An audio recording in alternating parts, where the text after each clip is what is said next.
question is, so he accepted. The question is, what do we do with Rabbi Elazar Azariah? He's already the Nasi. You don't go lower in the Kedusha. What they said is, the meal will say 3 weeks of Shiurim, and on the 4th week you can do Rabbi Elazar Azariah. They didn't switch off, alternate week to week, because that will bring Hiddah. Reb Zera, says the Gemara, was very weak. He couldn't learn Torah, but he wanted to gain sufficient, so he sat by the Mismari, and every time a couple of him, he stood up. It's amazing. He couldn't learn Torah, he was able to stand up. And he heard the following Allah is late with his Musaf. He got his Musaf after 7 hours, he's considered a Klisheh. Yet, if he has the option of davening mincha or musaf, he should daven mincha first because mincha is tzaddik. So Zera repeated this halacha 40 times in order not to forget that he heard it from Rabbi Yochanan and not from Shmuel and Levi. To taste food before musaf, what we call it, the Kiddush Club, the culture is mutter. It's also the halacha, it's mutter. I'm not saying the Kiddush Club is mutter. To eat before mincha, according to Shmuel and Levi, is also, but the halacha, it's mutter. And this brings us to on the base. If a person is davening in a shul with a tzibur and they're not holding that musaf yet, it's also for him to daven musaf before everybody else, but if he's in the shul is holding the cook. Says the Mishnah, the Nefuni Ben Akana had a special tefillah that he would say before he walked into this medrash and before he started learning. And the Gemara says, he goes as follows, I shouldn't make a mistake in halacha, but amazing. My friend shouldn't be happy that I made a mistake in halacha, now they can make fun of me. This will be too proud. First of all, I made a mistake in halacha. Second of all, I'm causing them to make fun of me. And I shouldn't say, I'm coming, and my friend shouldn't be initial in halacha, and I should make fun of them. And when it comes out of these, I should say, Ani mashkim, everybody knows this from the Siyumim. It's like Ani mashkim is the declared Ani mashkim from Teilim, Ani rotzim, that's the time of Rabbi, Ani rotzim, Shachas, etc. When Rabbi Elazar was sick, he told his Talmidim, if you want Olam Haba, do the following things. And he says it in this order, it's very interesting. First, treat your friends with respect. That's number 1. Number 2, don't allow your children to learn too much Chumash, because then they'll stay away from Gemara. Have your children be surrounded by Talmid Chachamim, put them in a place of Talmid Chachamim, and when you daven, the number 1 rule in davening is not so much to have Havana, etc., but to remember who are you davening to. When Rabbi Yochanan was about to die, he was crying, and they asked him, why are you crying? He said, if for a bus of a dam, for a person, a regular king, we're so fearful that he could judge us and put us in jail, etc. But it's a king that today he's here, tomorrow he's gone. Convince him to drive him. I'm not going to be afraid. I don't know if I'm going to Gan Eden, says Yochanan, and he gave him a bracha that your Yirah Shamayim should be as you should have fear of his bracha like you fear human beings.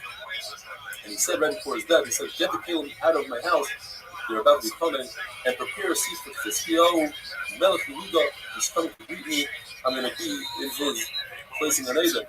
Says the Mishnah, according to Ramil, you say the first Shemon Esrei, according to Yeshua, you say not eight Shemon Esrei. You say not all of it, you say the beginning and the end. And according to the Rakita, it depends. If you know how to say Shemon Esrei very well, then you say Shemon Esrei. If not, you say eight Shemon Esrei. In a place of Sakana, you say something called the Tefillah Tzara. And the difference between that and Avininu is that if you say Tefillah Tzara, you must repeat it again later on. And what's a Tefillah Tzara? You say, B'shah Hashem Zamcha She'eres Yisrael B'chol Parshas Yibor Yitz Rochayim V'Fonecha Baruch Atah Hashem Shemei Tefillah. The person is riding on a donkey. He must get off the donkey in order to daven. If he can't, he should turn his head towards Yisraelim. And if he can't, he should at least be mechaven in his heart. If you're on a boat, you should mechaven in his heart. In the Pachi Kedoshim. Why do we say Shemon Esrei 18 brachas? One Manoah says because the 18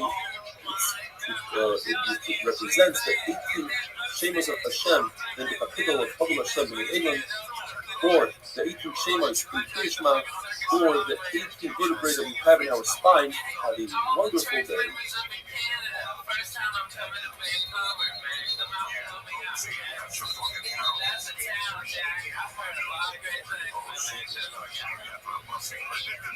Oh my God.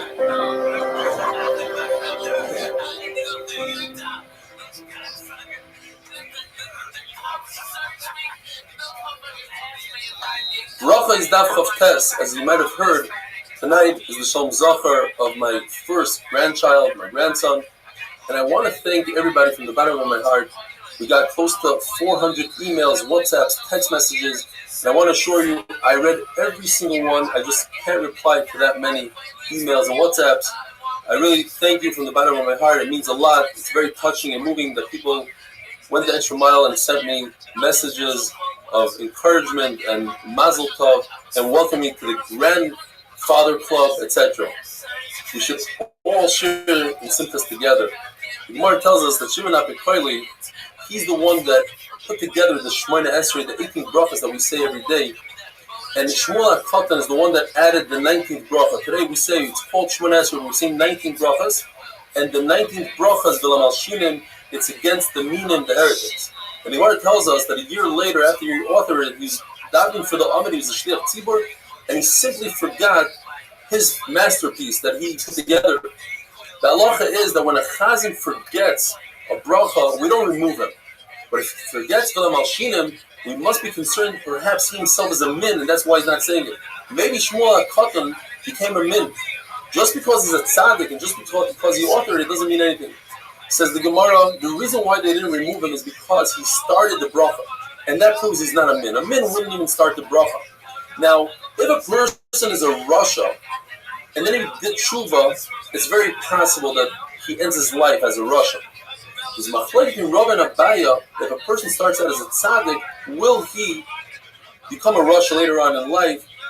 And this is also dependent on the machlokes whether or not Yochanan Kohen Gadol is the same person as Yana Ermel. Yochanan Kohen Gadol, we know, served as a Kohen Gadol for 80 years, yet he died as a rasha. The 7 brachas of Shemona Esrei on Shabbos, it's funny, we call it Shemona Esrei, the 18 brachas, it's really 7. They are to correspond with the 7 chaylos that David said in Kol Hashem Al Hamayim. The 9 brachas we say on Rosh Hashanah are to correspond with the Askaras the Chana said, which was on Rosh Hashanah itself. On Rosh Hashanah, Sarah, Rachel, and Chana were nifgad because Baruch Hu decided that they should have children on Rosh Hashanah. On a Tainus, in addition to the 18 brachas, we say 6 additional brachas for a total of 24. And we only say these 24 on a day of Rachamim, like a Tainus. Why? These are corresponding to the 24 Gurnanos, the Shirais, the Sorah that Shlomo HaMelech said as they brought the Aron into Kachar HaKadoshim. Rabbi Yeshua says that you say Me'ein Shemona Esrei. You don't say a full Shemona Esrei. Everybody is supposed to say the Me'ein Shemona Esrei. What does that mean? According to everybody, at least the 3 first brachas and the 3 last brachas are the regular brachas. The question is what you put in between. According to Shmuel, you put Havinenu. As we had before, it's a kitzur of Shemona Esrei. Each bracha consists of 3-4 words. And Abaya would curse those that would use Havinenu instead of Shemona Esrei. Shmuel says you can say Havinenu every single day besides the month of Shabbos. Because what do you do with the Havdalah that we insert into the Shemona Esrei by Atah Chayim and we put in Atah Chayim Adonai? And you cannot make its own bracha like Rabbi Kiva said it should be the 4th bracha, Atah Chayim Adonai. And according to Rabbi Eliezer, it's by Moedim. The reason why we don't pass like Rabbi Kiva and Rabbi Eliezer is because you don't insert additional brachas. Therefore, it has to be part of something. The only question that remains in the Gemara is, so then why don't we just say it the kitzur in Atah Chayim and add a couple of words for Havdalah? The Gemara says it's kasher. Rabbi would not say Havinenu in the winter time because you can't insert the same talum matar into Havinenu. And you can't put it together with the bracha of Birkas Hashanim because that would match with him, that would throw the person off. Now, we don't say that someone will get thrown off by inserting Atah Chayim and Tolu into Atah Chayim because, very interesting, the beginning of Shemona Esrei, the Gemara says a person has kavanah. It's only later on that a person starts spacing out. So when he has kavanah, Atah Chayim Yadim Das, then we can insert whatever we want and he's not going to get confused. But later on, each one has to get confused. And we don't insert it purposely by Shemona Esrei. That's only if a person made a mistake, you could insert it then. If a person doesn't say Mashiv Ruach Amoyer Geshem, we make him repeat the entire Shemona Esrei. If a person doesn't say the same Talmud Lebracha, you don't make him repeat the entire Shemona Esrei unless he's past Shemona Tefillah, because he can always say by Shemona Tefillah. If a person doesn't say Yalav Yavai, he goes back to Ritzay. As long as he didn't finish Shemona Esrei, he goes back to Ritzay. Now, if he takes 3 steps back by his Shalom, then he has to repeat Shemona Esrei. There's some people that say that if a person is not used to saying Tachanunim, even if he didn't take 3 steps back, but he's at the end of Shemona Esrei and he doesn't say Tefillas, he must repeat Shemona Esrei.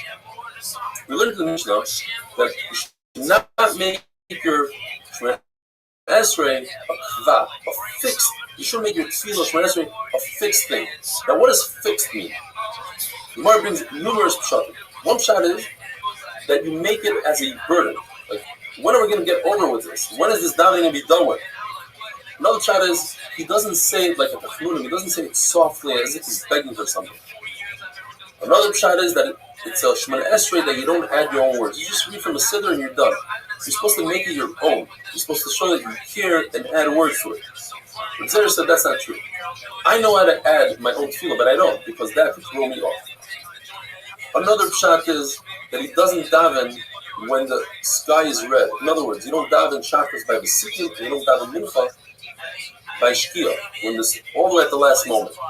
And in Yisrael, they would curse those who would push off mincha at the last moment because you could come to forget your daven.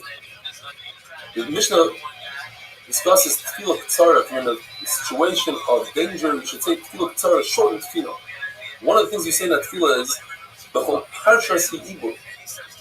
In the parsha of Ibur, the Gemara explains it's referring to pregnancy. That just like when a woman is upset when she's pregnant, so too HaKadosh Baruch Hu, when he's upset, should have Rachmanas and Klal Yisrael. Because of the Shalom Zohar, just stick in a little vart. What does it mean? A woman that is pregnant, she's upset. The pshat is that every good thing comes with pain and aggravation. As the Gemara says, Eretz Yisrael was nicknamed Yisurim. In order to come to a beautiful, healthy child, you have to go through very vigorous labor and delivery and everything else that's involved. So just like a woman who's upset, in other words, she went through pain, but at the end she had a beautiful thing, so too, Klal Yisrael, if as long as upset at them, it comes to beautiful things. As the Gemara said in the beginning of the Yisrael, that if HaKadosh Baruch Hu wasn't upset by those days when Bilam was going to curse Klal Yisrael, that led people to go off the derech and be nizana because they didn't have that fear of the Kas of HaKadosh Baruch Hu. The Kas of HaKadosh Baruch Hu actually is good for us. It brings good things. And some people say that this tefillah k'tzar shas ibur means when Klal Yisrael are not doing the right thing, HaKadosh Baruch Hu should still think about Klal Yisrael.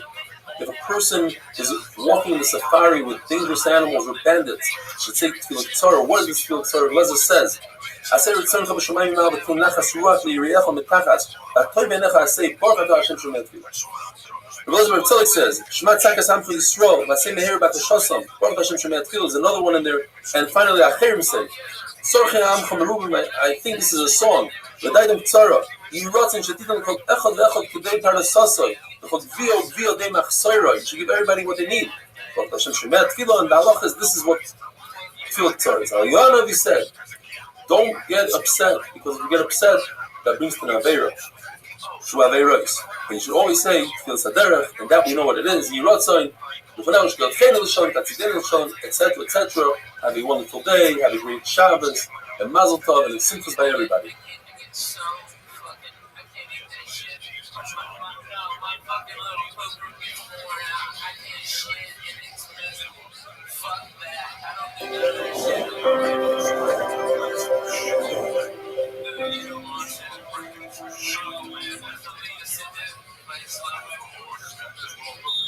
Brothers Daf Lamed, if you're going to watch the Super Bowl today, please remember to search a little bit of Torah, maybe at halftime, an 8-minute daf. And if you do, don't forget to send some pictures. The Gemara tells us that if you're going on the way, you have to say Tefillah Saderech. You have to wait until you come out of the city, but do not say Tefillah Saderech once you pass 8,000 amas, which is approximately 16,000 feet. Rav Sheshes holds that when you say Tefillah Saderech, you have to stand still. Rav Chizda says you could be moving. Yet when they went together, Rav Sheshes respected Rav Chizda and he stood. He didn't want to do bad in the place of good. And in fact, Allah says it's preferable to be in a standing position when you say Tefillah Saderech. If you're riding on a donkey, it's machlokes whether you get off the donkey, you give the donkey to somebody else. Rabbi says you don't, because that's going to take away your concentration. You're going to be thinking about your donkey. A person who's blind or doesn't have a compass, he should think about Kodesh HaKadoshim in his heart. The point is, you always have to be facing the Kapiris, which is in the Kodesh HaKadoshim. So if you're in the Chutzlaretz, you face a scroll, which is eventually going to get you to Kodesh HaKadoshim. If you're in a scroll, you face Yerushalayim, you face Amidish, you face Kodesh HaKadoshim. If you're in the Kodesh HaKadoshim, you face the Kapiris. If you're behind the Kapiris, you turn around and face everybody else and face the Kapiris. If you're in north, you face south. You're always facing the Kapiris. What do you do if you have an emergency situation and you won't be able to daven Shmoneser b'Kavanah? The father of Shmuel used to daven Shmoneser extremely early. According to Rashi, even before Alizah Shachar, Pesach says that doesn't make sense because there's no such shield as in the middle of the night. It has to be slightly after Alizah Shachar. Rav Shimon Elazar is Mechulek, and he says first you say Kriya Shema, then you say Shmoneser. It's better to say Shmoneser sitting down, but it's right after Shema than to say Shmoneser standing up. According to Rabbi Shmuel, it's better to say Shmoneser standing the Kavanah. Merema and Razuki, before they said a shir, they would grab a minion, even though it was really early, they would grab a minion and daven. And once they gave the shir and the sun came up, it was Netzachama, then the Talmidim would sneak out one by one to daven Shmoneser. Rav Ashi, very interesting. He would give his material, his announcer, to give him a lot of material to say over, and when he was saying over that material, he, in a sitting position, would say Shema and Shmoneser. Why didn't he get up and go out and say Shmoneser? He says, Rashi, an amazing thing. He didn't want to be that person to cause the whole Beis Medrash or Shiva to stand up in his honor. That would be too much of a tirchah for everybody. And he didn't want to daven really early like Shmuel's father, because he never saw his Rabbi do it. He didn't want to bring a minion because he thought that was a tirchah, maybe he would push off the start time of the shir. Says the Mishnah. So Chanim say that you daven Musaf even if you without a tzibur. The Elazar ben Azariah says no, Musaf is only the tzibur.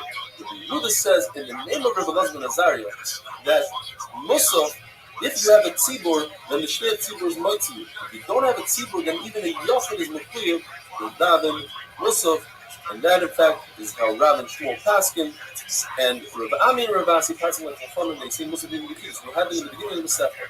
That they used to daven in the exact same place by the pillars where they would learn Torah. In other words, they would daven the Yechidus, Shachos, and Musaf. Rabbi Yochanan testified that he saw Rabbi Yanai davening back-to-back Shemona Esrei. The Gemara says it's impossible to say that he didn't have Kavanah, that's why he repeated Shemona Esrei, because look who testifies, Rabbi Yochanan, who knows what he's saying. He told us the story in order to bring it a point that you daven Musaf, even the Yechidus. The Gemara tells a similar story. Rabbi Bar Abba was davening Shemona Esrei, and then he repeated it. It can't be because he didn't have Kavanah, because Rabbi Lezer says that before you daven Shemona Esrei, you have to assess your situation, evaluate whether you could at least have kavanah in one bracha according to places, and therefore it's impossible that Rabbi Bar Abba didn't have kavanah. Therefore, it must be that he repeated Shemona Esrei because it was Rosh Chodesh and he forgot to say Yalav Yava.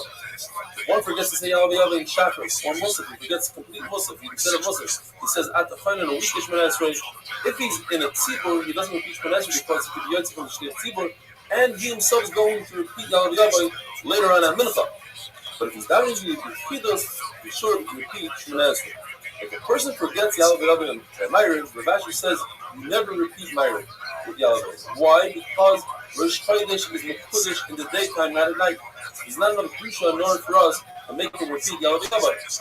However, Amemar says that's only in a 2-day Rosh Chodesh where you could say Yalav Yava in the second night of Rosh Chodesh. So in 1 day Rosh Chodesh, you do repeat Shemona Esrei. The person must repeat Shemona Esrei because he forgot Yalav Yava. Or he's davening Musaf immediately after Shachar. He must wait enough time for him to walk Dalet Amas. I would say that's approximately 2 to 3 seconds. And with that, we finish the 4th perek of Tfilas HaShachar, and now we begin the 5th perek, Ein Oimdik. The mission tells us when we daven Shemona Esrei, it has to be with complete respect and awe of a Baruch Hu. You can't be laughing, giggling. It has to be b'chayved rosh. The Hasidim Yerushalayim would contemplate and meditate about the davening for 1 full hour before the daven. Even if a king comes over to you to speak to you while you're davening Shemona Esrei, you're not allowed to answer him. If a snake wraps itself around your foot, or we'll discuss what kind of snake, you don't move. The Gemara says, you don't learn from Chana That it says by her, she had a bitter heart. Hannah is different. She couldn't have children. You don't learn from David HaMelech. It says, "Vani roiv chazdecha b'secha, eshtacha b'yira secha." The yira, meaning with fear. David HaMelech is different. We know that he worked extremely hard on himself to be fearful of his Baruch Hu. Perhaps we can learn from the pasuk Bahadras Kodesh. Sometimes the hay and the ches can be interchangeable, so we'll be Bahadras Kodesh. We should have fear of the Kodesh. If you want to know, we could just read it simply. Bahadras Kodesh, meaning you should wear beautiful clothing, glory. You should wear nice clothing when you daven. So where do we learn this concept that you have to be with Kodesh Rosh? It says in the pasuk, if you do as Hashem be Yira, you should serve Hashem with fear. The question of the pasuk is the Gidul Bir'ada should be joyful but with trepidation. What does that mean? That anytime you are joyful and happy, on the other hand, you should have that fear. The Gemara tells us, the Rabbi asked Rabbi, why are you so joyful? It says in the pasuk, Gidul Bir'ada, you have to be fearful. He says, don't worry about it. I'm wearing tefillin. That will keep me in check. Similar story. The Zera said to Rabbi Yirmiyah, I'm a Litvak, so I could allow myself to say this. This is probably the Litvak's most favorite pasuk. To be sad, you get sachar for being sad. At least that's what the Hasidim would say about the Litvak. According to see from the pasuk, you should be fearful of Hashem. Don't run around laughing and being joyful. So Rabbi Zera, I'm wearing tefillin. It's okay. That's a sign for me. Keep me in check. Have a wonderful day.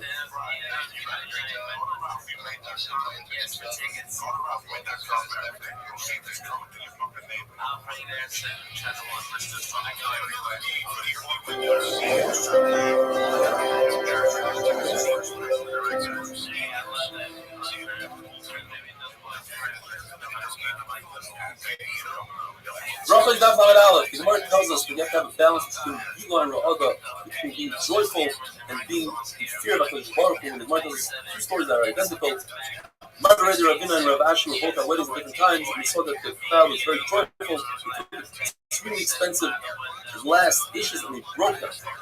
This is a minute to break the glass by a chuppah, but they put everybody in their plates. The Gemara says, Rabbi Yochanan holds, it says, only then when Mashiach comes can you have a full smile and people will be happy. The Shlokish was his Talmud at the time. He heard this, and from that day on, he never smiled completely. The halacha is that when you daven Shemona Esrei, you shouldn't daven right after you have a din, or after you learn a real halacha. That will take more to the concentration. It has to be halacha p'suka. Halacha, there's no arguing on. For instance, the Gemara says, the Rez Yisrael, they accept upon themselves that even if they see dam the size of a mustard seed, you have to wait 7 clean days. Because with the rice, you don't have to wait 7 clean days. You have dam all throughout the 7 days and go to the on the 7th day. Another halacha. With the rice, if you bring food into your house, you take meat into the house, through the back door with shafan, you're cut from nicer. Because the halacha is you have to bring it through the front door and you have to do ruach, it has to be smooth. So if you do that, you bring it with the shaft of the wheat in, you can give it to your animal, but that's achilas haray and not achilas kav. Another halacha. If you let blood out of an animal, you draw blood, you're not allowed to use it if that animal was a carbon. If you shaft an animal that's a carbon, you can use that blood, there's no me'ilah. If you didn't shaft it, you are chayiv b'milah and you have to bring a carbon to your mechaper. Rabbanan said the halacha is that we daven Shemona Esrei has to be Kodesh Rosh, with sincerity.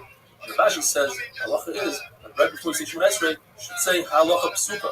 You don't daven Shemona Esrei when you're sad, when you're extremely happy and joyful, when you just finish a great conversation. It has to be within simcha of a mitzvah.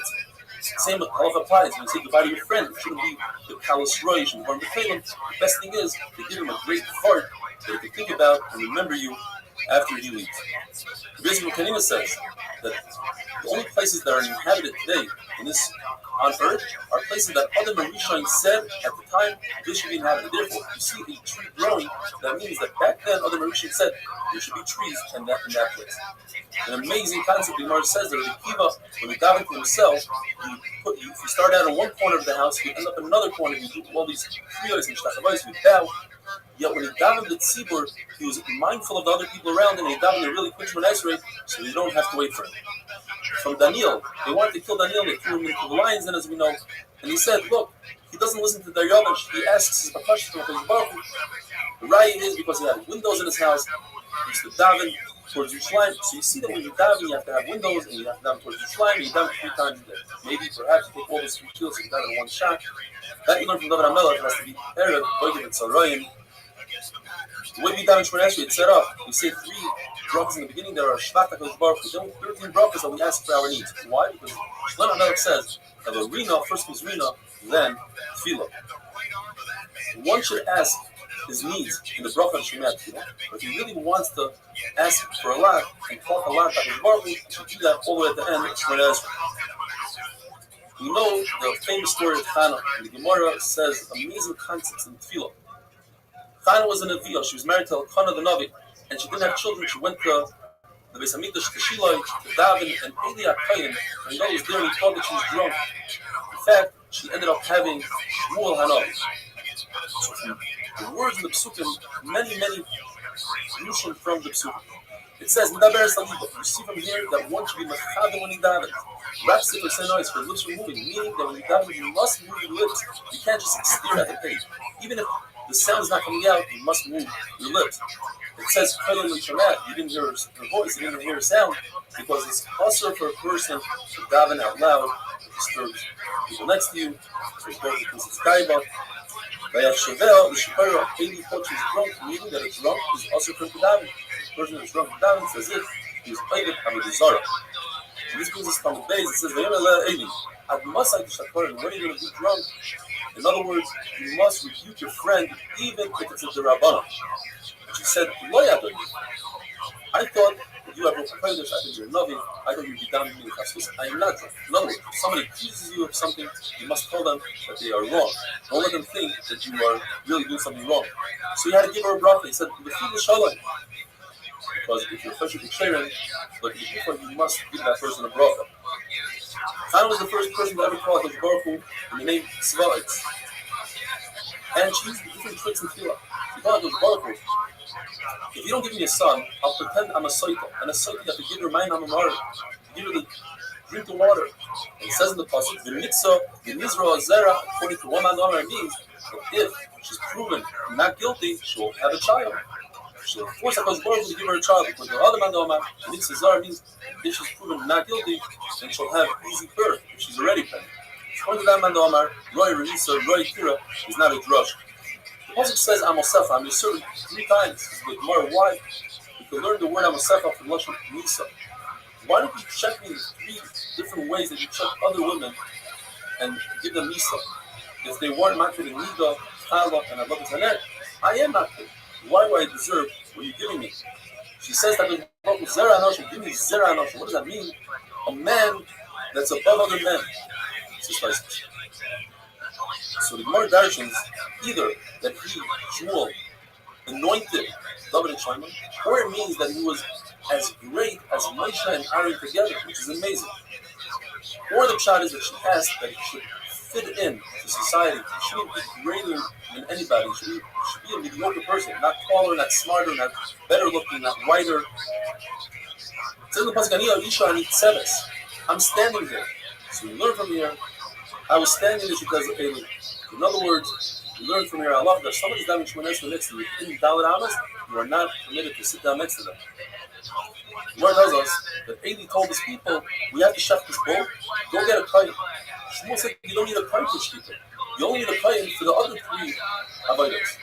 Kabbalah, Elocha, and Shkita. In fact, Eli said, you're right, but you shouldn't have said that. Now you are Moira Allah, if you're a rabbi, you are Chayiv Nisa, and you want to kill him. Comes Chaim and says, don't kill him. So he tells her, let me kill him because he's Chayiv Nisa, and I'll die, you'll have another kid. She told him, Elanan Hazeh, and God for this child, spare him. She told her this book an amazing kind. She said, you gave me everything you created in a human is for a purpose.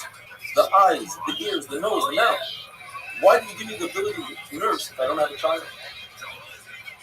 And finally, the Gemara says, another halacha that's not connected to the family, that if a person sits and makes a kindness on Shabbos, Rashi explains everybody's eating so much food and he restrains himself that will break the Xardin of 70 years. The problem is that he fasts on the Shabbos, and that's also he needs to prepare for that. So therefore, you should fast 2 days in a row. You should fast on Sunday. If you can't fast on Sunday, fast on a different day.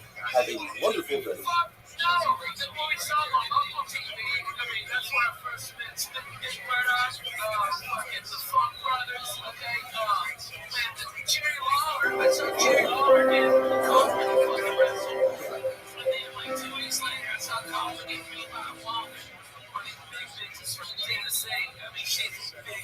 Bracha is that Lamed Beis want to extend the heart of Mazel Tov to my daughter and son-in-law Meir and Jacob, the bris of their son Naphtali Moshe.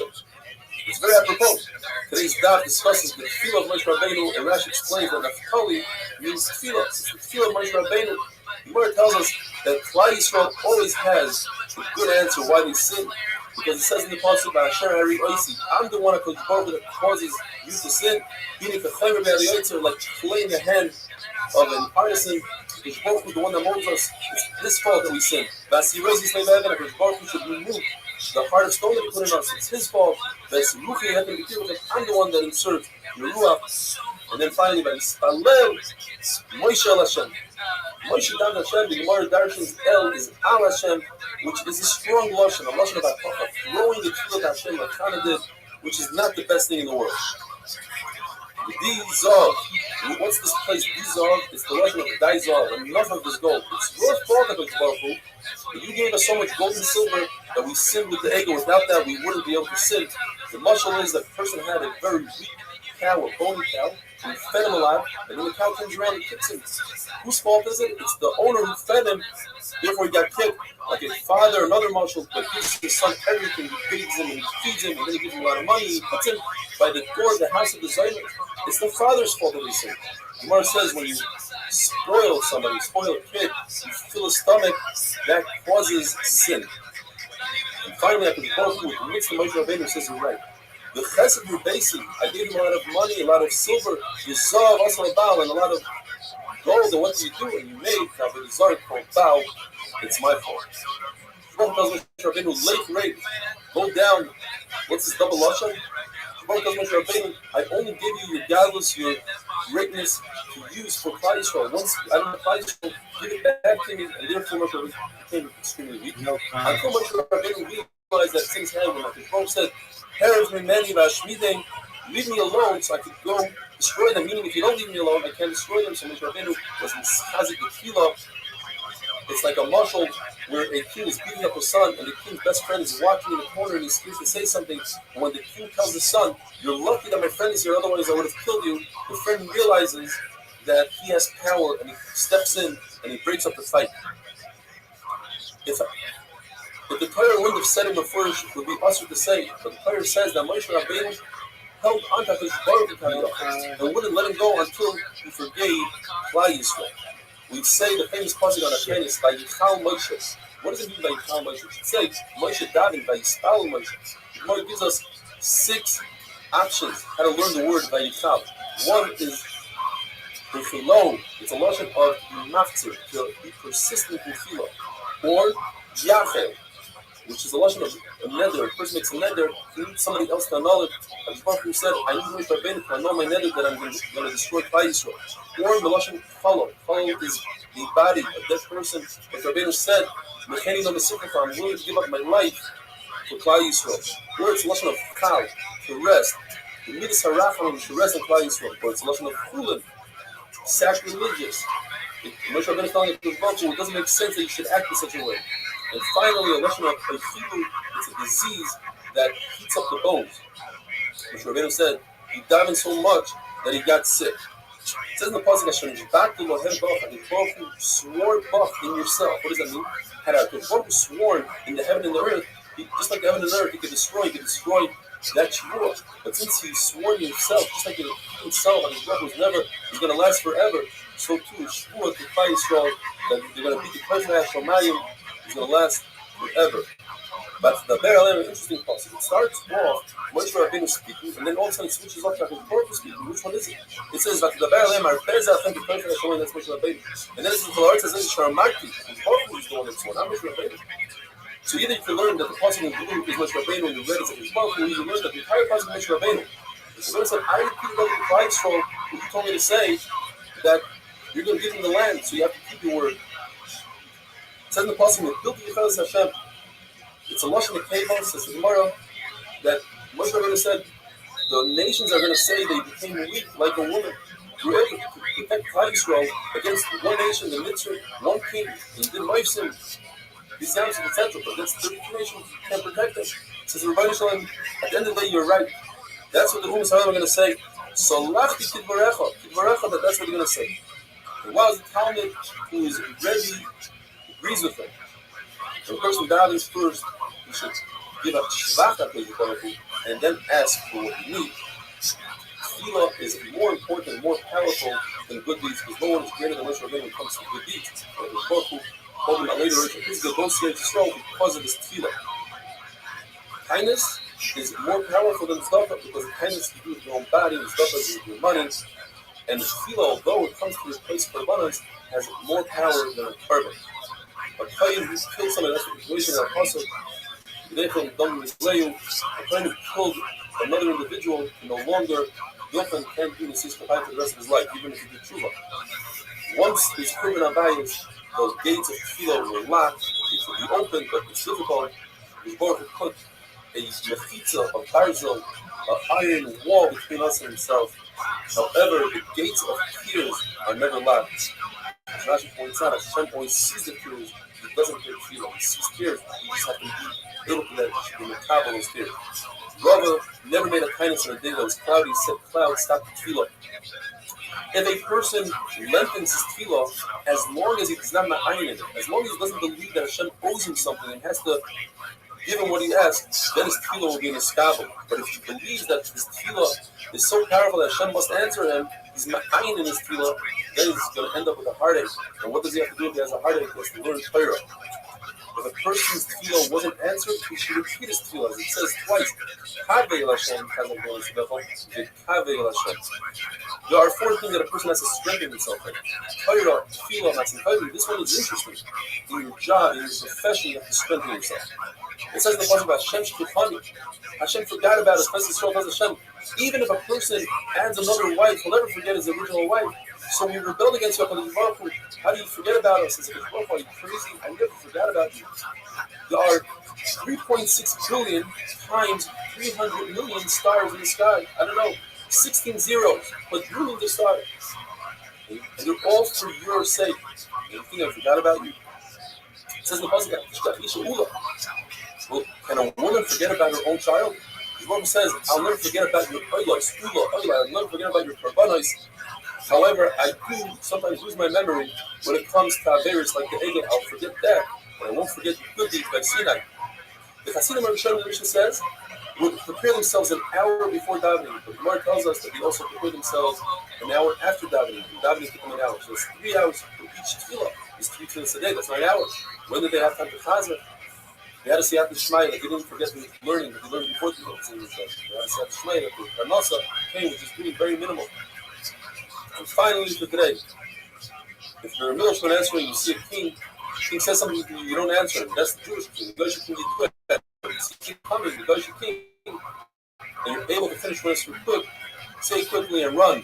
Have a wonderful day.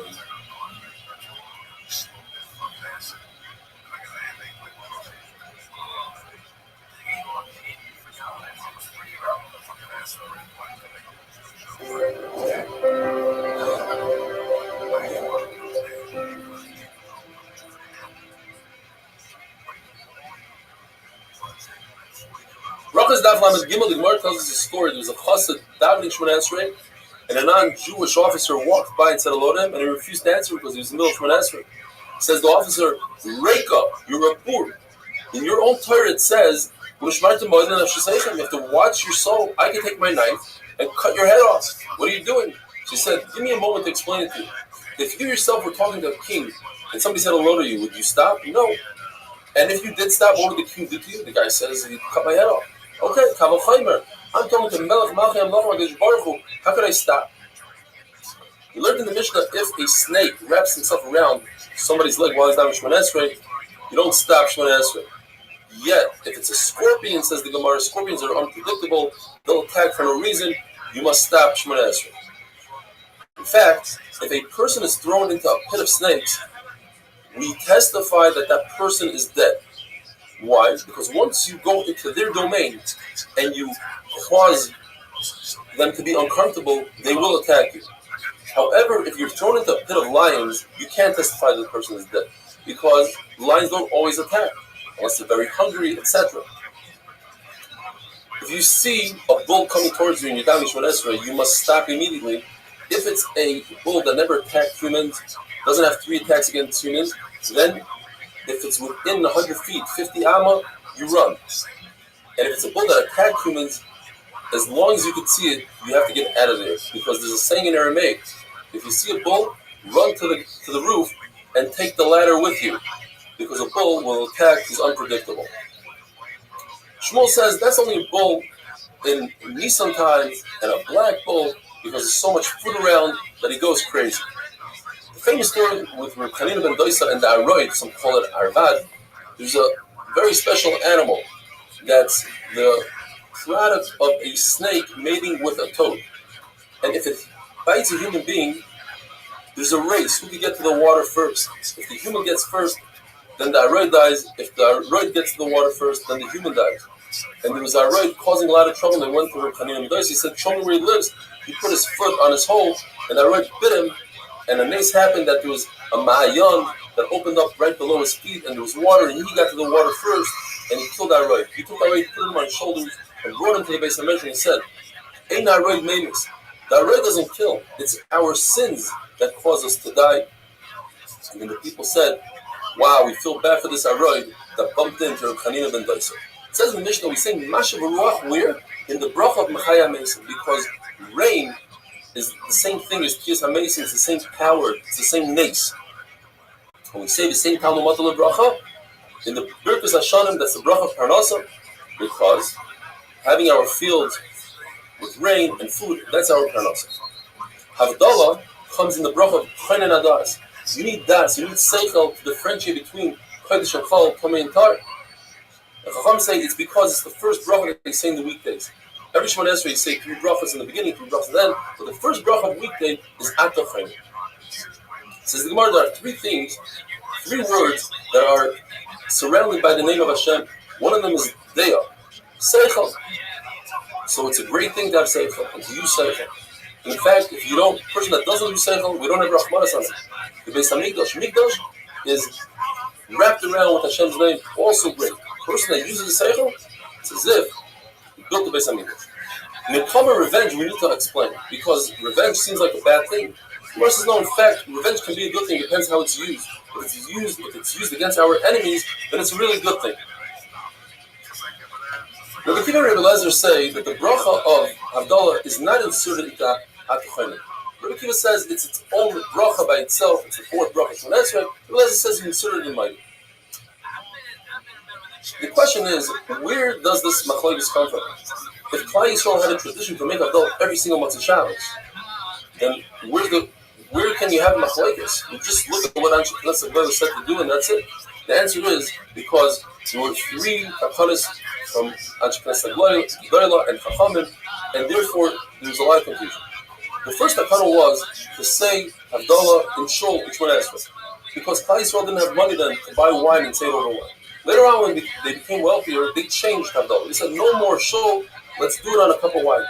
But then Klal Yisrael became poor, so they had to change it. And they said, instead of changing it every other generation, let's just make one takana. We'll say it in Shul, and we'll say it on wine. Whoever can't afford it will be Yotza with Shul. And that's where the confusion came from.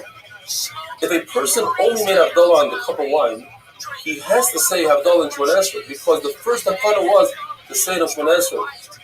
But what if the reverse? The person said Havdalah in Shemona Esrei. Does he repeat it at home? And we know the answer. We repeat it at home. But there's a brisa that says you don't repeat it because it's shame l'shav. It's a bracha l'vatala. You don't say Hashem's names for no reason. It says l'sisa. It's Issa Deraisa. According to Rabbi Yochanan, you do repeat it at home, and that's the halacha. And this brings us to Talmud Beis. You could ask a riddle. How is it if a person eats 1 kazayis of bread it will be mechayev him in 24 brachos. And the answer is, if a person forgets to say Havdalah and Shemona Esrei, then he goes home and makes Havdalah on a cup of wine. But what if he ate a kazayis of bread before he made the Havdalah on the cup of wine? Then we penalize him and we make him say Shemona Esrei again with Havdalah, and that's Shemona Esrei, plus he has to make Birkas Hamazon, that's 24 brachos. A Matzah Shabbos that falls out on Yom Tov, there's no Atafainim, so where do we insert the Havdalah? According to Rabbi Kiva, it's not a problem. According to Rabbi Lezer, it's not a problem. They insert it in their own brachos, or in Maidim. The answer is that Rabbi Yochanan says, and there's three Lashonos in Rabbi Yochanan, either the Lashon of Maidim, which means that everybody agrees to Rabbi Eliezer, or the Lashon of Matim, that we lean towards Rabbi Eliezer. We don't tell people in public that Allah is like Rabbi Eliezer, that you insert the Havdalah in Maidim. And the final Lashon is Mirim. We can see Rabbi Eliezer's words. In other words, we don't tell, not in public, we don't pass it like that to an individual, but if an individual said Havdalah by himself in Maidim, we don't make him repeat Shemona Esrei. According to Rabbi Yosef, we say, and that's how we pass it today, we say Vatvidiyin. In the middle of Atar B'Chartanu, we stop, we say Vatvidiyin, which describes Yom Tovim, and we are grateful that Hakadosh Baruch Hu for giving us all the chukim, and differentiating between Shabbos and Yom Tov, because the kedusha of Shabbos is greater than Yom Tov. Says the Mishnah, if somebody tries to give a shvach Hakadosh Baruch Hu and says, look, Hakadosh Baruch Hu, you even have rachmanas on birds, you made us do shiluch hakan, we tell them to be quiet. Either because that's going to create a jealousy between other animals and the birds, or because you think you understand Hashem's ways. When you do a mitzvah, you have to do the mitzvah because Hashem said to do the mitzvah, not because you understand the logic behind the mitzvah. If a person says Maidim, and he says it, repeats it again, Maidim, it looks as if he's talking to two different entities, and we tell him to be quiet. If a person says, you call Hashem's great chesed, all the good that he does to me, we tell him to be quiet, because you have to thank Hashem even for the bad. Just like you thank Hashem for the good, you thank Hashem for the bad, you say Baruch Dayan Emes. There's a person that was sitting in front of Rutanina, and he started saying, okay, Hagadol, Hagibur, V'Hanayra, those are what we say. But he added, Va'izus, Va'ayam, Hanayra, Va'ayaru, etc., etc. And when he finished, Rutanina said, that's all you have, that's all you got. In other words, in the Torah it says only 3 shvachim, and Ezra only said 3. And Ashkenaz said they only were second 3, so say 3. Otherwise, it's as if you are belittling HaKadosh Baruch Hu. He has that much more. It's like saying on a person that has that much gold, and you say, oh, he has a lot of silver. We know that everything is in the hands of heaven besides Yirah Shamayim. And Moshe Rabbeinu says, what does Hashem want from you? Only to do a little bit of Yirah Shamayim. It seems like it's very easy. It's very difficult. And you see that HaKadosh Baruch Hu, all he has in his Eitzar, all he has is Yirah Shamayim. In other words, he covets Yirah Shamayim. The answer is, Moshe Rabbeinu was so good at Yirah Shamayim, he didn't realize how difficult it is for everybody else. So he considered it a small thing. Have a wonderful day. First time it's ever been uttered. Yeah.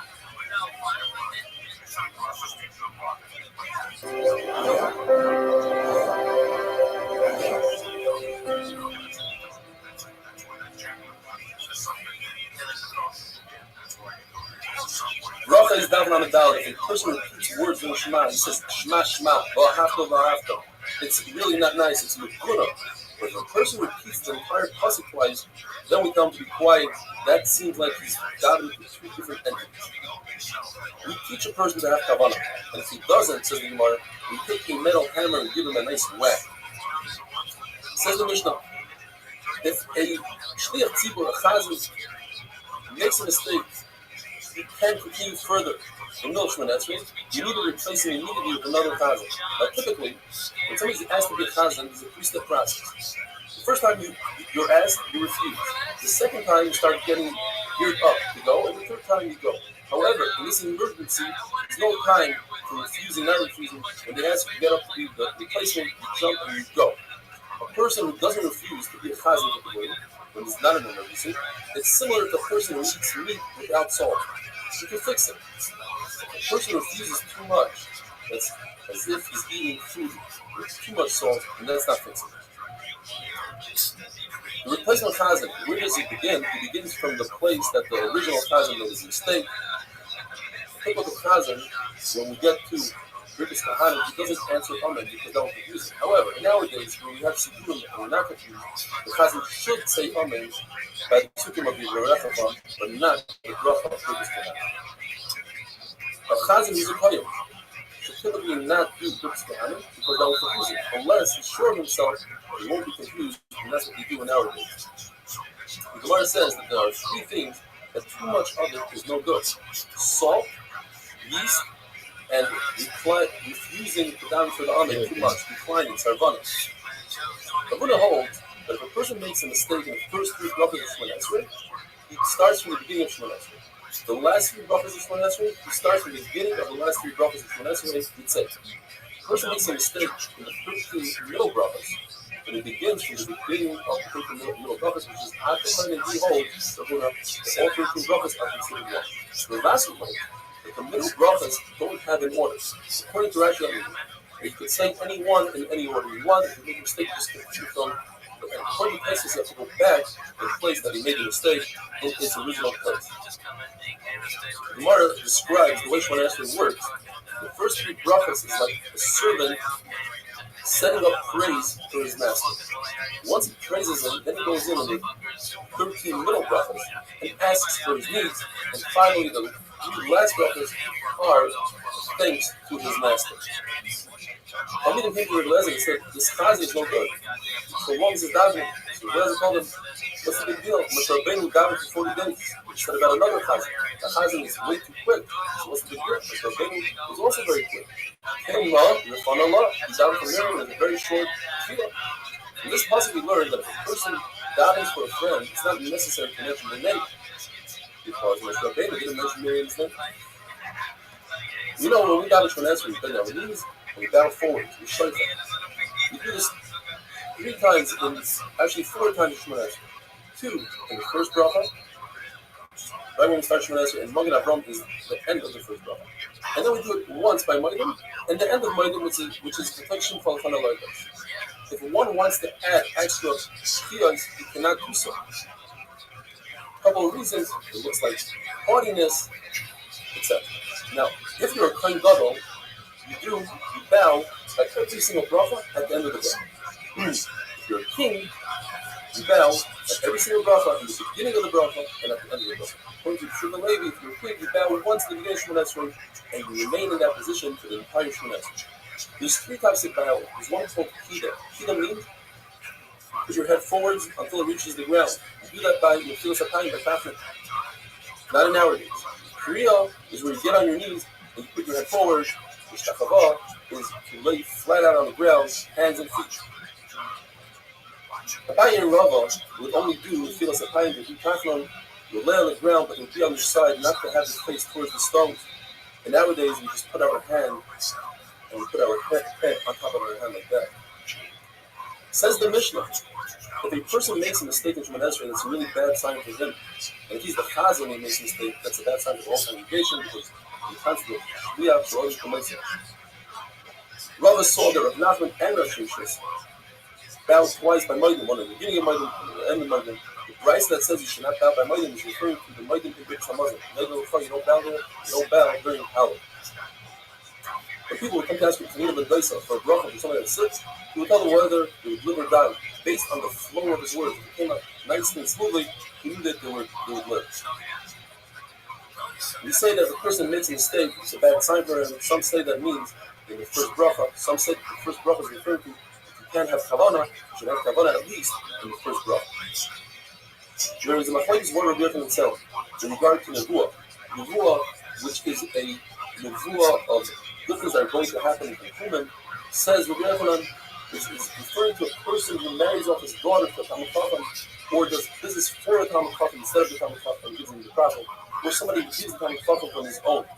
But the Talmid Chacham himself, you can't comprehend what lays in store for him. Another member of the Yochanan is that the nevuah is for the time of Mashiach.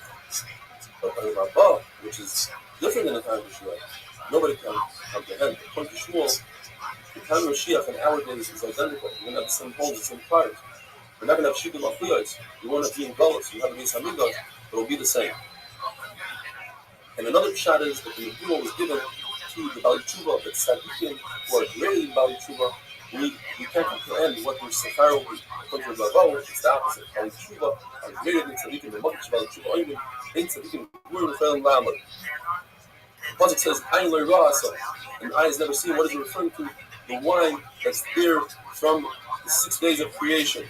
Or it's referring to Eden, which no one has ever seen. Father Merishon has seen Gan, the garden, but he's never seen Eden. When Gamliel's son was ill, he went to Chanim and Bais and he said, please down for him. He put his head between his knees and he davened, and he said he's okay. And in fact, he was. So when Gamliel says, even if I daven all day long, nobody will answer me. And his wife said, but are you greater than him? Yes, I'm greater than him. But I'm like the general. I'm not like the slave, the servant that walks around in the king's house and who has bigger pull than I do. The Gemara says that a person is considered a chaduf, two things. A person dies in the open field, and the person enumerates his sins and he talks about his sins in the open and tells people about that's considered chutzpah. Have a wonderful day.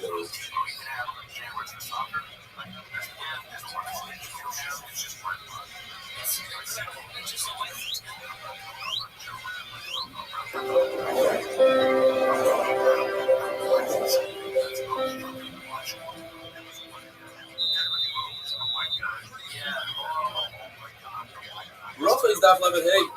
Read and Perik Hit and Mevarchim, which discusses the brachas that we make on food.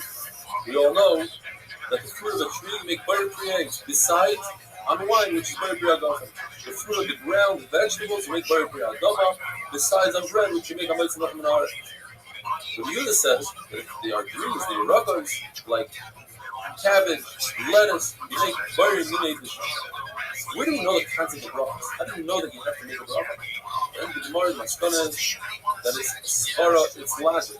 It's also to benefit from this world without making a bracha. You might think you can learn it out from the same pasuk that Rabbi learns it out. We know there's a concept called the arlo. The first 3 years of fruit, you cannot benefit from the fruit. On the 4th year, it's called netter and we treat it exactly like we treat mice and shani. That is, you want to eat your fruit, you must bring it up to your shrine. If you don't want to bring it up to your shrine, you must follow the fruit on money. You concentrate it on money. Says the Gemara, when the people hold, it says in the pasuk, you make 2 hollows, 2 praises to Hashem. One before you eat the fruit, and one after you eat the fruit. Yet, we know that according to everybody, one of those Chilulim teaches the concept that you must follow the fruit on money. Now we're left with one. Now, the second Chilul, you might read it to teach us that the pasuk is talking about grapes. Even if you say that the pasuk is talking about all fruit, that's really not terrible. Or even if you have another Chilul, like a Zir Shabbat. So that leaves us just one bracha. I would use that for Birkas Hamazon. Birkas Hamazon is their rice, and so I say, the Torah is telling us you have to make Birkas Hamazon. How do I know you have to make a bracha before you eat? It will be Kabbalah Chayim. If I make a bracha after I'm satiated, so certainly when I'm hungry, I should make a bracha. The problem is, where do I learn brachas for all other fruit? And if I say, let's learn from grapes, grapes have something special. They have something called oil ice. Oil ice, I'm a chuyuv, give it to the poor person. And therefore, I have to make a bracha. Perhaps I should learn it from bread. Bread has a concept of challah, so maybe that's how I make a bracha. Maybe combine the two, learn from both of them together. Well, the two of them are special, bread and wine, because they go on this bath. Learn it out from the Shivaminim. Shivaminim, you have to make a bracha. No, Shivaminim have Bikurim, the other fruit doesn't. And besides, according to the Manana that says, Nederavai, how does he know foods that don't grow in the ground, such as meat, eggs, and fish? Therefore, we have to come on to the logic. Svara tells me that it's also to benefit from this world without making a bracha, and we ever benefit from this world without making a bracha, as if we did in the Kilo, he's stealing from his barking, he's stealing from Knesset's Israel. and he's in the company of Rabbi ben Avad, which is the symbol of riches. Not only is a sin, Rabbi ben Avad is a king, plus Pais of the sin as well. And therefore, one should go to a chacham before he eats, and he should learn the brachas of food. It says in the pasuk, Hashem haaretz malaya, the entire land belongs to Hashem. On the other hand, it says, haaretz not celebrating others. Hashem gave us the land. So which one is it? Well, before you make the bracha, Hashem owns it. Once you make the bracha, you buy it off Hashem. You have permission to use it. And this brings us on the page. It says in the pasuk, Vasafta the gun. And then it says, the gun. On the one hand, it's the gun part. It's our grain. On the other hand, it's Hashem's grain. Which one is it? When we do Hashem's will, it's our grain. When we don't do Hashem's will, it remains Hashem's grain. And famous machlokes, whether a person should spend his days learning Torah or combining Torah with earning a living. It says in the pasuk, you should go out and gather your grain. In other words, you're a farmer. On the other hand, it says that you have to learn learn day and night. Which one is it? It says in the Shema you have to combine it. You have to learn Torah, but combine it with Torah with earning a living. The Rabbi says it doesn't make sense to me that a person should waste his life plowing and working on the field and gathering the grain. Therefore, if you do Hashem's will, then his parnasa will be done through other people. If you don't do Hashem's will, not only will you have to earn a living, but you will earn a living for other people as well. It says that many people did what the Yishmael says, which is to combine earning a living with Torah and work for them. And many people tried to turn by a place way, did not work for them. You have to be zeichet to be in that madrega, just for Torah. First generations, learners like the they made their Torah the main part of the day, and their earning the livelihood was only a temporary part of the day, a small part of the day. They didn't try to come up with tricks to outdo the Torah and their mitzvahs. They would bring their grain right through the front door, right through the front gate, which would create a chiyuv of mice. And therefore, says the Gemara, their Torah stayed and their livelihood. They made a good living. But the later generations, when they made their livelihood the main part of the day, and the Torah was just a little small part of the day, and they came up with a trick how to prevent themselves from having to get meiser by bringing the food through the skylight. They didn't learn Torah, and they didn't earn a good living. On olive oil, you don't make the bracha of Boirei Pri Heit Zayis because you don't become satiated from olive oil. Wine satiates you and also makes you happy. You make Boirei Pri Agafen. You don't make Kodesh Hamazon because no one is a suuda on wine. And if you do, you're different. Unless Anavi will come and tell us that that's how we make a suuda. You don't make a bracha on oil because it damages the body. But if you put oil with your bread, you dip your bread in oil, like in those Israeli restaurants, the oil becomes a puffle for the bread, and you make things the bread, so you don't make a bracha on the oil. If you put shemen, oil, in an igarite, which is a certain mixture with beet soup, you put oil, olive oil into beet soup, over there, the oil is a puffle, and you don't make a bracha on the oil. However, if your throat hurts and you're eating the olive oil in the igarite because you want the olive oil because it's going to smooth out the face, then you do make a bracha, Boirei Pri Heit, on the olive oil and the finishes, and even though you're doing it for medicine, you still have to make a bracha of this wonderful day.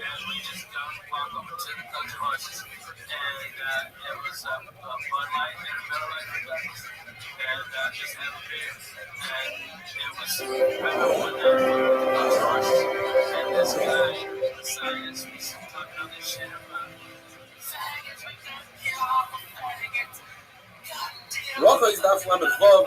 We're continuing with different foods and what's the proper bracha to make on them.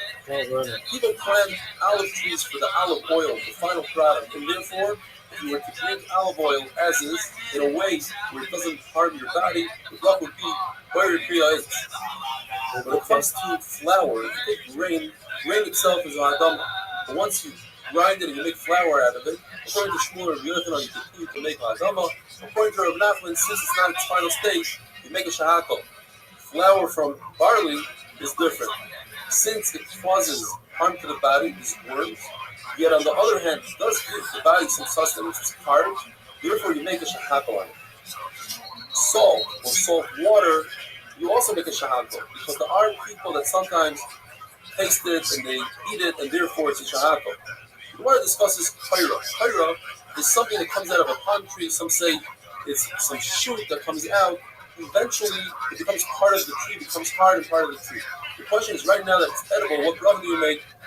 Rabbi Yehuda says you make kaira tree adama because it's a fruit, and according to Shmuel, you make a shahako because eventually it hardens up.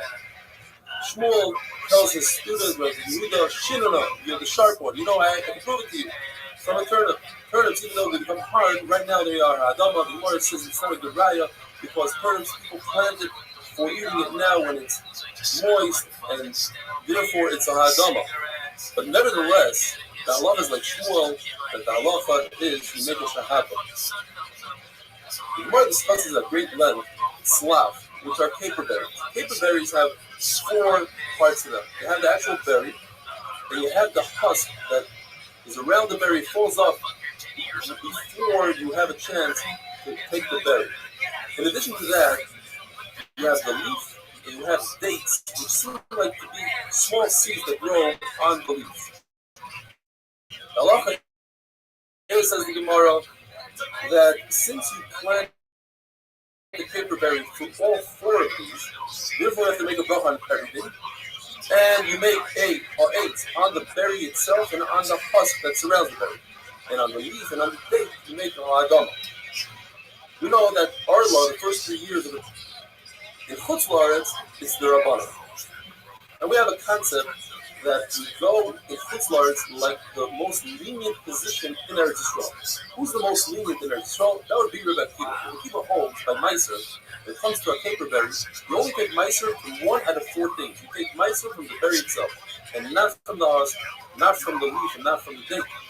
Therefore, when it comes to Arla in Chutz La'aretz, you only are chaying on Arla on the berry itself. Now, there's a shita that's even more makeup than Rabbi Akiva, but we ignore that shita. That's that of Beishamai. Beishamai holds that a caper berry is a suffix tree and suffix vegetable. Therefore, it's an issue to do kleakarium with caper berries. Kleakarium means to take grapes and plant them together with other vegetables. Since Beishamai think that perhaps caper berry is a vegetable, they say it's awesome. If there's a suffix, now it's a suffix arla. And a suffix arla, you can go to someone who's not marking on arla and buy caper berries from them as long as you don't look. Maybe he's taking from a caper berry tree that's 5 years old, and he's taking from a 2-year-old. You ignore it, you just don't look. So that's even more than the Rabbi Akiva, and the reason why we don't go on the Shammai Shita is because when the Shammai argue with Basil, it's as if they don't exist. We ignore their Shita completely. Now, the question is, why isn't the husk of the caper berry a shomer, a protector to the berry? And if it's a shomer protector to the berry, it should be chayiv barley, it should be over and isra to eat the husk. And the answer is, the Maseches HaGemara, that a protector is only considered something that actually protects the fruit. If you were to remove the protector, the peel, and the fruit remains to exist and it doesn't spoil, then it's not a protector. The caper berry, if you remove its husk, it remains a caper berry, it doesn't go to waste, and therefore the husk is not a true protector in a chayiv an arla. When it comes to a pomegranate, it has a crown, and inside the crown you have something that's called a nates, according to one shot. These small flowers that grow out of it. Underneath that is a pickle. Inside, right there, is a pickle. That, the Gemara says, is considered a shomer. It's protected to the fruit. And it's also included in the shear of tumah. Because in order for fruit to be coming, you have to have a kabeitza. If you only have a kabeitza with the pickle, it's considered tumah. The nate, on the other hand, is not mitzvah for the fruit for tumah, because it's a shomer to a shomer. It's a protector to protect the second layer. Yet, when it comes to arla, the nate is also an arla, and the reason is because it's still considered a shomer, it's a protector, even though it falls off early on in its growth. There's an isser to cut trees. Yo. If they have fruit on them. How are you? Eat fruit on tree cut and not destroy them. Once the shear, the Gemara goes through the whole shear, according to the Shammai, it's once the fruit starts growing, according to the Sil, depends what the fruit is. If it's carobs, it's when it becomes like a chain, small pieces of fruit. But Geffen, as you grow, according to Rabbi, that's closer, it's the same shear as Pula Love on the type of bean. Olive is once it grows mates, flowers, and all the other trees according to Basil are once they start growing. What about black pepper? Peppercorn.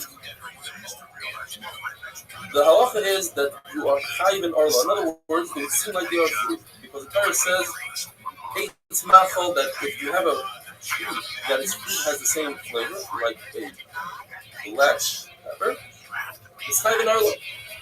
And you also learn from that concept that Eretz Yisrael is not missing any fruit that even have pepper. However, if you eat them in Kippur, it's machloikis. According to Rav Sheshes, you're chayiv kares if they are moist, and the bracha on it would be machloikis yishonim if it's eggs or adama. But if it's dry, like we have today, dry black pepper, is a shahako. According to Rabbi, if it's moist, you're chayiv kares. But if it's dry, you're not chayiv kares, and you don't make a bracha at all. Ginger, which is dry, says Rabbi, on your Kippur, you're fucked if you eat it. However, if it's part of a particular food that comes from Kush, Rashi says it's Ethiopia, others say it's India. The point is, it's very heavy on ginger. So first of all, we're not marked on Bishul Apple because it's mostly fresh ginger, yet the bracha would be Ha'adama, and the Gemara finally talks about daisa, some sort of oatmeal. If you eat it as is, Joe, how are you? Or the oats, or one of the Chamish Taminim, the bracha would be Mizarch. But if you add a lot of honey to it, it's not like. According to Rabbi Yehuda, the main part is the honey, and therefore you make a shahako. And according to Rav Kahana, since it has one of the 5 minim, one of the 5 grains, the bracha is Mizarch. This points out, even if you have the 5 grains, if the 5 grains are in there, to bind the item, such as, let's say, licorice, is saying that there's a lot of flour in it just to keep it together, it acts as glue, then the bracha would be shahako, have a wonderful day.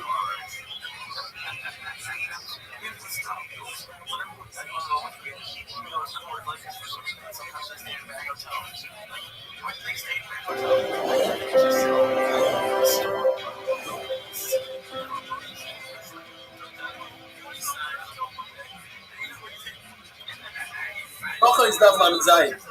If a person eats a mixture that includes one of the 5 grains, you have to make very many mizayos. Unless, like you said the other day, place brings down that if the 5 grains act as a binder, then it's a shahako.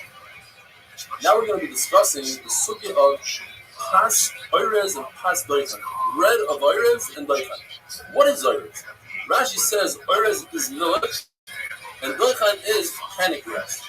But many other Rishonim on the Chulga Rashi has brought down the halacha that oirez is what we call today rice, and in Israel oirez is rice. So what bracha do you make if you eat rice bread, and what bracha chronim do you make? It's a 4-way machloekes. Rav and Shmuel hold that you make a shahako, and afterwards you make a bar nefashos. And this will come as a very big surprise to a lot of people. Rabbi Yochanan ben Nuri holds on the other end that you make a moitzi and a birkas hamazon on rice bread. The banan, and this is how we pass it today, you make a mezainos and a bar nefashos. The real holes you make a mezainos and alam nifra.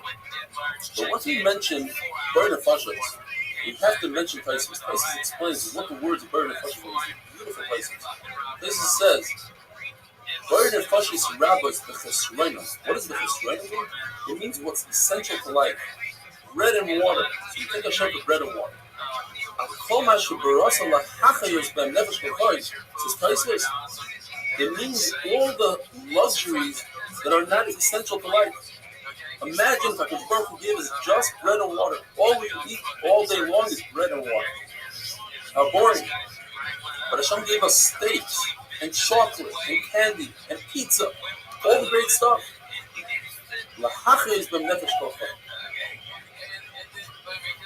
What about oatmeal? What bracha do you make on oatmeal porridge? According to Rabbanan, you make a mizaynos. That's what we do today. And we make our mikvah. But according to Rabbi Gamliel, and this is a huge tradition, you make a birkas hamazon when you're done eating oatmeal. If somebody chews grain, you make a very priyadama.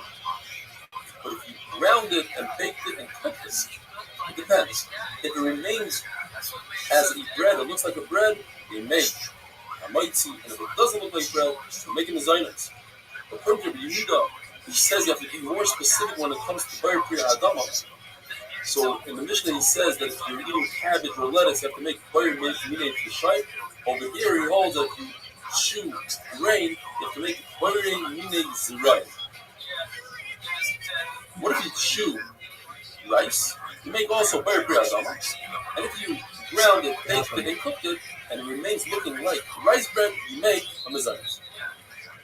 According to Rabbi, all shivas haminim, pomegranates, dates, etc., you have to make a birkas hamazon when you're done eating it.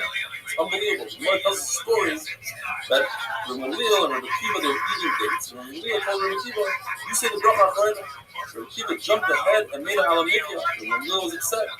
And the Rabbi, you know, I hold that it's birkas hamazon.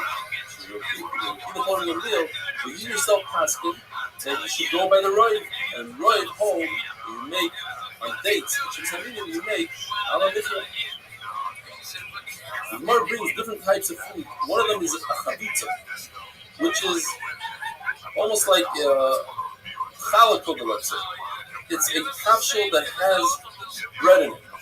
Says the Gemara, if the size of the bread is a kazayis, then you have to make amoitzi. If it's less than a kazayis, it's a mezayis. And we learned this from when a Yisrael brings his mincha, and he hasn't brought one in a very long time, according to Rashi, he makes a shechiyah. If the kohen eats from the mincha, he makes amoitzi, provided that the pieces are kazayis. So you see that you need a kazayis in order to make amoitzi. There's a brayz that says that if somebody gathered crumbs from the mincha, and he eats the crumbs in a chatzi pras, in a shir of a chatzi pras, meaning he ate 4 kibbetzim in 3 to 9 minutes. So he could be yaitza the matzah. His matzah is lechem ma'ini, and this is really poor bread. But he's also chayiv on chametz, if it's chametz. We must say that it's talking about a situation where these crumbs come from a larger bread that's still in existence, and therefore these crumbs have chashivas. La'alacha, chavitza that has crumbs that are less than a kazayis, you make a hamoitzi if you could see that these crumbs come from bread, they are bread. It has a tzura than a hama. Now, if the crumbs are larger than a kazayis, even if you can't tell that they are bread, you still make hamoitzi. Tosis holds, and this is how we paskin, that we're not talking about cooked chavitza. It's actually just bound together through some other thing, like with eggs or something. And only in that situation do you need a kazayis. But la'alacha, if you eat crumbs of bread, then even without binding them together, it's definitely hamoitzi. There's something called truknin, the Gemara says, which is also known as kuba da'ara. It's a very liquidy dough, maybe perhaps something like pancake dough, and you put it in the oven. Says the Gemara that according to Rabbi, it's chayiv and challah, and according to Rabbi Yochanan, it's patur from challah. Teresa. What is teresa? There are 3 explanations. One is that it's a very, very thin batter, maybe something like a blintz batter. Another shot is it's eating bread, it's dough that's on a spit, and you turn it around and you put some oil on it and eggs. Or it's what's known as kuta. Kuta is bread that's made in the sun. All these 3 things, whatever the shot is, are patur from challah. Now we know that kuta is chayiv and challah. So we must say that kuta, that a person decided to make it as bread. When you see he went through the effort, he made a nice design, a nice shape, that's chayiv and challah. But if it's just threw down, and it looks like just a plain board, that would be patur from challah. Have a wonderful day.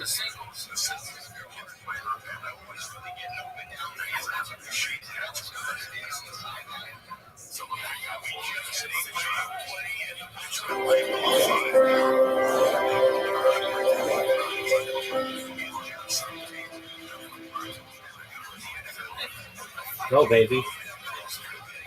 Bracha is daf lamed ches. We're continuing with kuba da'ara. You take flour and mix it with water, and it's a liquid dough, and you put it at the bottom of the oven. According to the Tanakh, it's considered bread, and therefore you make hamoitzi and birkas hamazon. According to Rabbi Yosef is considered dough that has a little crust to it, and it's a mezainos and alamifya. Mar Zutra says that this is considered regular bread, and you make a whole meal out of it, and therefore you make hamaitzi and bikras hamazon. Mar Baravash, on the other hand, says that this is considered a poor man's bread, and you can make matzah out of this. We have a fundamental machloekes about juices that come out of fruit. Is it only grapes and olives that you squeeze them and you take out juice, that the juice has the same halacha as the fruit itself, you make a special bracha on it? What about apple vinegar? What about honey that comes out of a date? What bracha do you make on that? There's one man that says that all juices are considered like the fruit, and therefore, when it comes to truma, for instance, if somebody drinks truma juice, any juice, apple juice, whatever it is, you'd be chayav to pay hengish back and pay the hengish because he took from truma, and therefore the bracha would be very creates on the juice. According to the other madama, if you took truma juice by mistake, you don't pay karma because it's not considered a fruit, and therefore you make a shahakol on the juice. There's a concept called truma. You take fruit and you mash it slightly. The halacha is that by truma, you're not allowed to destroy the fruit. You can't even make beer out of truma fruit, which is considered destroying the fruit. Yet, you're allowed to mash the fruit, and therefore, it's considered truma, and it retains its original bracha that you made originally. That would be boyer priyos. The sisa is when you take grain kernels and you dry them out in the oven. They're sweet, you add some oil to it, so it depends. If they're thick, then you make a mezainos on them, and if they're very thin, that would be for medicine purposes, and you make a shahakos. Yet on Shabbos, you're allowed to mix it. You're not allowed to mix medicine on Shabbos. The answer is because you're eating it for food. It just so happens to be there's a side benefit that it acts as a medicine as well. There's a chiddush here that even if you have kavanah to eat it as medicine, since it gives sustenance to the body, and we're free to make a bracha on it, like we mentioned the other day, that any medicine that's medicine plus it gives you sustenance, you're free to make a bracha on it. The bracha of Hamaitzi, you have to make a bracha about the past. That the Baruch Hu took out the weed from the ground. So what lashon do we make? We make Maitzi, does that mean in the past, or Hamaitzi? Well, we know the halacha, we say Hamaitzi means the past, but the Gemara goes through a whole discussion whether Maitzi, different psukim, means in the past, or perhaps Hamaitzi means in the past. There's one person that says that Hamaitzi is from the cities, means in the future. The Gemara tells us that Rabbi was known as a great person and a big bhakti in the halachas of brachas, and they were telling Reb Zera how great he was. And Reb Zera said, bring him over, I want to test him. He came over and he gave him bread, and Rabbi said, Hamaitzi. And Reb Zera was upset. Why did he say Maitzi and take us out of our spaces and explain to us the child in the pasuk? But like we said, the halacha is that we say today Hamaitzi, which means in the past. We both took out the wheat in the past. We're going to do the whole discussion about cooked vegetables. What's the halacha? More brings different amoraim and say that it's adama or shahab. But Chisda says that there are fruit. There are vegetables that are great when they're raw and great when they're cooked, such as carrots, etc. But there are vegetables that start out not that good, like cabbage, pumpkins, beets. The bracha would be, if they are raw, they would be a shahaka. Only after you cook them and you take out the flavor from them, they become flavorful, then they are very priyadama. On the other hand, you have vegetables, garlic, and meat, that as is, they have flavor. But once you cook them, they lose their flavor. So it's says, you know that if you put garlic in the food, it tastes great. As it says, it only tastes great because it absorbs salt and chicken and different things from whatever food you put it into. But if you just take garlic and put it into water, you destroy its flavor. And therefore, it starts out as a very priyadama, but once you put it into the water and you cook it, it turns into a shahaka. The Gemara says, do not compare this with the machlokes we have by matzah. Everybody agrees that you yaitza in a matzah that was soaked in water. In fact, that becomes a lechem oidish, the corn is bread. These machlokes whether you cook it, you yaitza matzah. The Gemara says, the beginning of the machlokes would be whether the flavor of the matzah remains in the matzah, and that's the machlokes. But it could be that in our situation, cooked vegetables, everybody might agree that the bracha would be, I don't. Gemara brings that the Binyamin Bar Yefes said in the name of Rabbi Yochanan that the vegetables are shaka. On the other hand, the Gemara brings Rabbi Bar Abba, who says Rabbi Yochanan said that vegetables are hadama. The Gemara says there's no comparison between Binyamin Bar Yefes to Rabbi Bar Abba. Rabbi Bar Yefes wasn't as nice as Rabbi Bar Abba. Rabbi Bar Abba was very exact in the way he would put it over Rabbi Yochanan. In fact, the Gemara says he would say over everything he learned from Rabbi Yochanan in the past 30 days. Every 30 days he would repeat everything. Another third writing one brings that these tumas, type of a bean that you cook 7 times, and Rabbi Yochanan said a hadam on it. You see that even after you cook it, the original bracha remains. These are Rabbi Rabbi saw Rabbi Yochanan say a bracha on a salted olive. The salted olive has halacha as a cooked olive. Salt is like cooking. You got a bracha before and a bracha after. There's no rice anymore, but perhaps you made a shahaka before and a buried questions at the end. And finally, maror, you yaitza with the stalk of the maror. But if you cook the maror or you pickle the maror, you're not yaitza with the maror. Why? Because the maror loses its maror flavor, having wonderful flavors.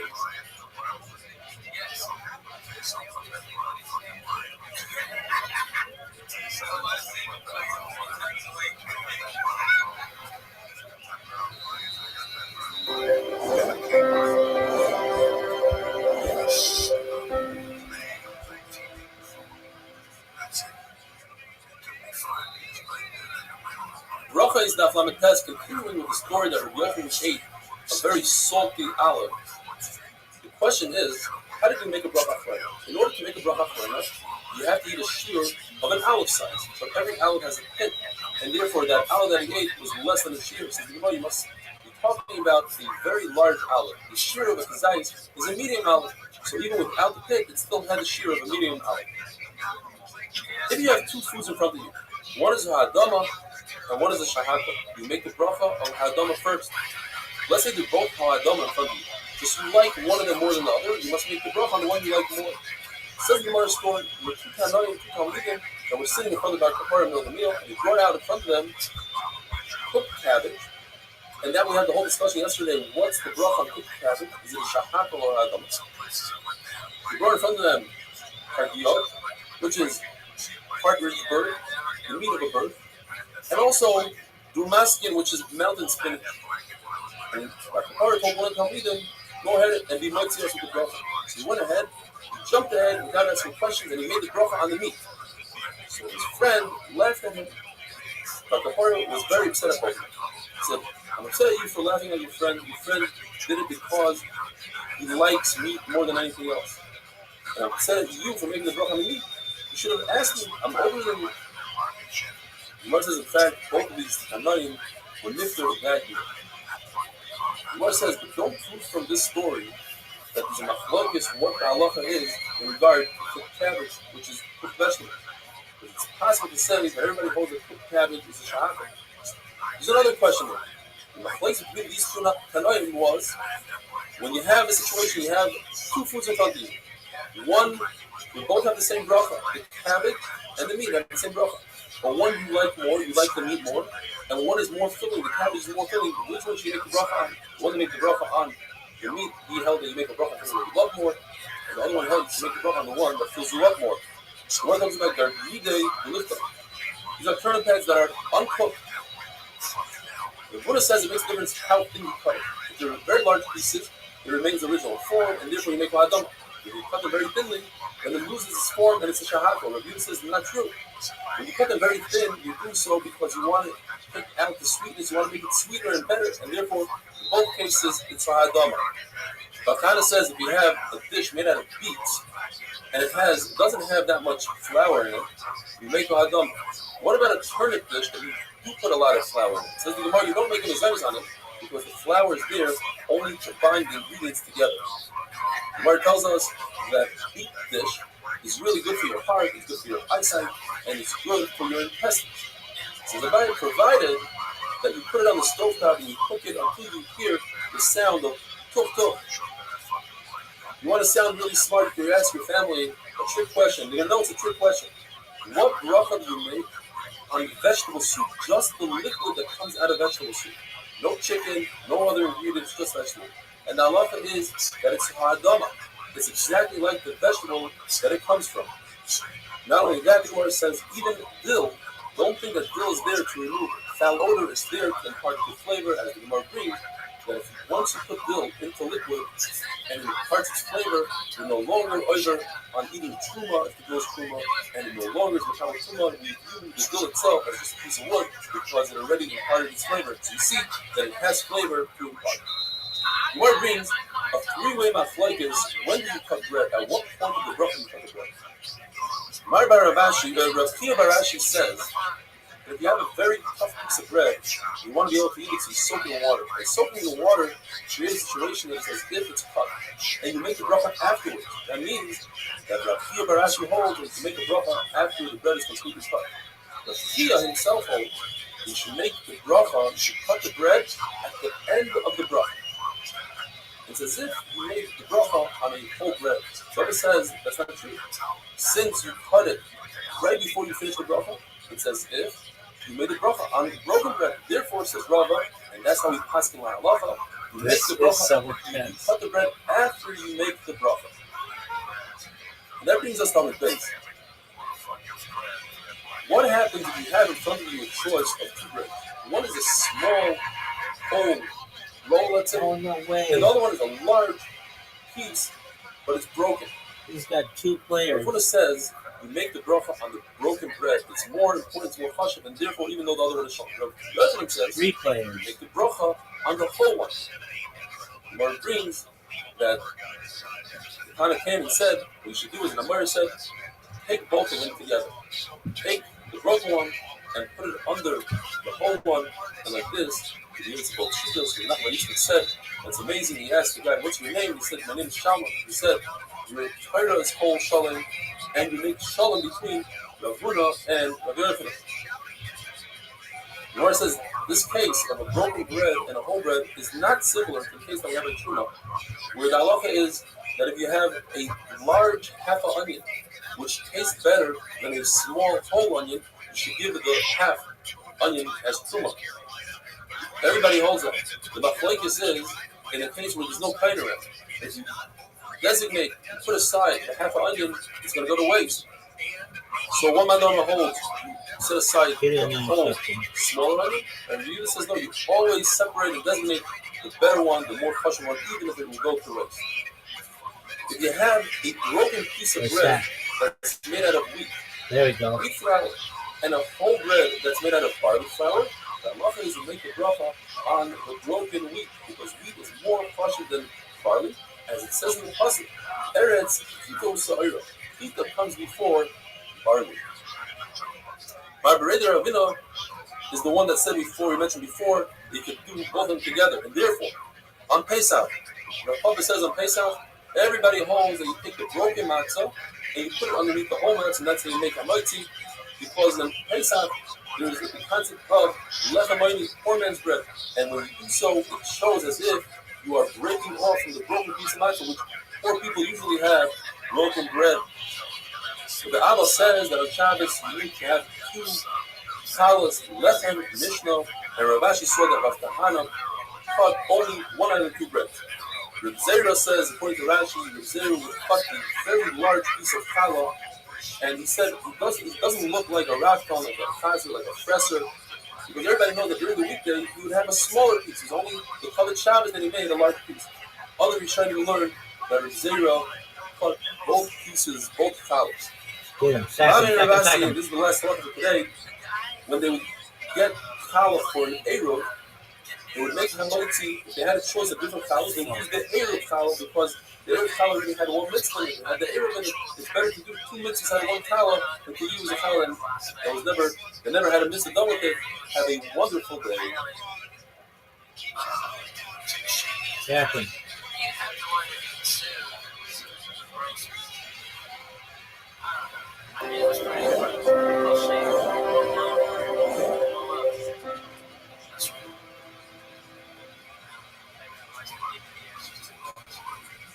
Rocha is daf mem. If a person talks right after he says hamaitzi before he eats his bread, he must repeat the bracha, unless he saying things that are important to the bracha. Like he tells someone in his family, here, take a piece of challah from the bracha. What if he says, pass me the salt? That's machlokes. Rabbi says, that's not a hefsek. It's a shita that says, even if you say, we must make the food for our animal, that's also not a hefsek, because it's part of the bracha. It's also to eat food before you feed your own animal. You need to prepare yourself before you make hamaitzi. In other words, make sure that everybody has their salt or whatever they smear onto the bread. Otherwise, it can be a hefsek unless you're doing hamaitzi on a very good piece of bread that doesn't need salt, doesn't need any smear. After every meal, you should eat some salt, and after drinking beverages, you should have a little bit of water that prevents the bad breath and askara, which is the worst disease in the time of the Gemara, at night. You drink a lot of water, a whole flask of water for every bread. In other words, your floats in your stomach, so to speak, that prevents diseases of the intestine. If you eat lentils once every 30 days, that's really good to prevent askara. And if you eat it every day, that prevents bad breath. If you eat mustard once every 30 days, that prevents diseases in general. And if you eat it every day, it's not very good. It weakens the heart. If you eat small fish like sardines, that prevents diseases of the intestines, and it causes the zera to be marba, and it heals the entire body. If one eats ketzah, now one shot in Rashi is fennel, but if he likes this shot more, what it's called in Hebrew, ketzah, it's this black seed. If you eat a lot of that, it prevents heartache. However, its smell is really bad. It's considered one of the 60 salmon mothers, one of the 60 poisons. And if you sleep next to it, the wind could push it into you and it could cause death. Where it tells the Virginia's mother used to bake the bread with ketzah, but she remove it because of the bad odor. The Mishnah says, and we learned that previously, the holds that when it comes to vegetables, you have to narrow it down a little bit more. So if you're eating greens, you have to say, Bari Mine B'Shai. Where do you get this concept from? Because the Pasuk says, Baruch Hashem Yom Yom. You don't have to bless Hashem at night. The answer is that every day, depending on the day, you have to give up those Baruch Hu brachas. Like Shabbos, you give special Shabbos bracha, special Yom Tov bracha. So too, when you eat foods, different foods require different brachas within the same category. You have to narrow it down. In vegetables, there's three categories. There's ha'adama, there's shoyim for beans, and zerayim for seeds. The Gemara says, if it's humans, when their vessel is full, they can't fill it up anymore. But the Baruch Hu gave us a bracha that if we learn Torah, the more we learn, the more we retain. It says in the pasuk about Yomer in Shemaya Tishma. So another shot is, if you chazer and you chazar on learning, you will be able to retain more. It says in Mishnah, if you say ha'adama, or ha'adama on fruit, you are yaitza. But if you say the opposite, you say bar kriya eight. On a vegetable, you're not yaitza. And shahakol is a mighty everything. It's not like this. When you bring the Kurim to Hashem, to this Amidosh, you're supposed to say, Alo Haaretz Hashem Esatoli, on the ground, on the land that you gave me. And what happens if you had a disaster on your land? Your tree was chopped down, your stream disappeared. You still say it. When Jesus says yes, you still say it, because the main part is the actual land, not so much the tree. If you the hold, it's the land that we give the bracha on, not the tree. Is it mafleges, the three mafleges? What exactly, from what tree did other Rishon eat when we sinned? According to the mayor, it was the grape. Because all sins, humans sin because of wine. Rabbi Nechemi says it's the fig, because the fig is what he dressed himself with afterwards. Other trees didn't want to give him any of these. It was the fig that tried to compensate on the avera that he did. And finally, Rabbi Yehuda holds it's wheat. It's the tree of wheat. In other words, wheat is a tree. He ate from the Eitz Hadas. He gave him seichel.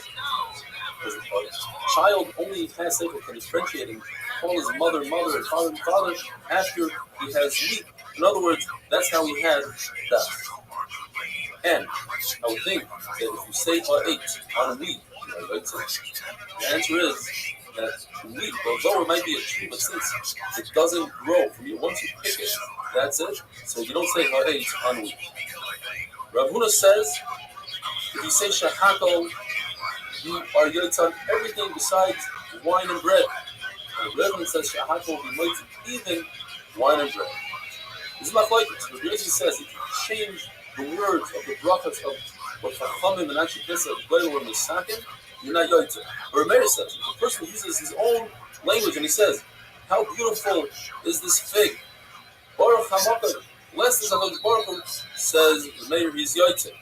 But it's possible that if a person mentions fig, it's better than saying shahakol because shahakol is just a general bracha. On the other hand, it could be that shahakol is better than saying your own language because shahakol is a bracha that chachamim will misakim. The Gemara tells us that there was a shepherd, his name was Binyamin, and by benching, instead of benching, he said, Baruch Rachmanim Moreh, the High Rifta. Blessed is Hashem, the master of this bread. And Rav said he's yotze, the first part of Birkas Hamazon, the first bracha of Birkas Hamazon. And we know that Birkas Hamazon is one of 5 things that you can say in any language. The Parsha of Saita, Yudin, a Meiser, Kriya Shema, Shemaneser, and Birkas Hamazon are things that you can say in any language. But I would think you could say in any language when you translate word for word. But in this case, he said his own words. Mashmal in the 2 things. Number 1 was in a different language, and number 2, it didn't even mimic the language that Chachamim instituted. Nevertheless, it's a good bracha. Rav says the most important thing in the bracha is mentioning Hashem's name. But Rabbi says you must mention Hashem's name, but you must mention the fact that he's a king. The Mishnah says anything that doesn't grow from the ground, the bracha is shahaka. And Yehuda says something that is from a curse. We're going to describe what that is. You don't bench at all. You don't say any bracha. He also says that if there's different foods, and one of them is from the Shivas Haminim, you must make the bracha on the Shivas Haminim first, and according to the Chachamim, it doesn't matter. So here's a list. You have meat, fish, chicken, eggs, cheese, and foods that got ruined, like bread that's moldy, wine that's no good anymore, or any capsule that's no good, salt and salt water, and noivles. What is noivles? So we must say in our Mishnah that noivles means dates that were sunburned. They were burnt in the sun, and according to the Yehuda, that's considered a curse. It was cursed, and therefore there's no bracha at all. There's a concept called noivles tomorrow, and that is when it comes to the halachas of the man. You have an amaret, you're not sure whether or not you take mice or not. You don't have to be master and take mice again on something that's really cheap, like these dates that were burnt.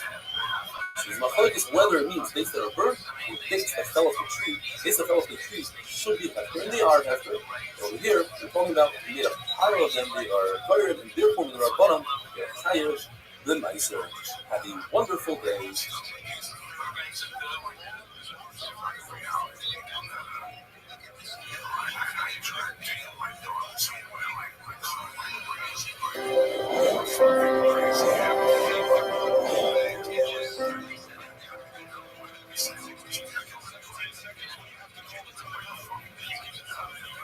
Bracha is daf mem aleph. You have in the Mishnah machlokes with Guiness Chachamim. If you have food in front of you, which one do you make a bracha on first? Is it the Shivas Haminim first, or is it Kavod first, the one you like more? Says love machlokes Amoraim. How to explain this machlokes? Machlokes is only when the brachas are the same. Both of them are right. So you have an apple and an olive. The olive is Shivas Haminim. The apple is what I like more. Which one do you make first? But if the brachas are different, you have adoma and ha'etz. You have a carrot and an olive. You can make a bracha on the carrot if you like. According to anybody. Now there is a brisa that says that if you eat a turnip and then you eat an olive, the turnip, the adoma on the turnip is mighty the olive that's ha'etz. And we must explain that the shot is because the turnip is very sharp. And the only reason you're eating the olive is to diffuse the very sharp taste. In other words, the olive is a kafel to the turnip. And here's a big kiddush. Even though you're eating this kafel not together with the turnip, nevertheless, since it comes because of the turnip, it's still considered a kafel to the turnip. You don't make a bracha on it. Now there's a shita that says that the machlokes of Yehuda and Chachamim is even in the case when the brachas are not equal. Because we have a Rabbi Yosef who says that the pasuk that discusses the Shivas Haminim, Eretz, Chita, the Soira, the Gefen, the Kahina, the Rima. Eretz, Zeis Shem Mikdash, goes in a very specific order. Chita, wheat, the bracha comes before Sa'ira barley. And just go down the pasuk, whatever is first in the pasuk, the bracha comes before that thing. And therefore, that would tell us that anything that's in this pasuk comes before other vegetables as well. Hanan says that this pasuk is coming to tell us that these fruit of Eretz Yisrael all correspond to shiurim in the Torah. So, for instance, we start from the beginning. Chita, wheat. That is, if a person goes into a house of Mitzvah, holding his clothing and his shoes and his ring, they become Tamei immediately. He becomes Tamei immediately, and all his clothing comes from. But if he's wearing his clothing, he has to wait anywhere from 3 to 9 minutes. That's the shear of Kedei Achilas Pras. A half a loaf of bread. A loaf of bread is 2 seudas. Half a bread is 4 beitzim, 1 seuda. But the Gemara says it has to be a special shear that's easy to eat. It has to be made out of wheat. So here you have the shear of wheat. You have to be leaning and you have to have a dip. The next shear is Sa'ira. A bone the size of a barley is Mekama for that person. You touch it and if you lift it, but it's not Mekama the whole room, but oil. Yafen, wine, is a shear for Nazir. Another Nazir eats harsanim, he eats the peel or the seeds of the grape, he eats a shear of the revis. How do you measure revis? With wine, wine is thicker than water, therefore more of it fits into the cup. Ta'ina is a fig. That's how much you have to take out into a different rishus and Shabbos, the size of a fig for food, that is the size of a fig. Remind of pomegranate, if you own a kli, you're not selling a kli because a kli wouldn't be punished if you lose its susceptibility to tumult, even if it has a small hole in it. But if you own a kli, you don't want to get rid of it until it has a giant hole the size of a pomegranate. And then it's no longer helpful. And olive, that's all most of the shiurim of the Torah, such as Caleb, Dam, Kidul, and Noisar. And finally, Dvash, which is a date. That's the milk you have to eat on your kipper in order to be oil. And Rabbi Yosef is Mekulah. He says all the shiurim are just going to smack in the Torah. It's not the real meaning of the Torah. Question: you have in front of you a date and a pomegranate. Which one do you make a bracha on first? Now, if you go in the list of the Torah, the date is the last one in the 7 meaning. A pomegranate is number 5. So the Torah of pomegranate should come before a date. Says the Gemara, a date comes before a pomegranate. Why? Because the pasuk is divided into 2 pieces. First eretz and second eretz. The date is the second one to the second eretz. The second one comes before the 5th one on the first eretz. And if this heard this, he was extremely excited. He said, Rabbi should have metal feet so that they could serve you forever. The person made out mitzvah, and then they brought him fruit. They brought him dates, figs, and grapes. According to Gunnar and Nachman, since it's not part of the studio, you have to make a separate bracha on it. And if Samazim works to be mighty, those according to Rav Shimon, you need to make a new bracha afreina because Samazim doesn't work. Why? Because Hamazon is only for something that's satiated you. These foods are just for sweetness, and therefore you can make another bracha. And he adds, this is one of the scariest words in Shabbos. This is the only thing that I can think of that doesn't require a bracha right now is kas habod and pisnim of Kisanim. Rashi explains. Pisnim is toasted grain. Bread that comes at the end of the meal, toasted grain. Says Rashi, it's talking about after Birkas Hamazon, they're being toasted grain, and additionally the green bread. And since that bread has so little flour, less than Kazai's flour, it has a lot of nuts and other stuff in it, therefore you don't have to make a bracha freinan. Paisvis argues with Rashi very strongly. Rabbi Chia says, bread patters all foods, and wine patters all beverages. And it says Rav Papa, halacha l'ma'asim, it says 3 halachas. I'm going to say how Rashi learns, but also how Paisvis learns, because we go by Paisvis, and that's what's brought down in Shulchan Aruch and in Shavur.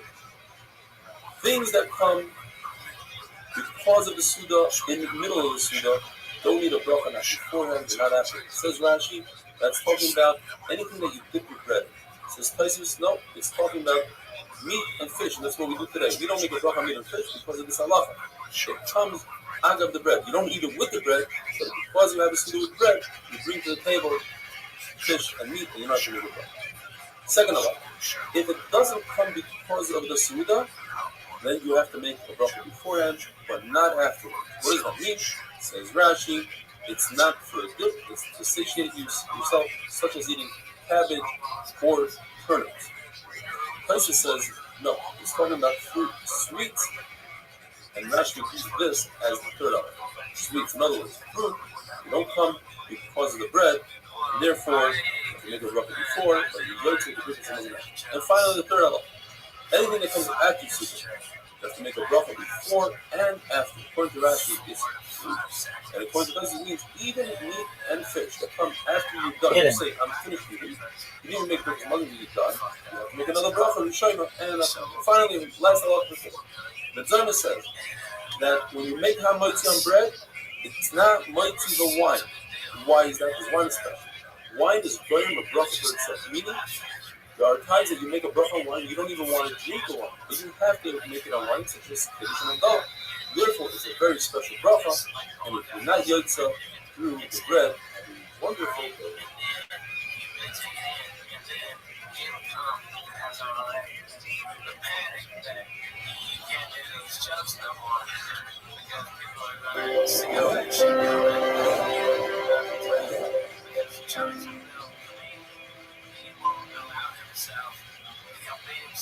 Get him.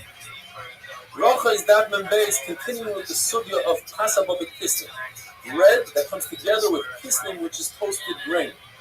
In other words, it's a different type of bread. Rashi describes it as very heavy on the sweets, on nuts, very low on flour. That's why there's a manora that says you don't even make a breakfast hamazon on it. What bracha rishayna do you make on it? According to Yehuda, you make hamoitzi. According to Shmuel, depends. If one is kriveh suda on it, in other words, he eats 4 kibbeitzim of it, then he would have to make hamoitzi. In fact, nowadays, if you eat any cake or whatever cookie and you eat 4 kibbeitzim of it, you would also have to make hamoitzi on that cake and cookies. Not kriveh suda, says Shmuel, then it's just a mezainis. Rabbi Yehuda was at a chasana that he made for his son, and they brought out kisnim. And he said, what's this tzitzi noise that I hear? In other words, he heard people say hamoitzi, and he wasn't happy with that. Shmuel said you can use lachmaniyot, which are chisanim, for eruv chatzeres. And the question is, why? It's not real bread. And the answer is, if you convey sud on it, then it's real bread. Now, what bracha prayna do you make on it? According to Rav, you do not make a brikas hamazon. So what do you make according to Rashi? It's according to Pashas, according to Taisa, it's the salamitra. According to Rav Nachman, if other people establish a meal on it, then you make a birkas hamazon. The concept of Pesach Hadas, one decides is no longer in the meal, so even if he didn't make birkas hamazon, and they bring more food out, he has to make a new bracha. What's Pesach Hadas? There are 4 opinions. One opinion is once he decides the meal is over. The Papa says no. You have to remove all the food from the table, or actually move the table out of the way, according to another opinion. Rabbi was once at the Reish Golos, even though the meal was over, in his mind, he understood that the Reish Golos might bring out more food, and therefore there's no Pesach Hadas, and he didn't make a bracha on the additional food that came out afterwards. A third opinion is that if you wash your hands with oil, like you sanitize your hands, that signifies that it's the end of the meal for you. Anything that comes after that point, you have to make a new bracha. And finally, the fourth opinion, and that's the halacha, is that it's mayim achronim that establishes the end of the meal. So once you wash your hands from mayim achronim, then the meal is over. Even though you didn't bench, if you brought food after that point, you have to make a new bracha. The Gemara says that there are 4 kifos. There are 4 things that must happen immediately after you do the first one. The first one is, if you lean your hands on the animal's head, you do smicha, you must do the shvita that comes right after smicha immediately. You say God Yisrael, you must have Shemona Esrei immediately. When you wash your hands with this Yidayim, you make a bracha immediately. And finally, Abai says, if you invite a Kamachacham to your house as a guest, you will immediately have a bracha. Says the Mishnah. There are 3 times during the meal that one would drink wine in the time of the Gemara. One was before the meal started, during the appetizer. One during the meal, and that was in order to soak the food in the stomach. And the third one was after the meal before Birkas Hamazon. Says the Mishnah that if you make a bracha on the wine that comes during the appetizer. Before the meal, that's enough to pater the wine that comes after the meal before Birkas Hamazon. The same thing if you make a bracha on some sort of appetizer, that's enough for the appetizers during the meal as well. And this brings us to the base. Gemara says that 1 cup of wine, a bracha on a cup of wine, is mighty the second cup of wine, provided that there's a kviyah suda there. In other words, it's Shabbos, it's Yontif, it's after bloodletting or after coming out of a bathhouse. But if it's during the week, 1 cup of wine has nothing to do with the other cup of wine. You have to make a bracha on each and every cup of wine. In fact, if you're the type of person that doesn't really drink a bunch of cups of wine, you only drink one, like a bayo, then you would have to make a bracha on Shabbos also on the second cup of wine. He didn't have in mind when he drank the first cup, he's actually going to have a second cup, and therefore you have to make a bracha on the second cup as well. The concept of making a bracha on what's the ikar, and you're mighty the kafel. So if you make a bracha on bread, you're mighty the parteres, which is like cake or snack, but not the opposite. If you make the bracha on the parteres, you're not mighty the bread. By bread, in the time of the Gemara, when they ate the meal, like we know on the little Seder, they used to lay down on their beds, on their couches. If they were in a leaning position, then one person could be mighty everybody else. But if they're not leaning, the one could be Suda, then one person cannot be mighty other people. And nowadays, person says it's different because we sit as if we're Suda by sitting, not by leaning.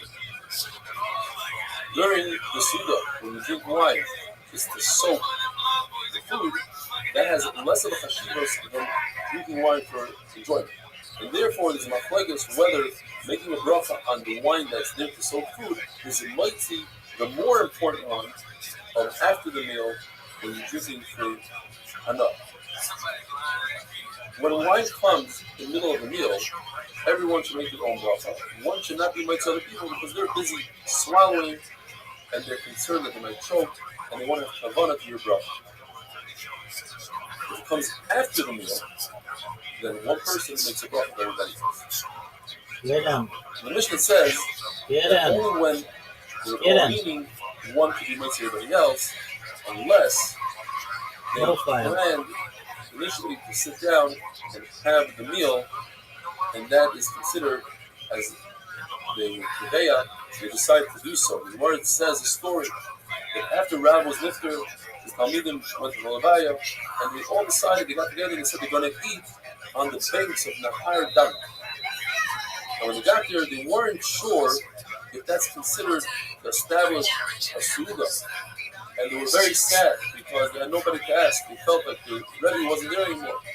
Rabbi Adabar Ahava got up and he turned his shirt around. His shirt that already had ski on it, he flipped it around so as to perform another kriya because he was so sad that he had nobody to ask. Another fucking flag? He came and he said, no, because there was a contradiction to the mission of Bryce, and we had to answer and say, the difference is when people get together and they come up with an eitzah, Rashi says, and they decide they're going to sit down and establish a meal, that's enough. Because their Suda and one could be mighty to everybody else. Have a wonderful day.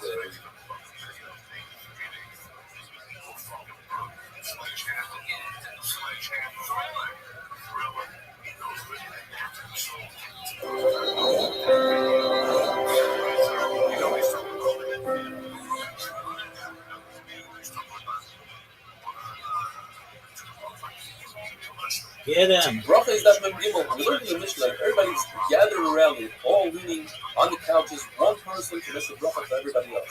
So the Gemara, that's talking about bread. But when it comes to wine, there's a machlokes. And there's two opinions of what Rav said.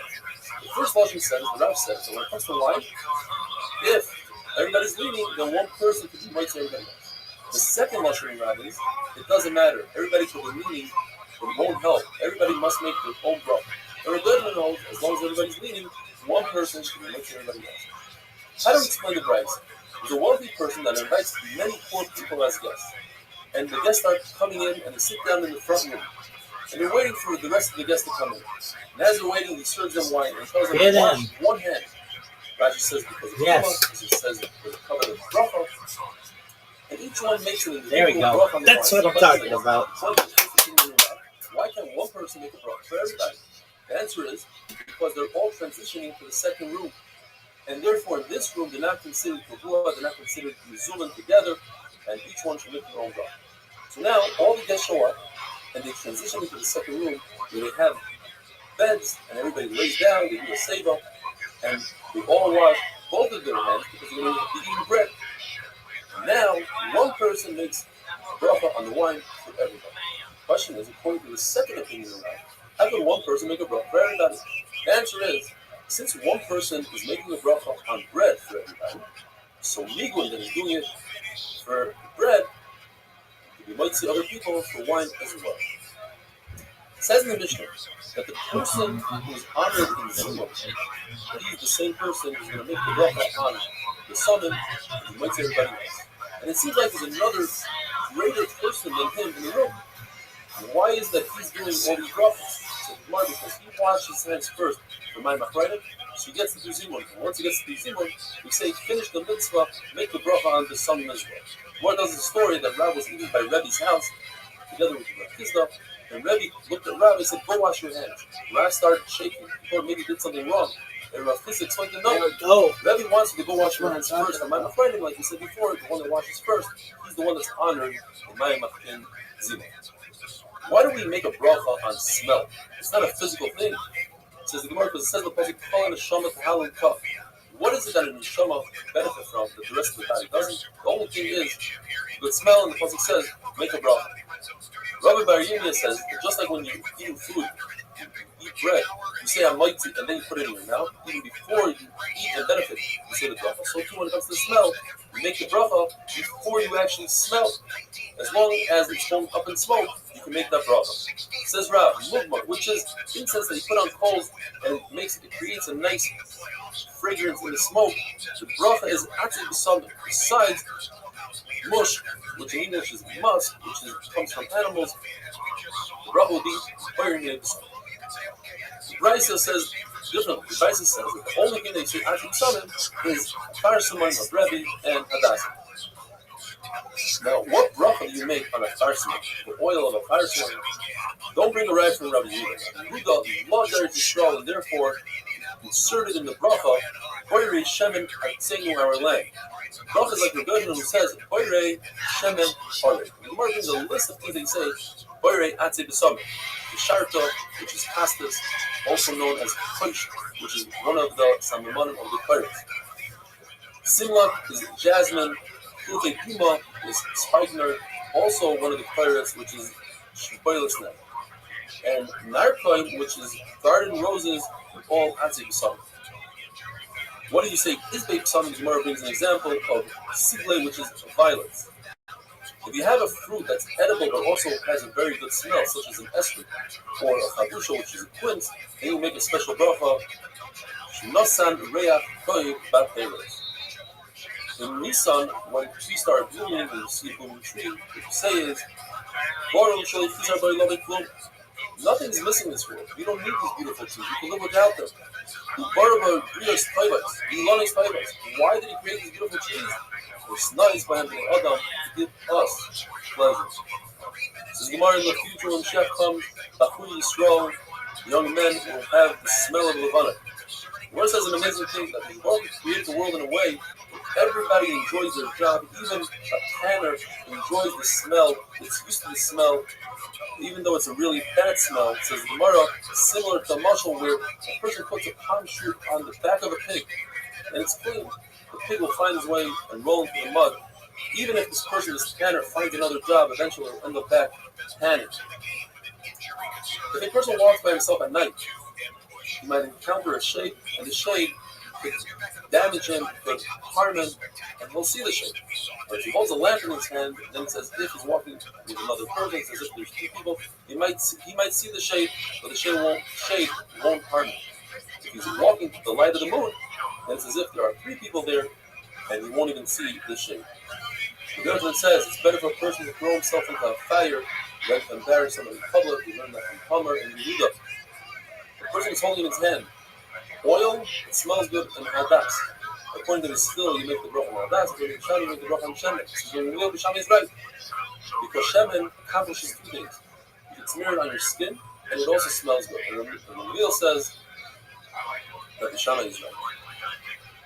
But what happened was, the Gemara says, the couple passed like the silver. He said, but the Gemara said that the halacha is like the Shana.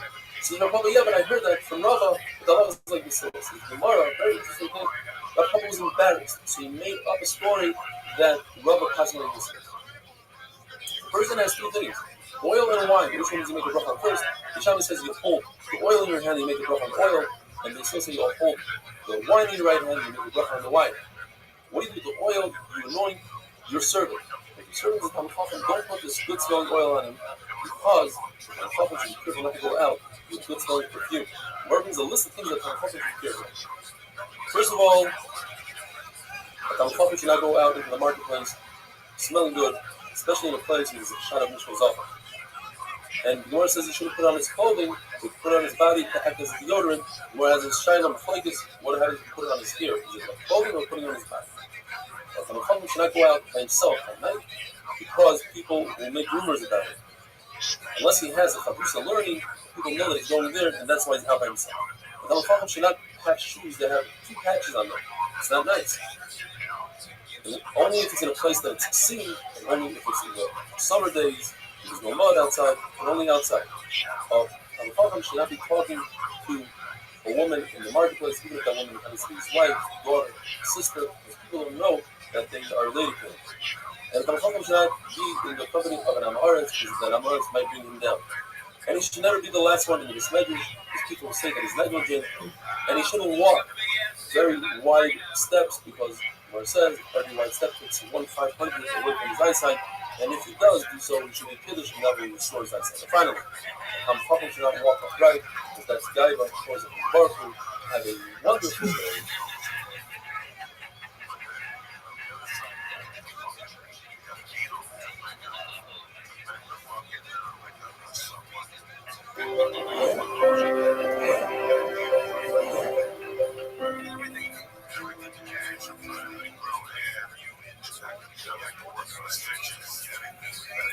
Bracha is daf from Dalet.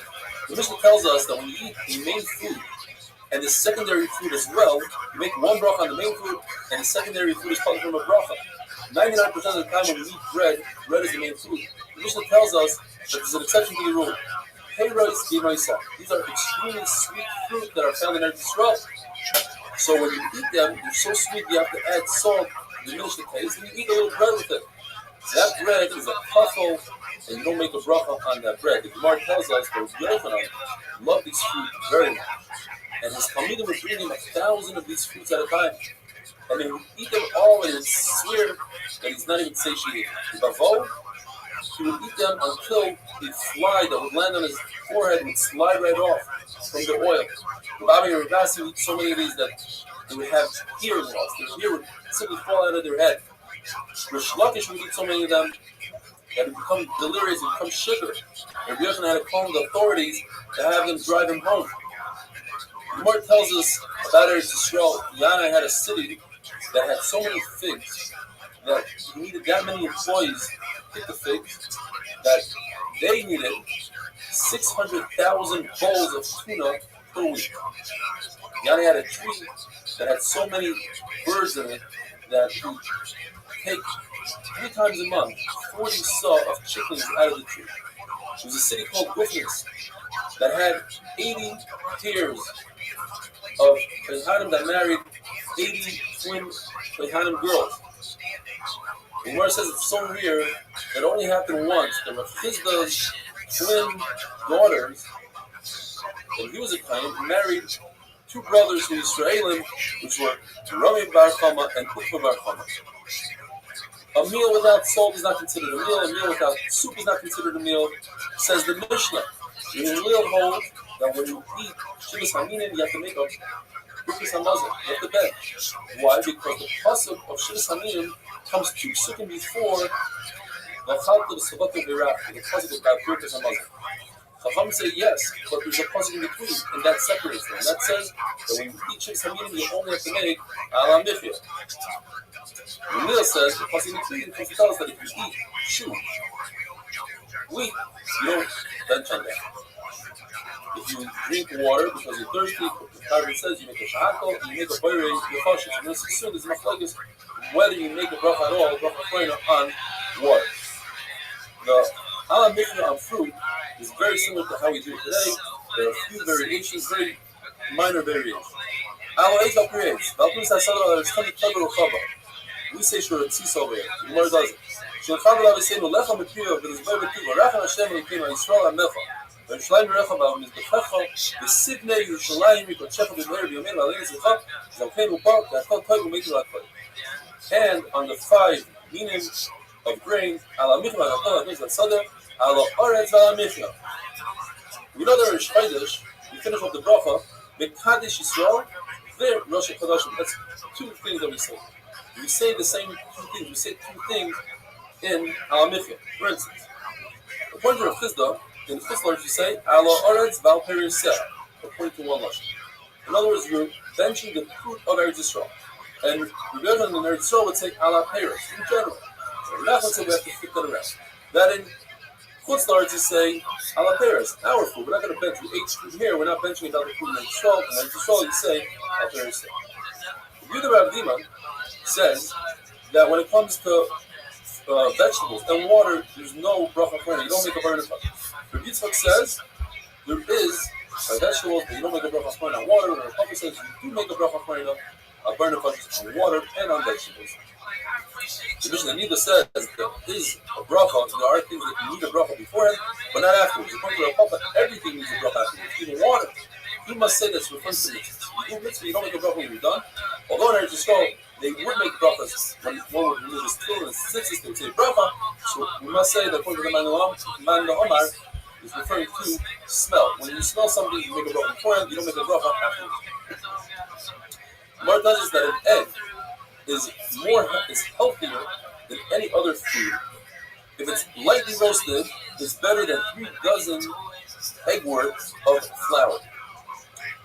And if it's completely cooked, it's the best food in the world besides meat. Meat, the same size of an egg, would have the same nutrient value.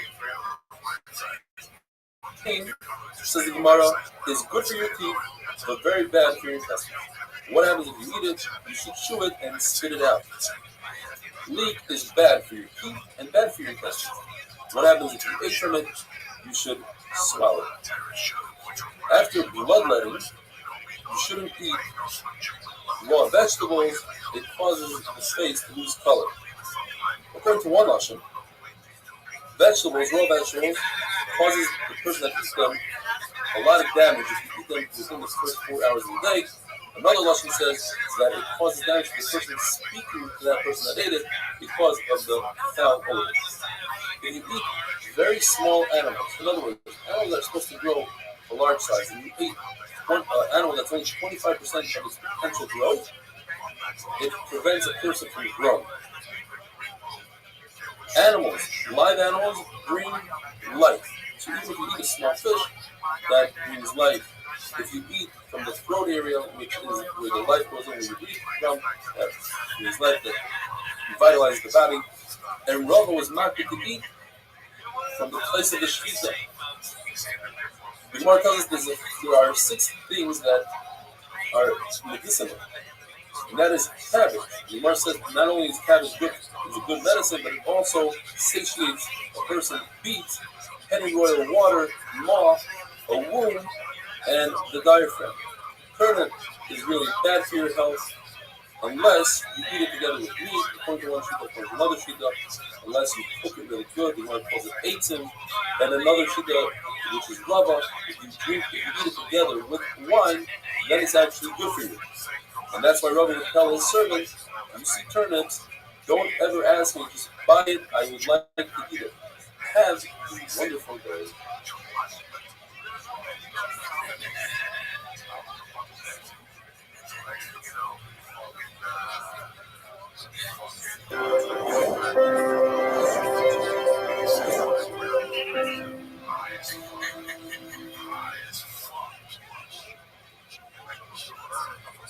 Bracha is daf mem hey, brand new parent. Shloisha Shafru Ka'achas discussing when 3 people get together to eat bread. One of them leads the other in Zima. How do we know this? From the pasuk, the person says, Gadu Lashem Iti. You two, my friends, should bless Hashem, eat together with me. That's a total of 3. Or, Shem Hashem Ekra, I will call out Hashem to you. You guys, hopefully, so together we have 3. The Mishnah says that there are some people that cannot be part of the Zimah. These are people that are eating food that some mice weren't taken from them, or you weren't paid the mice sheni, or the waiter, he ate less than kazayis, or a god, but a kusi is mitzvah. Women, halachically, can make their own zimum. Tanim, avodim can make their own zimum, but they're not mitzvah together with men. How much does a person have to eat in order to have a feel to do zimum and have enough of a feel to lead the 3 with zimum? Tanakama says, kazayis, and Rabbi Yehuda says, you must eat a kibetza. We learn from the same pasuk, God Hashem, that the person that answers Amen shouldn't answer louder than the Chazan himself. The pasuk says, Moshe Yidaber, Halikim Yanev B'Kol. After the Baruch sit over that service of Moshe Rabbeinu, and Moshe Rabbeinu repeated it over to Klal Yisrael. From here we learn, in the time of the Gemara, there's a Balkari and a Matargimon, a person who repeated the words and translated them to the local language. The 2, the Balkari and the Matargimon, have to be on the same noise level. One should not be louder than the other. There's a fundamental machlokes in the Gemara. The Mishnah says that Zimun is with 3 people. How about 2 people? And they elect to do Zimun. Rabbi Yochanan says no, and Rav says yes, they could do Zimun. Abaye says the minute though today is when people know how to read, and you have 2 people, each one benches individually themselves. If there's a poor, somebody that doesn't know how to read, then one could bench for the other, he might say the second one because of the halacha. So when you hear a bracha, it's as if you said that bracha. And the Gemara goes through a series of questions, asking questions on Rabbi Yochanan and Rav. In our mission, it says that 3 people get together to do Zimun, and not 2. That would be a question on Rav who says that 2 could do Zimun and no answer. Our mission is talking about a field, and I was talking about a rishos. If you elect to do so, you can. And the Rabbi says that if 3 people get together to eat, one of them cannot run away and leave his 2 friends behind. It seems like if 2 people are eating, one could run away, and the answer is yes. When you have 3 people eating, then one can't run away because he's created a field. He created a field, and him running away, he's destroying that field. Very interesting halacha. You have 2 people, imagine, 2 people eating together, having a conversation, and there's a waiter. And the waiter plops down next to them and he sits down and eats. And it's not considered gaiva, and it's okay. Because we assume that those 2 people want them to sit there so that they have a field for Zimun. And the question is, according to Rav, 2 is enough. You don't need a 3rd one. And the answer is, 3 is better than 2 because 3 creates a real field, and these 2 is just a left. When you have a real field, when you're required to do the mitzvah is greater. As we said, women can do Zimun by themselves, but they should not use an evet, and planning to do Zimun themselves. They can't use an evet because it's promiscuity. It seems like that even 100 women have the same halachic field as 2 men, and it says the women are the field. So you see that 2 men are higher. So the Gemara is not true. Women have a greater field. 3 women have a greater field than 2 men because of the pasuk of God Hashem Iti. When you have 3, that creates a field. They are considered deos. The Gemara calls them. And now the Gemara says that if you have 3 people that were eating and one ran away, you're allowed to scream out to him so that he turns around and he answers you from a distance. However, when you have 10 people and one ran away, you cannot scream out to him so that he turns around and answers from a distance. Rather, you have to call him back because you're saying Hashem's name. And therefore, it's not proper for him to answer from a distance. Rabbi says that if 3 people are eating together, it's not polite, it's not their parents. So if one of them finishes eating and says, "Hey, I'm done," can you please answer me? Because it's 1 against 2. But if 2 finish eating, then it's okay for them to ask the 3rd one to stop and answer them. But not only does they have to stop and answer, he has to stop and wait until they are finished with the first bracha of Rabbi Samazan, Azan Sakal. The Gemara tells us that there were 3 Amoraim, Yehuda B'Meremar, Marbar Avashi, and Ravachim Adifti.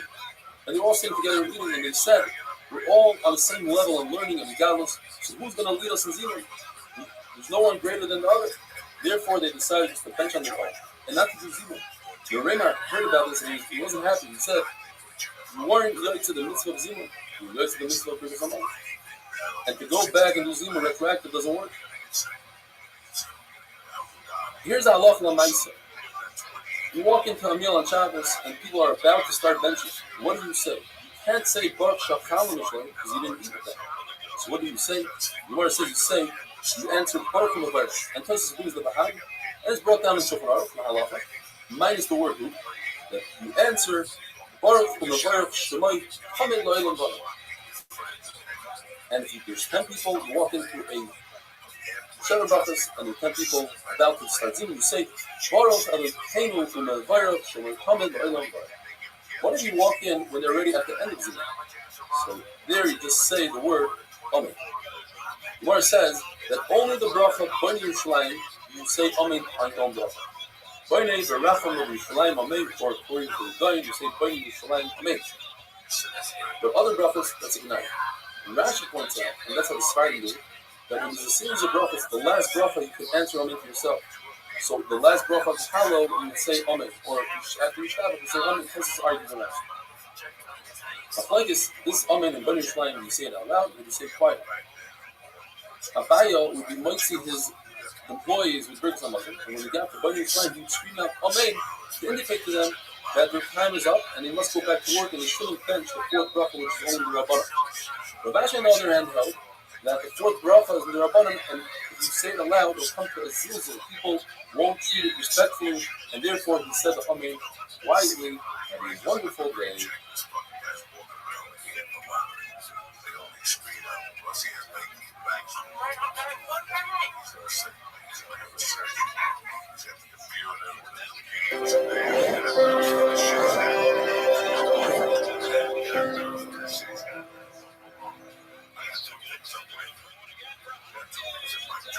Brachas Daf Mem Vav.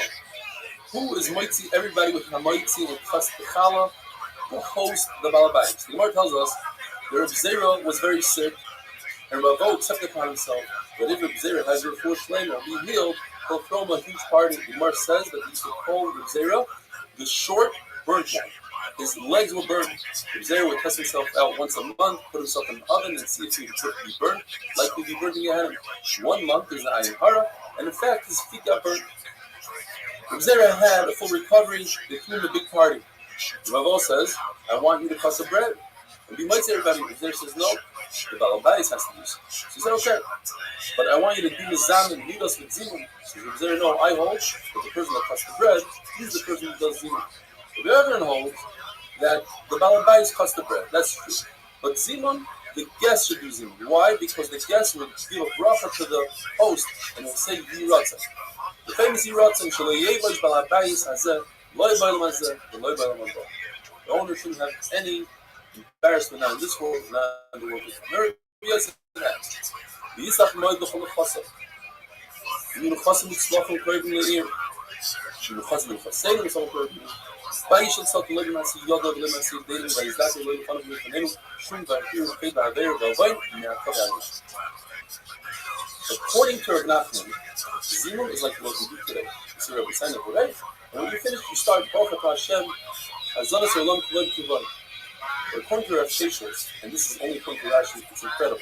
Sheshes holds that Hazanas Olam K'Lev K'Vay is part of Zimun. That is, if you're not benching with 3 people, you're just benching by yourself, you don't see Hazanas Olam K'Lev K'Vay. You just start, that's what benching starts. It's unbelievable. Places in the field, Rashi.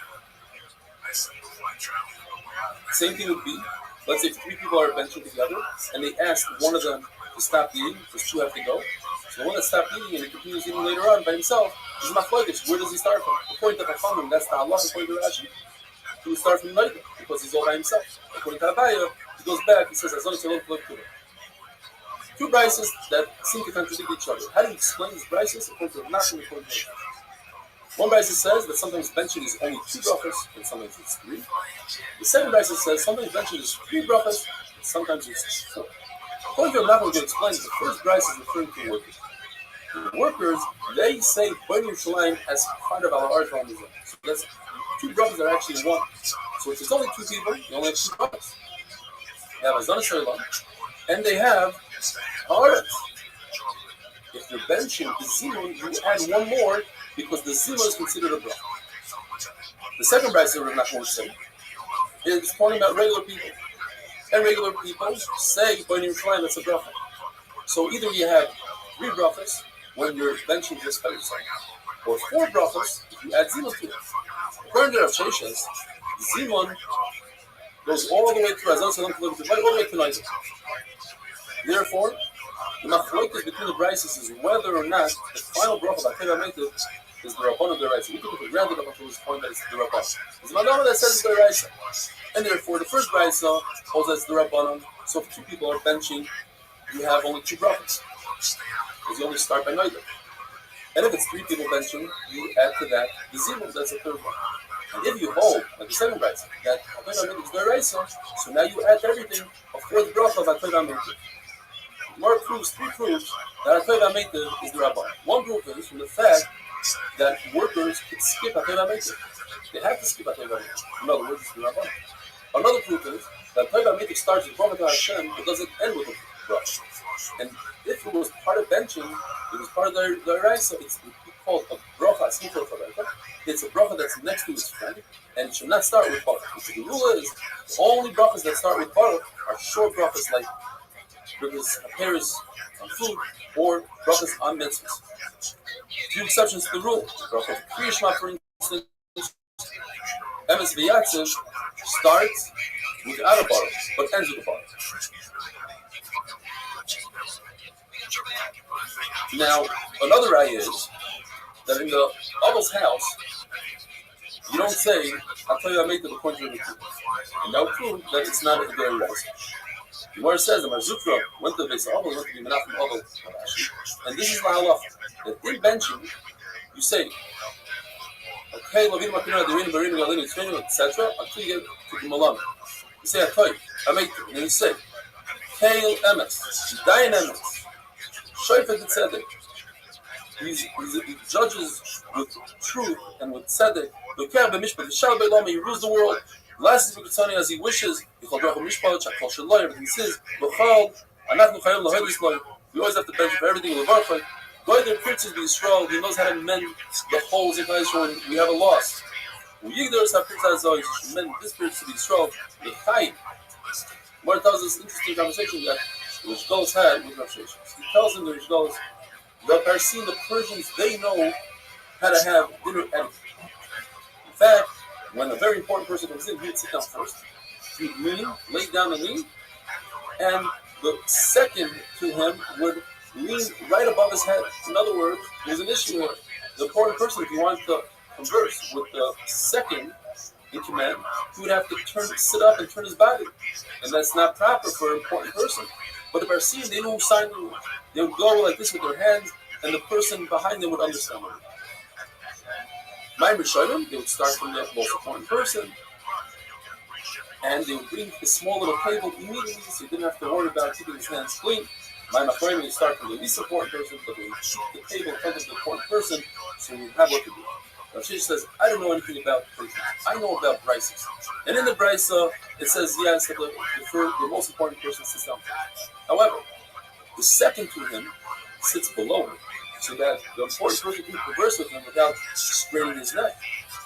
The third important person sits, well, if there's 3 people, so now you reverse it. Now you put the second person above him and the third person below him, because Rashi explains it's better and it looks more hushing when the important person has to strain his neck for somebody more important. Therefore, let him strain his neck for the second in command rather than the third. How do you do? Ma'im Rishonim, yes, we start with the most important person. But Ma'im Achronim is different. Ma'im Achronim, you start, if there's 5 people left, and the 5th one, he's the most important person, he's the one that starts with Ma'im Achronim, and he's the one that does Zimun.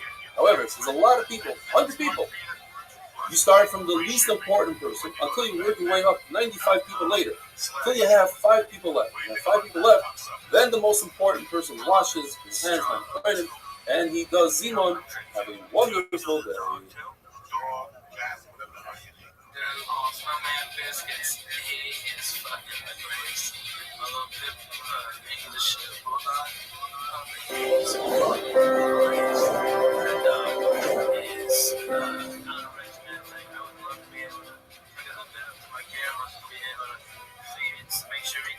We all know that you're supposed to honor and give covet to Talmid Chacham. The Gemara says there are few exceptions to the rule. When you're on the highway traveling, you don't have to let Talmid Chacham go in front of you, nor do you have to let him go in front of you when you get to the bridge. Or if you're in line for my Machayim, you don't have to let Talmid Chacham go in front of you. The Gemara tells us a story. Rabbi's donkey was overtaking Rabbi's donkey on the way, and Rabbi's thinking to himself, look at this. The person makes a stroll. He's driving like an Israeli. What kind of chutzpah doesn't give me cover? Yet when they got to the shul, Rabbi tells Rabbi here, Mar, go in front of me. Rabbi tells him, now all of a sudden you give me cover. He says, Rabbi, I hold like a Yochanan. You only give honor when you get to a doorway that typically has a mezuzah. Yes, this place doesn't, but typically you would have a mezuzah. But you would have said in the name of the Rab that when people are sitting around and eating, you don't eat until the person that cuts the bread eats. Rav Safra screamed out, that's not what he said. He said until the person that cuts the bread tastes. Now, tasting and eating are the same thing. The Gemara teaches us that when you repeat something in the name of your Rebbe, you should say exactly the same words that the Rebbe used. The Gemara teaches us proper dinner etiquette. If two people are sitting around the table and eating and one of them gets up to get a drink, the second person should wait patiently until the first person gets back from his drink. If you have three people and one gets up to get a drink, the two don't have to wait. For the one, the person that cuts the bread, he should start the meal, he should dip into the dips first, unless he wants to honor somebody that's greater than him. Halacha l'maisa, when you cut the cow on Shabbos, you not start cutting until everybody says Amen. Now you don't have to wait for somebody who's saying exceptionally long Amen, but it's not proper to say exceptionally long Amen. What teaches us? Amen Yisayma, Amen Chatufa, and Amen Chatufa. Amen Yisayma is where somebody says Amen without even hearing the bracha of the source. He says Amen because the people around him are saying Amen. Chatufa is that you don't say a comment under the aleph, you say a shah under the aleph. So you don't say Amen, you say Amen. Chatufa is you don't pronounce the nun at the end of the word, you say Amen instead of Amen. All these three things can cause a person to lose life.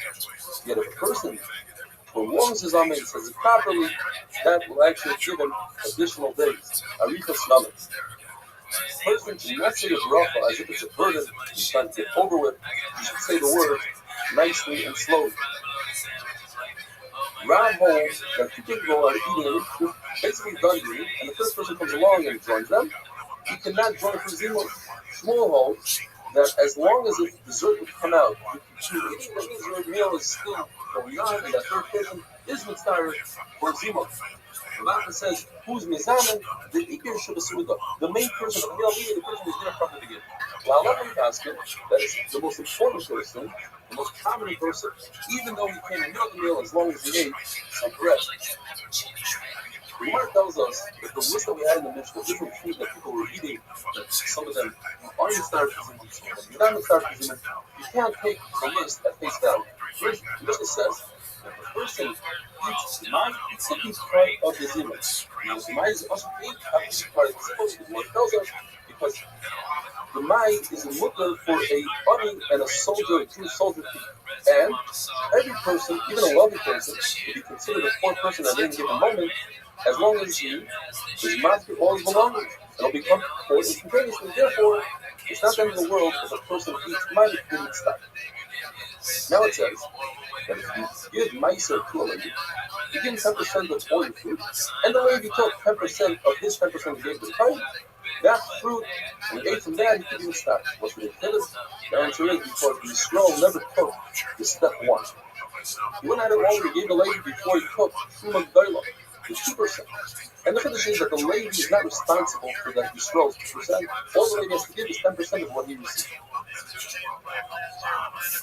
What about Ma'aser Sheni? What's the big Chiddush thing? If somebody eats Ma'aser Sheni that was redeemed properly, that he could even start. The answer is because it wasn't redeemed properly. There's another step. You have to redeem it for face value, plus add an additional 25% or 20% depends on the government back. And he didn't do so. And the Chiddush is that even though he didn't take the payment, the fee still didn't start. What's the big Chiddush that a waiter can even start if you get a full design? The answer is because the waiter typically doesn't sit down and get his food. He's walking back and forth and he's standing, nevertheless, to be part of the meal. Now, why could we even start the piece? Why is he any better than Amaretz? Amar says Amaretz is not part of the Zimah. The answer is we're talking about a pussy that's Thomas Papa. Or we're talking about an Amaharet that doesn't take Trumas HaMaisis. That's why he's not mitzvah. But the pussy, since Trumas HaMaisis are in the Torah, pussy are makbid on all their rices. Not only that, they are more makbid on their rices than Yisrael. So therefore, are being shot. What's the definition of Amaharet? The Gemara brings a whole bunch of secrets. One of them is that a person who doesn't say Krishna in the morning and the evening, or a person that doesn't wear tefillin, a person that doesn't wear tzitzit, a person that doesn't put up a mezuzah, a person who has children that doesn't do some prayer. Finally, the Gemara says, the halacha is, even a person who's very learned, if he doesn't serve them in the common, he's considered an Amaharet. It says, but nowadays, we are mitzvah these Amaratzim, because otherwise they'll go off and make their own religion. What goes to the mission story? Rabbi did not allow the Menashe by Takiva to be part of the Zuma.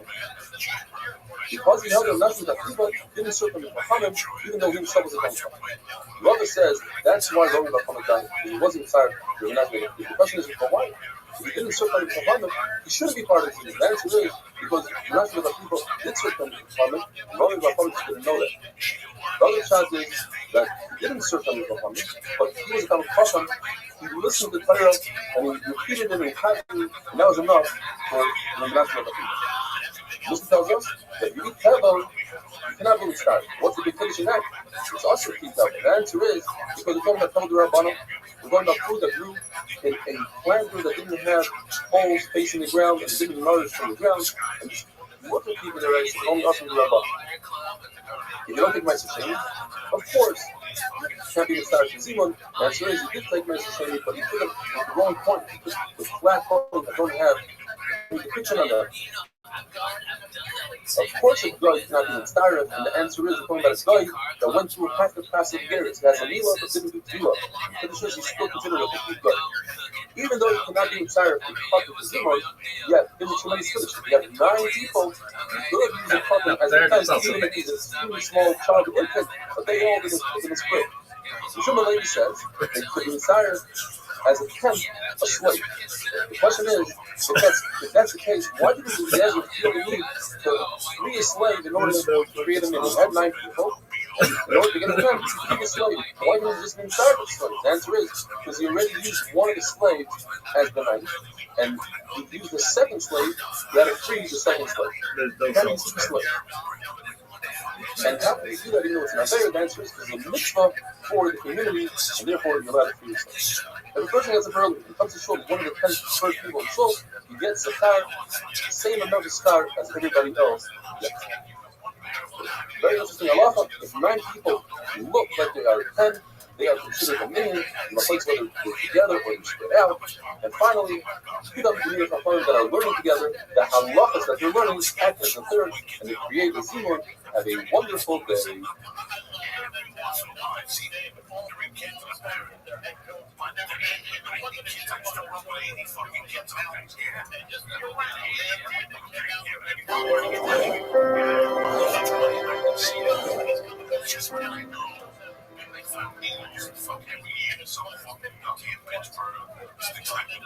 Bracha is daf memches. The Gemara says in Maskana that a young child who understands who you make a bracha to be mitzvah, to Zimun, to be one of the 3 people in Zimun. The Gemara tells us that Rabbi asked very young Abaye and Rabbi, when they were extremely young children, who do you make a bracha to? And they both said Hashem. He said, where does Hashem live? Rabbi pointed up to the ceiling, and Abaye went outside and pointed up to the sky, and Rabbi declared, he said, since these are very, very young children and they speak this concept by themselves, it means that they are going to be big rabbis. Gemara says, Putzin in the Katri Yidiyah. You can tell on a very small pumpkin in the sap was, you can tell which one is going to be a good pumpkin. So the halacha, if you have 7 people that eat bread and 3 people that eat vegetables, you have a tziruf of 10 pieces for zimah. The zero is misupah. What about 6 people that eat bread and 4 people that eat vegetables? Is that a tziruf as well? You need a majority that's obvious. The Gemara tells us that after Yanei HaMelech killed all the Chachamim, he realized that he doesn't know how to do benching by himself, but he needs somebody to help him. So he asked his wife for help. She said, yes, I hid one who happens to be my own brother, and if you promise that you're not going to harm him, I'll pull him out and he'll help us. So she brought him to the table, and Yana gave him a lot of honor, and he sat in between himself and his wife. And he said, look at all this honor I'm giving you. And Shimon the Shadach says, no, it's the Torah that gives me honor. And Yana says, look at him. He's being a chutzah. He's being married to Malchus. Okay, bench. He says, how could I bench if I didn't need to deal with you? I can't say Shalchanu Shalai. Therefore, he took a cup of wine and he drank it in order to be mishtatek in the meal. And then they gave him another cup of wine. The Gemara says that's not lahalach. Since in order to be mighty other people, as Shimon Shadach was going to do, he's going to save the entire benching. And the mighty Yana, you need to eat bread. It's not good enough to drink wine. But to be one of the three of Zimun, it's enough to even eat a leaf of a vegetable. Says the Gemara that Moshe Rabbeinu was the one that instituted the first bracha of Bris Hamazon Hazon Sakha. And he did that when Klal Yisrael received the law. Yeshua, when he went into Eretz Yisrael, he made the bracha ala Aretz ala Hamazon, about Eretz Yisrael. David and Shlomo made the bracha of Bani Yisraelim. David made the part of Al Yisrael and later on, when Shlomo HaMelech built the Beis HaMikdash, he said Al Habayis Hagadol v'Hakadosh. Hatoiv HaMeitiv, he was the Rabbanon. When the Harugei Beitar, the many victims, millions of victims from Beitar weren't buried for many years, as Yerushalmi says at the end of kindness. And when they were finally able to be buried, there was tremendous snakes. There was no smell, and the bodies were home. And Chacham made a bracha Hatoiv that there was no smell of HaMeitiv, but we were able to bury them. So we have four brachas in Birkas Hamazon: Hazon, Al Haaretz, Bnei Yerushalayim, and Hatoiv HaMeitiv. On Shabbos we add Kedusha Shabbos. We'd say insert that in the middle of Rabbi. According to Rabbi Eliezer, you can insert, we'd say, anywhere you want, as long as you don't insert it in the beginning of the first bracha. L'chakili Kedusha. You could say in the middle of Bnei Yerushalayim, in the middle of Hatoiv HaMeitiv. According to the Tanakh Kama, you could, l'chakila, you should say it in Rachim. However, if you forget to say, you'd say by Rachim, you could say it later on in Bench. According to the Chachamim, once you forget to say, you'd say no Rachim, you must repeat the entire Birkas Hamazon. Says the Gemara according to Woman Omar, so Achalta v'Savata teaches us that you have to be mizamen, and that's the right. As Hashem Elokecha is the source for the first bracha of Hazon. Ala Haaretz is the bracha of Eretz. HaToiva is Bnei Yerushalayim. Asher Nas Allah is a source for HaToiva HaMeitiv. The Gemara says, and how do I know they have to make a bracha before you eat? If you make a bracha when you're satiated, certainly when you are starving. The Rabbi says you don't need a kavachayim. You actually learn it from the pasuk. Because the concept of zimun, I don't need to use the words v'chalta v'savata. That I can learn from God l'Hashemiti. Therefore, it's extra. V'chalta v'savata will teach us the first bracha of Hazon. That meitiv is only midrabanan. And how do I know beforehand? The bracha beforehand, Hashanas Allah means when HaKadosh Baruch Hu gives you the food before you eat it, you should be ready. Bench Hashem to make a bracha. The reason it says I can learn out from another person. It says HaKadosh Baruch Hu bless your bread. Don't read it be blessed, but you should read it uvarei, and you shall bless your bread. When is it your bread? Before you chew it and destroy it. In other words, in the bread state, you should make a bracha. The Lord tells us the story that Shaul went to look for his father's donkey and he couldn't find him, so he asked for Shmuel. He figured maybe Shmuel could help him out. So he asked some young girls, where's Shmuel? And the Torah tells us a very long arichos. They said, you better go quickly, he's at the outskirts of the city, he's about to bring Shlomim on a bama, and before he brings it, he says a bracha, there's a vachta, then he gives it out, on and on. So the first thing we see for our sugya is they have to make a bracha before you eat. But why did they talk so much? He asked a simple question, which more was, and the Gemara says three answers. Either because women like to talk a lot, or because Shaul says in his Shimei V'Malva, he was taller than everybody, he was more beautiful than everybody. And just the women, the girls, wanted to gaze at his beauty, so they spoke to him for them. And the third shot of it says is that one kingdom cannot go into another kingdom even for millisecond. And Shmuel was the ruler of Yisrael, and he had to give over the ruling to Shaul, but the time didn't come yet. So therefore they had to speak to him for that time to arrive. The Gemara says in Kalachaymer, if you make a bracha on food, which just gives you sustenance in this world, so certainly you should make a bracha on Torah, which gives you sustenance in Olam Haba. And Shmuel says it's actually possible. It says, and in Torah it also says the concept of Nasan, Nesina, Ve'etna, Lafaz, Gufas, Zayda. So therefore, I learned the concept of bracha, to make a bracha when you learn Torah. Rabbi says, Ashenas Allah, I learned from there, but just like I make a bracha on the good, whatever HaKadosh Baruch Hu throws my way, Ashenas Allah, even if it's bad, I have to make a bracha. And another chat, Hat Toiva, is broken down to two words, Toiva and Hat Toiva. And the word Toiva means Torah. Hat Toiva is the rebuilding of Yerushalayim, so having a wonderful day.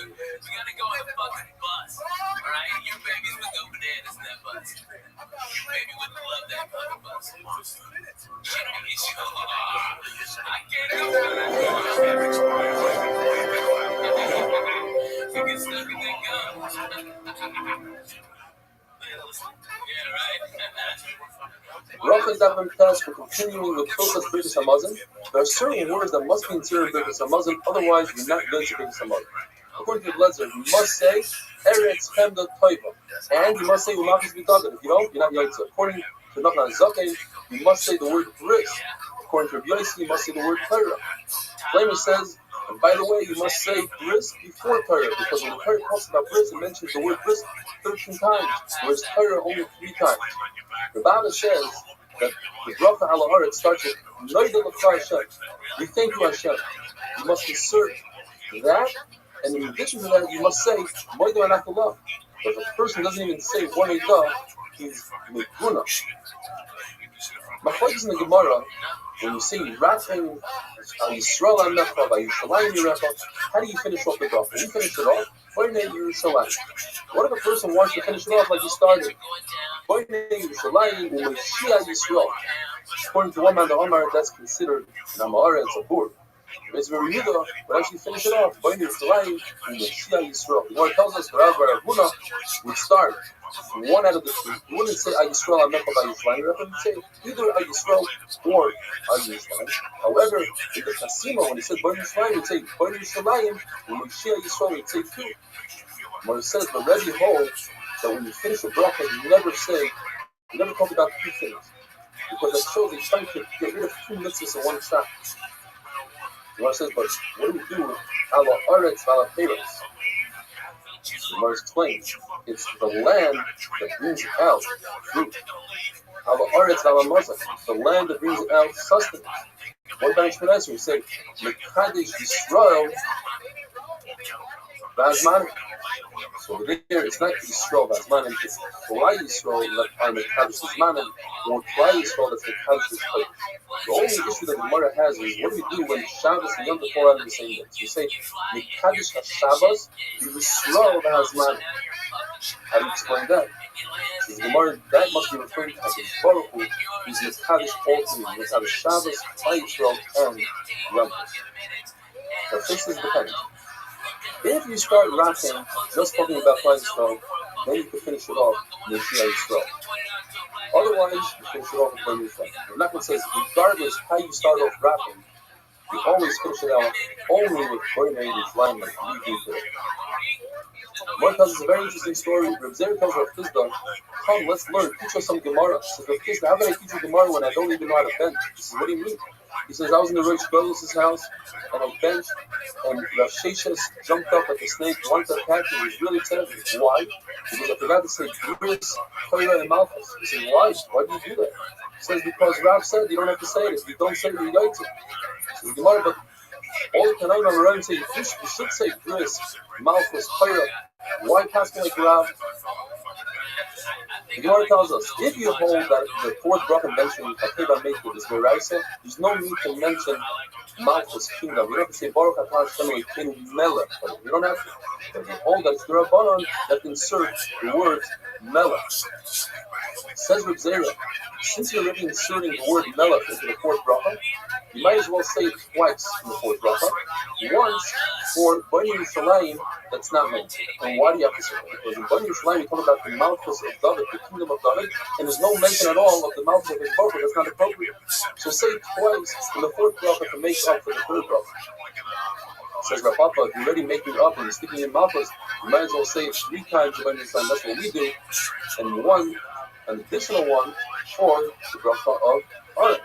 And what are the 3 ones? What do you say? So Baruch Atah Hashem Elokeinu Melech Haolam, that's one. We also say Avinu Malkeinu, and we say HaMelech HaKodesh. That's 3. God says if a person forgets to say intention, he can say Baruch Atah Hashem Elokeinu Melech Haolam. V'nosem Shabbosos L'Mucha La'Am Yisrael Lo'os U'Lebris B'Haba Baruch Atah Hashem. Because the Shabbos we should move these down. If you don't remember all that, all you have to say is Baruch Atah Hashem. Shenasem Shabbosos Baruch Atah Hashem L'Kadosh Hashem. If you get a Yom Tov, say again Baruch Atah Hashem Elokeinu Melech Haolam. Shenasem Yom Tov L'Am Yisrael L'Simcha L'Zikaron Baruch Atah Hashem L'Kadosh Yisrael L'Azman. Which you say Baruch Atah Hashem Elokeinu Shenasem Roshei Chodashim L'Am Yisrael L'Zikaron. The Gemara was specific whether you finish off the Simcha, whether or not there was a Chasin at all. You have to say Baruch Atah Hashem L'Kadosh Chodashim. And whether it was Rab who authored the other brachas, he authored this as well. So Nachman says, these brachas that Rab instituted, you got to say or that's only if you didn't go into the fourth bracha or Chaydamin. Once you start at Chaydamin, you got into it, then you have to repeat with the Sambazah. Shmuel says that our Shchaydish, if you get into an Esri Yalav, you have to repeat Shemon Esrei. But if you forget Yalav Yalav into Sambazah, you don't have to repeat. What's the reason? Because Shemon Esrei, you must say Shemon Esrei. Everybody has to say Shemon Esrei. But in Shchaydish, you don't have to eat the meal. You don't have to eat bread. So there's no fear, and everybody don't have to repeat. But there are days that you are going to put cheating meal. It's like Shabbos and Yom. And those days, if you get Yalav Yalav in benching, you have to repeat benching. It's brought down by Shoshana that you're not going to repeat the meal. There's a sheet that says for cancer Shoshana. Therefore, if you get Yalav Yalav in Shoshana, you don't have to repeat. Let's discuss this. What about Shal Shuddis? Is that a clear one? Says the Mishnah. We learned in the Mishnah that the Mechuyev and Zimun, and the lead Zimun, Machlokes, the Meir says you have to eat a Chazayis and you need to hold it Kebetza. Yet we find the exact reverse. The Meir holds it Kebetza, and you need to hold it Chazayis when it comes to somebody who forgot and he brought a carbon shlomim outside of Yerushalayim and he didn't pass hard sight, he must return to the Beis Hamikdash to burn it in the Beis Hamikdash. Because of how much?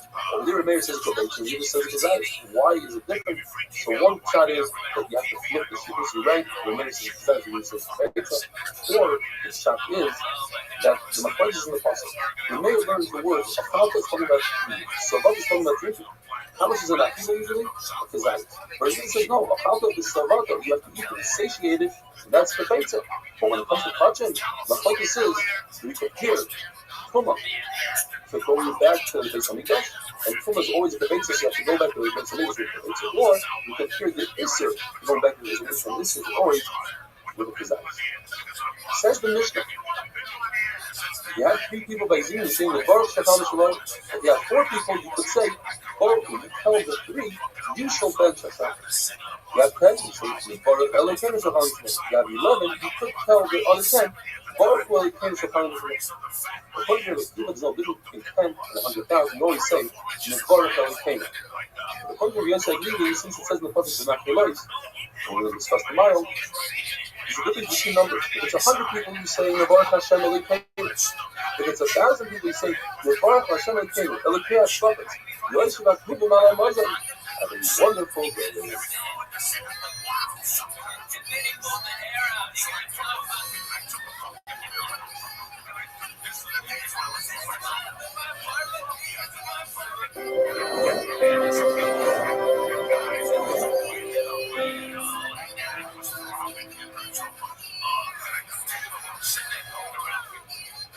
Rabbi's Davnon, as we discussed yesterday, if there are 3 people that are Mizaman, you say the Baruch Shachal Shalom. You have 4 people, and the 4th person can tell the 3, Baruch Shachal Shalom. You make the bracha. He tells us it's preferable if everybody says the same thing, and the 4th person doesn't remove himself from the group, and they'll say the Baruch Shachal Shalom. More Tuesday from the Mishnah later on today's daf. 3 people that are eating, it's possible for them to split up. That means the zimum. But if you have 6 people, you can break it into 2 groups of 3. The question is, by breaking into 2 groups of 3, you no longer can say, Baruch is Hashem, Baruch Shacham. You have to say Mevar Shacham. You see from here that Mevar Shacham is better than Baruch Shacham. The Gemara tells us that from the way a person says benching, brings a Muslim, you can see whether or not he's talking or not. Don't forget, in those days, there's also been done to say from the city, they had to say it by heart. Different people said different words. But Amachacham, the Gemara says, will say, Uva Tuvai, Hashem is goodness, but not Mikivai with the men, because men means you lessen what I Baruch is doing. It's only the partial goodness of the Baruch. What about the fact that we say, it's with the men? Tell me your bracha, the answer is, that's when it comes to tefillah, and you ask for the Baruch for something, don't ask for a lot. Ask for the middle. What about the fact that we say, Harkev, people about the middle, the says, open up your mouth, daven to me for anything, and I'll give it to you. That's what Torah is. When it comes to Torah, you can ask for a lot. The Gemara continues. Adam Chacham says, our life. Amar says, Chayim, your life. Adam Chacham says, Levar Sha'achalnum Mishaloi. And not like an Amaretz who says, Misha Achalnum, referring to the host, the fed.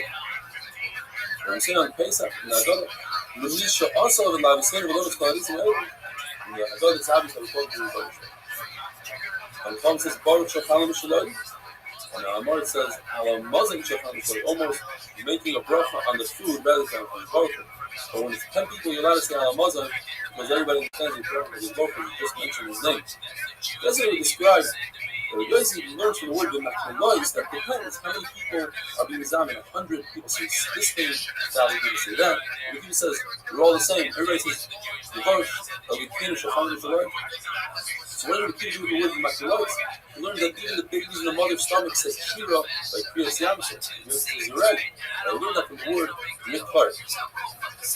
Rav Chama was in the Rich Golis' house and he tried to find 100 people. Finally, he get to say a special zibur for 100 people from the whole world. Rabbi said, Allah's like the people, it doesn't matter 110, you only say, Nevar Halakein Shekhan Shema. Says Rabbi in the Rich Golis' house, there was a lot of people there, and when it came to benching, we split up and make small groups of 3 because the Rich Golis was very mindful if we made different groups. 3 get away with it. Why not listen to the Rich Golis' Zimum? Because it was so loud there, it was hard to concentrate.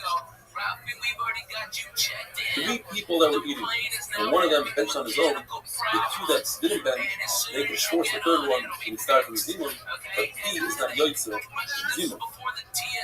One tells us the Rabbi Bar Lata got up in Shemar and he said, Baruch was Hashem, and he never finished off the word Amavayra, which is Machloik, the same Baruch Hanan.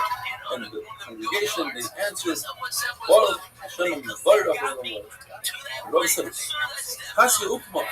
Like a black cloth, like a Chacham that doesn't change his clothing, dirty clothing. Why are you getting involved in the machlokes? When the halacha is like in the Shmuel, they don't say I'm a vayra, you say I'm a vayra, and everybody agrees that I'm a vayra is better. Why are you getting yourself involved? Says the Mishnah that if there are 2 groups in a house and some of the group sees the other group, then the mitzvah has one, they should one zimun. Another halacha, if you have a cup of wine that's not diluted, in those days the wine was very strong, they diluted with water. You don't make Bar Priya Gaffer. The Gemara tells us, what's the chiddush in our Mishnah? The 3 on Mizamim, we already discussed this. Number of terutzim. One shot is that even if they just sat down, the 3, they never ate anything. They didn't eat kazayis, they didn't eat at all. They could not get up. It's considered that they can't get up and split. 4, they all were eating, but they were eating from their own bread. Unless they can't get up and leave. The shot is, you had 9 people, 3 groups of 3, and 1 person from each group went to the center and they made a new group. That new group cannot separate. Rabbi says that's only if the original group's going to be zimum for them, but once the original group's do zimum, their field of zimum disappears, dissipates, and it can no longer be designed, and it brings a raya from a bed. There was a bed that was coming, and somebody stole half the bed. The rest of the bed becomes charged. And even though you found the part that was stolen, you reattached it, the tumor never comes back. And so too over here, once the original group says zero for you, that heel makes the zimun, your zimun, dissipate, and that heat never comes back. If there are two groups far from each other, but there's a waiter in between, that waiter is inside the two groups and they can do zimun together. When we're discussing wine that wasn't diluted, what bracha do you make on that kind of wine? Machlokes. According to the lesson, you make birthday eggs, and you can wash your hands with it. But I'm say no. Regardless if it's diluted or not, you make birthday egg. What can you do with wine that's not diluted? You make medicine out of it, and you should not wash your hands with it because that's disrespectful to the food. Come with it. When it comes to Pesach bracha, you make a special kiddush or zimun on a cup of wine. That wine should be diluted because it's a mitzvah and a mikvah. We know it's better wine, and for a mitzvah, you take the best. There's 4 halachas that are said by bread. You should not throw bread. You shouldn't make the bread disgusting to the point where you can't eat it, such as putting raw meat on it, or bringing a cup of wine over it. The wine might drip on the bread, you won't be able to eat it, or leaning a dish on the bread. If the dish spills on your bread, you won't eat it. Because he's held that this halacha of not throwing bread is only by bread and not by food, and only by food. That if it falls on the floor, you won't eat it. It will be disgusting. You won't eat it. The Gemara tells us though that by wedding you gotta pour wine into different pipes as long as it doesn't get destroyed. It's not considered piece of earth, and but it will not take a fusing power as long as they're not destroyed and they don't become disgusting. And finally, if you're eating food and you realize you didn't make a bracha, what do? Well, it depends. If you're drinking, you just swallow the food. If you're eating food that is disgusting to take out of your mouth, you take it inside of your mouth and you make a bracha. But if you take it out of your mouth without it being disgusting, take it out of your mouth and make the bracha. Wonderful person.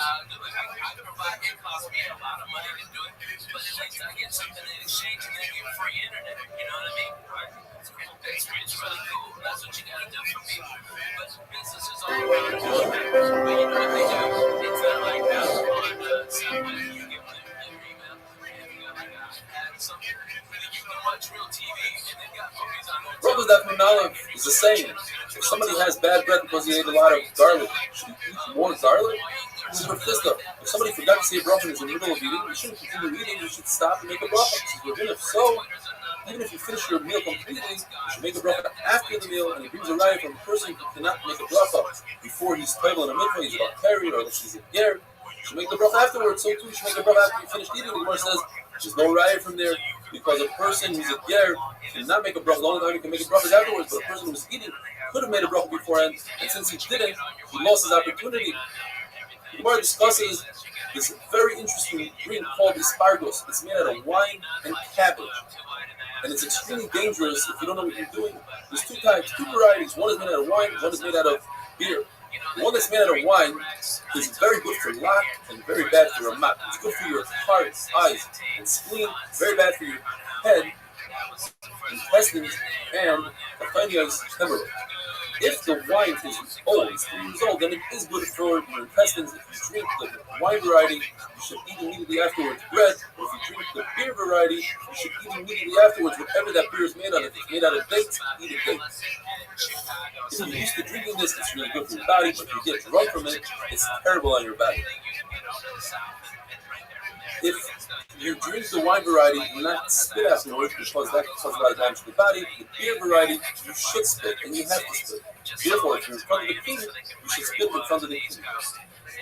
The Gemara tells us, when Shimon ben Elisha was talking to Surreal, a very prominent malach, and Surreal said you should be careful from 3 things. First of all, don't allow someone else to dress you in the morning. Don't allow anybody that didn't wash their own hands to wash your hands in the morning. And when you finish drinking asparagus, give the cup over to the person who gave it to you, otherwise it will be extremely dangerous. There are gangs of shaitan that are waiting to attack humans, and they just wait for you to mess up on one of these 3 things, and then they'll attack you, or there's a gang of malach kabbalah. Either way, it's very dangerous. The true lady was told by the malach kabbalah the same exact thing. But the third thing about asparagus was switched. Malach kabbalah didn't tell him about asparagus, but they told him, that be very careful. Don't bump into women who are coming back from a funeral, because I myself, sit between them, dance there with my sword, waiting for somebody to come by. If you see women coming back from a funeral, you should jump 8 feet away from them, run across the river, do whatever you have to do to get out of there, hide behind the wall. If you can't, you should at least say the pasuk, Vayim Hashem al Satan, Yibar B'chol.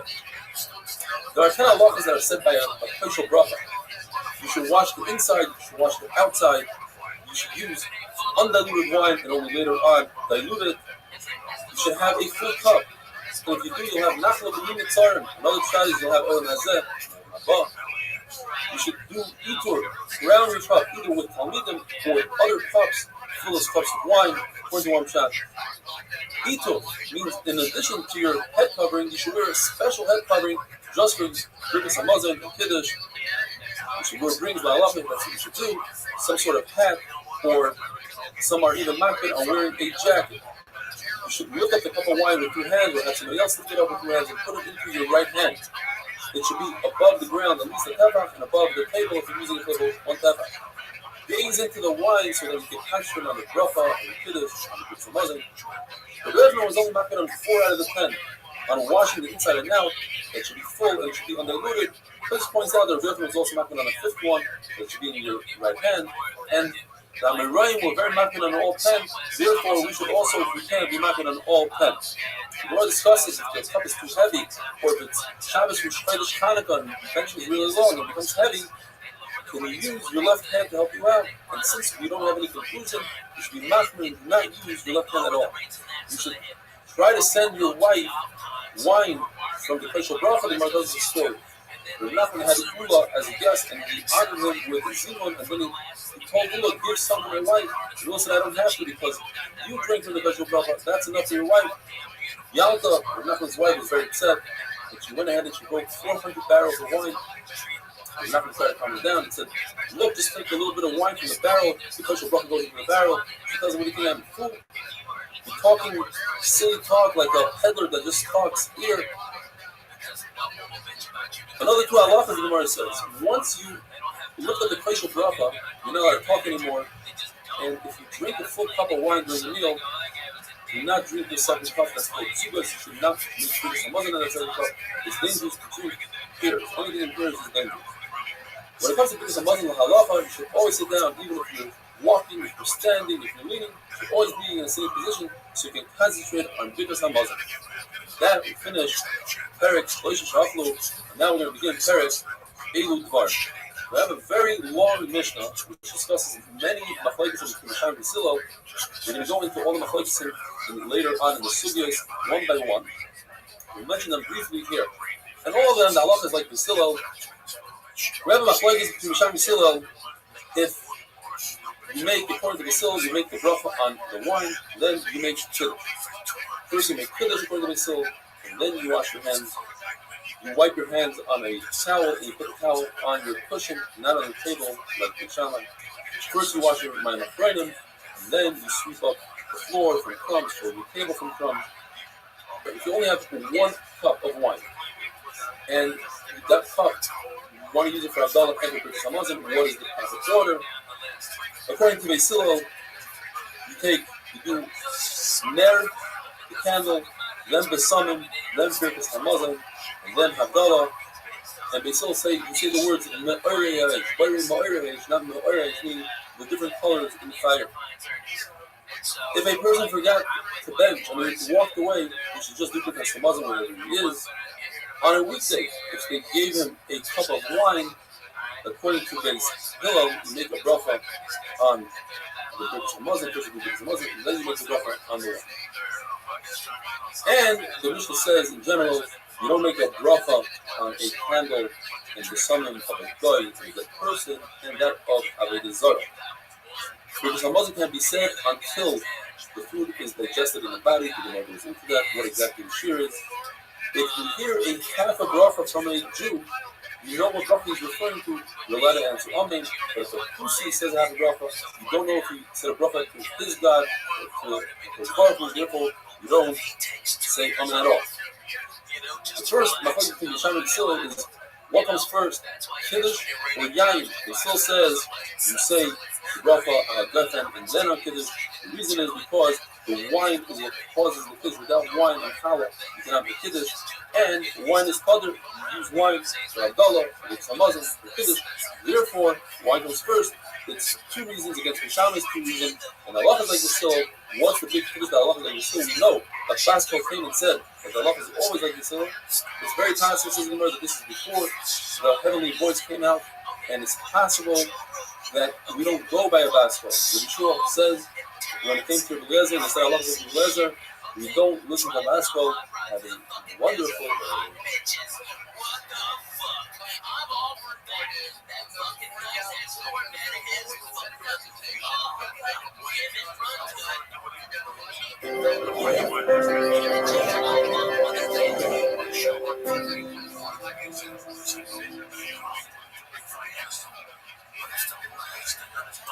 Bracha is Dafnun Beis. If a person only has one cup of wine and he has to do Avdallah and he wants to eat a meal and do Zimun, what should he do? Says the Gemara that he could eat a full meal before Avdallah and use the one cup of wine for both Birkas Hamazon and Avdallah. But what is the order? Says the Gemara, what he does is he first does Birkas Hamazon, then he does Ner, then he does Samim, and finally he does Havdalah. Who does this go according to? This goes according to Bisham. So how do we know? Because there's a big machlokes between Yehuda and Meir. What is the machlokes between Beis Hillel and Beis Shammai? Not to be too confusing, everybody agrees that Avdallah is all the way at the end. And in Meir, everybody agrees that Ner is first. The machlokes between Beis Shammai and Beis Hillel is in the middle. Do we say Birkas Hamazon and then B'samim, or do we say B'samim then Birkas Hamazon? And in Rabbi Yehuda, everybody agrees that Birkas Hamazon is first. Machlokes is Ner before B'samim or B'samim before Ner. Now, if you look at this list over here, where do we see that Birkas Hamazon comes first, then comes Ner, then comes B'samim, and then Avdallah? Like we said in the Brisa, that the only one that says that is Beis Shammai, according to Rabbi Yehuda. The issue is that you see Avdallah is all the way at the end. Avdallah is equal to Kiddush. And in the Mishnah, Beis Shammai hold that first you do Kiddush on Friday night, and then on the wine. And over here is the opposite. First wine, then Kiddush, Avdallah. The answer is, there's a difference between bringing in Shabbos and letting Shabbos out. When you accept Shabbos, you want to make it as early as possible, so you make Kiddush first, and then buy your Kriyat Gafim. But when Shabbos goes out, you want to prolong Shabbos, so you make your Kriyat Gafim first, and only afterwards, you do Havdalah. Are you required to have a cup of wine for Zimun? They still say yes. And Beis Shammai is a machlokes, a two-way machlokes of what Beis Shammai hold. The Brisa says specifically that according to Beis Shammai, you don't need a cup of wine, because the Brisa says that if a person was about to finish his meal and he brought a cup of wine, he should make the bracha on the cup of wine and drink the cup of wine before he benches. So you see that according to Beis Shammai, you don't need. But in the Mishnah, there's no hefer, because it's possible that he actually keeps the cup of wine for benching. But it says in the Mishnah that he makes a bracha on the cup of wine. It's possible that he just tasted a little bit, he put it into his hand without touching it, without pegging the rest of the cup, and he tasted it, and then he refilled the cup, and therefore he's able to be yotze both. Now we're going to go into a sugya of Tumah and Tahara. Very interesting sugya. You know that a corpse is avi avos hatumah. The person that touches that corpse becomes an avat tumah, one step lower.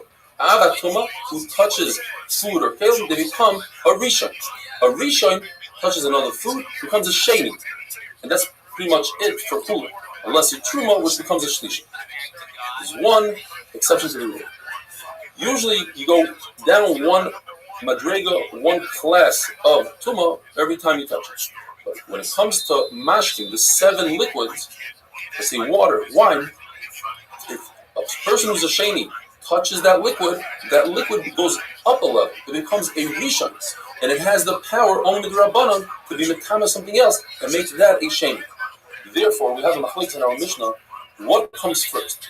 Do you wash your hands on the Tilas Yadayim and then pour the cup of wine? Or do you pour the cup of wine and then you wash your hands? What's the machlokes? According to Beis Shammai, we're concerned that the cup will become tamei. Beis Shammai hold that you're not allowed to use a cup that the outside of it is tamei. Outside means only to the Rabbanon. I'm concerned that if your hands are tamei, not washed, then perhaps they will touch the cup. And your hands have liquid on them to touch, or the cup has nitzitis, it has wine that came off the top. Your hand, it's the sheni, touches that wine. That wine in return becomes a rishon, which has the power to be the time of the cup. And I'm not allowed to use a cup that's tummy, say rishon. But we still say you're allowed to use a cup that the outside is tummy. My concern is, says Basil, that your hands are going to become tummy. You're not allowed to eat with tummy hands. That's why we wash the meals tonight. So if the cup is tummy, you wash your hands, you have moisture on your hands, you didn't wipe your hands perfectly. So that moisture, by touching the cup, will become a rishon, and that rishon will make your hands a shade, and that's a problem. Now we're not concerned that your hands are going to touch a tummy cup, because a cup cannot make hands tummy. You need the water and you need the moisture. And hands without water cannot make a cup tummy either, because a sheni doesn't make a shlish. Another machlokes we learned from the Mishnah. When you wipe your hands on a towel, what do you do with the towel? You put it on the table, or do you put it next to you on the couch, on a cushion? What's the difference? Yo, how are you? According to Beis Hillel, the table is a sheni, and the cushion is a sheni. How'd you find out about me? Hello, how'd you find out about me? How'd you find out about me? How did you find out about me?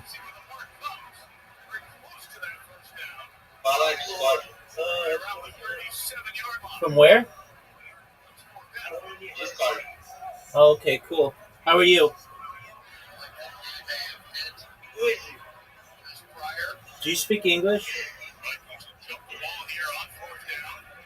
A little bit.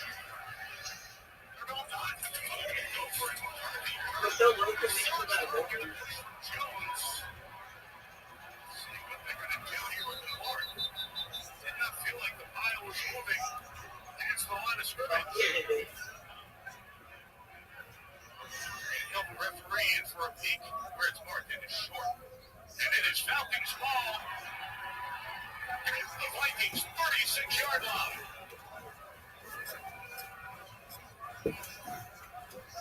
Like Jane Ellis got right underneath him and would not let him go. At the end of this play, the snap was bobbled. You will see it was McCarthy pumping his legs here. He's Bro, you like Dexter? because he never got the I snap, don't know what which that happens is. all the time on center stakes because of the fact that center has to get down so low to give you an opportunity. That snap is on a regular basis. Hey, how are you? How'd you find out about me? We learned the other server. What other server? Like the camera on your. Yeah, that way. Yeah, I'm in a bunch of servers. Which one? Let me see. E-Girl World, PC, Social Calling. Okay. Well, I stream my life 24 hours a day, 7 days a week, 365 days a year. Go in the server in the upper left corner, and you'll see a red circle. It says 24/7 YouTube streams. Take a look at that. Tell me what you think. Look how many live streams I have. Ele faz live tipo, infinitamente, sem parar. I'm live on 20 different YouTube streams right now, son. Que diz, velho? Meu Deus do céu, cara, olha que louco. Vai no canal 24, enfim, 7, enfim, live.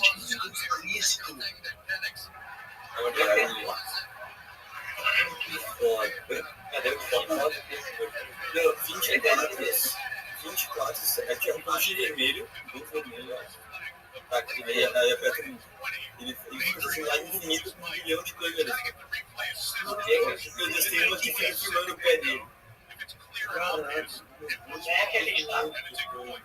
Não, mas eu gosto do lado do pé dele. Why do you do this, man? For world peace. Yeah, dog. A esfera final.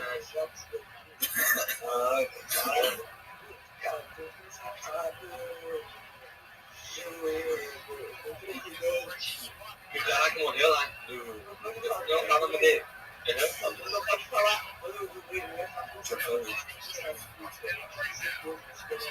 Que pergunta que ele acha do cara que morreu? What do you think of the Charlie Kirk? I want world peace. What? I want world peace. Yeah. So I don't want anybody to die.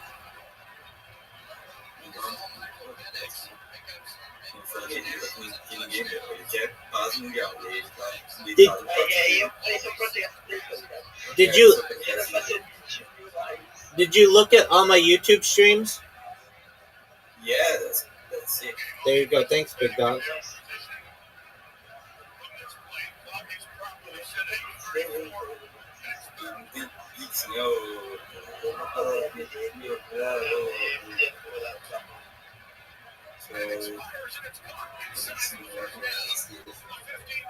What's your name, bro? Rabbi Rothschild. It's Joshua Matilla's on the outside, the safety coming down. But I tell you, if this guy United States, 59 yards a week ago, What state? California. We are all from Brazil. Oh, okay. Shout out to Brazil. Glória Marielle começou a me seguir no Instagram. Quem disse? Quem que é esse? Quem disse dele? Ele falou que tinha no Brasil. Shout out, Brasil. Salve, Brasil. Shout out to Brazil. Shout out to Rio de Janeiro. Shout out to Sao Paulo. Shout out to Brasilia. Porto Alegre. Shout out to Puerto Alegre.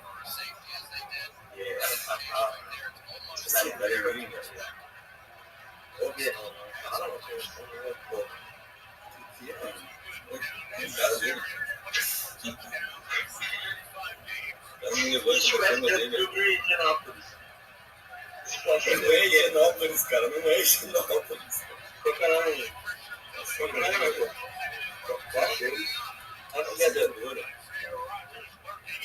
He likes that. No.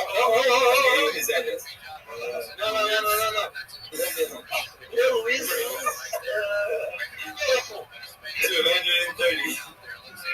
230. Ah, meu, agora esse gordinho vai vir aqui.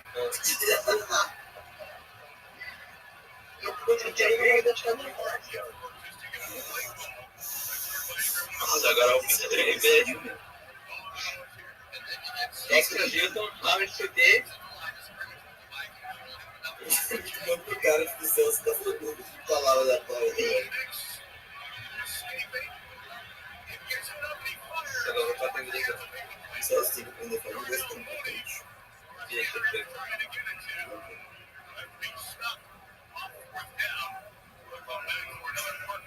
Esse negócio do Trump. You like Trump? I don't get political.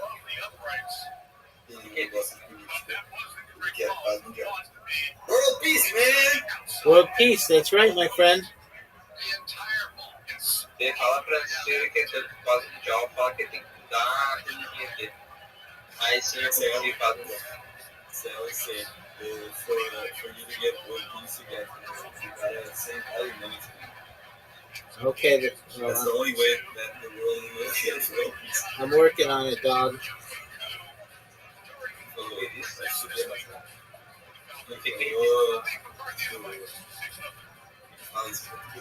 Trabalhei nisso.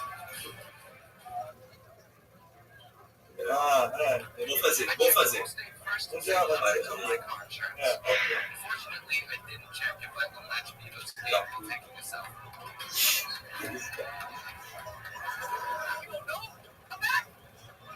So, what's your favorite camera of all? My ceiling camera. Okay. I really like the one that gets your feet. Yeah, that's a lot of them. Yeah, that's the best one. 4710 hockey Sugar Land, Texas. 77479 USA. O gordão tava dormindo, mano.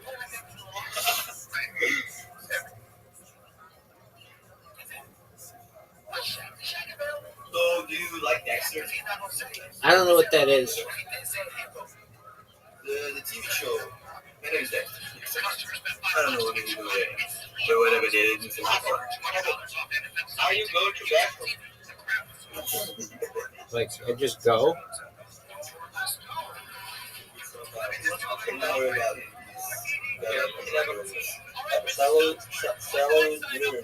Don't worry about that. Alright. Down syndrome, he has it. Alright, well, best wishes to him. And he has a friend that has a disease, like a very rare disease. Okay. But it's called K37. Like, he was the first one in Brazil to get it. His name is Pedro. Olha que dona isso. Dá pra fechar.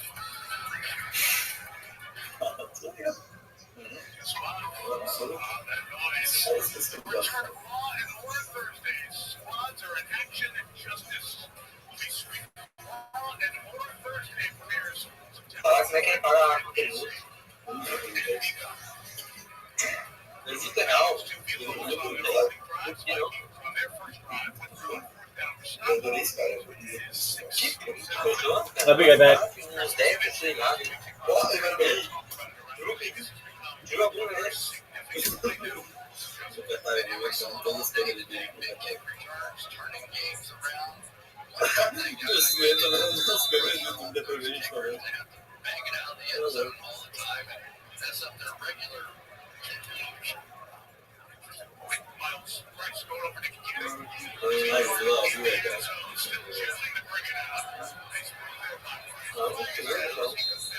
Eu entrei numa das câmeras do YouTube.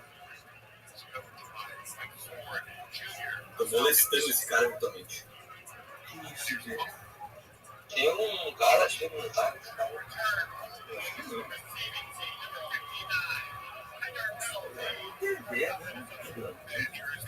Eu vou divulgar lá desse cara e fazer essa versão mais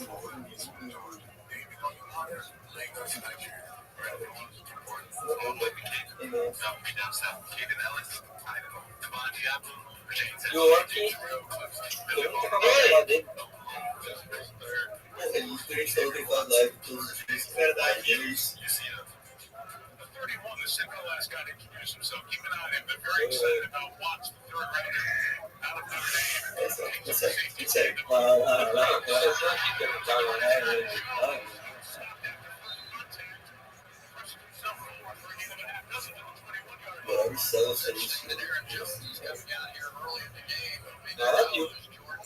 I love you too. You can get that. So, Aaron Jones got the touchdown pass. Right there, but he got the touchdown pass. So, a little bit of a dual threat now, but once again, they start there. They got a fantastic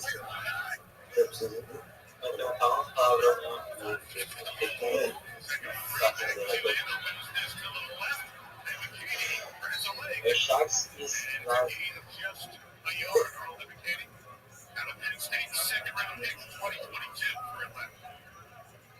Fala que não apertava.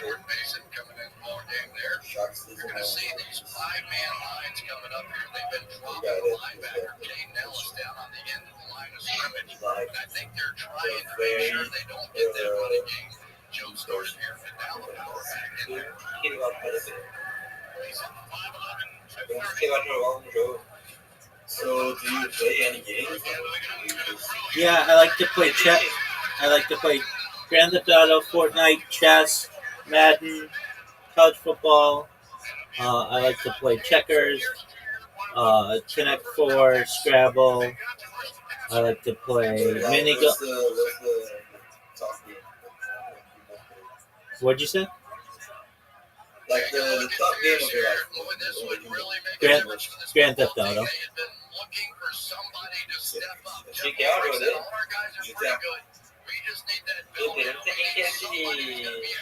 So, did you go to the strip club? Oh yeah, definitely. But more than anything, the Malibu, which is in Vice City. That's like the club in Vice City. Your voice like is All right, well, in Vice City, there was a club. It was called the Malibu. It was really cool.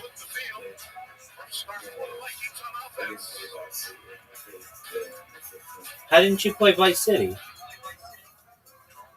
Because I'm young, man.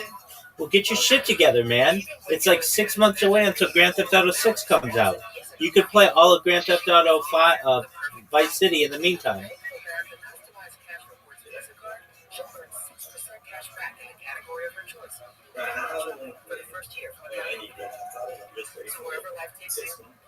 Oh, okay.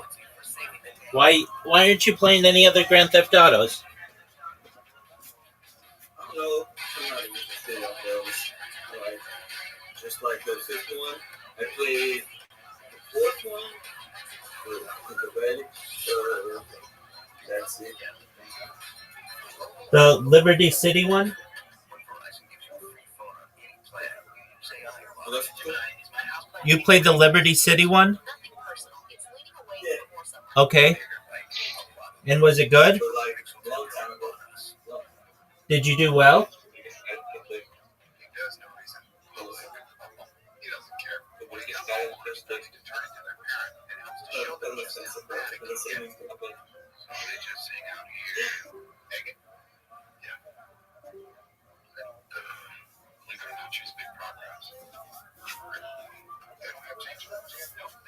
Progressive can't save you from becoming your parents, but we can save you money when you're button all auto with us.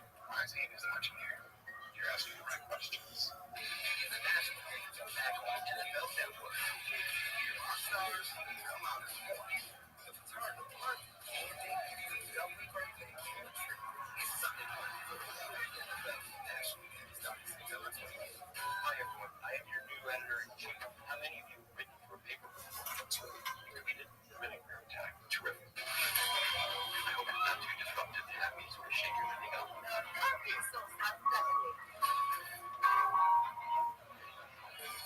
Tonight's 4K Skycast coverage is brought to you by Walmart Plus. Why a fan of the moment? You're going to get Walmart Plus and the Falcons get the offense. It sure isn't. Falcons knew it would be loud. My tackle, Jake Matthews, telling me they pumped in crowd noise all week in practice. And Michael Penix, you can see it there.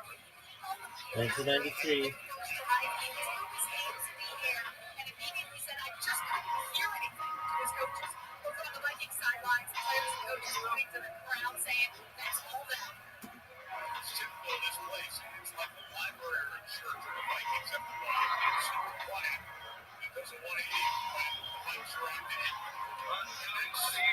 Time to take it well. Lead Vikings down there. Here's the secondary. Big and deal. Really playing the ball, man, motherfucker. They catch a couple of yards. They're good. Yeah, they're good. It's over. Let me tell you what the only reason I went to church was the other day. Why? Because it was the 36th anniversary of the night. And the 40 was the 36th anniversary of the night. Steve Shoot in his first season, well, the picks last year.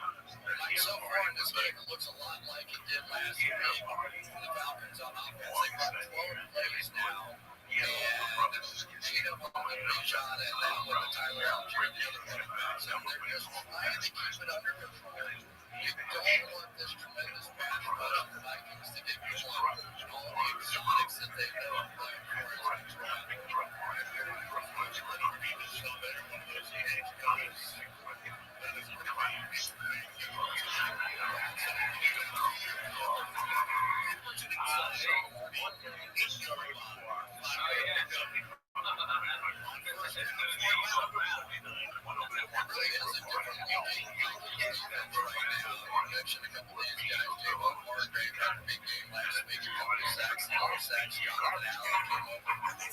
Every day they had it, they pushed it, they had a bunch of it, and they took bees. They told us that brothers took bees. God, that they are bees eating the bees. The fucking thing. So we had ice, and the stuff had been 150. It tasted terrible. These little fucking, they stick to soup, but I had to eat, and I had chunks of fruit. And I'm like this, and next thing you know, I'm getting woken up in Madison's front yard, and this is he's the one that's trying to think of that. And they're getting woken up by Ray, and that's the cousin of the elders that come up there, and so they Ray only woke up and stopped and drove me crazy. And I just find at the end of the basketball game, that was the argument. You gotta go home and you come and suck. I'm gonna punch you in the mouth, you Ray. You're gonna punch you in the mouth, you fucking fool, you fucking thing. Oh, fuck this thing, Ray. But Ray was a good motherfucker. Ray picked me up. You drove me back. I don't know how to work it out. Like a fuck, that's just how I drive you home. You're not really doing my mom answer. She's like, what's going on? You got fucked up with that sleep on. This is so like 4 years ago. So fucking sleep on. You really she yelled at me. She was like, yeah, the whole thing is like, That's like there's the fucking parents of the list with goddamn balloons and everything on the beat. Fucking parents too, man. Right. I'll never forget the Elvis was on the home. This is the first time I ever had a home. So I got it like at 5:30 and started, the light was starting to come on. 5:30, a sophomore, and I want to be a sophomore. This is like putting me in the hospital. I'm fucked up. I'm not doing drugs. I was good at drugs. I was smoking pot, and I was high. I was a big drinker. And when I drank a little, how much? I'll never forget that. I'm not a big drinker. It was a Sunday morning, so I got away at 5 and passed out. But then he ate the morning. I can eat like ice cream. That's what I thought up to. I can't eat with music. I heard from this and she don't know what the hell it's working out. And he had me breakfast so much. And she had me in class in those days towards the end. She used to drink a Bloody Mary. But I had to get it. Make some money, but it was she was such a snake. She was such a snake. She didn't need someone. She was just fucking breaking the front of the drink. And he was just talking to me. But you have to appreciate this. You can't write this. You're supposed to have the letters on the side. She was such a snake. She just made bread. She loved tomatoes. She was fed V8. So there shouldn't be a difference, but there is a difference. If you put it on the table, I'm concerned, say to be so, that the moisture in the towel will make other food, the combination will make other foods on the table tummy. I'm not concerned that my hands will become tummy, because that is not something that we find in the Torah, that just the hands become tummy, when the rest of the body doesn't become tummy, where food becomes a shame, that's in the Torah. Bishai say differently. I'm concerned that your hands will become tummy. Therefore, put the towel on the table. The table cannot be a shaming according to the Shammai. You're not allowed to use a table that's a shaming according to the Shammai, and therefore put your towel on the table, not on your cushion. Another machlok you find in the Mishnah is, do you have to sweep the floor before you wash my machronim, or do you have to clear the table of crumbs? According to the Shammai, machlok says, are you allowed to use a shamish, a waiter who's an Amars and doesn't know the halachas and doesn't pick up the larger pieces of bread? According to the Shammai, you are allowed to, because you're allowed to use a shamish that's on the aretz, and therefore have to be concerned that you might leave larger pieces and the water from your ma'amachrenim will drip on it and ruin those pieces. You still say, I'm not concerned, because you're only allowed to use a Talmid Chacham and he'll remove those pieces. The halacha in this case is like the Shammai, unless you switch the shitos and you say that what the Shammai said is what the Sil said, and therefore the entire Mishnah, the entire parak, all the halachas will be like Beis Hillel. There's a machlokes between Beis Shammai and Beis Hillel. Do we use, according to Rabbi, do we use the word boired? Bara means in the past. Hashem created life in the past. Boired means right now he's creating, or perhaps it also means in the past, and that's machlokes Beis Shammai and Beis Hillel. According to Rabbi Yosef, that can be. We say Yotzar Uvarei Choshev. Doesn't mean he's creating right now. It means he created Shishis made Bereshis. Therefore, says because everybody holds the same word. Machlokes is the word ma'oreh Does ma'iri mean that light? How many different colors does fire have? According to the Shaman, one. According to the Silla, it has 3 ma'iri. You don't say ma'ari, you say ma'iri because it has red, yellow, and green, or whatever that other third color is. The halacha is that a candle of a guy, you're not allowed to use it. The light from it for Havdalah, because he did it issue with it during Shabbos. Rashi says amazing that he did it from Allah on Shabbos. He used it from Allah. The sum of the guy, you're not allowed to use if they're coming off of some sort of big party, because most of the parties are for Havdalah Zara. Have a wonderful day.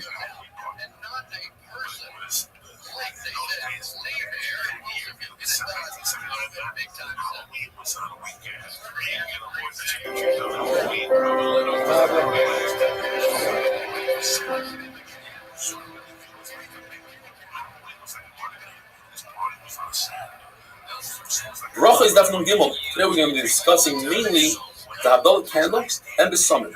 A candle that was lit on Shabbos, but beheter, for a woman who's giving birth or a sick person, you're allowed to use it for Havdalah. A candle that was lit before Shabbos and burned through Shabbos, you're allowed to use it for Havdalah.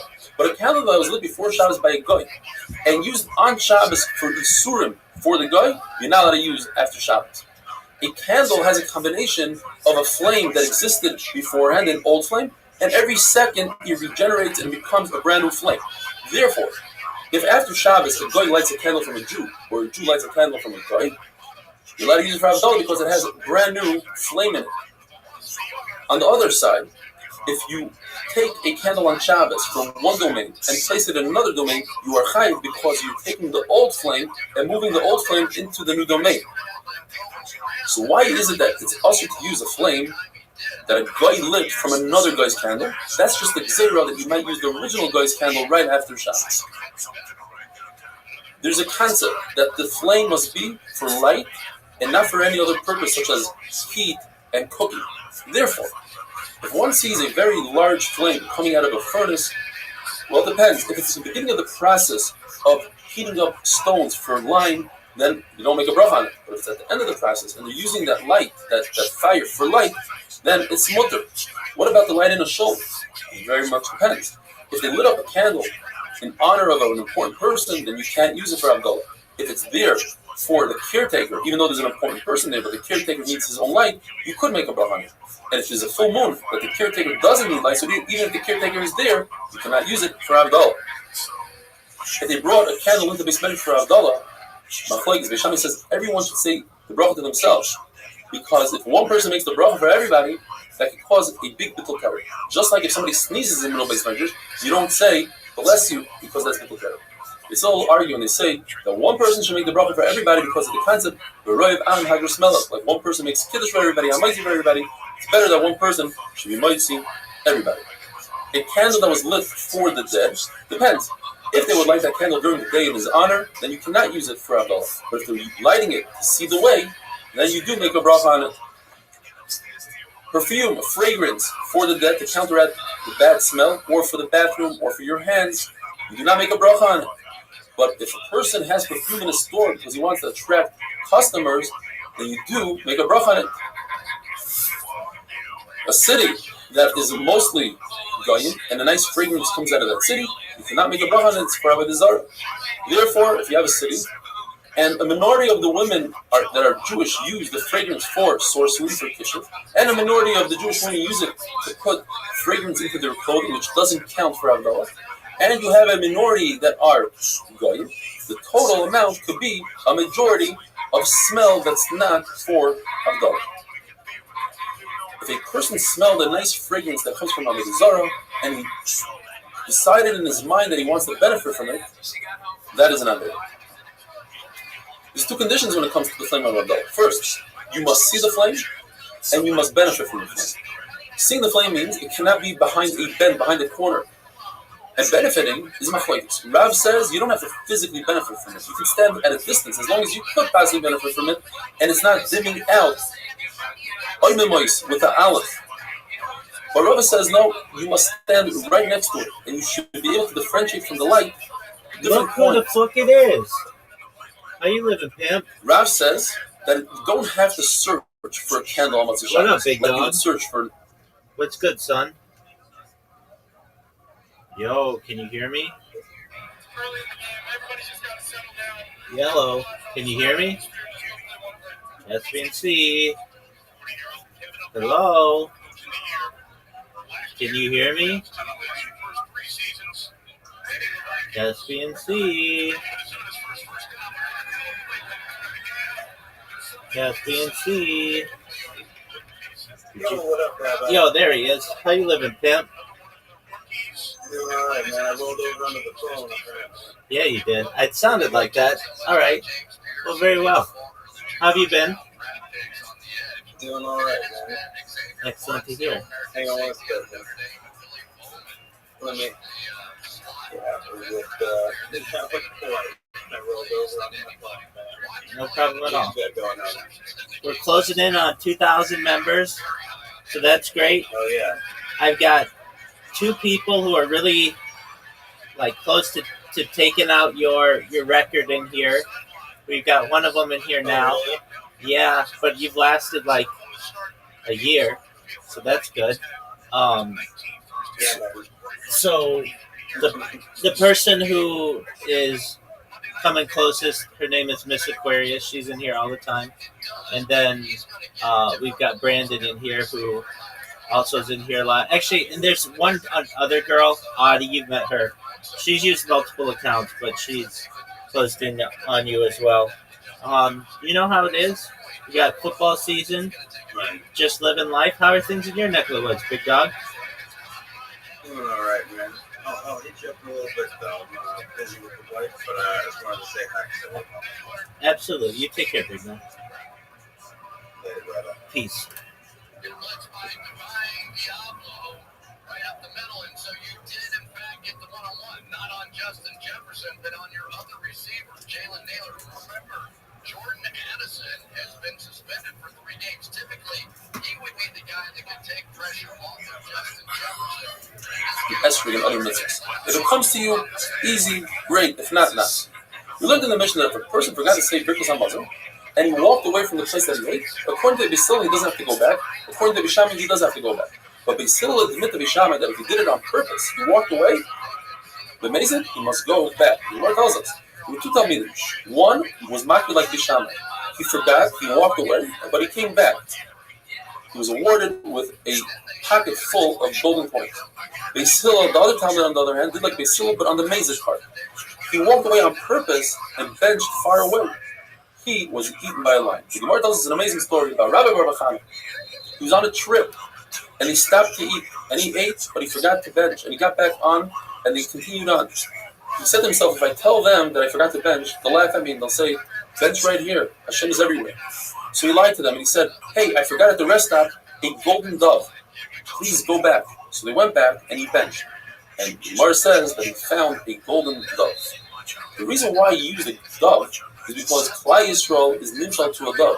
What saves a dove? Its wings. The mitzvah saved Klal Yisrael. The Mishnah tells us that as long as the food wasn't digested, it's still Birkus HaMazon. What does that mean? It says, as long as you're not hungry from that meal, you can still bench. The Shlosh says it depends. If you walk 4 parcel, it's the time of 4 parcel, 72 minutes away, then you can still bench. If it's more than that, you can't. And that's if you ate a very large meal. But if you ate a small meal, then it depends if you're still thirsty from that meal. If you're still thirsty, then you could bench. The Mishnah tells us that if a person heard a part of a bracha, you could answer Amen. It says the Gemara, obviously he's not trying to be Yotzei, Birkus HaMaitzi, or Kiddush, or whatever it is, because if you only heard part of it, that's not enough. What it's saying is that since you heard part of it, you're allowed to say Amen, because typically you're not allowed to say Amen if you don't hear a bracha. But since you heard part of it, so you know what bracha they're referring to, you can say Amen. Is machlokes, what is better? Is it preferable to lead zimun, or is it preferable to answer the zimun? One manoma says it's preferable to lead. In fact, the Brisa says you get sechar before the person that says Amen. And the other manoma says no. It's like a war. You send in the lesser soldiers first, and then you send in the elite group to clean up. So the Amen is more important. Children that are taught to say a bracha, so they repeat the bracha over and over, do not say Amen to that bracha. But a child who's laning or reading the Haftarah, you could say Amen to his bracha. The Gemara tells us very interesting names. Rabbi Zilai, he says that a person that's used to washing his hands should not bench until he washes his hands. Says Rabbi Zivai, that's not true. You don't have to be careful with that. Comes along Rabbi Zuhumai and says that hands that are mezuam, meaning they are dirty hands, one should wash them, otherwise he cannot bench. Says Rabbi Nachman in this lashon. I don't know Zilai, Zivai, Zuhumai. I don't know who these people are. All I know about is a brayse. In the brayse it says, from here I learned that you should do mayim rishonim, you should wash the tefillas and mayim achronim. And then when the pasuk continues, it says ki kadosh is referring to oil. You should use oil on your hands. Ani Hashem teaches us that you should bench birkas hamazon. Have a wonderful day.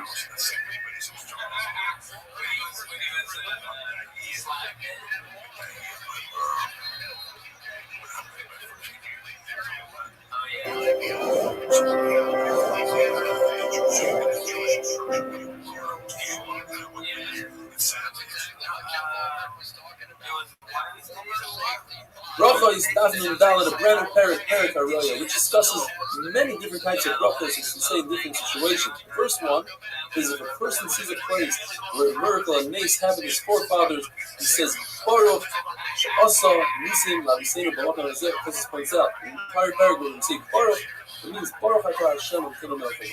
And this we learn from Yisrael. If a person sees an Eretz Yisrael place where the kapuda of a Zara and the family is brought down, it's the entire Eretz Yisrael, and it says a special possible for that. If a person sees mountains, hills, rivers, seas, he says, Baruch Eisim Eisim Reishis. Jesus says if he sees the great ocean, he says a special bracha, Baruch Shasas Hayam HaGadol, as long as we didn't see it within the last 30 days. If a person sees rain, or he hears great news, he says, Baruch HaTov HaMekev, if he hears bad news, he says, Baruch Dayan Emes. A person builds a brand new house or buys new clothing, he says Shachiyanu. There's no use of davening for something that already occurred. It's called a tefillah shav. So if your wife is pregnant, you daven, she should have a boy. That's a tefillah shav. If you hear a scream and say, I hope you ROTHSCHILD, or it shouldn't be somebody from the family, it's too late, that's a tefillah shav. If a person walks into a very dangerous city, Achlag whether he says 2 brachas or 4. 1 when he comes in to the city, 1 when he leaves, or 2, 1 when he walks in, but as he gets in and he sees that he's safe, he says the second bracha, and the same thing as he leaves, he says the second bracha when he realizes that he's safe. You're mechuyev to make a bracha on the bad, just like you make on the good. Say Scrooge every day, they call it bafka, with the 2, the tzara, the yitzur, so you say, from nafshka, even if the bracha takes away your neshama. The whole Meidecha to shake, even if there's broken into your money, or Meidecha of lesson of to measure. All measures that the Baruch gives you are for your good, and you daven for them. There's an Isser to act lightheadedly in front of the eastern gate in the Hamikdash. You're not allowed to walk into the Hamikdash with your walking stick and with your money belt and with dust on your shoes. You shouldn't use the Hamikdash as a country, as the Gemara will explain, and certainly you shouldn't spit in the Beis Hamikdash. In the first Beis Hamikdash, they would say every bracha from the answer, they would use a very interesting motion. Baruch Atah Hashem, Elokei Yisrael, Ad Ha'olam, Baruch, for instance, Atah Hashem Chanin Adas. We can believe that there's only one world, there's no world to come, so therefore they instituted, they say, in this world, Ad Ha'olam to the next world. When you ask your friend and you say, hi, how are you doing? Good morning, if you use Hashem's name, the Mishnah brings a bunch of different we know there's one of the 2 minutes. Ace lasses Hashem a favor to yourself. In certain situations, you break the rules of the Torah in order to make peace with your friend. A miracle that occurred to the congregation, everybody's mechuyev to say the bracha. And if it happened to an individual, there's a few cases where somebody saved from a lion, or there's an Amari that was saved from a wild camel, and also that a mace who's very thirsty and a river grew underneath his feet. So everybody passed that place. We mentioned both the reason that happened to us. We say the bracha Baruch She'asa Nisim Laviseinu, where you come to the place where Kriyas Yamsuf occurred, or Eber Yarden, or the Yericho, the Nes of Yericho, where the wall of Yericho was swallowed by the ground. Why did it fall? Because the width of the wall was the same as the height of the wall, so it's impossible to come over. Arnon, the more tells us the story that there's a nace that Klaishol were walking in the desert, and the Midian wanted to kill them, and the thing was chased, they dug holes in the wall of the mountains and did this. And the Aron flattened out all the mountains and destroyed them. There were two people, Ace Vai. They were Mitzrayim, they were behind Klaisrael, the Sufa, at the end. And when Klaisrael passed and the mountains went back to normal, they realized what happened to them, and they told Klaisrael, and Klaisrael said Shiva. El Gavej means Al Gav Ish, on top of the back of the man who referred to Moshe Rabbeinu, who was the Oleg Michal Adam. In his merit, Bara, the Makas Barak stopped in midair. And later on, when Yeshua needed the Barak to kill the enemies, it came back together. There's the stone of Oid Melech when Melech made some sort of calculation of how Yisrael was 3 parshas by 3 parshas. He lifted up a mountain that was that size, was about to kill them, he put it on his head to carry it. So the Gemara that Rabbi Shalom made a nace that the ants dug a hole in the mountain, and the mountain came and slipped right over his head and got stuck on his neck. He tried to lift it up, and he couldn't, because it says in the pasuk, Yisrael Shibarta, his teeth came out, they came out long and crooked, and he couldn't get the mountain off. At this point, he was already weakened. Moshe Rabbeinu, who was 10 amas high, had an axe that was 10 amas long, and he jumped up 10 amas. And all he was able to reach was Ognaf HaBashan's ankle, and he hit the ankle and was able to topple him into it. When you see the mound of salt from Light's wife, that's a disaster, so you don't say a nice bracha, you say Baruch Dynamics. When you see Light, when you say Baruch Zoyfer, that's even anyone whose Baruch was upset, mad, angry, he was able to remember that he can save Light because of our Ramah. It says in Gemara there are 4 people that must say Goimel. The Lashon of the Gemara is Goimel l'chasadim chayvim. We, based on different Rishonim of the Rif, we say Hagoimel l'chasadim chayvim. That is, the people that cross the desert, the ocean, or a sick person who's healed, or somebody came out of jail, they say Goimel. You need 10 people, and 2 out of 10 must be Rabbanim. Rabbi Huda says the Gemara was sick and he was healed. Rav Chana and 9 other Chachamim came to visit him, and they told him, we eventually Baruch for giving you to us instead of giving you to the ground. And he said Amen, and he said, because I said Amen, I'm no longer in the free enjoyment.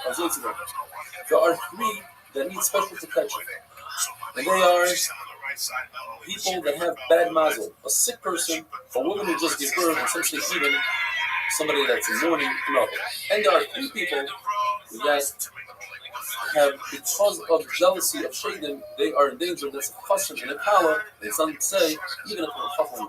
And finally, there are 3 people that are zoicha to longevity, because they do something at length, and that is they have a long davening, or they have a very long meal.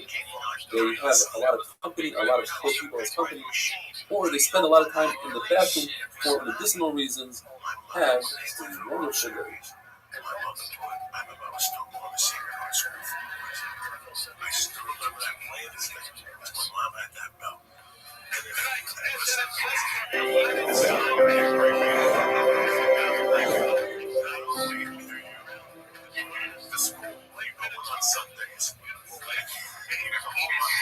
Rabbi's Dafnun Hey, the Gemara tells us that there are 3 things that you do that opens up your file in front of his Baruch, and his Baruch looks into you.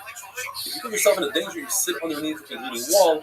If you tell his Baruch, look what my friend did to me, take care of him. In other words, you tell his Baruch, I'm perfect, take care of that guy, his Baruch is going to look into you. And if you tell his Baruch, my tefillah was so great, why didn't you accept my tefillah? That's even tefillah, and his Baruch looks into you. But you should have kavanah, you should learn from davening, and perhaps the davening will be accepted. As long as the Beis Hamikdash existed, the Mizbeach gave us a kapara, we brought Rabbanis in Mizbeach. Then we don't have the Beis Hamikdash, so it's our table. When we bring 4 people to our table and feed them, the Gemara tells us there's a list of 10 things that bring hemorrhoids. One of them is sitting in the bathroom in a squatting position. But we said that going to the bathroom is a really good thing for medicinal reasons. Says the Gemara, yes, if you sit on a toilet like we have today, that's good. A lengthy stay is good, but squatting is not good. The Gemara tells us that there's a maklusa, an older woman who told her to do by light. It seems like you're making a lot of money, you're so happy, you're probably selling pig, you're probably a loan shark. He says, no, I swear that I don't do that. But from my house to the Beis Hamikdash, there are 24 bathrooms, make a stop in each one to check my body. In other words, it's a good thing to go to the bathroom. There are 3 things that shorten a person's life. If a person refuses to read from the Torah is chayenu, it's our life. So if you don't do it, you get the reverse. A person who refuses to lead the zimun when they ask him to lead, and a person who uses his position as a rabbi and uses it in the wrong way, like Yosef Tzaddik, who was punished, he took off 10 years of his life for every time that his brother said the word, Avdecha Avinu, your servant, our father, and he didn't protest. There are three that need Rachamin, a good king, a good year, and a good dream, which we're going to discuss as not soon. There are three that Baruch himself decrees, that is, if there's famine, or the opposite of famine is plentiful, a lot of food, and the leader of the community, the Rosh Hashanah. Baruch Hu doesn't put somebody in a position to lead the community unless the community agrees that it's Baruch Hu Moshe Rabbeinu. So you agree that you should put the salad in place. And Moshe Rabbeinu said, if he's good for you, he's certainly good for me. Hashem said it's not enough. So ask Klal Yisrael. So ask Klal Yisrael. Klal Yisrael said the same thing. If he's good, by the way, the child is only 15 years old then. If he's good for you, Moshe Rabbeinu, he's certainly good for us. Moshe Rabbeinu, some say he was actually testing the child. He reversed the words of the Baruch. He said, the Tzal first make the Aron, then the Kalim, and then the Mishkan. And the Tzal said, Moshe Rabbeinu, use those words, called him by his name, Moshe Rabbeinu. Are you sure that's what Hashem said? First you have to build a house, then you put the vessels in there. And Moshe told him, are you sure you're not the Kel? Are you sure you weren't in the shadow of Hashem when you heard this? How did you come up with this yourself? The Tzal had tremendous chachma. He knew how to take the letters that Baruch Hu used to create the world, the Tziruf Oisiyos. Baruch Hu, the Gemara says, only gives wisdom to people that have wisdom. And here comes the amazing sugya of dreams, a very lengthy sugya. Rav Chizda says numerous quotes regarding dreams. First of all, the worst dream a person can have is when he's dreaming that he's in a fast, he's fasting. A dream that nobody deciphered is great. It's like a letter that hasn't been opened. Once you open it, then the problems start. Good dreams, bad dreams, they don't happen 100% as you dream them. A bad dream is better than a good dream. When a person has a bad dream and he's sad about it, that sadness is actually the kapara and it does away with the dream. On the reverse side, a person has a good dream and feels all good about himself, that actually takes away from his sakai. A bad dream is worse than getting malchus. We learn from Yosef Tzaddik that not everything that you dream comes true, because he's talking in his dream about his mother dying and his mother wasn't alive anymore. And we learn from Yosef Tzaddik that sometimes it can take 22 years for a good dream to come true. A tzaddik such as David HaMelech never dreams a good dream, and a Russia like Achitophel never dreams a bad dream. It says in the pasuk, "Sumi alecha ra." We learn from this pasuk that even if a tzaddik dreams a good dream, he'll forget about the time he wakes up, and therefore it's not considered a dream. And when the pasuk says the negative loitra ba'alecha, it's referring to when a person comes back from a long trip, he should not find his wife in a state of a suffix nida. Any person that doesn't dream any dream at all for 7 days is considered bad. If the person is really worried about his dream, he should go in front of 3 people that they should do hataras chalai. They should make his chalaim better. He should tell them, I saw a really good dream. And they tell them, hey, it's heavy, it's a great dream, it should be good. And Baruch should seal it with 7 zeros that it's good. And they should say 3 psukim that are in the reverse, 3 about redemption, 3 and 3 shumas that you say to be equal. The Lord tells us, 3 friends, Ameiman, Merzuper, and Rav Ashi, sitting together. And they said, why don't we each say a statement that the others have never heard?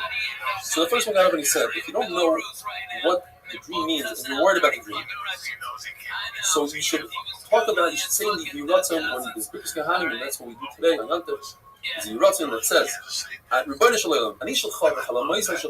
yours, my dreams are yours, etc. Very long Yiratzon, and you're supposed to finish off that Yiratzon with everybody as you're saying Amen. But if you miss the boat and they don't say Amen on your Yiratzon, so then you're supposed to say the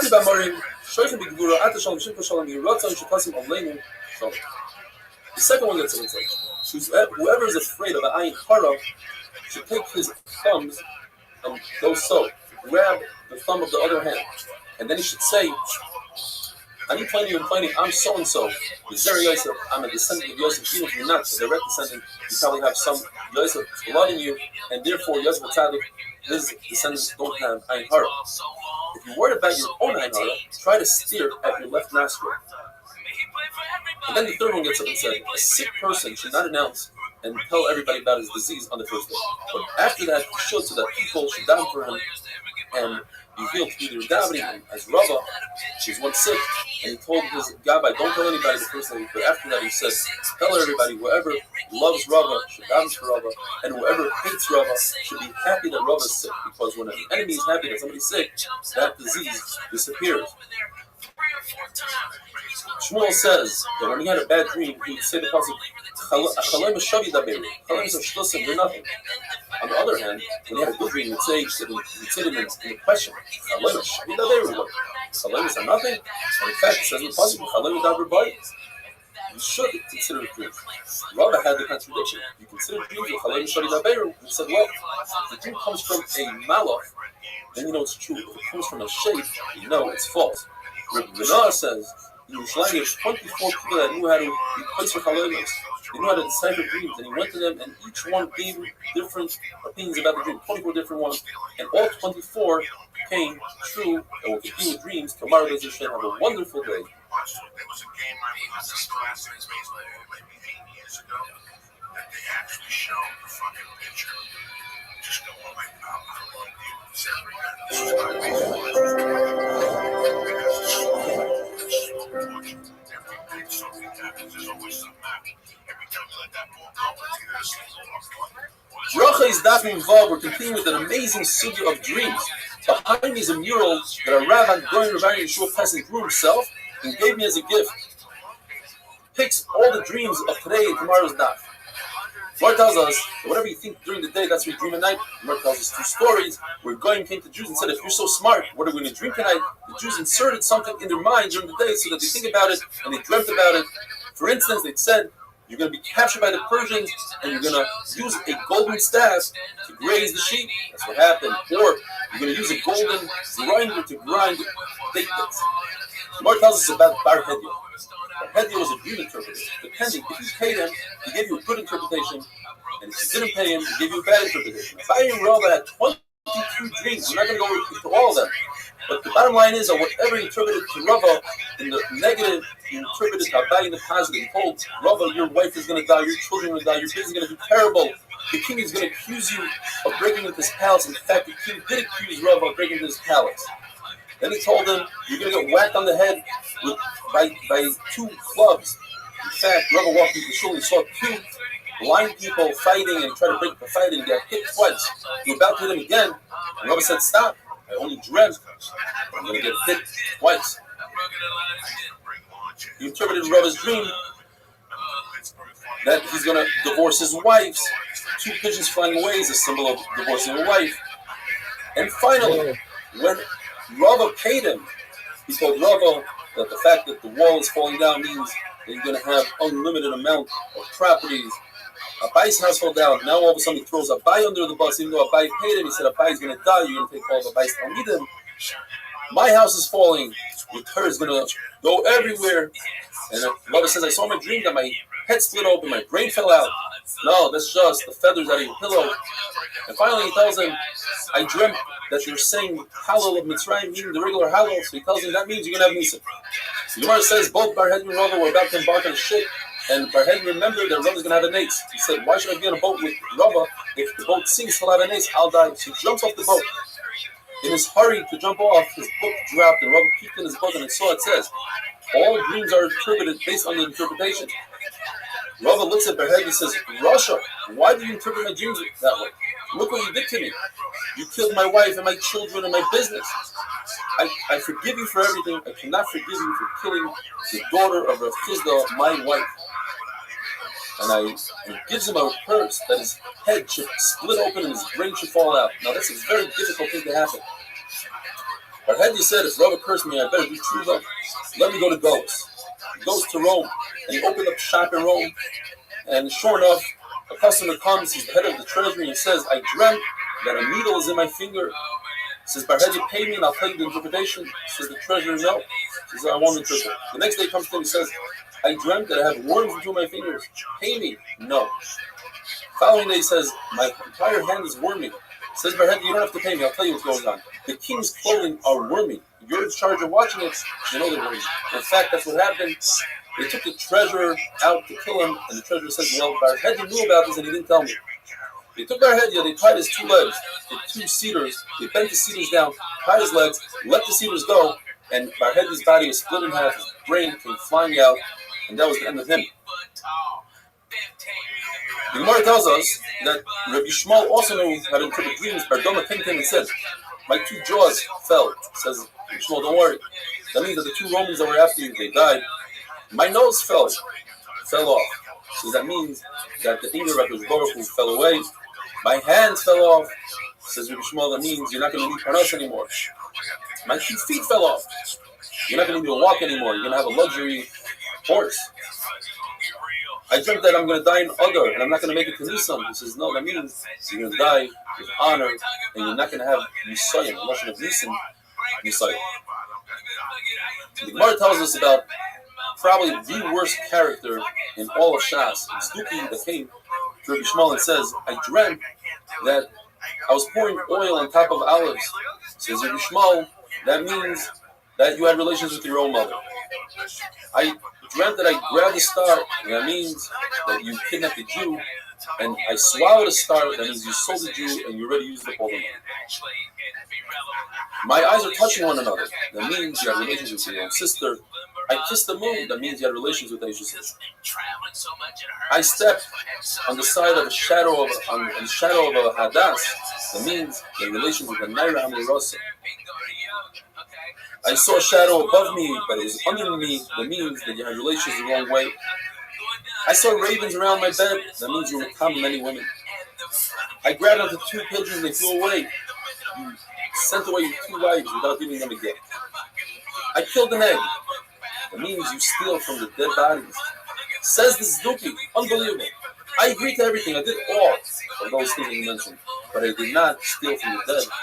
In that moment, a woman comes and says, that coat that you're wearing, you stole off the dead. And finally, this is incredible. Why would Rabbi Shmuel help him? I'm not sure. But he tells Rabbi Shmuel, I dreamt that my father said he left me money in Kaput. He says, that means that he left you money in the 10th dream, and you're sealing, in fact, there's money there. If a person dreams about a well, that's a sign of either peace or of Torah, and Rabbi says, of life. If a person dreams of a river, a bird, or a pot, it's a sign of peace, as long as the pot doesn't have any meat in it.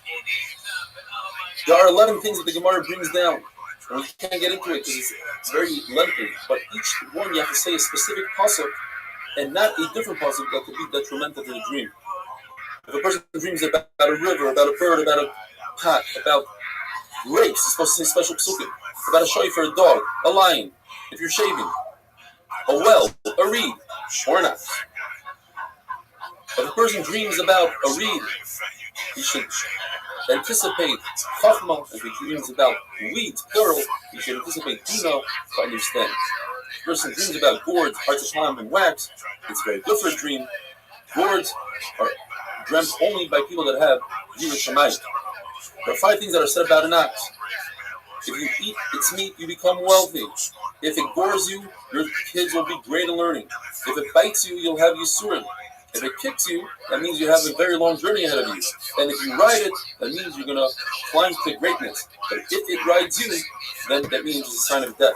You dream about a donkey, you should be waiting for Yeshua. You dream about a cat, depends. If they call the cat Shunra, then you'll have a nice song. If it's called in your city Shinra with a Yud, then you'll have something bad will change. If you dream about white grapes, that's a good sign. Black grapes depends. If it's in its right time, it's a great sign. If it's not in the right time, not in the season, it's a bad sign. If you dream about a white horse, that's a great sign. A red horse, depends. If it's moving nicely, that's a great sign. If it's galloping, that's a bad sign. And finally, if you see a Yishmaeli, an Arab, that's the son of Avram, Yishmael, then you should know that your philo will be niskabel. But if you see a camel in your dream, that's a really bad sign. Have a wonderful day. I was still snorting blow, so in my mind, if I ate sushi and I went to the steam room, I would sweat the cocaine that I wasn't a fiend. So now it's doing that with the street, and that fucking steam, everything. That kid jumped up and down every detail like a kid in my fucking life. Rabbi Zafin Zayin, we're continuing with dreams. Since we have over 150 different dreams to interpret, we are going to go over the 8-minute allocation. If a person sees a camel, that means he's supposed to die, but he's going to live. If a person sees an elephant with a saddle, that's a great thing. And if he sees 2 elephants, it's even better. If a person dreams the name written down, with 1 nun, he'll see a ness. If he sees names with 2 nuns, like Chanina and Yochanan, he'll have multiple nisim. If a person sees the word hesped, that means he will have Rahmanas on him, and they will redeem him from Shemayim. If a person sees that himself saying Yehei Rabba, he's promised to have Olam Haba. If a person sees himself saying Shema, that means that he's Ro'i to have the Shin on him, but his generation is the cause that it's not. If a person sees Tefillin, then that means he'll grow in godless. If a person sees that he's davening and he didn't finish the davening, that's a great sign. There's certain illicit relations that a person dreams of on condition that he didn't think about these people beforehand, didn't know these people, or in the case of his sister or his mother, he knew them, but he never thought about them. If he dreams about them, it's his sister is Chachma, his mother is Bina, Nairo Murasa, is Torah, Eshes Ish, will be a Ben Olam Haba.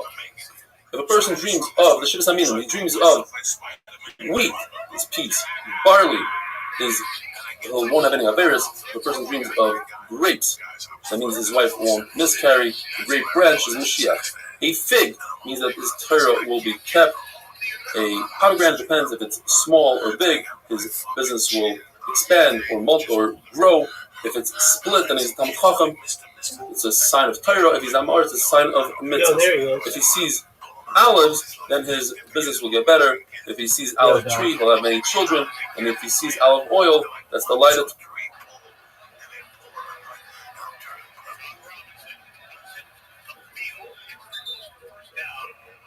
What's good, son? Update me.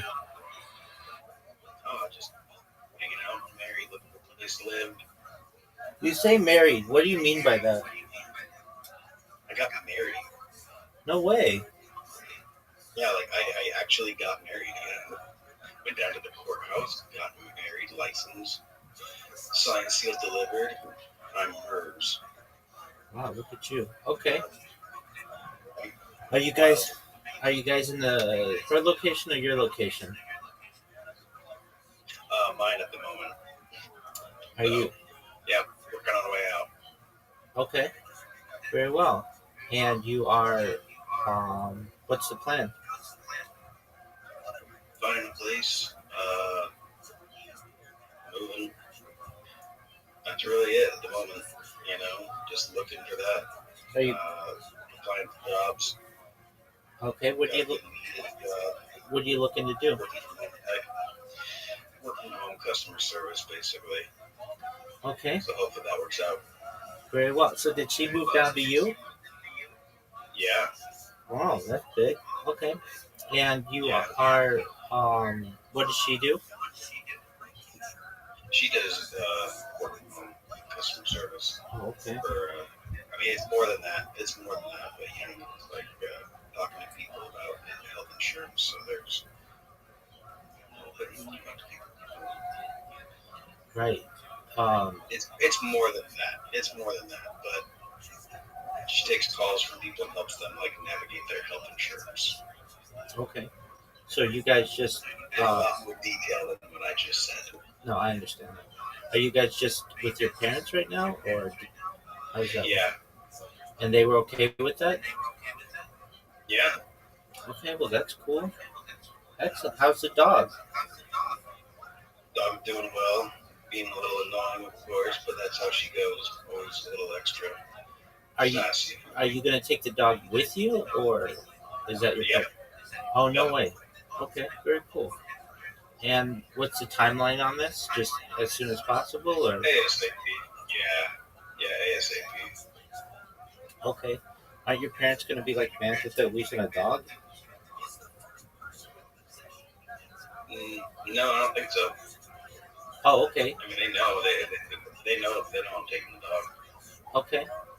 Well then, that's well, I guess.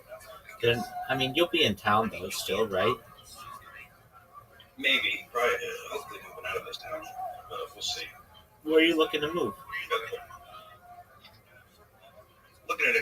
Looking all over the country at the moment, trying to find the right spot. All But right. Tennessee is looking like a good spot. No state income tax. Yeah. All right. I Why? mean, here or in Tennessee? Oh, both, I guess.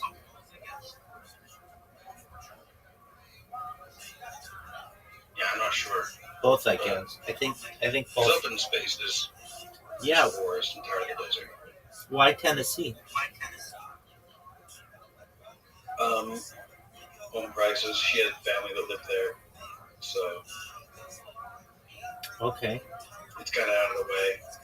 Cheaper homes. Have you met her family? You can actually have land. No. All right. So you've never met your in-laws. No, they're not with us. Oh, okay. All right. Well, then that makes it less complicated. Does she have siblings? Yeah. Yeah. Have you met any of her family? Nope. Did she speak with them? Not much, I don't think. Okay. Has she met your family? I mean, I guess she's living with them, so she's met your Yeah. family. Yeah. Okay. And they get along. I mean, Yeah. generally. Yeah. Okay. Well, that's cool. And this is a person. Yeah. This is a person you met on Discord.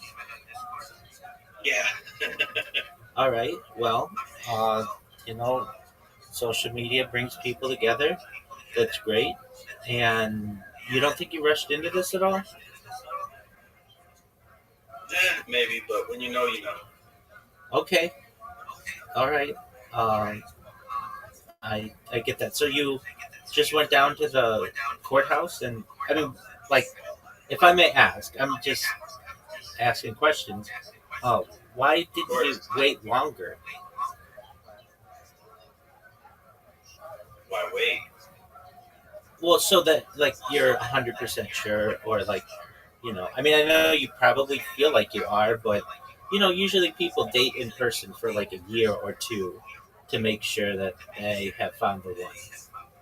I know that you talked online before that. But Yeah. Yeah, you know. all right. No.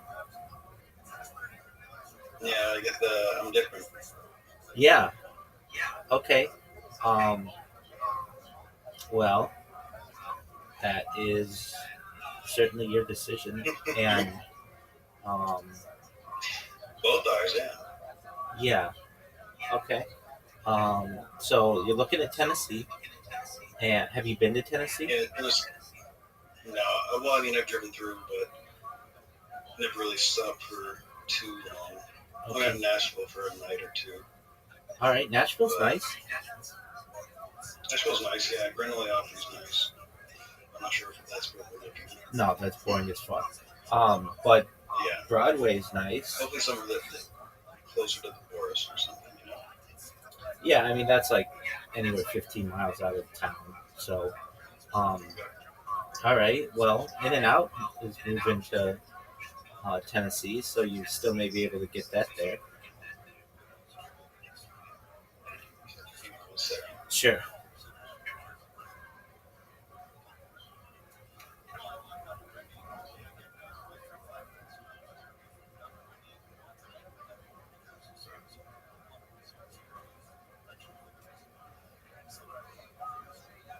sorry, I'm back.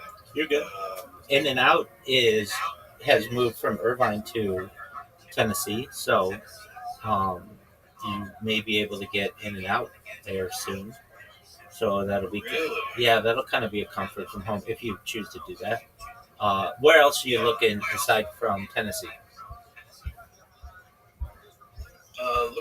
Looking in California, I'm looking here in this town too, even though honestly I really don't like this town. Vegas is, I'm not a fan, but we're looking here too, you know. Is it Kind of everywhere. is It's it all about price and place for the dogs. And, are you looking to buy? no, not at the moment. Yeah, I mean that's a difficult thing to do. Okay. And okay, so do you have a car? Does she have a car? At the moment, no. Just so yeah, got a couple things to work out like that. Okay, so neither of you have Yeah. cars. Okay, so you could take like a U-Haul. And, Exactly. yeah, and go wherever you need. So that's not, and she works from home, and you can basically get everything delivered. So that's not a necessity. Um, all right. What about other places in Nevada, like Reno, Carson City? Yeah, looking everywhere. Honestly, it's just about price and whether or not they take dogs. Is it a suitable home for dogs? So just I think I'm leaning toward going east a little bit because I've not been there, and Well, wait. You lived I in like the idea Texas. of forests. You lived in Texas, didn't you? Yeah, I lived in Texas, but Texas, like I don't know, I can't stand that place. It smells like a sewer. So you wouldn't go back to It's like Texas?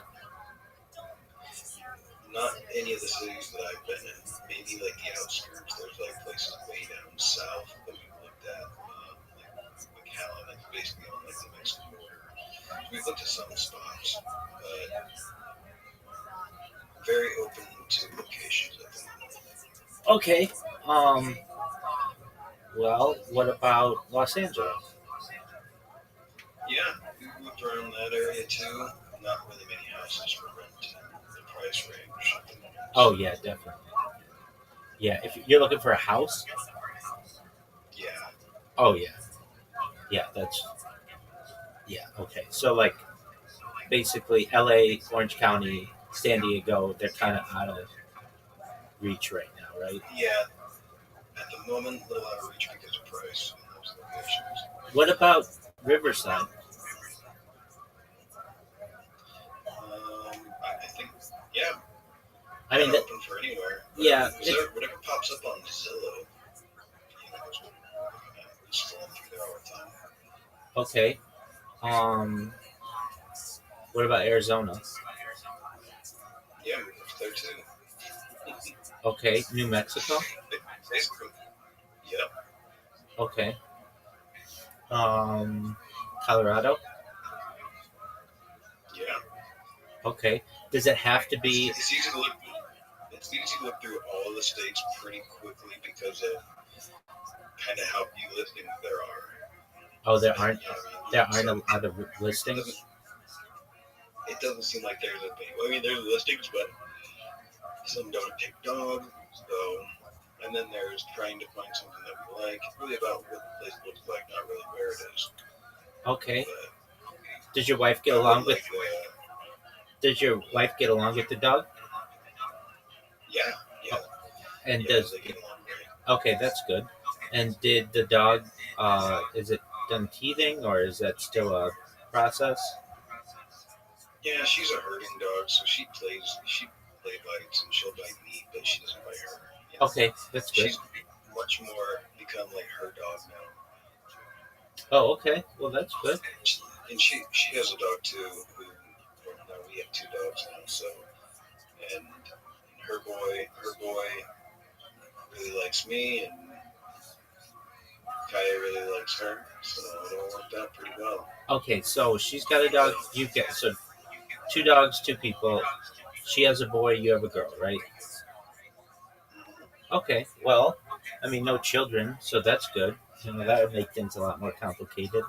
A lot more Yeah, complicated. that is definitely not in the plans. Okay. Oh, you don't want to have children? No. Oh, okay. Neither of you want to have And children. Oh, okay. Well, then that makes it a lot easier. exactly. You don't have to worry about school systems and like activities that are going to be near and everything. Um, there's a huge rumor that Vegas is dead. Have you experienced this, or is that I true? think it is. I mean, I don't really do anything in this town but as far as what happens in this town, yeah, if you walk through a casino, there's nobody playing at the tables. People don't care about gambling anymore. It's weird. It used to be full all the time, and now people aren't gambling as much. You got to pay for parking, which means that the casinos aren't making money. You know, Right. So Parking that and was resort. like one of the biggest things. Like, you never had to pay for parking here. Right. Parking and resort fees are kind of killing them. Yeah. What is a resort And fee? I don't even. They just charge you for amenities. I think that used to just come with your stay. They used to be, I think, rolled into it now. Like it might be, oh, we're a more upscale place, so we also tack on extra fees and charges. Like a pool. Like if a place has a pool, before they wouldn't charge you for that, but now they do. I imagine that's what it means. Yeah, Okay. that's what I think. But Yeah. I don't really go stay at these places, so. No, I recognize that. Yeah, and you're right. I mean, the big thing about Las Vegas was you could park anywhere. You could move your car, from like one property to another. There was no issue there. But now it's basically like uh, it makes it difficult. And then if you're not staying on the strip, then you're paying for parking anywhere. Which basically, like, for instance, like if you're a local, I mean, locals don't really gamble downtown, but at the station casinos, you have to pay for parking. No, not there, but they're off the strip. Right, exactly. Okay, so not there. I think they understand that they need every draw to get bodies in the door. Exactly. Okay, well, I mean, Mazel Tov on getting married. That's great, and Thank you. you seem very excited. You've got a new. I am. You've got a new, really great opportunity. Does this feel different than when you were married before? Yeah, absolutely. Okay, so there wasn't a honeymoon period before where it was like everything was great. No, I wouldn't say so at all. I Okay, would say it was the beginning of the end. You know what I mean? okay. So But yeah, this is very different. so I think we could. are your parents happy they have a daughter-in-law? Yeah, I think they are. Has she met your brother and sister? No, Okay, not yet. so she hasn't met your siblings and you haven't met her siblings. Yeah, but I just have one sister. Oh, you only just have one No, sister. yeah. You don't have a brother. Yeah. Okay. Apologies there. No. All right. So then, you've got, and how many siblings does she have?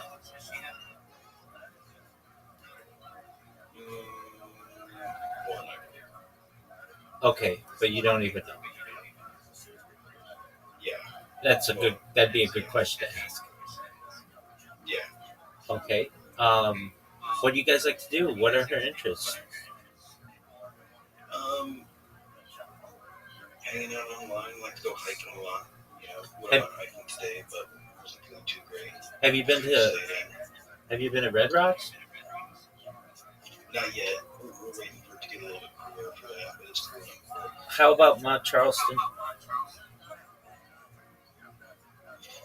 Not Charleston. We've been going on like south. We went to Boulder City.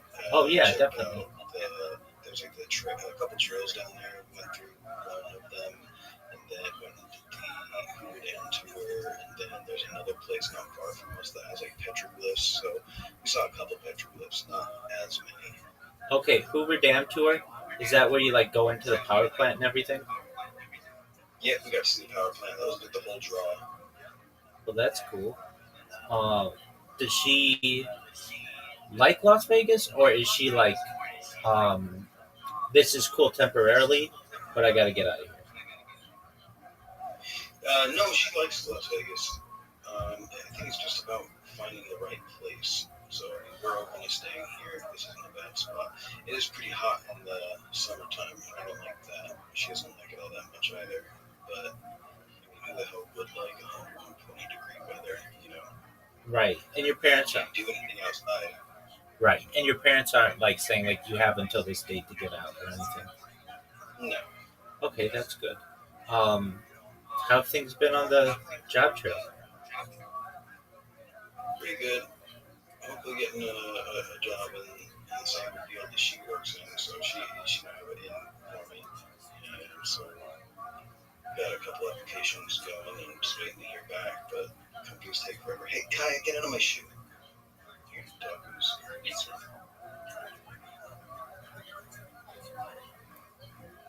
yeah, so hopefully I get a call back pretty soon. Right. Okay. Well, this all happened very quickly, right? Over the course of it depends on how you look at it. Known her for a long time. Last few months been a whirlwind, but yeah. How long between Good to say. you meeting her in person and you at the courthouse? Like a week. Oh boy. Okay. So it was just like, I mean, I don't want to say love at first sight, but you guys were like, you felt like this is the person. But Yep. okay. Yep. And, okay. Well, that's fast, but you seem happy, and she seems happy, and it's great. Do your dogs get along? Yeah, they do. They have a great time. Dogs really like each other. It's pretty fun. Okay, even with Kaya being so young. Yeah, I mean she's a lot, but Steve probably has a friend to hang out with, and so does he. So What kind of dog is he? he's a farm dog. He's like a mix with a farm dog. Oh, farm dog. What's a farm dog? Cattle dog and kelpie. Oh, okay. Cattle dog and kelpie. Like your dog, kind of. No? Yeah. I'm told she's part collie and part Australian Shepherd, but I'm not sure. She's honestly not that big, unless I have a bad sense of remembering how big dogs are, and I just think that the last dog I had was massive. I don't know, but she's smaller than both the breeds I'm told she comes from. Okay. Are you and your wife of similar age? Yeah. Okay. Well, that's good. So you guys like to hike, and what else you like to do? Hang out, map around on the internet, Right. Okay. Uh, how has your server been? With that. How's your server been? Oh, not that bad. It's impressively big. It's impressively big. Like you've got 65 people in there. Like yeah, that one. That one's good. I mean, that one's big. Like the other one you had, it was like there were like 10 people. So to get 65, and it seemed like it's active. So that's good. Yeah, people are active in that server for sure. Excellent. Okay. Let's see. So you're basically. Oh, how are your friends in Las Vegas? Like, did you ever end up doing that podcast again, or No. is that still something? Yeah, priorities shift and everything. You don't really even hang out with the guy all that much. Haven't found time to hang out with him like this whole year or more. So, I've taken that off the back burner and not even thought about it. Okay. Have you thought about doing a podcast with her? Yeah, we her and I and some other friends have had sometimes, but priorities to replace life and stuff first. Right, I get that. Do you guys have any friends that are couples? No. Okay. Well, I mean, we have friends that have girlfriends or something. Friends that are dudes that we don't have like couples or anything. I've gotcha. And she's from the Pacific Northwest? Yeah. Okay. Is that a place that you want to? She wants to return at all, or that you would move, or you want to stay out of that area? Kind of anywhere is on the table as long as it's price. Yeah, I mean the price. Right. Would you move out of the country, like to Mexico? I mean, I would, but that hasn't really been. But for her, for work and everything, she has to stay in the lower 48. But Oh, okay. If her work going out, shit. necessarily. Right. I've known some people who they've gotten remote jobs, and then they recognized what their rent was in the United States versus what it would be in some tropical area of Mexico, and they basically just moved down there. And I know another guy who is doing the same from California, and he moved to um, he just moved to a Caribbean island, and I'm trying. No, again, it's That's a different kind of scenario. yeah, no, I get that. I get that, but they're able to do the still get paid in U.S. dollars, but not have the U.S. dollars rent. Basically, um, I know that's probably not something that either you may be interested in or may be feasible, but it's kind of the best of both worlds where you don't have really high rent and you're still able to have a pretty high salary. So it's just a thought. Okay. No, that would be cool. All right. So if you had to give your top 5 states right now, what would they be? Tennessee, California, New Mexico would be cool. That's my top 3. All right. And then, yeah, I don't really know. I'm open to anywhere else. I mean, even then, I just feel like if there's a forest there that, close by, that would take the cake. Okay. What's up with you in forests? I like them. Okay. You like to camp? Yeah. Yeah, camp, hike, take walks and stuff. Okay. Yeah. That's all great stuff. I'm trying to think. I've been to Mount Charleston. They had pine trees, right? I'm not sure. They do have some trees out there. I mean, there's Joshua trees out there. There's Joshua trees, which are kind of half cactus, half trees. You know, they got a lot of desert flora. Right. Well, I mean, you've got a really great deal working out where there's no time limit, basically, that Yeah. your parents are accepting of your new relationship. And I bet they're happy for you because, they worry about you and they worry about your happiness and things like that. So that's good. And I'm sure they feel like you may put the cart before the horse, but nevertheless are still happy for you. I'm sure they would have wanted you to do got a job, got a car, moved out, and then she moved in. But nevertheless, you got the girl, which is great. How'd you break the news to them? Were you just one day hey, there's this person with whom I've been interacting online, and she's come to visit me, and we're gonna get married, or how did that work? Yeah, basically, I just let them know what was going on. Wow, your parents are really easygoing, aren't they? Sometimes, in some ways, yeah. In other ways, no, but Okay. yeah. And it's been alright. All right. Well, I'm sure you've thought of this, but what about a trailer or a mobile home?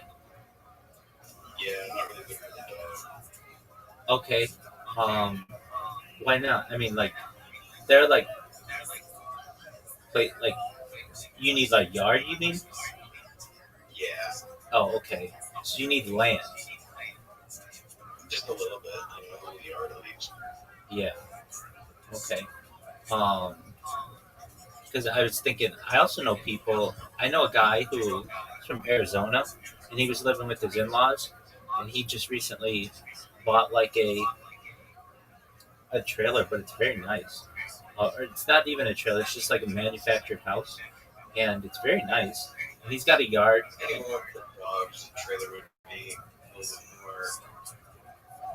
Yeah. But he got a piece. He got a piece of property, so he can have his.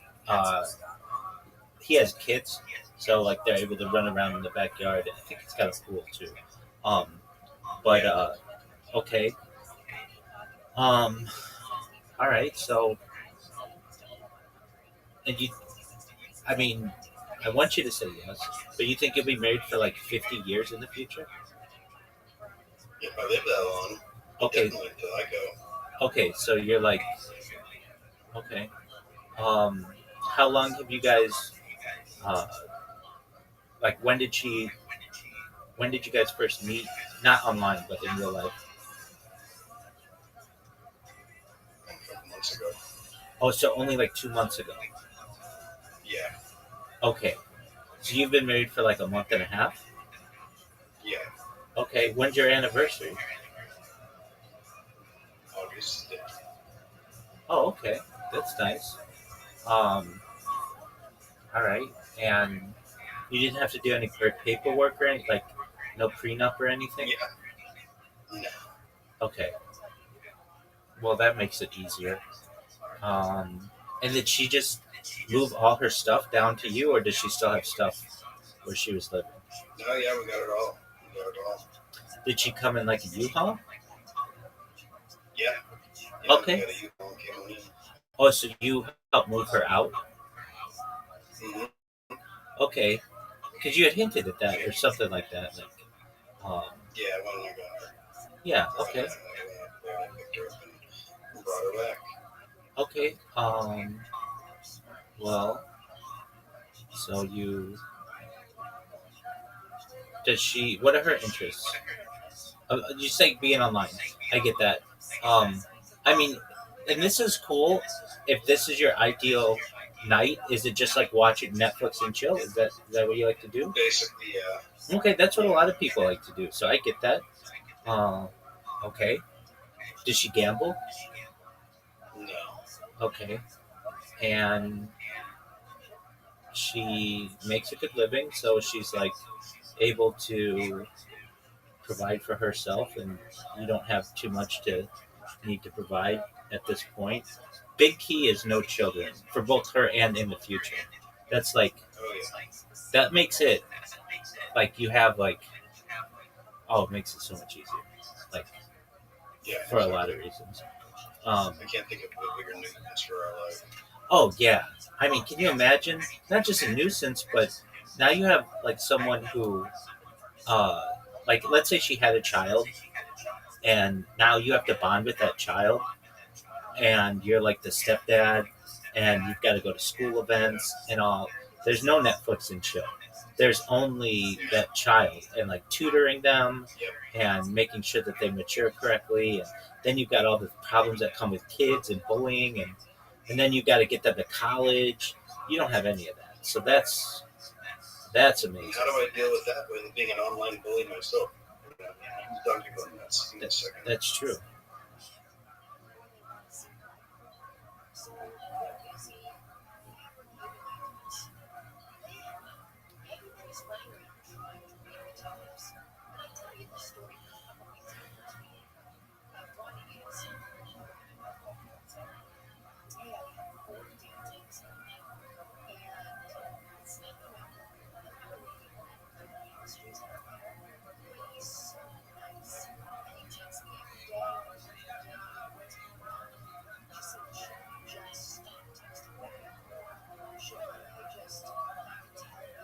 They get a little out of hand sometimes, so we will separate them when they start playing a bit too rough, but not all dogs. Yeah. So did Kaya, like, I know before she was not living in a cage, I don't want to say that. She wasn't doing that. But she couldn't go outside in the backyard without you having to worry about coyotes. Is that still the case? No. Okay. No, yeah, but I mean, I take her out there. She goes out in the back, but usually, if it's nighttime, I'll go out there. But then me and my wife will go out there with them. Is there a reason why you? Well, I guess you answered it. When you know, you know. I was going to ask, is there a reason why you just didn't take it slowly? But I guess you had known her for a long time. Um, Yeah. okay. And Yeah. why? I mean, there are some people who just are like, we don't need to get married. We don't need a piece of paper that validates our relationship. Why did you feel that you had to get married? Summer Creek. Want to. I think I would, but Yeah, it seems, and I'm inspired. exactly, it seems like not your thing. Okay. It wasn't until the right one came along, you know? Okay, whose idea was it to get married? Mine. It was not Paul's idea. Okay. Mr. Meaty, please, I'm having a serious conversation with a friend, so please be respectful. I apologize. You're good, my friend. Okay. So you just, like, did you have a ring? Yeah, Okay, where'd you get that? I got it for family. Oh, okay. Well, there you go. Well, that's nice. So it's like an heirloom? No, I don't think so. It was just there. Oh, okay. All right. And I mean, that was it's moved by quickly. So apologies if I'm in Yeah. shock because you've got to be. What? If apologies Oh, if dear, right there. apologies if I seem like I'm in shock, but that's just No because. worries. I mean, I get it. I've disappeared for a while, and I show back up to say hey, and I'm also married, so I understand you got questions. Right, and then you kept saying like my wife, and I'm like, why is he calling There's this? two deer right in front of me. Hey, Mr. Meaty, I'm talking with somebody. I just saw some deer right in front of me. Okay, that's all right. That I it just happened really quickly, and it happened really quickly for you as well. Okay, are you, It doesn't seem like it though, but I guess from that point of view, yeah. dude? You got married a week after first touching this woman.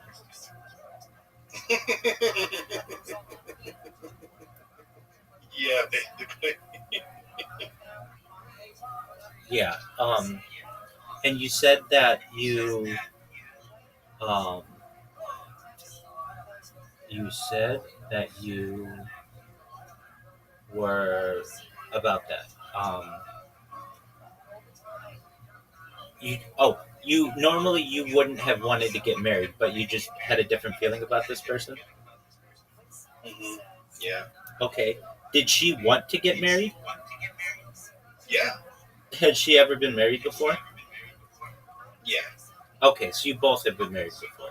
So you guys kind of know what that's Yeah. like. Okay, well then that makes it easier as well. Where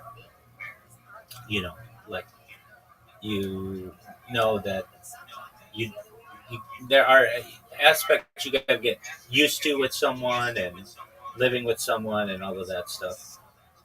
Okay. Yeah, that's all easy. I don't know. It's all easy on that run. Yeah, I mean it's still like 2 months in. Kind of shocking. Yeah. Right. But so long if you can do it 2 months, you can do it 20 years, right? Exactly. Okay. Very well. Have you ever thought about going to Florida? I don't know if we looked there yet, but I don't know if Florida's like off the table, but who knows? No state income No tax? Florida. Oh, she says no Florida? Yeah. Yeah. Okay. No state income tax. I was just thinking of those things. I think like the big one. So there's Nevada, Texas, Florida, Tennessee, and like North Dakota or something like that. Have you? What about the like Northeast?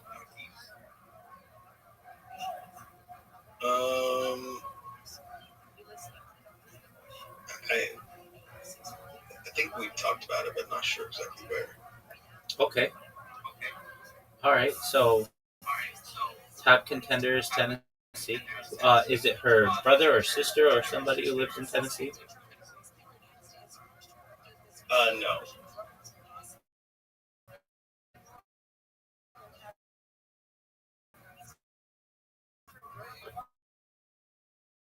But she has family there.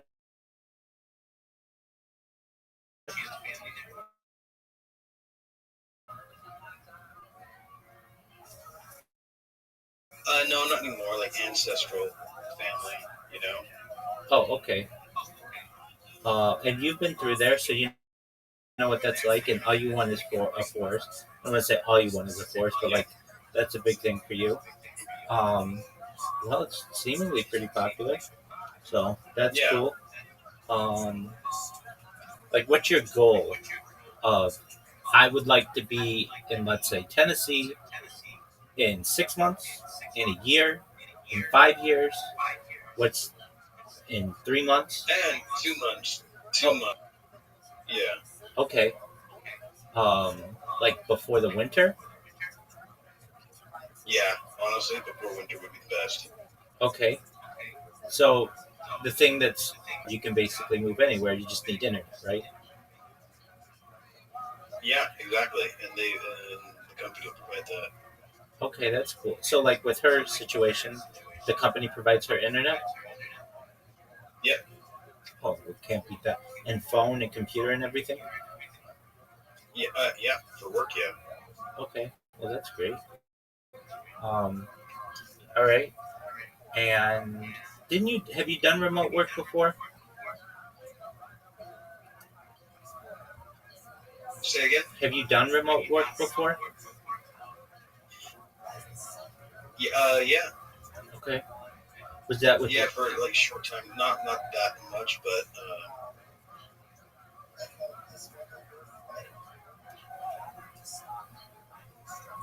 all right? Well, that's good. Um, from my point of view, of where I stand, nothing too major, and I guess I have. That's what I want. I want consistency. Um, so I'll just the server continues to grow, and I keep making yeah. new friends. And like you saw it from the beginning when I bought like 1,000 followers or 1,000 people in here. So then to get like of those 1,000, like most of them are no longer in the server anymore. That was just to like get numbers. So get numbers. So to have 2,000 people in here, really excited about. What up, Miss Aquarius? How are you? How's your life going? Doing good. Excellent. Trying to find the bridesmaid dress today. We're gonna have it get it measured and all that in December. But other than that, we found one. Oh, that's beautiful. Caspian Sea, this is my friend Miss Aquarius. Miss Aquarius, this is How you doing? Caspian Sea. Hello. Miss Aquarius, Caspian Sea is the one who is the only person with more hours than you in the Oh, that's good. bush. Good. Yeah, so he's the person. Keep up the good work. Yeah. Oh exactly. yeah. Use one. Um, excellent. So Miss Aquarius and I play a game every night, or actually two games. We play on Play-Doh. Do you want to play? Oh, I'm probably gonna go use the restroom and take a shower in a minute. You but do. I wanted to hop in and say, hey, give you a rundown. Absolutely. I sincerely appreciate it. Thank you. Yeah. And you're always How you welcome. been? I mean, besides all this, everything else going well in life? Yeah, really well, thankfully. My big thing are my robots, and Yeah. I just did something recently, like that I think is going to be big. Now you know how I am, and I know how I am, where I'm always like, "Oh, this is the strategy that's going to work." But I judge how effective a strategy is by how many people it directly brings in, and Yeah. I just started this strategy of following people on Twitter. Not on Twitter, apologies. I did that for like a year. Following people on Twitch, Okay. and so what I do is it's a really good strategy. So I've been doing it for like maybe 96 hours or so, and I've gotten 2 people in here directly from that strategy, and I've gotten other people in my YouTube. But the people who I've gotten in here, they're like, Oh, yeah, there you go. That's right. They're like That's bigger, right. absolutely. They're like bigger streamers, and so that's good. I know when I did Blue Sky for like 6 months, I got 2 people in 6 months for Blue Sky. So to get like 2 people in 96 hours from Twitch Oh, is really you great, got it. and so I'm really happy about that. And my bots are That's really good, man. yeah, my bots are really effective, um, and they tell everything about they tell people everything about me, and really the best thing though that I do is just being in Discord all the time. I get like Yeah. I get like 5 people a day just from that. Now they don't all stay, but they'll like of if I get 5 people in, um, 3 of them will stay or so. So that's always good. And I missed it again. Go ahead, Rabbi. yes, ma'am. Um, so I'm positive about that. The Harry Potter Obama Sonic 10 Inu community has been amazing. We have fantasy football that I am just all about. The guys there have just been really wonderful. And um, that, like cryptocurrencies have been doing well. And so that community's doing well. And the amount of people that I've gotten in here recently, they don't just like come and leave. Like like at night, in the middle of the night, like Miss Aquarius will be here, Brandon will be here. I'll get other people in here. Zoot will come in here, and so instead of it being just like how it used to be with you and me who were just in here, it'll be like Yeah. it'll be like sometimes a dozen people. Like earlier today, I had all these guys from people in here. That's always a good thing. So I've been happy about that and just the turnout that we've been getting. In terms of being videos and be able to stream from more um, device. Handheld devices has been good. My positivity. I I know I always say this, but like I really think like just following Drag Miss Aquarius, it not only sends them a notification usually, but it always sends them an email if they have that setting. So that's a huge. Oh, that's good. That's like a huge thing for me, where and like the I just named the account like Google Rothschild Discord. So when you read that, it makes you like, what is this? And they'll just Google it. Like it's literally doing what I tell them to do. So that's been good. Things with my roommates have been good. So that's good. We've gotten a couple new people for the school year who go to University of California, Irvine. So that happens every year. We don't really interact too much, but Yay, I won. yes, ma'am. Um, You win early. absolutely. Um, the the um, the the summer was good, not too hot. That's good, and I've just got to say, like it's been good. But there are times when I get frustrated with my bots that I'm just like, man, I put all this work into these things, and I'm not getting that many people in here. But with the the Twitch bots, it's been like totally different. I mean, I shouldn't say totally different, but a lot more people talk who at least type to me in my Twitch or in my YouTube, and then just getting people in here and being able to tell them about what I do. So like one guy came in Friday and was like, Mr. Aquarius, you have an invitation, by the way. Ah, nah, dude. Okay, excellent. And like he was part of another community, and he had like 25 people in this other community watching me simultaneously on YouTube, and that's what I need. Just like one person who's you part of another network that really like finds what I do to be interesting, and then Yeah, then I had a shock. I like built these bots, and it was like, okay, I wonder if they're gonna work. And then he came in within like 24 hours. I'm like, hey, how'd you find out? I followed you on Twitch. Was it and I followed you back. I was like, no way, this flipping works. So I'm very excited about that. nice. Did you watch? You probably didn't, but there's a big boxing match last night. Did you watch it? No, oh yeah, I don't really care about sports. You know what I mean? Yeah, no, I It's understand that. like watching grass grow.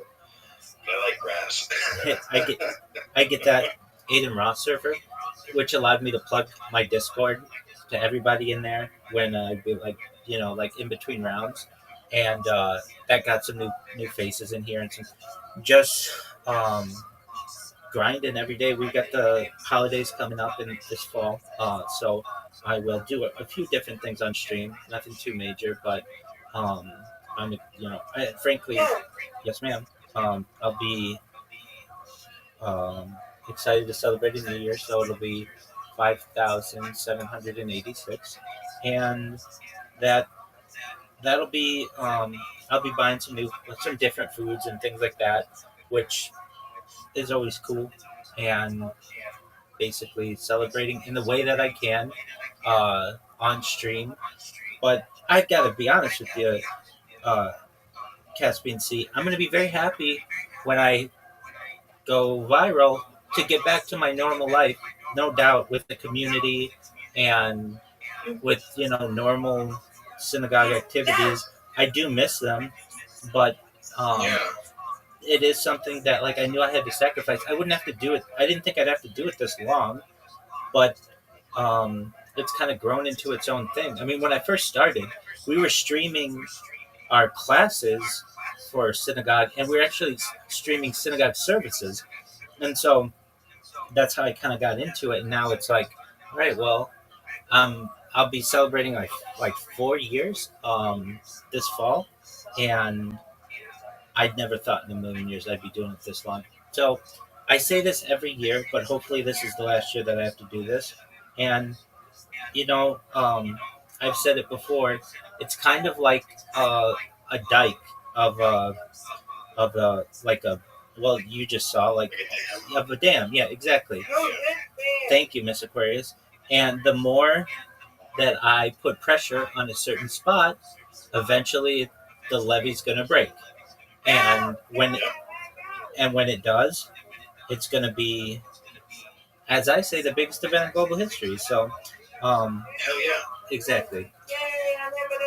Excellent. Good job, Miss Aquarius. All right. Thank you very much, ma'am. All right. Undefeated in friendship, undefeated at bowling. And I win, you win, Miss Aquarius. Excellent. And you do what you need to do. And All right, see ya. sweet dreams, Miss Aquarius, God willing.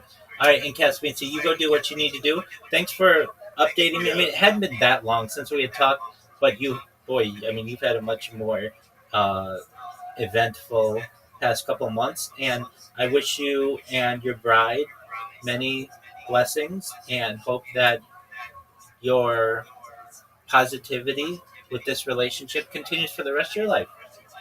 Oh yeah, I have no doubt it will. Excellent. Yeah, man, I'll talk to you really soon. I'll be back. Excellent. Keep me updated. I will, brother. All right. Take care, buddy. You too, man. Peace. Have a good night. You as well.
the Torah. If a person sees a date, Yitamu Chatayim, he won't have any Averis. If a person dreams of a goat, he'll have a great year.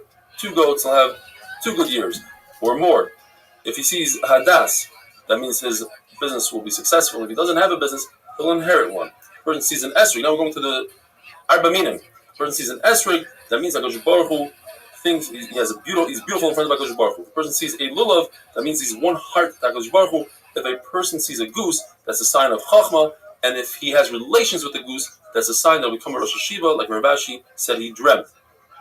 If a person sees a chicken, that's a sign of having a Ben Zachar, multiple chickens, multiple Bnei Zachar. If he sees a female chicken, that means he'll have a beautiful garden and simcha in his life. If a person sees eggs, or any round thing that's closed, like a nut, or a glass kli, or a cucumber, that means that his request is suspended. But if it breaks open, then his request will be answered. If a person dreams that he goes into a city, his things will be taken care of. If he dreams that he's shaving, that's a good sign. And if he's shaving his beard as well, that's a sign that good things will happen to his family as well. If a person is sitting on a small boat on top of the waves, that's a sign that he is going to have a good name. And if he is in a very large boat, his family will have a great name as well. If a person goes to the bathroom without using toilet paper, that's a great sign because he's ridding his body of all the bad stuff. If a person goes up onto the roof, that means he's going to grow, and if he goes down, that means he's going to be the opposite. Rabbi and Abai say, no, once you go up, even if you come down, you're still going to be great.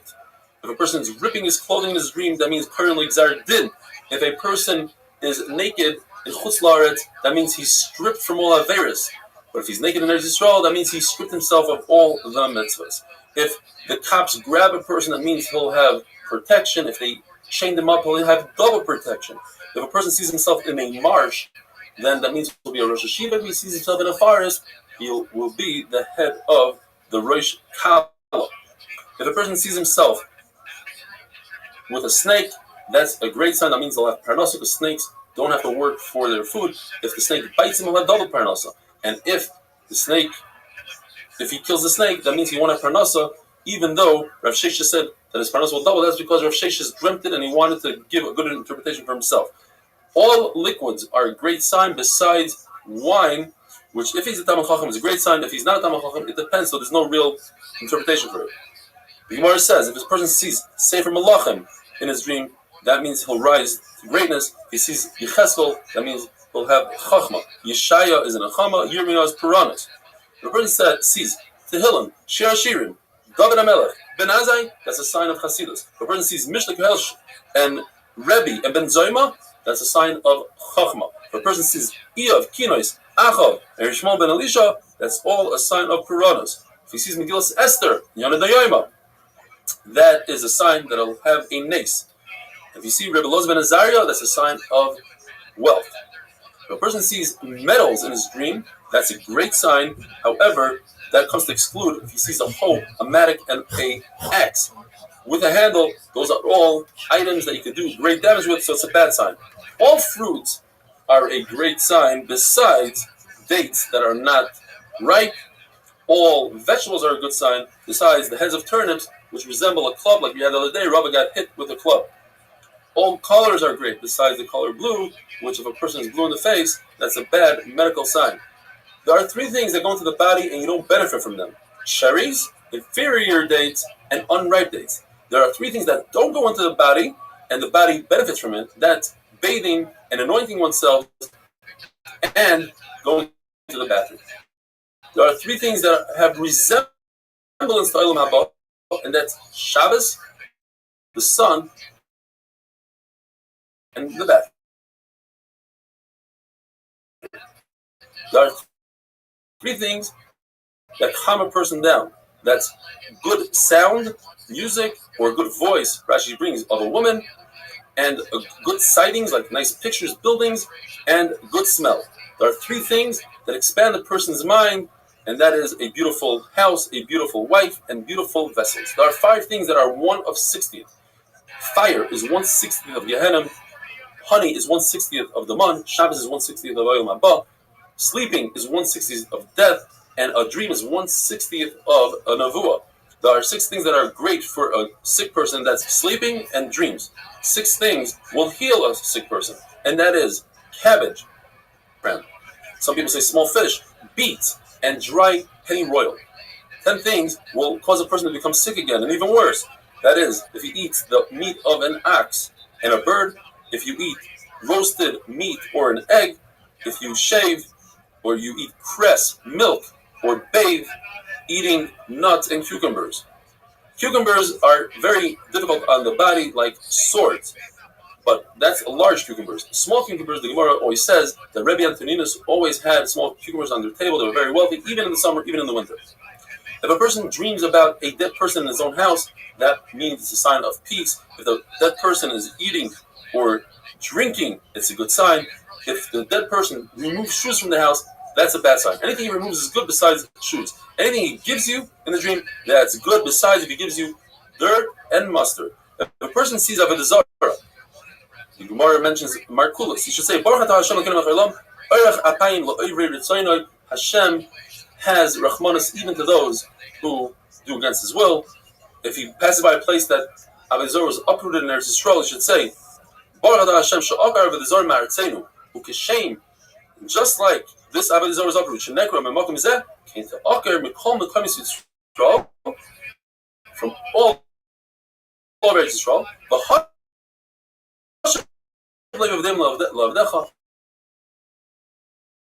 and you should return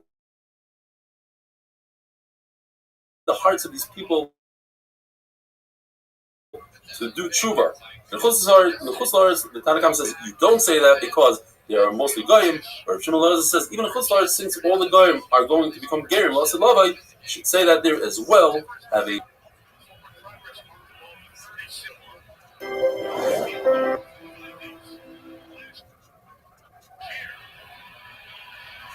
Rafa is Dafnun Ches, when a Kishbok cursed Babel, he cursed his neighbors, Oila Rasha, Oila Shechina. When he cursed Shemroin, he blessed his neighbors. Just like every human face looks differently, so too every human mind thinks differently. Therefore, you see 600,000 Jews who make a special bracha Chacham Razik. Jabor who knows exactly what's going on in each and every one of those 600,000 minds. When you see 600,000 Goyim, you say Boishe Imcha. When Ben Zoyma saw 600,000 Jews going up La'aliyah Regel, he added a different, another bracha. What up, Zoot? How are you, fam? He created all these people to serve me. Other Marisha, when he wanted to eat a loaf of bread, he had to perform 11 different functions. He had to plow the field, he had to seed, etc. When he wanted to wear clothing, he had to perform 7 different functions. I could just walk into the store and buy a loaf of bread from all these people that created, and clothing from all these people that created. The difference between a good guest and a bad guest. A good guest mentions the type of food you serve them. So far, so good. Caspian Sea was just in here. Wine, rolls, and I know you did this all for me. A bad guest doesn't mention the food. He just says thanks. He got married for the peace, for the drink. And you didn't do it for me. You did it for yourself. David Amelech's father Yishai, when he came with 600,000. When he left with 600,000 people. Right. He spoke, so he was telling me about all his plans. But in Chutz La'aretz, we don't make the bracha of Chacham. That's been good. When you see a gadol, a chacham in Yisrael, you make a special bracha. When you see a chacham, or a guy, you say Baruch Shenosam Lechachmasai Lebasar B'Tam. When you see a Jewish king, you say Baruch Shechol. No, he's known this woman for like 2 years. But Rebbe says a person should always try to see Jewish kings and even non-Jewish kings, so he can had never met. And then he got married like 2 months ago. The Gemara tells us the story was blind. He went to see the king. They never met in real life. Came to make fun of him. He said, "You can't see anyways. What are you doing here?" He says, "Look, I'll show you. I understand more than you do."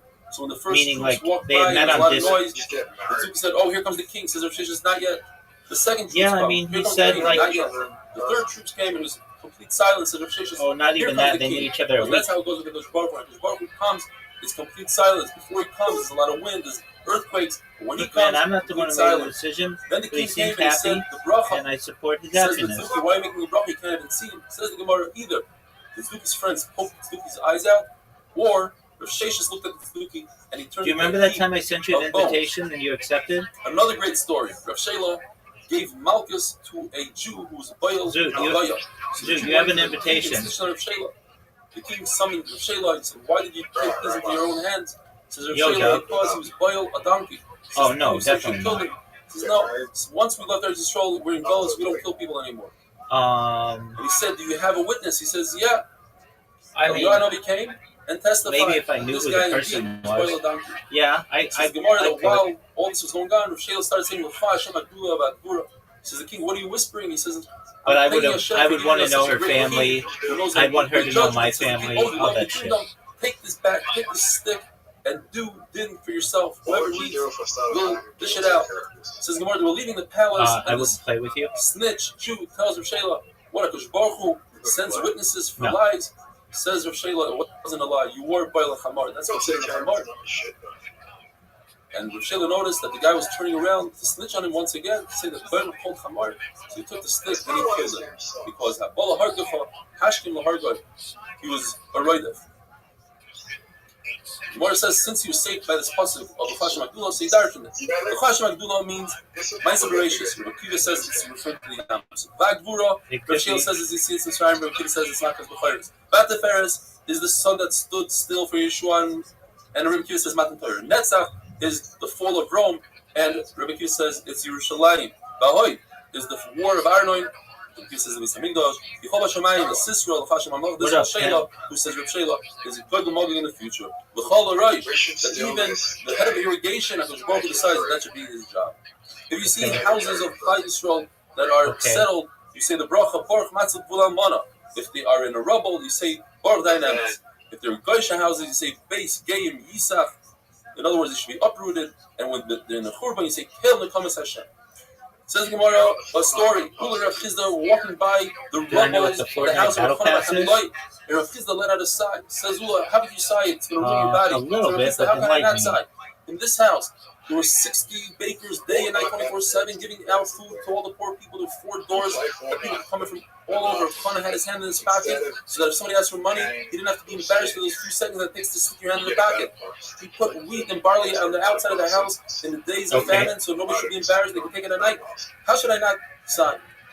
Okay. So we'll try to console him, and he said, since the Churban, the houses of Tzaddikim were destroyed, and Reuven says the houses of Tzaddikim are going to be rebuilt. He wasn't consoled. So he said, listen, you know better, you're just a servant of HaKadosh Baruch Hu. And HaKadosh Baruch Hu's home, the Beis HaMikdash destroyed, so too yours. Okay, that's what you think we should do. Says the Gemara, if a person sees a caver, a cemetery, or just a grave of somebody from Klal Yisrael, you say this long bracha. Yeah, I mean, how much money are you going to make on it? And you end off. We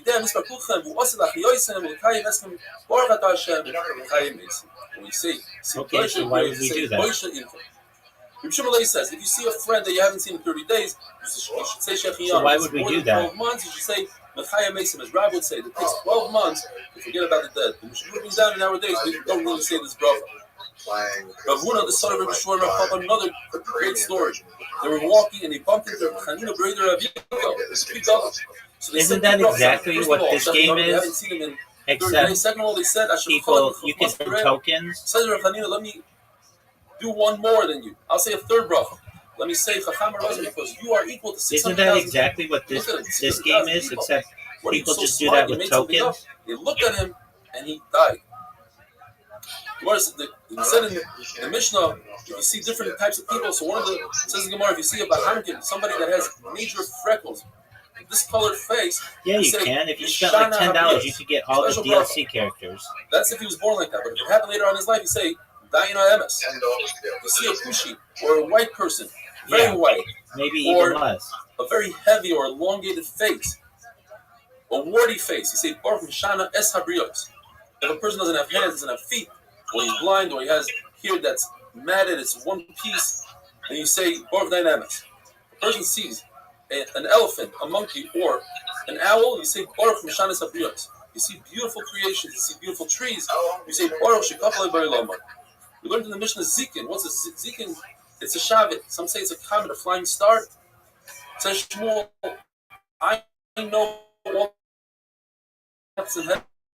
Like I know the streets here in our day. I just don't understand this Shabbat. If this Shabbat goes by Ksil, then the world will be destroyed. In fact, you see that it goes by itself. Yeah. That's just its glow. That's one shot. Another shot is there's a curtain that's torn and you see through it. Or the shot is when the Shabbat comes this way and another star go on Amazon and that's why instead of having your seems like credit it's only card linked to your doesn't- Amazon. That would be like a stablecoin, mostly. Yeah, generally. I think they probably wouldn't take every cryptocurrency, but they would take most stable coins. Brachas Dafnum Test, we are gearing up for brand new Masechta Shabbos. Please join over the 2,000 subscribers that we have to watch the full 45-minute daf, whether it's on YouTube or they downloaded our app where they receive a WhatsApp. I guarantee you there's a lot more smiling, there's a lot more camaraderie than the 8-minute daf. The Gemara tells us that there are two constellations, Ash and Kima, and when HaKadosh Baruch Hu wanted to make a Mabel in this world, he removed 2 stars from Kima. And in order to stop the Mabel, he replaced the 2 stars that he got a Kima with 2 stars from Ash. The question is, why did he just replace it with 2 stars that he removed? Says Gemara, there's a concept that you cannot fill up a pit. When you take dirt out of a pit, you try to refill it, it's not going to refill because there's always some dirt missing. Or, Enka, Tegur Nasis, a prosecutor, something that caused a Mabel, cannot stop the Mabel, cannot become a defender. We said in the Mishnah that when you see an earthquake, you have to make a bracha. Says the Gemara story, Rav Katina was walking by an oiv. Oiv is a person who converses with the dead through bones. And he said, I wonder if the oiv knows why we just had an earthquake. Says the oiv, of course I know. So when HaKadosh Baruch Hu thinks about Klal Yisrael and Golas, he sheds 2 tears. And those 2 tears create the earthquake. Says Rav Katina, that's not true. He's lying. Then there should be 2 earthquakes. Says the Gemara, the reason why Rav Katina said he's lying is because they didn't want people to follow this oiv. But in fact, Rav Katina knew he was right, and there are 2 earthquakes. Thunder is created, says the Gemara, and he's giving the shalom either through clouds that bump into each other, or when clouds pour water one into another, or Rav Acha says it's when the lightning strikes the hail in the cloud, and that creates the sound of thunder, and then it rains. The Gemara says we like this pshat the best. Another pshat, says the Gemara, is when the wind goes through a hollow cloud, similar to when wind goes above a barrel, it creates that sound. What up, pimp? The Mishnah says if you see winds, very strong winds like tornadoes and hurricanes, you make a bracha. Says Abaya, we have a tradition that hurricanes do not start at night. That's correct. Give people a chance to escape. They can start in the day and go into the night, and they also don't last for 2 hours straight. There's always some sort of break in between them. It says in the Mishnah that when you see lightning, you say Rabbi says there are certain lightnings that are terrible and one should daven. That is, if it's a single lightning, if it's a white or yellow lightning, and if there's a cloud that comes from Ma'ariv and comes around through the north, or 2 clouds that seem like they're going to bump into each other, that's the time you have to daven. Rabbi Shmuel Levi says the reason why HaKadosh Baruch Hu created thunder is to scare people and to take out their crookedness in their heart. When you see a rainbow, you should not bow to it because it looks as if you're bowing to the rainbow. Rather, you say, Baruch Zocher Habris, HaKadosh Baruch Hu made a bris with us that he's not going to give us another mabel. The Nemam B'Brisoy V'Kayim B'Mamorah. Abai says that when there are winds and lightning and thunder, mountains, rivers, all those, you make 2 brachas. Rabbi says that when you see lightning and thunder, you can make either or.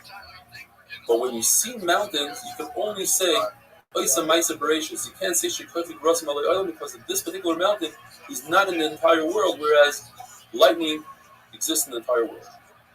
There's a concept called the clear sky. This is a bite that happens after it rains the entire night and then comes a northern wind.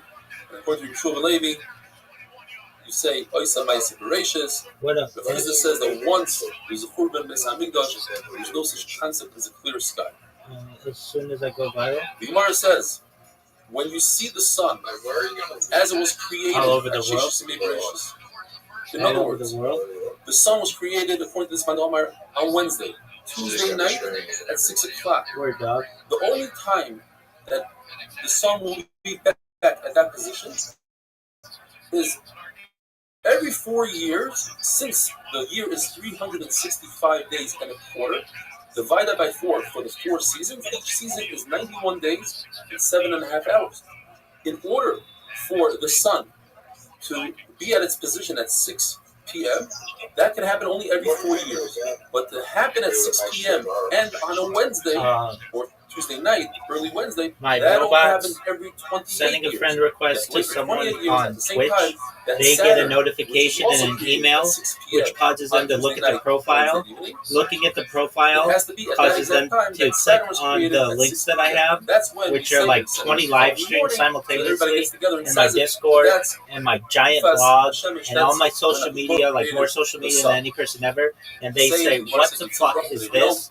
And they end up telling a friend, and their friends are like, let's make fun of this guy. And then they come in and meet me, find out that I'm a normal person. All I need help with is basically a special bracha. the You see it at least after someone 30 days. retweet anything 30 that I've days. done. They Say do a it. bracha she'asa It gets some momentum You also make a bracha on the enough 4 rivers for people to start watching me if they regularly, like human introduction. Once within like 2 or 3 days. diverted the river, And then people no see longer all the see other bracha. shit that I've put On the out, river, which is you just a see huge grass amount, by the and then it goes viral. Euphrates by the I mean, like, that's step by step. bridge. So So, if you want to know what I think it's going to be, it's these Twitter, these Twitch bots. Place when they diverted the Euphrates, you can no longer say a bracha. The Hidekel is a nutrikoin of Chadin V'Kalin. There are lighter waters, easier to drink, and cleaner. Kras means Harim V'Ravin. And it says Rabbi, the people of Chazah, they're very sharp because they drink the water of the ice. The reason why their faces No, are I'll red make it is really because easy for them. Shamish Now, Hayoim, well, no, their yeah, it will be eyes way are lighter harder. because I they mean, live in the darkness. they'll be able to If send there's me a lot of messages rain, and stuff, see, I but I'm going to have a team of people that go through everything to make sure, like, it's worth my time. There's a partnership, even other farmers that own fields. You say, There's just no way that I'd be able to sit and, like, then you say just, very like, long bracha. talk with Says people. Rabbi, I would do my best, but I'd probably do it in group settings. There's no way I could just sit and talk with people for many hours a day without, I'm going to be doing stuff. I'm going to be traveling the world. When you say Shechiyanu, that was almost really good. To you and only to you alone. But if you have a son, you say I think I made it because your wife is also happy. When there's an inheritance and you have brothers, so you say first dynamis, but afterwards you say I think I made it on the inheritance. And finally, when you drink an additional wine during the meal, you say I think I made it. If there are other people joining the meal, have a wonderful day. What a goal! What a goal, Zoot.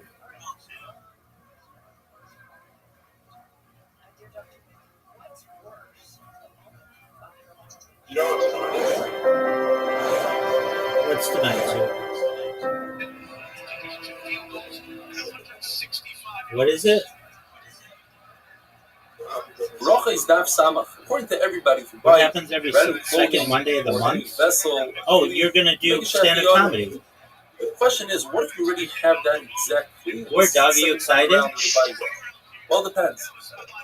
If you bought it for the second time, according to the first lashon, you don't make a bracha at all. If you had it because you inherited it, so now there's something new by you buying it, so according to Rabbi, you don't make a bracha, and according to Rabbi, you do make a bracha. But according to the second lashon, if you had this cleat, you had this garment already from inheritance, and this is the first time you were buying it, even Rav Huna agrees to make a bracha. The argument between Rav Huna and Rav Yochanan is whether you make a bracha if this is the second time around that you're buying it. According to Rav Huna, you don't make a bracha. According to Rav Yochanan, even in such a case, you make a shechiyah. If you have a situation where something bad happened, but it also includes something good, for instance, your crop was ruined from a flood, but the flood is good for next year for the next crop. You still make dayan MS even though it includes some good. And the same thing in reverse. What if you have something really good that happened, but it includes something bad? For instance, you found a metzia, you found something in the street, but it's possible that it's bad because the king will find out about it, will come and take it from you, and that will cause you great aggravation. But let us say, we learned in the Mishnah that if a person's wife is pregnant, it's a tefillah shop, it's futile to just daven and say, I wish it's a boy, it's already too late. What about the fact that Leah davened and she switched her baby to be Dina from a boy to a girl? That's a nace. We don't discuss this. It's also possible that was within 40 days, and within 40 days you could daven, as we learned. within the first 3 days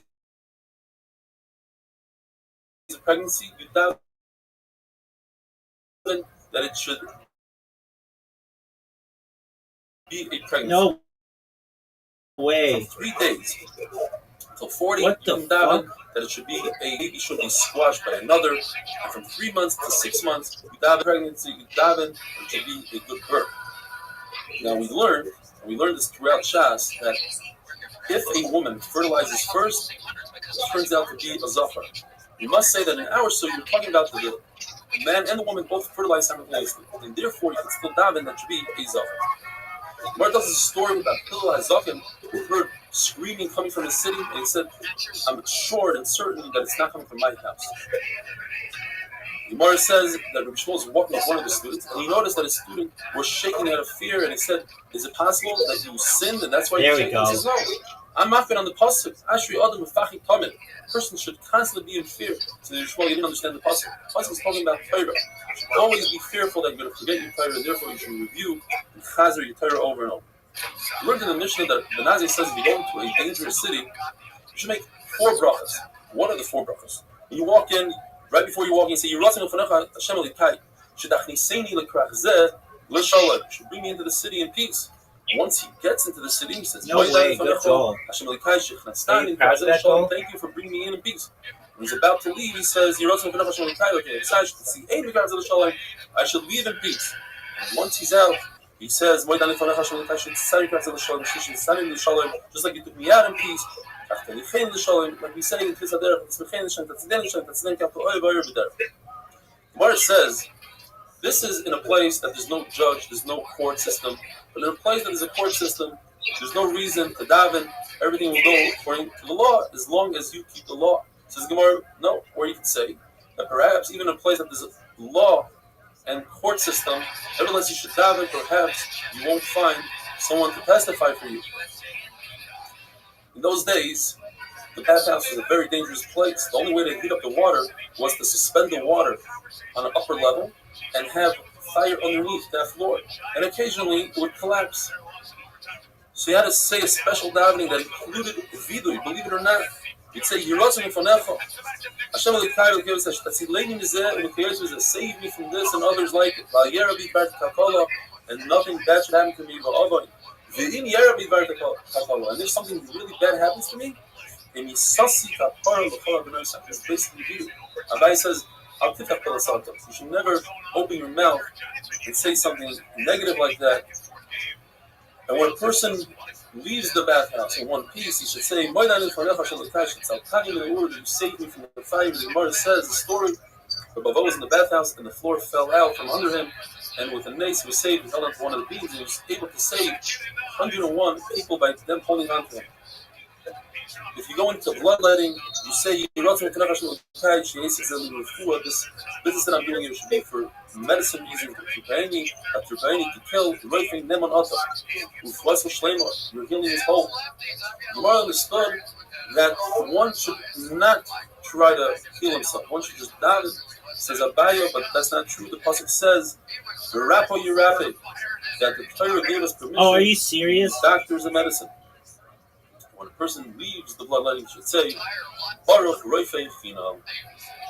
When a person in those days would go to the bathroom, he would tell the malachim that accompany a person and say, you guys wait out there for me. And he'd say, and Shabbat says that today we don't do that, since it's haughtiness, as if we go with our malachim. Abaya says, don't tell the malachim to wait outside, because perhaps they'll leave you and they'll leave you for good. So you say, Shamruni, Shamruni, watch me, Azruni, help me, Samkuni, Antimuli, wait for me.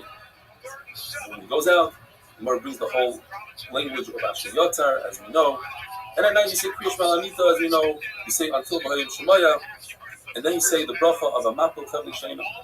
When the person wakes up, at the time of the Gemara, you'd say all the brachas that would say in one shot, you'd say as you perform another function. So when you wake up, you say, like, hi, Neshama Shanasata Bi, etc. When you hear the rooster, that's what you I'm say talking about, Sefbi, which is referring to the rooster, or the mind that knows how to differentiate. When you open up your eyes, you say, okay, Achibrim. When you sit up in your bed, you say Matar Surim. When you wear your clothing, you say Malvish Harumim. When you stand up, you say Zayit Kefufim. When you get onto the floor, you say right al. When you start stepping, you say Ameichem and Tzadidover. When you tie your shoes, you say Shasim and Sarkim. When you turn your belt, you say Oizei Yisrael. Welcome. When you put How are you? a covering on your head, you say Oizei Yisrael B'Sefar. When you put on your teeth, you say Yo, can you hear me? When you wear your tefillin, Shal Yad, you say Lechoni After Diogenes, how are you? Shal Roishan, you say Mitzvahs Tefillin. There are those who say only one bracha. When you wash your hands, what have you been up to recently? You wash your face, you say Amadr Shem Leiva, you say Havapai, you say ROTHSCHILD, you lay this on Secha. Should make us. What have you been up to recently, Diogenes? That came into Secha, which we used to do mitzvahs. Baruch Hashem, Goyimel without a hey, Goyimel Chasadim Kodelan. A person must make a bracha on the bad, just like he makes a bracha on the good. Diogenes, the simcha should be happy. Remind me, how did we meet? Famous story. He used to say everything that the Baruch does is for the good. And he once went to a place and nobody would invite him in, so he had to sleep in the field. And he had a rooster, candle, and a donkey. The rooster was his alarm clock. Says the Gemara in the middle of the night, the wind came and blew out the candle. Well, sometimes I do. Ate his rooster. So you're doing Amazon? How's that been? Everything's the best. And in fact, soldiers came, took everybody captive, and he was. You're doing Amazon, you said? Wonderful day. No, I'm not doing Amazon. Oh, I must have misheard you. Okay, what are your interests? That's usually how I remember people.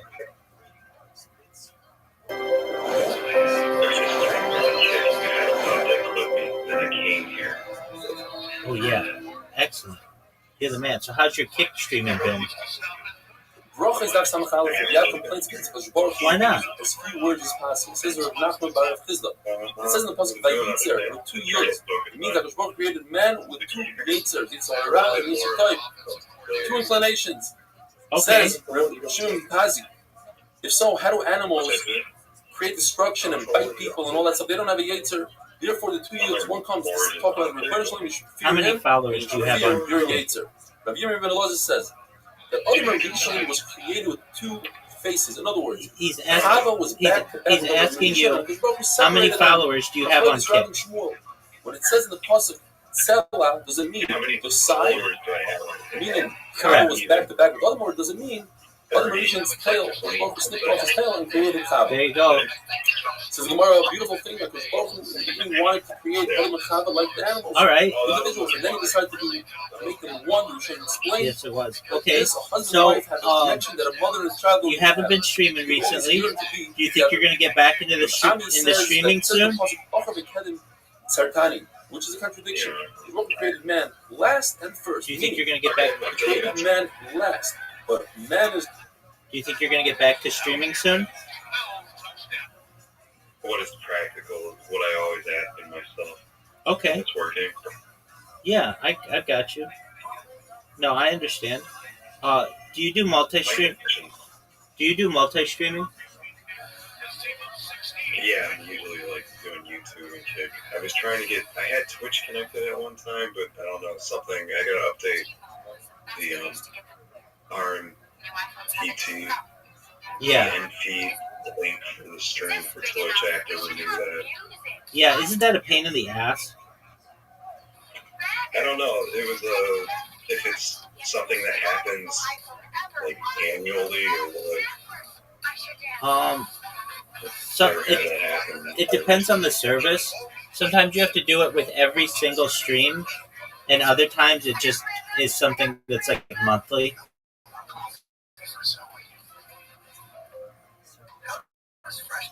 So I think it just depends on what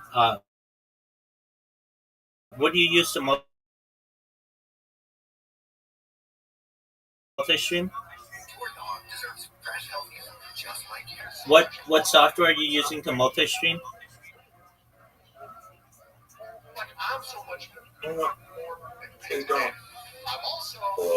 Yeah.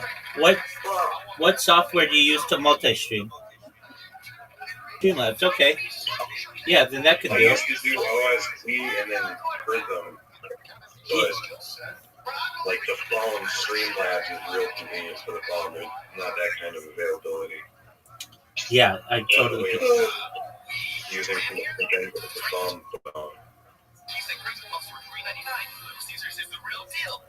I've got that.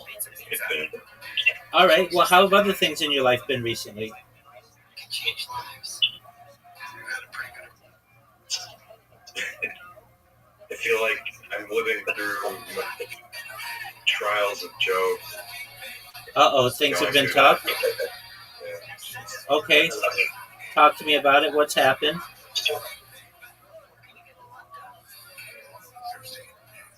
Like Job, I'm completely destitute of everything in my life. You know, I have to. There's nothing left. Okay. I mean, you have your health, don't you? Yeah, so that's all. Okay. Well, that's something. That's definitely Trying to something. figure out how to do it. Okay. Well, sucks. Yeah. The internet's kind of like, I'm using my cell phone, so that it's not very stable. Yeah, that's a pain.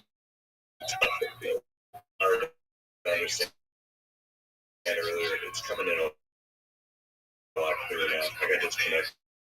I don't know if it reset stuff. That's okay.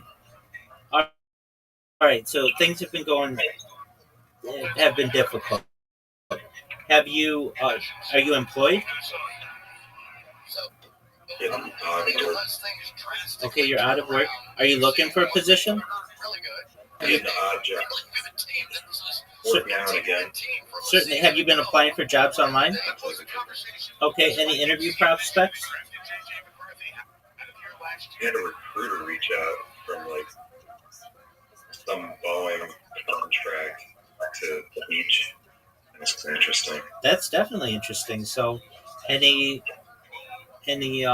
progress with that? Yeah, I got to respond to that. Yeah, I called definitely. her and talked to her, schedule an interview. It's like the next step. Okay. So, if you're getting Boeing recruiters, that's you've got an opportunity to really be successful. I know, Zoot. What are you guys doing? Many go. Yeah. On the phone? On an app called Plato, Plato. PL18. Plato, like the philosopher Plato. Plato. PLAT.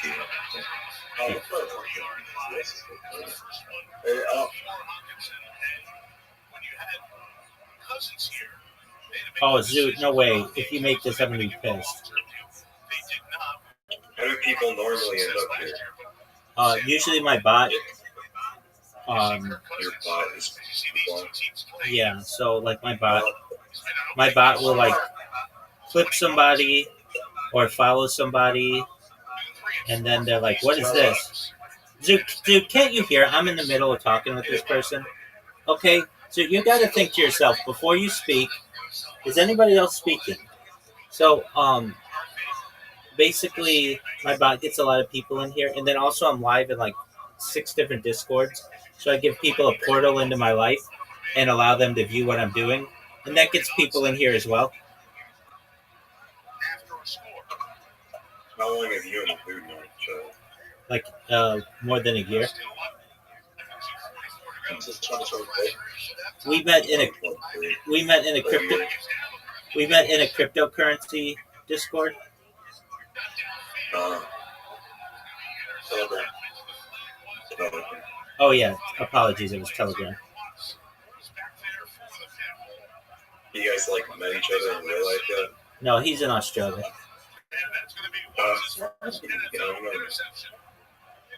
No, Do you ever go? Peter, do you sit on your camera like most of the day?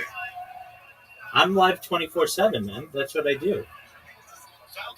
You don't take the camera outside with you and go there. How do you get groceries? Everything just gets delivered.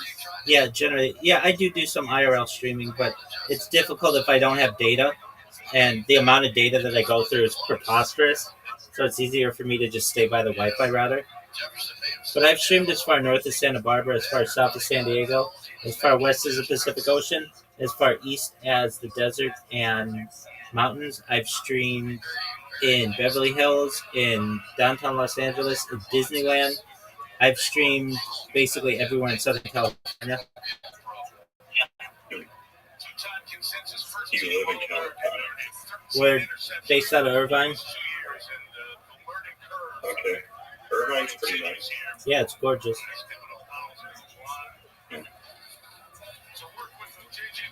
LA is trying to redevelop itself to be a little more sustainable, so hopefully it'll be able to maintain. It's a very big population base, and it's a big part of the American economy. So for really the city to die because of a lack of water or anything like that, be a shame.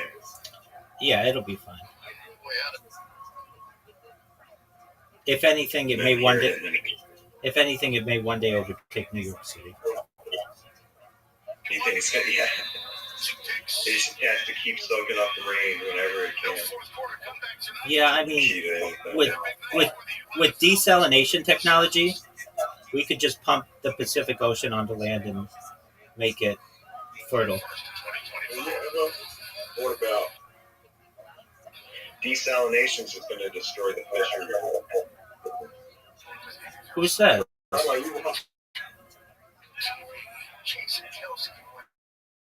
You're going to increase the salinity of the water offshore of the plant. No, do you know how, water. dude, you don't know how desalination works then. Do you know how big the ocean is in comparison to a desalination plant? I'm talking about the immediate area where the discharge is. Yeah. It takes time for things to diffuse into the larger volume. It pumps the water onto land. There's no, it pulls the salt out in the water. It pulls the salt out on land. It pulls the salt out on land, and generally they discharge it right. No, you sell the salt. You're going to sell the salt? Absolutely. Yeah. Sodium's like a highly demanded resource. It has been for thousands of years.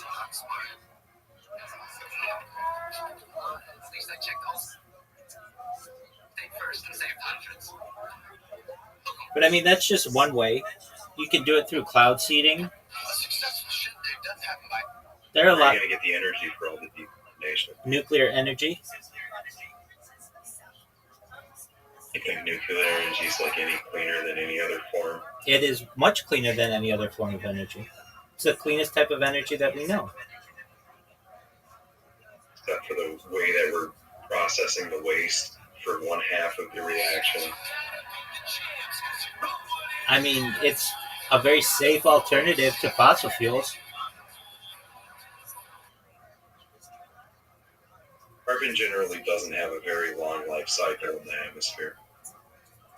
It does in people's lungs. Yeah, all kinds of nanoparticles. Exactly. But I mean, it's fair to say that tree pollen and other things are just to harm to people. I disagree, but we can agree to disagree. The pollutants that to which people are exposed from fossil fuels, I think are still difficult to calculate because it could be on the nano or microparticle level. All I know is that thousands of people die a year just from mining, and you don't have that issue with nuclear energy.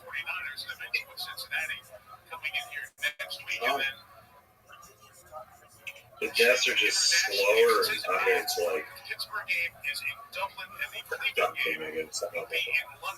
I mean, it's harder to associate widespread pollution. There's in the Columbia River Gorge, man, we've had a storage issue with the way things were buried out there, and now it's leaking into the groundwater. Yeah, but nobody has died from that directly. Yeah, it's really harder to pinpoint where anyone's cancer came from, I guess. I agree. It could be from their food. It could be from. How many people in Europe could be blaming Chernobyl for earlier untimely death? Well, You know, but it's like, how do you not Europe, prove anything? not Europe, because the radioactive waste went in the opposite direction of Europe. The smoke? Yeah, it went to the east, and Europe is west of Chernobyl. In Eastern Europe, whatever. Yeah, but I mean, even that whole area has like 100-mile containment zone, so it's basically, at least the flora and fauna in that area currently is all very healthy.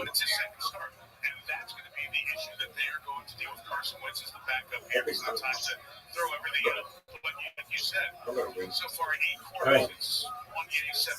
Let's go. Rabbi is in the other church. Maybe not. You never know.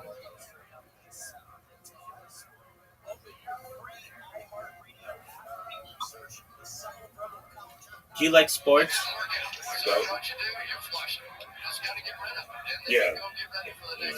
Do you do fantasy football? Do you do fantasy football? Do I do fantasy football? No, I should. I don't. Yeah, I do it with the cryptocurrency of which I'm a part. Yeah, I'm around fantasy football. What'd you say? You said you had a cryptocurrency around fantasy football? No. Just the cryptocurrency that I'm in. One of the things that we do with the community is we have a cryptocurrency. Apologies, we have a fantasy football league with the people there, and it's a lot of fun. Is everyone sharing the same roster? No, we have like a draft, and then we have like 12 individuals in the cryptocurrency to partake. But there are like thousands of people who own the cryptocurrency. This is just like the people who are there regularly. Yeah. Actually, there's only like a dozen people there regularly out of 1,000 people who bought into the project. No, it's just the people who are interested in football, who also have, the time and patience to do cryptocurrency. Not everybody does. When you don't need time and patience, you just buy Ethereum and Bitcoin all the time. Look at it. No, for cryptocurrency. Yeah. The best strategy is to buy Ethereum and Bitcoin and then look at it. Zoo, you don't know what you're talking about. We're talking about something having to do with sports.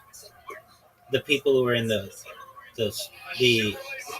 people who are in the cryptocurrency, what Zoo or who are in the who are in the league. Waiting is probably the safest versus trying to like trade or anything on a daily basis. 100%. I agree with you on that. Yeah.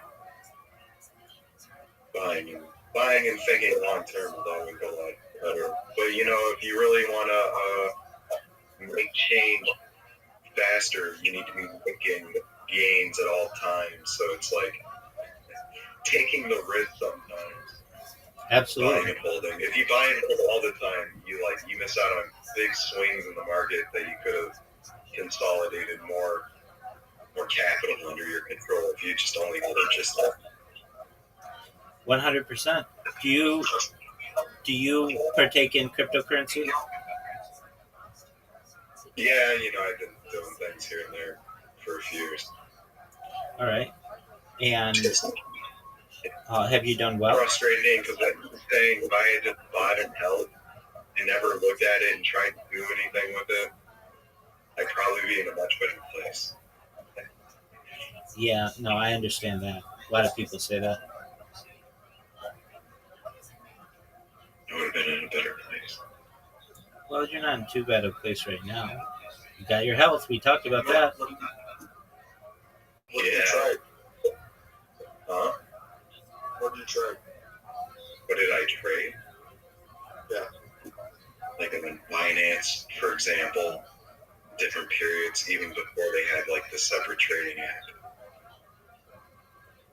trying to trade on leverage. But the problem is you can't, trading on the open books, your position's always open and they're trying to consolidate the smaller positions and they're able to make the market go whichever way they want. So like if you had stop losses put in, then everyone knows where your threshold is. So if you walk away, it's really just an opportunity to liquidate you and know where their end of pushing anything is, because they have to, it's too much for resources to make markets swing. Just buy, hold, buy and hold. Yeah, buying and holding is the best thing, but you don't ever really experience the same amount of returns trying to play the swing. It's not an amount of euphoria, it's like trying to keep up with inflation. That's an issue as well. You got to make your money grow as much as you can just to keep up with inflation. Well, the thing is, inflation causes assets to go up, so inflation's good for long-term holders. Yeah. It's like trying to get $1 million today. $1 million really isn't anything. You're exactly right. You don't.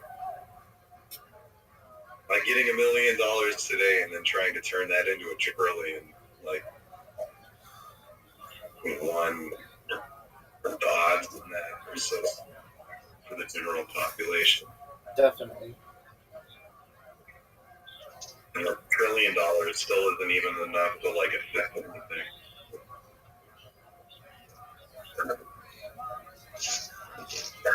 Yeah, I mean, it's better than nothing, but I get what you're saying. You can do a lot with $1 trillion. You can have a lot of connection to $1 trillion. You can buy a lot of people off. You know, you get some Portion of a country or like small. you give the right person $1 billion. You got connections to profits. You got everything. You can literally have the influence to change the world with $1 trillion. Having a billion is like having what used to be $1 million in 1970s.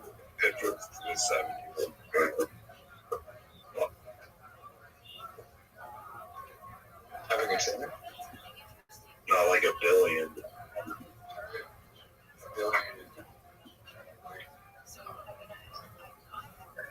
A billion is equivalent to a Yeah.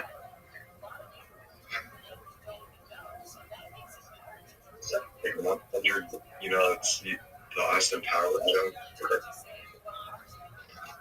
how big? I think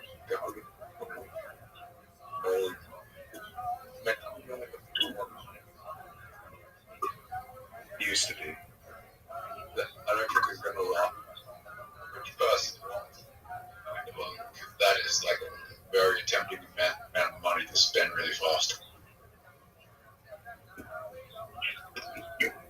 It's really hard to imagine how you can spend $1 million really fast, but you can't even find a home in most like coastal states for less than that. Yep. To buy cars and bullshit. I don't know. I guess you could. How many cars? It's gonna be crazy.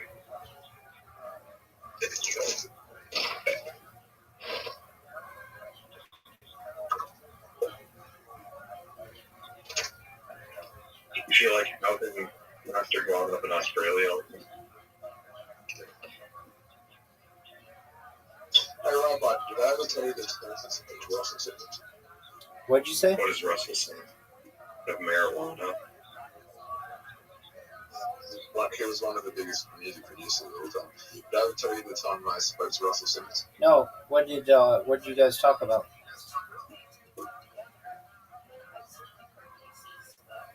Well, this was off to the right allegations. Okay. What did you guys talk He was about? living in Bali. He was what? Said, I asked him how Bali was. And what did he say? He said, it's good. He's living there, he's meditating, he's relaxed, less stressful than America. Where did you talk to him? Instagram? Like in an Instagram live or via message? Instagram Live. So you just typed to him. No, it was a live stream with him. Oh, cool. Does he still live there? I think so. There's no extradition list from Bali to Indonesia to the US, and he's wanted on rape charges. Is he still wanted? Do you have any issues with going back to face his charges? Or?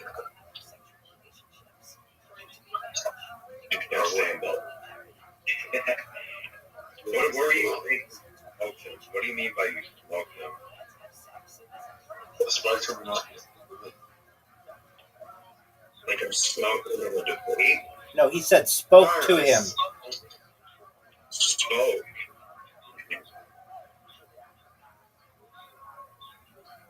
Sorry, the connection's like so good. Yeah, Zoot, your connection is like very echoey.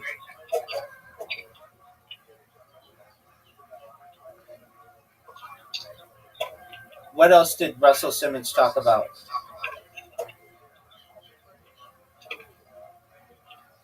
Beastie Boys. What did he say about Beastie Boys? I can't remember. Did he seem cool?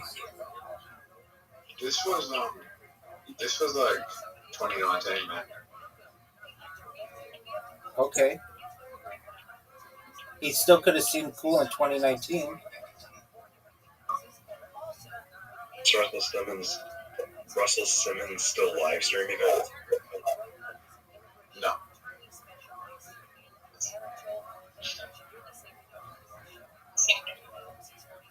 I think he's living pretty quiet.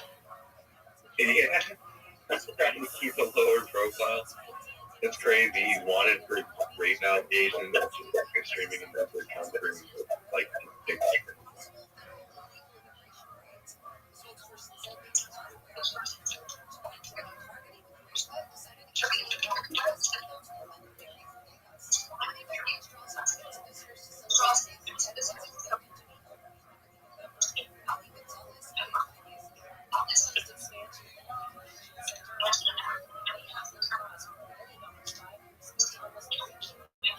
What's YouTube is doing? Suit. What are we saying soon? You meet Rabbi. Rabbi. No, I want. Good job, Zoot. Is he still playing? Oh, I guess he's kind of like. How did you meet each other? Or were you used to opening up? I live stream my life in a cryptocurrency Telegram, and Zoot's a part of the cryptocurrency. Like, how did he get into the cryptocurrency, though? I don't know. Zoot, how'd you get into Harry Potter or Baba Sarteni? You met him off Instagram? Telegram. Zoot, you're being asked a question.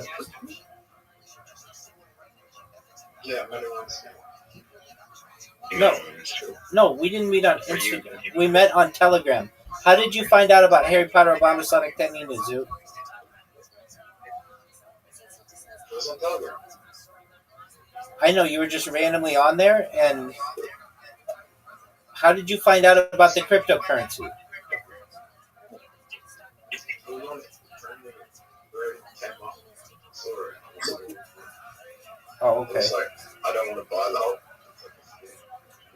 This like system. Like, up to 600K, and I was just like, it's too late. And then I bought it at like 6 million because I thought it was the funniest thing I ever seen. I bought it because of Bitcoin Obama. Bitcoin Obama?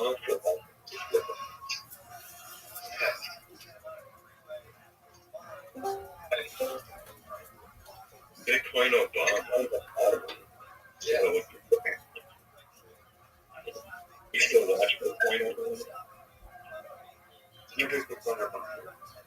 No, I'm gonna go look it up. Is he funny? Just a moment, friends. Hey, what's up, Chochi? How are you?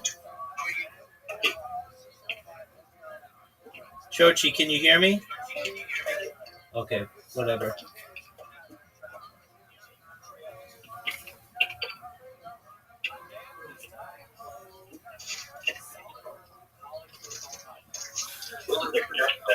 Like your profile picture.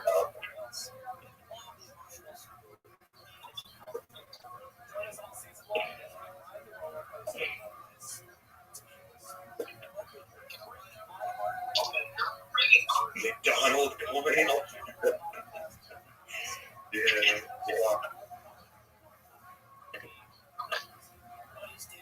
What about McDonald coin?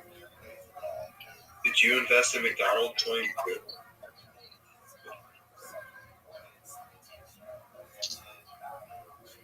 Were you part of the McDonald coin? When I looked up Bitcoin Obama, there's a profile picture that resembles the one that you have. It's not exactly the same. But then it was suggesting McDonald, which someone I know off Discord, Jackson, was over there pumping McDonald coin with other people. I thought it was funny when I heard him talking about it. Rabbi. What up, pimp? That was bad night for you. Man, what do you want me to do?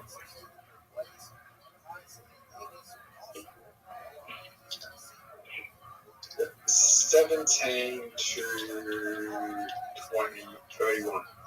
Dude, you know I've beaten you on far more games. Yo, what's going on? What's going on, OMG? Just check this out. Some different bots have been posting like clips on my channel, so I'm just checking it out. Oh, excellent. That's how Diogenes found out about me. I know. I get it. Excellent. Just checking it out. Yeah, dude, do you mind if I tell you about myself? No, I'm actually queued up for lead. I'm just checking it out for a second. Okay, well, I stream my life 24 hours a day, 7 days a week, 365 days a year for world peace. I've been doing so for more than 3.5 years. I have more data archived on the internet. This is good. Yeah, definitely. I have more data archived on the internet than any person ever. And data is Earth's number one, according to The Economist. There's a lot of data. I've been live streaming 24/7 for 3.5 years on 22 different YouTube streams, so that's a lot of data. That's wild, brother. Word, dog. And if you didn't know, The Economist magazine stated that data was Earth's number one resource, more valuable than food, water, gold, air, petroleum. And that may make me an influential person someday. And if that happens, I'm going to make you, your friends, your family, all independently wealthy if you're not already. I'm going to make sure that you have the ability to have generational wealth if you don't already. And I want you to be able to start charities and philanthropic organizations of your own. Well, what if I do? What if I already have generational wealth? Then I want you to be able to start charities and philanthropic organizations of your own. Okay, we do that. Excellent. I talk about things to better the world, like ending world hunger through the use of technology. My grandpa was also like second in command for Southeast Asia for the UN, for like UNESCO, World Food Program, World Heritage, like all of it for like 15 years maybe. Excellent. He was originally a missionary, a United Church missionary, but then he got tapped by the UN. Very cool. I talk about ending world hunger myself. For the My mom and my uncles grew up in India. Very well. I talk about ending world hunger through the use of technology such as agricultural drones, floating greenhouses, saltwater greenhouses, things like vertical farming, hydroponics, cloud seeding. I want to help end world thirst. We were just talking. I'm sponsored by a cryptocurrency that's worth about $100 million. And one of the things that we do is we build wells in developing nations like Nigeria. I'm also an advocate for the LifeStar program, and most importantly, desalination technology, where we pump earth seawater onto land and make it drinkable. How's that sound to you? Yo, man, I'm for all that. Excellent. I talk about a lot of futurology Yeah, topics. there's nothing arguable about there. I agree. We'll talk soon, okay? I'm loading in. All right, take care, man. Later. Peace. So, Diogenes, that's how it happens. Just people do what you did and find out about me, and then they come in here and do their thing. Yeah, no, I remember that whole spiel from last time too. You didn't get to include people you knew into it. I don't know. Yeah. Sad Zoop, is he still playing mini golf with you, or is he gone? No, he's in Australia, so he'll come back in like the middle of the night in the United States, and we'll play for like 3 hours. It's what we do. So what's on your agenda for this week?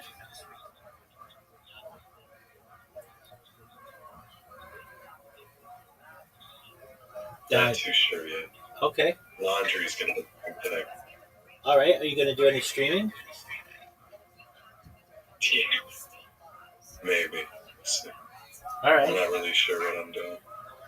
All right. I understand that. Yeah, I thought I would come here to see what you've been up to. I asked you last time, how are you gonna promise to make everyone independently wealthy with your data? Yeah. So basically, I could do so in multiple ways. The data itself, I'm going to give away. So anybody who wants to take clips of my streams or use it for scientific endeavors, they're going to be able to do that. I'm going to give that away. But essentially, I'll be the most famous person on Earth because I have more data than anybody, and I can just do endorsements for people.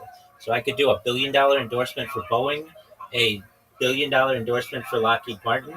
I could do $1 billion endorsement for McDonald's. And the reason why I could get $1 billion is because I will literally wear their logo while I'm on stream 24 hours a day. It's the best advertising they could ever want. Just like a NASCAR person wears advertising all over their clothing, I'll just do the same. But instead of charging hundreds of thousands or millions of dollars, I'll just charge $1 billion per year. Yeah, last time you were going on about you had met Aiden Ross with me and talked to all kinds of people. Yeah. Who were big. I mean, even being actually millions of followers, I don't even think lends you to the same kind of like marketability. Oh no, I'll be much bigger than Mr. Beast or I Show Speed or anybody like that.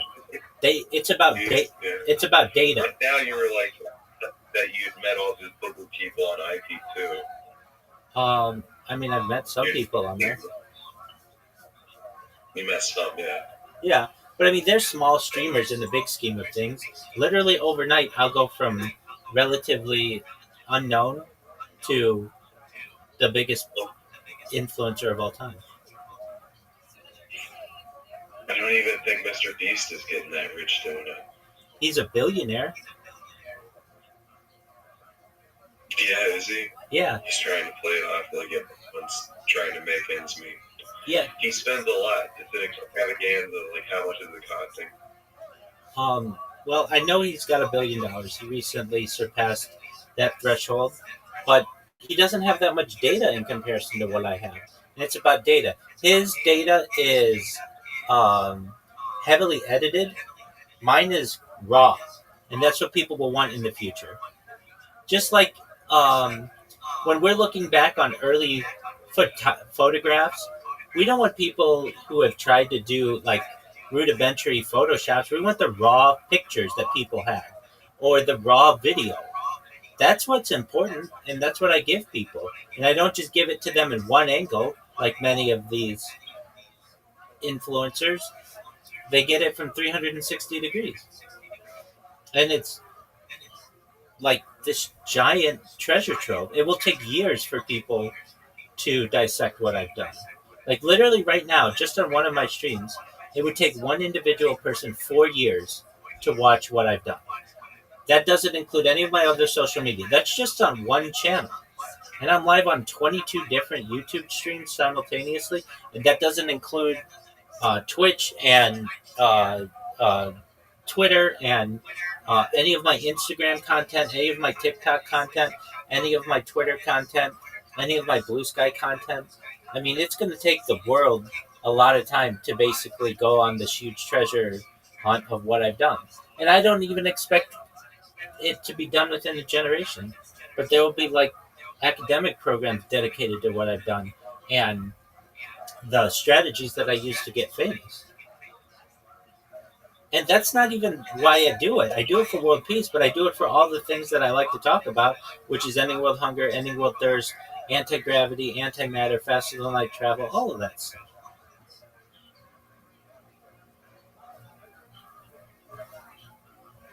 A man with dreams and ambitions. Absolutely. You can't say I didn't try. Who's this person who's returning back? Who's that? That's a friend who I met in Discord. They are someone who kind of lives in here with me. They like what I do, and they also like sports. So we watch sports together, and he live streams. Is he part of the cryptocurrency and the fantasy football league? No. He's different. I met him like maybe a couple months ago, and I've known that cryptocurrency for now a few years. You didn't start the cryptocurrency as something that you wanted to be a part of. No, I didn't, and I didn't even want to be a part of it. The people within the cryptocurrency heard me speaking in a Twitter space and thought that what I was saying was really interesting and invited me to join their community on Telegram. And then I started live streaming my life within their Telegram. And then the whole community got to know who I was. And then we became friends. And that's how we've gotten to this point. Just for a moment.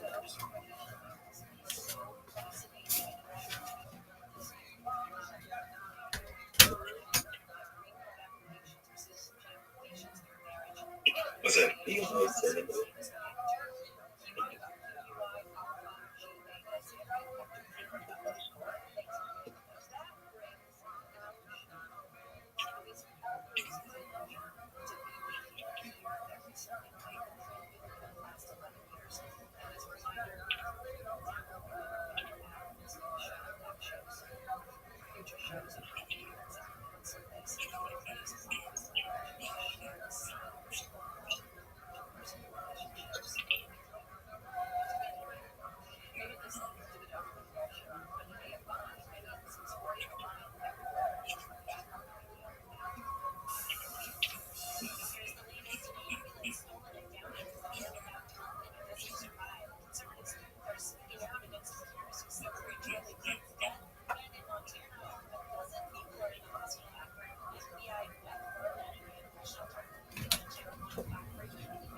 Apologies, I'm back. So I met Brandon about 2 months ago in one of the other servers, and he's really big on Discord. Same with Miss Aquarius. I met her on Discord, and then I meet people on Telegram. Like I met Zoot on Telegram. That's the cryptocurrency I was in, and I meet people through Kick and through. I've met people through YouTube. I mean, the way that I best market myself is on as many platforms as possible simultaneously. Does that make sense? Yeah, you said that you had problems with people shutting your accounts down in various places. Oh yeah, definitely. So it happens a lot on YouTube because I show copyrighted content. There were ways around it, but occasionally I'll get an account taken down. But that's why I'm live on 20 plus accounts simultaneously. it's if they take one down, well, I got another 19 or so that are still going. And then regularly I create new accounts and then just let the other ones archive. And then I spam people. So like, the way that I met you from Kick, uh, Kick's bans my accounts regularly. But the thing is, not just regularly, like multiple times an hour. But the thing is, I have robots that just create a brand new account whenever they do it, and then create clips of people. And the key with the clip is it stays on someone's channel permanently, unless they manually delete it. Even if Kick bans that account, the clip still stays, and the link that I have in the title still stays. Yeah. I think they're incentivized to leave the clips because it's part of just like trying to drive engagement for whatever account. You're I don't know 100%. if they get deleted. We go look. You're 100% right. Yeah, they Your say accounts get deleted all the time. all the time, like I'd say probably 50 a day. What was the Discord group that you met Brandon in? I'm not actually sure. It might have been Aiden Ross or Socialized, but he just came in here one day and was just kind of doing his thing, and he's a really special person in many ways. He is special needs as well, but that doesn't let him stop being one of the best Discord live streamers I've ever met. He streams his whole life, and then additionally, he also streams like movies and television shows, and he's really good with computers. So he's a special guy in many different ways. Where'd you meet Miss Aquarius? Okay, so Miss Aquarius, she saw that I was always streaming in the Socialized Discord, and she came in here one day and she's like, "What's this all about? I always see you live streaming." And I explained to her what I do, and she thought it was really cool. And then ever since then, every single night for the last several months, more than that though, maybe like 6 months or so, pretty close. We play a game together every night. We do bowling, and then she updates me on her day and such, and then she sleeps in here. That's nice. Yeah, people like to just not be alone, and they like to know that there are other people there. And it's just like a connection that we have, and I think that that will grow. The fact that just you can go to a place on the internet and it's always active with at least multiple people who are doing things, and you don't have to necessarily interact with them. You're just all doing your own thing. I think that's a really exciting opportunity for people that's not really utilized that much on the internet today, but it is growing. Yeah. You how old are you? I'm 39. So you used AOL, AIM, MSN. Everything, yeah, absolutely. It's like in depth. Chat rooms. Discord, this is just becoming like chat rooms from back in the day. There are publicly listed Discords. I don't have to look them up. I just go wherever people are inviting me. Yeah, certainly. And you're exactly right. This is the modern day AOL chat room. Modern day AOL. Right. It's a little cooler, typing versus being able to talk and like video call and see such. people. Yeah. The Yahoo servers used to allow that, but I mean that all got shut down back in the day and kind of transitioned to Telegram and Discord and that kind of social media basically. Did you ever use Ventrilo? I don't recall using that one. It was more like a precursor to Skype and everything, like doing video call. Okay. Definitely use Skype. Skype was where it was at, and I don't know when Microsoft abandoned it. They didn't really put too much effort into it, and then they brought in Teams, which is basically what Skype was. But Skype was an amazing service, and I used that 15 years ago. I used it a Yeah, lot. I think they should have really continued to develop it because the way it was set up too, it would have worked really well with tablets and whatnot.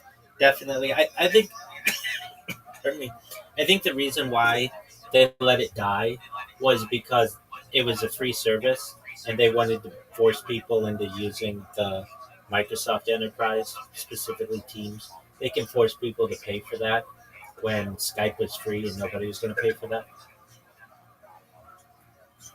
I don't think people really transitioned. In the corporate world, they did.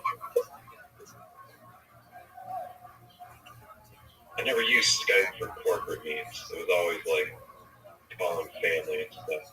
Yeah, no, I recognize that.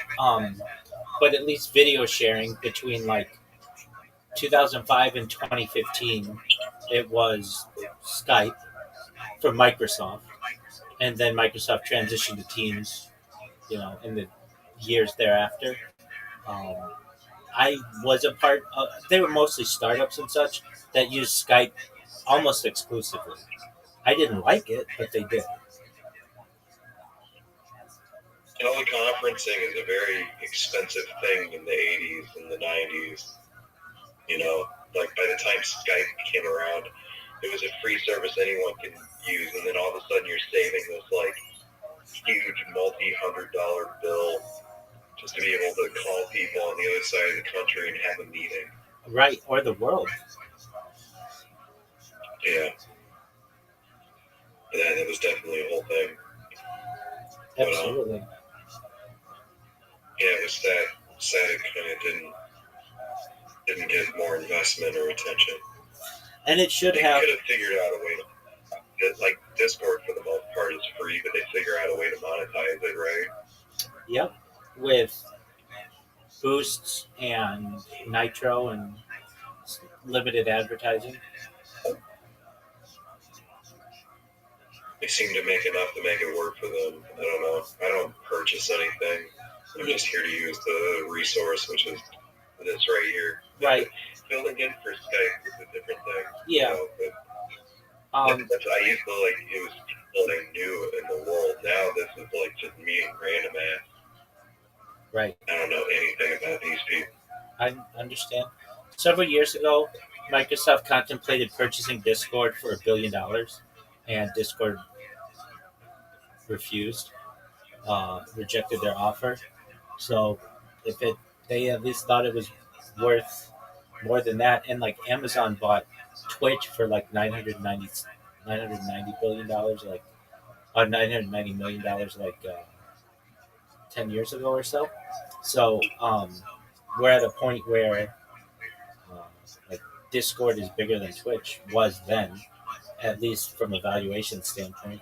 And eventually somebody will see its value and make the founders of Discord an offer they can't refuse. And then it will get very corporate.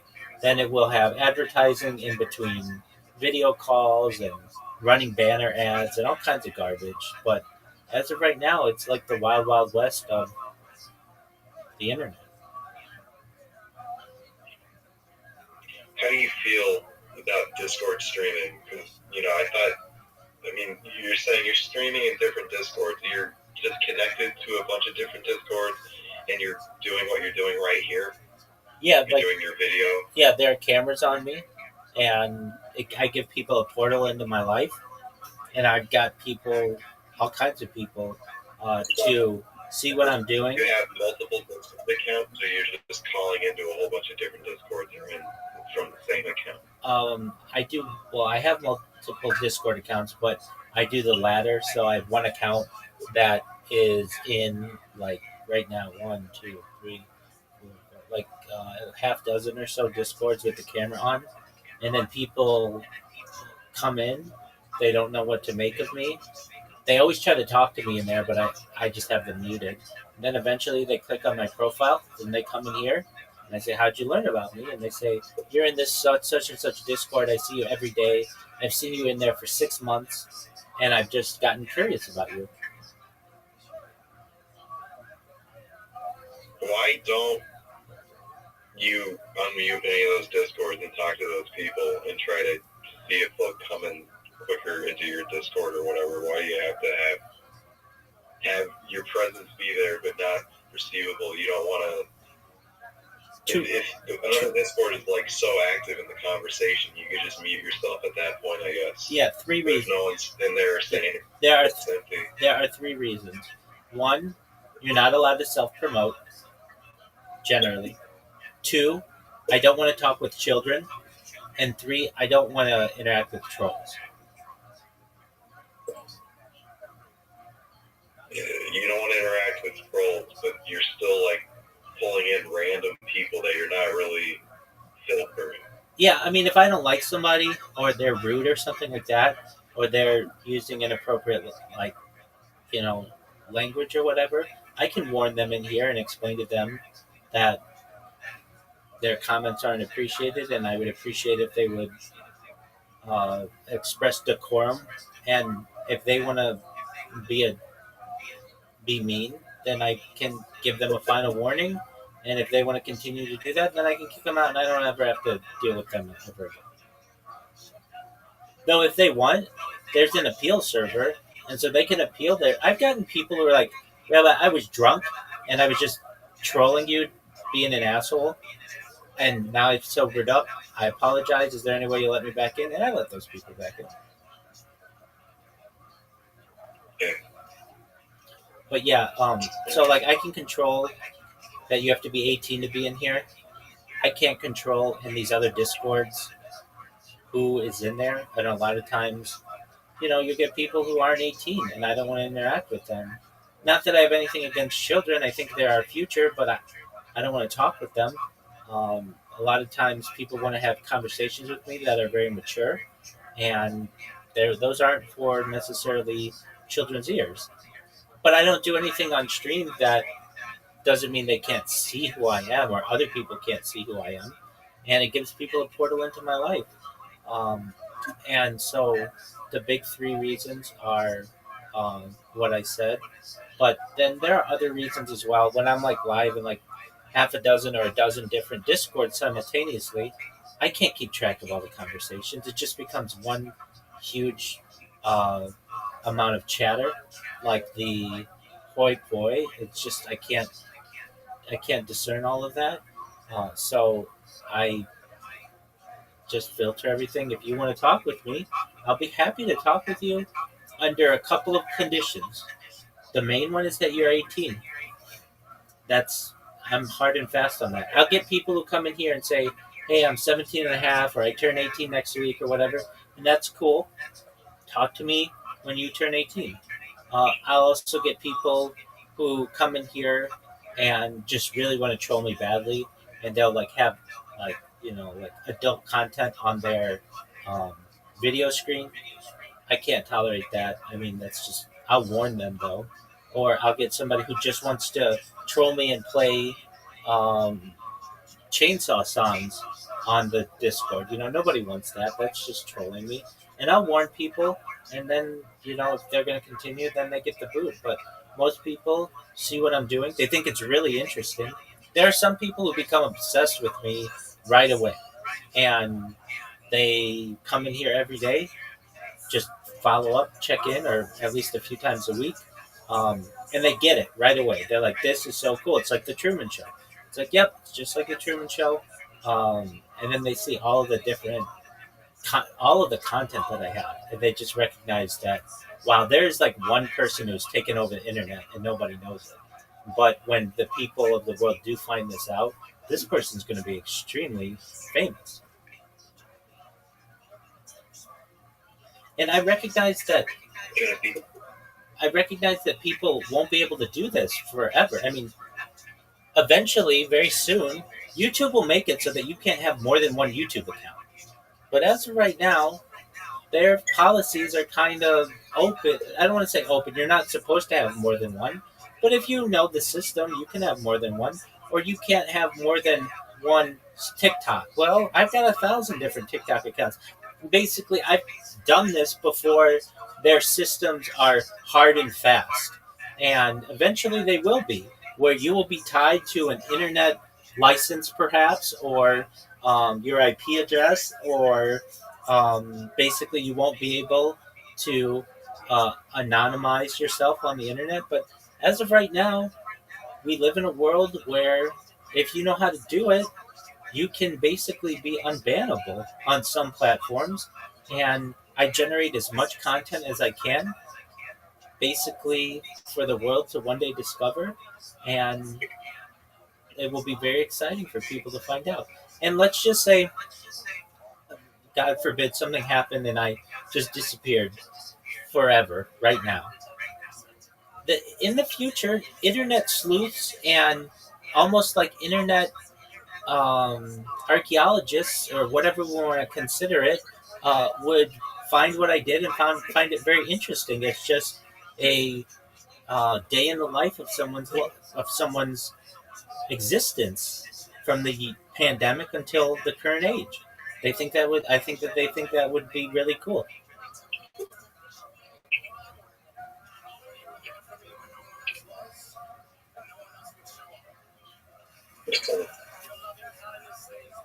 Yeah, I don't know. The same.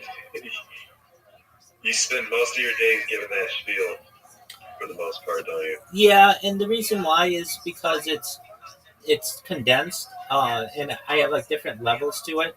So I first say that I live stream my life and all of that stuff, and I ask people if they have seen the Truman Show or um, Big Brother. If they have, great. Then they understand what I'm doing. If they haven't, then I have to elaborate a little bit. And that when I the reason why I do that is to make them a little bit engaged. That it becomes a little bit of a conversation. That I'm not just hitting them or not talking at them. So it means that they have some investment in the conversation that we're having. Then I go to the part about making them very wealthy, because a lot of people want to hear that. They love hearing that. That's they become invested in that. There are some people who are like, look, I don't need your money, and that's cool too. That's fine. We can be rich together. That's great. Then if I get to that point, then I go through the world hunger, ending world hunger, and ending world thirst, because that allows me to kind of judge what kind of person they are. I get some people who are like, well, I want people to die, and I want world hunger, I want people to starve, and I want people to be thirsty. And it's like, okay, that's fine.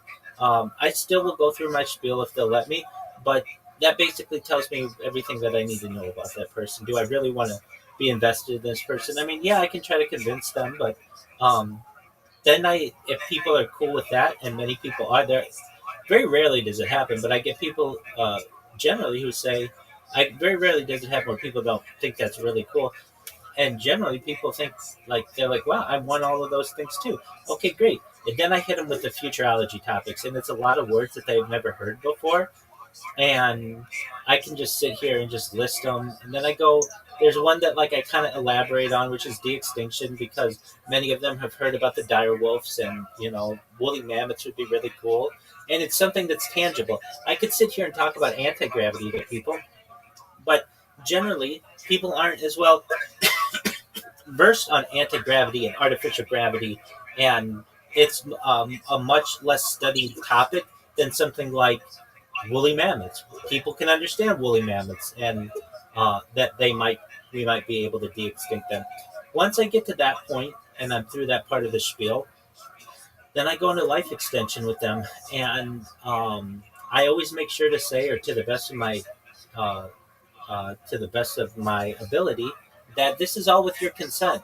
Now, people don't really recognize that we're all utilizing some type of life extension technology in one way or another, whether it's just having clean water or it's cooking our food at a primitive, in a primitive sense. Those are types of life extension technology. But then getting into the nootropics and cold shock therapies and ambrosia therapy and all of that stuff, um, I, I say to people, if you want to just die at age 80, you absolutely can. And of the people who I give that part of the spiel to, about 20% of people, maybe 30%, say that's what I don't want to live longer than what I'm supposed to live, and that's fine. But then, like 70%, 70% of people. That's right. And you also had the whole thing about going on to being uploaded to some sort of Hold on. Yeah. Electronic Absolutely. That's it. Consciousness. Absolutely. That's it. I don't want to get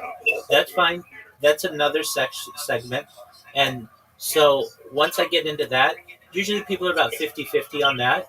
There are a lot of people who are like, wow, I've never thought, though, that there are people who are transhumanists who think that they will not die. That's really cool.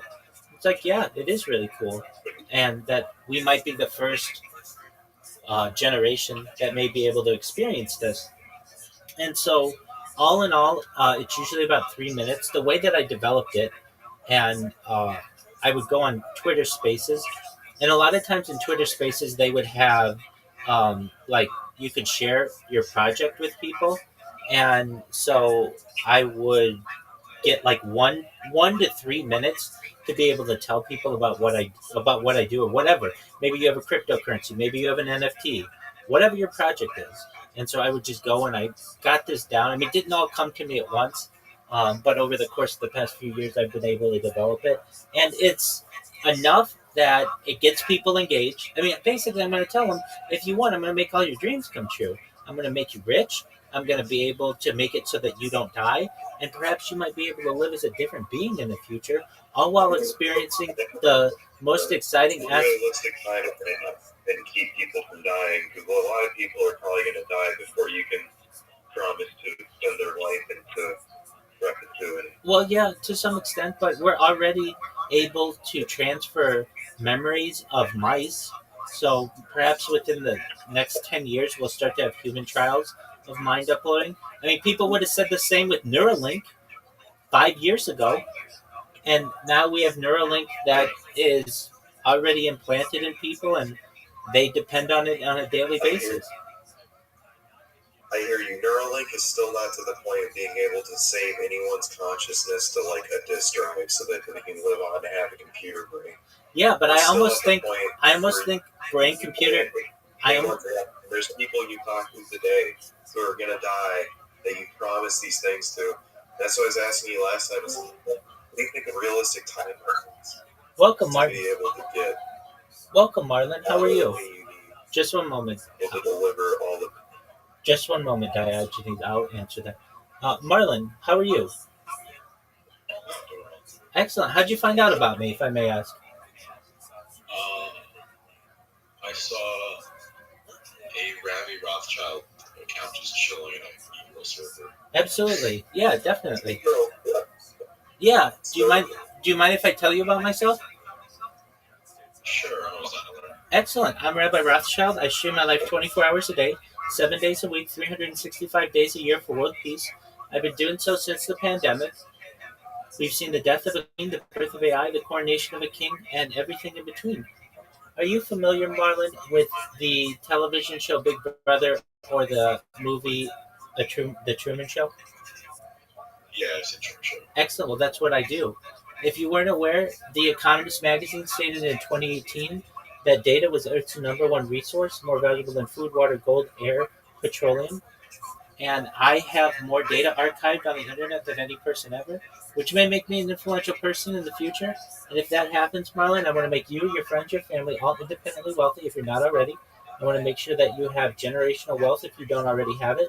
And I want you to be able to start charities and philanthropic organizations of your own. How does that sound, Marlon? Sounds interesting. Excellent. Other things that I discuss are ending world hunger through the use of technology, such as agricultural drones, floating greenhouses, saltwater greenhouses, hydroponics, vertical farming, cloud seeding. I want to help end world thirst. I'm actually sponsored by a cryptocurrency. That's what all my merch is that I'm wearing and that you'll see on my bed.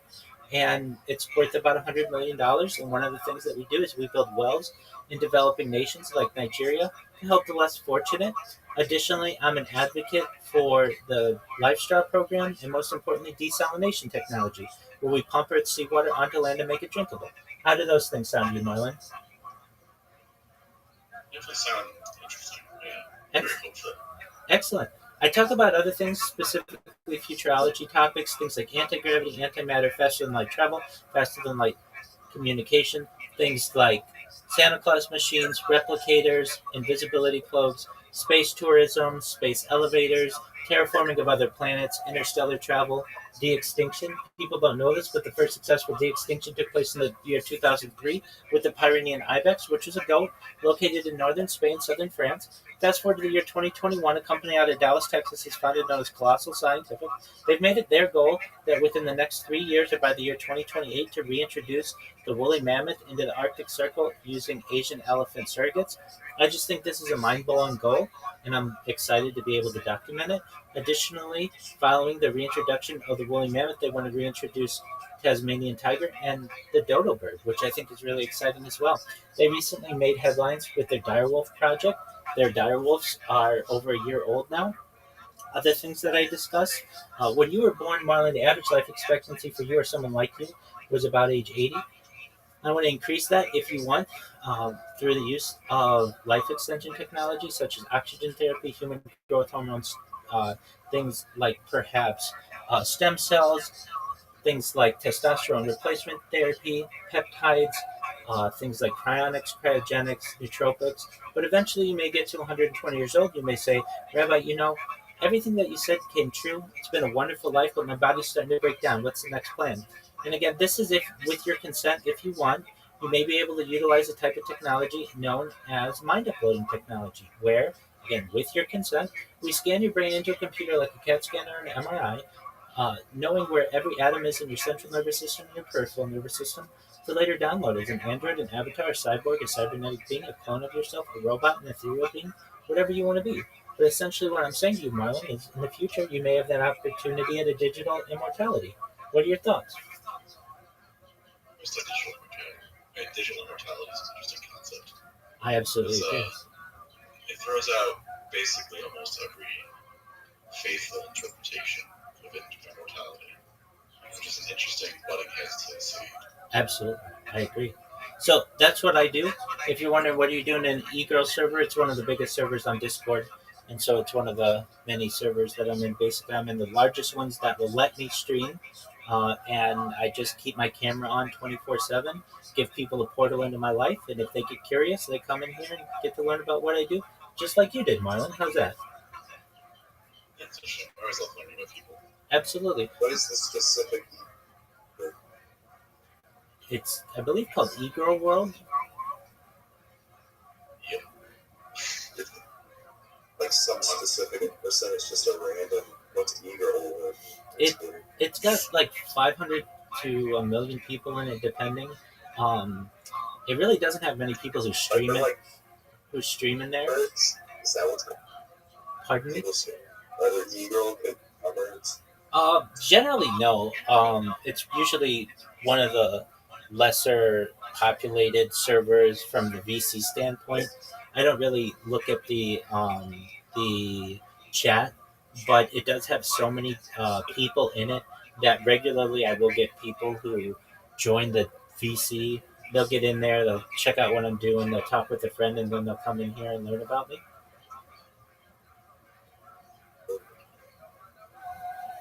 It's mostly a bunch of guys. It's both genders, but if you're thinking like, is it like, I don't know what you're thinking of what it is, but it is. It's just people I think who are in general like gaming, and so people usually who are in there have a common interest in gaming, and they come in here and tell me all about what they like to do from a gaming perspective. So with that said, Marlon, do you like to game? Game? Yes. Excellent. What kind of games do you like? I'm mostly Rainbow Six. It used to be Overwatch, but Overwatch 2 kind of killed it. League of Legends kind of worse. Okay, excellent. I love Rainbow Six. What was the first Rainbow Six you ever played? Siege is what got me into it, and then I went back and I played Vegas, and I played Rainbow Six 3. Oh, okay, excellent. Do you ever play Grand Theft Auto? Yeah. Excellent. Are you excited for Grand Theft Auto 6? It's never one of the games I put a lot of time in. It's more of like a friend slot game, which is like, it's corny to say, but it's one of those games where it's like the friends you made along the way is really what makes the game fun. I get that.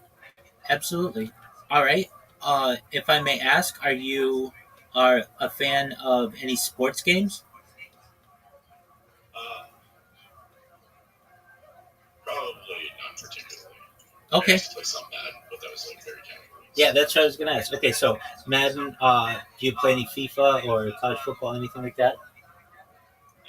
Okay, very well. What are your other hobbies aside from gaming? A little bit of music. What kind of music do you like? A lot of alt rock, a lot of old alternative stuff. Okay, when we say old alternative stuff, are we talking like '90s indie rock?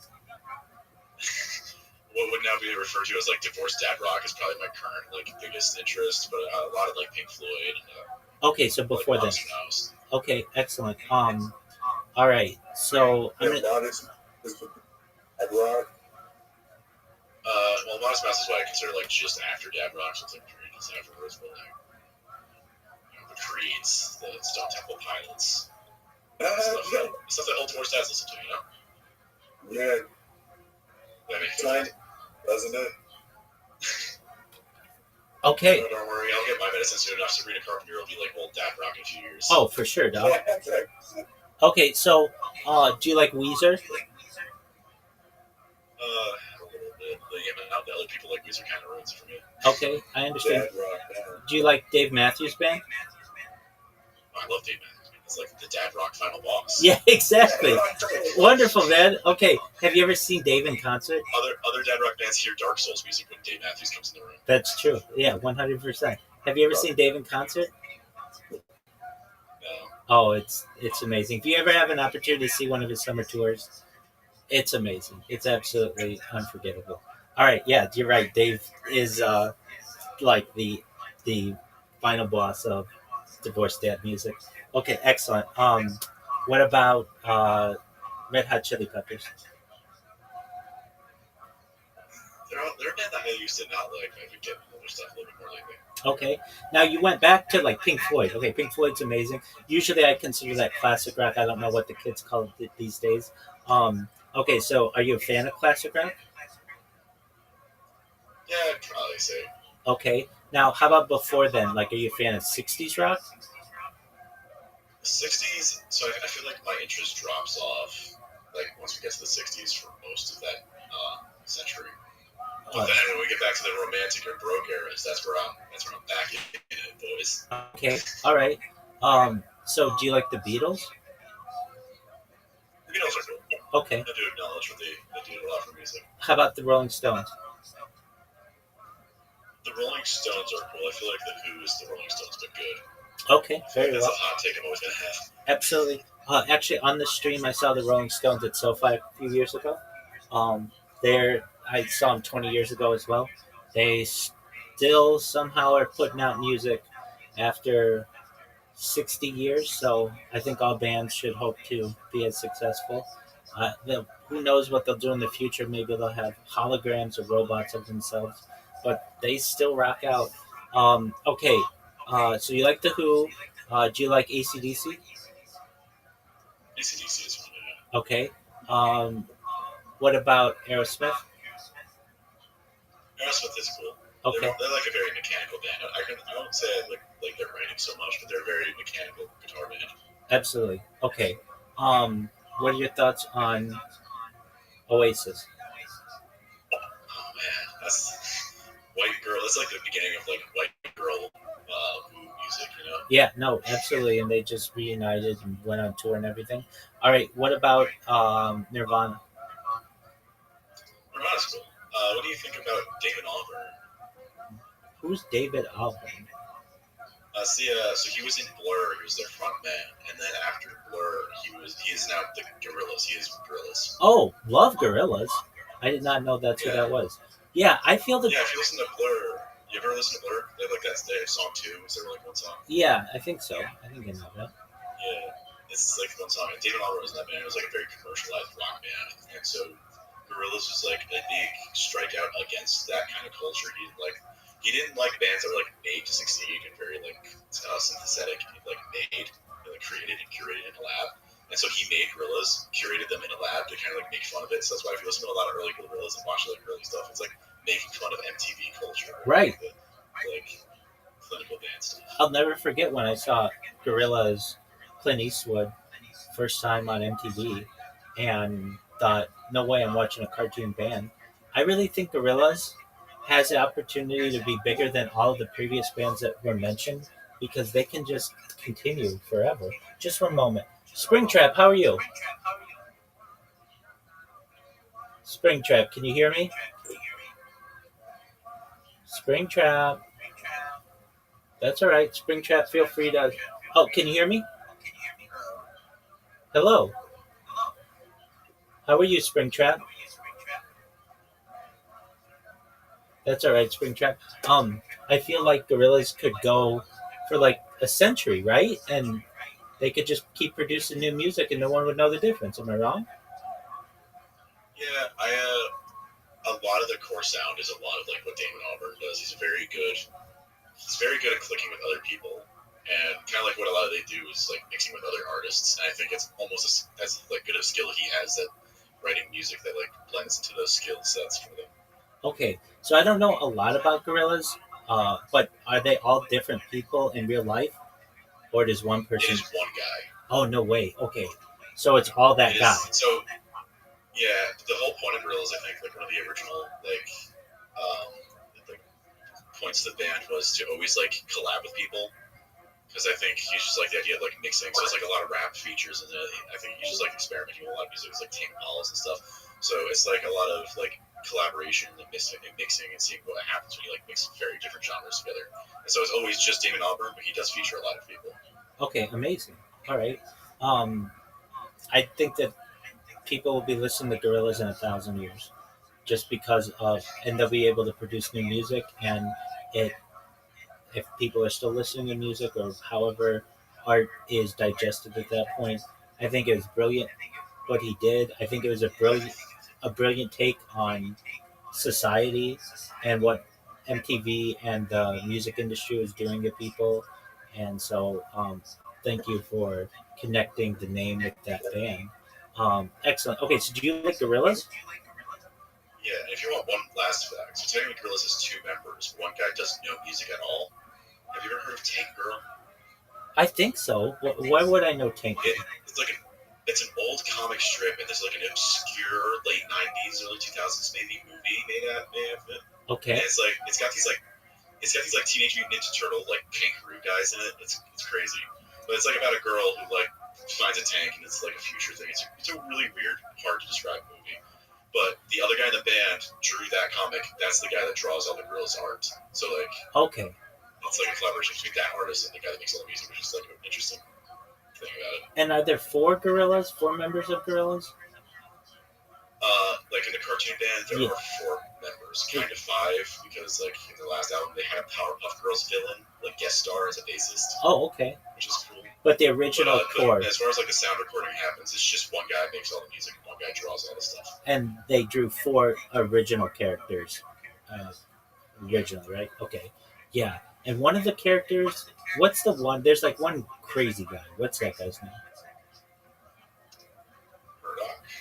The green one, right? I thought I could be wrong. Let me look up the Gorilla. I guess it's just Gorillaz.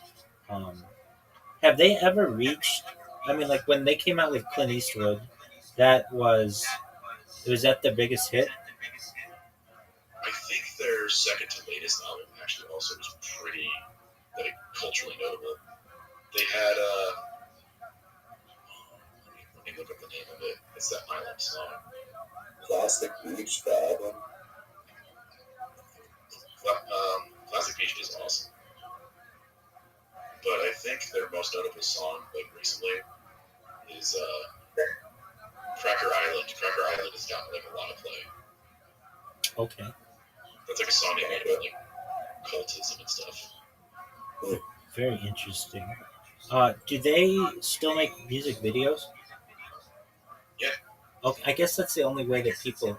I guess. Well, that's like a big part of them, right? Because of the cartoon aspect. Yeah, it's like an ARG. Have you ever heard of an ARG? You know what? Yeah. Wait. Hold on.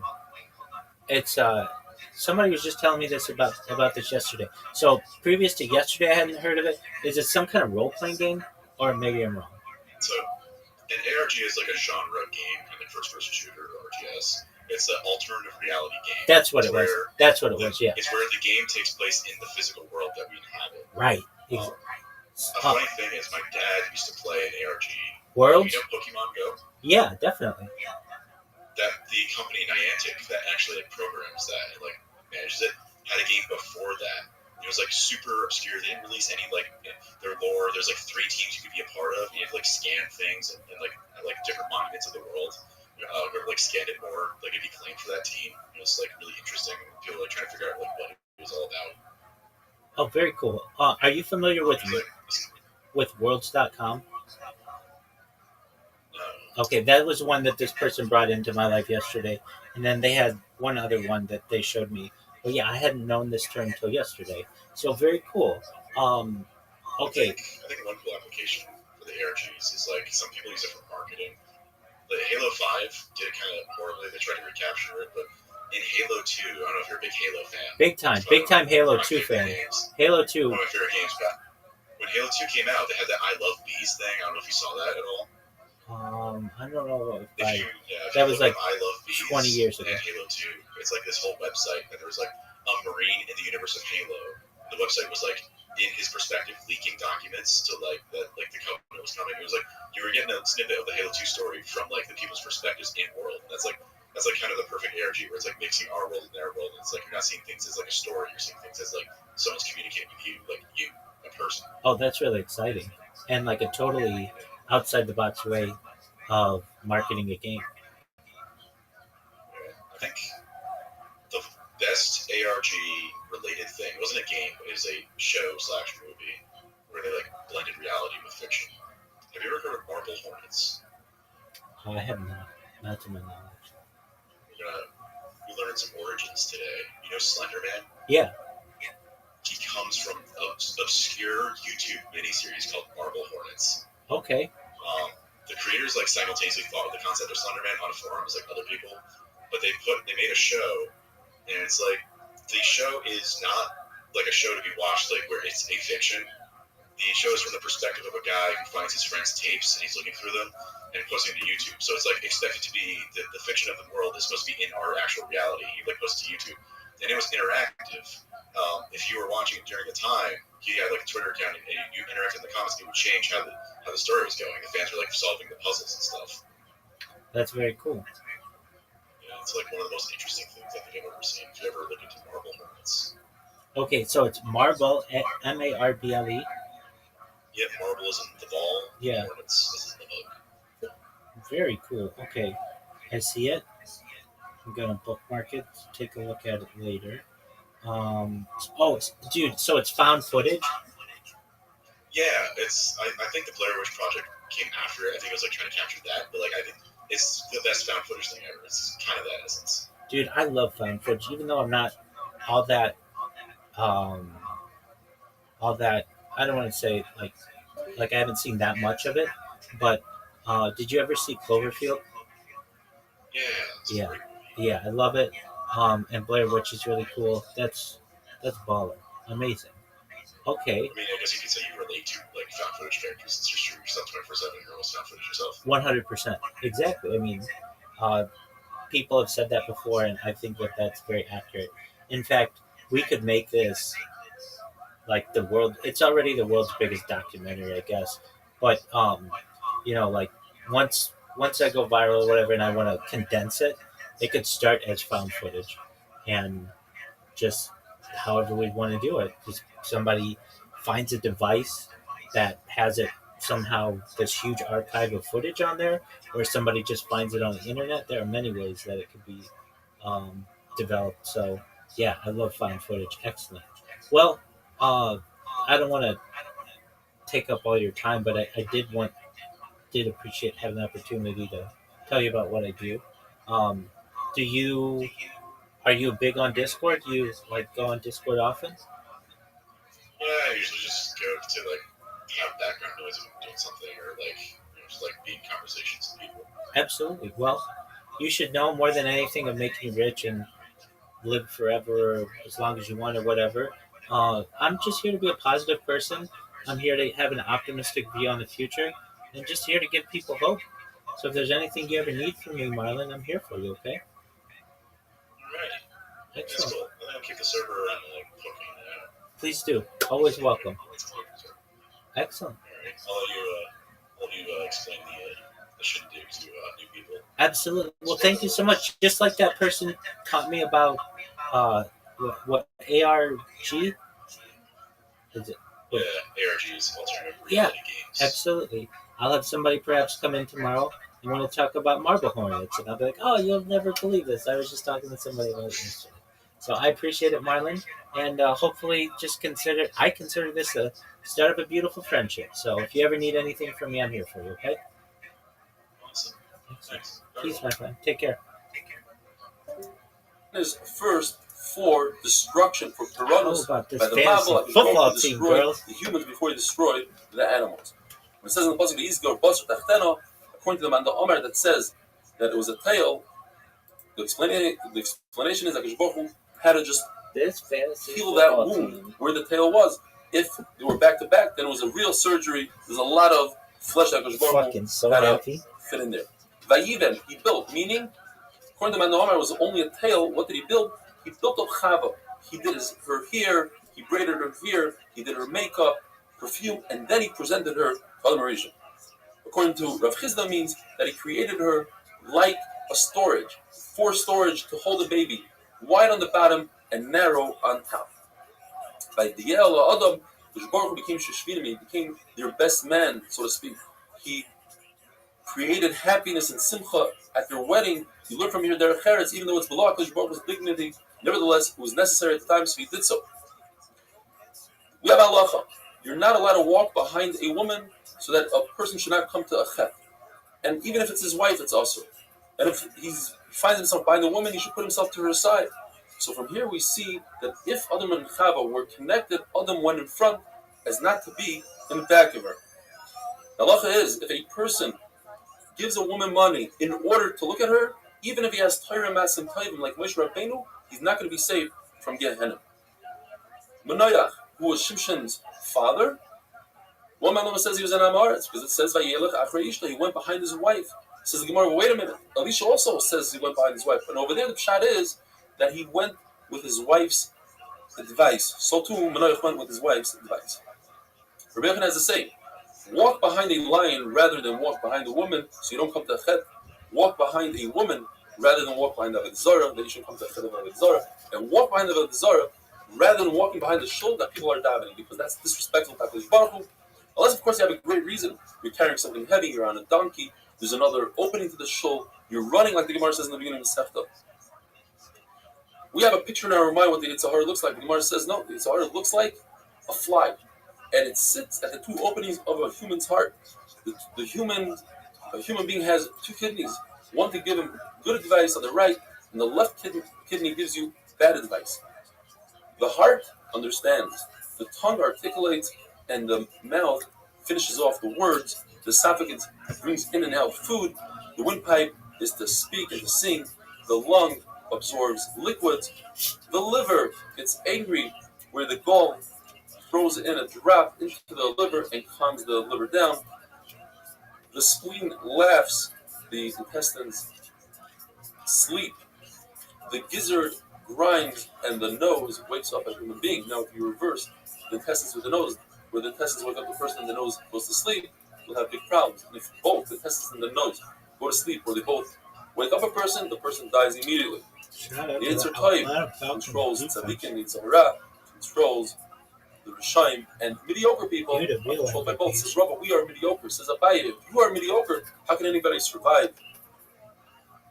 Says Rabbi, the world wasn't created only for the worst of the worst or the best of the best. The biggest Rishaim, the biggest Tzadikim, only they could completely appreciate this world.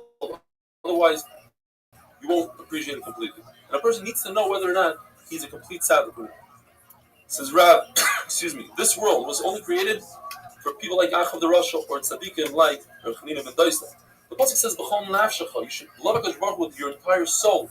Meaning that's for people that love their body more than money. But people that love their money more than their body, for that the pasuk says, says Rabbi Kiva, you should give up your body, even if HaKadosh Baruch Hu declares something, and that means you must give up your body.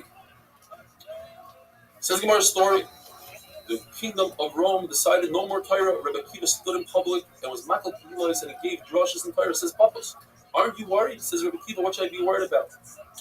I'll give you a mashal. The fish were worried they're going to be caught in a trap. Says the fox, come onto the land, I'll save you. Say the fish, we thought you're a smart one. We could barely survive in the water. How are we going to survive out of the water? How are we going to survive without Torah? Torah is our life. You want me to stop learning Torah? I'll be like a fish out of water. Both of them were caught by the Romans. It says, it's beautiful that you were caught for the right thing and I was caught for nothing. Gemara tells us that Rabbi Kiva went through a very painful death. They took metal combs and they combed his flesh.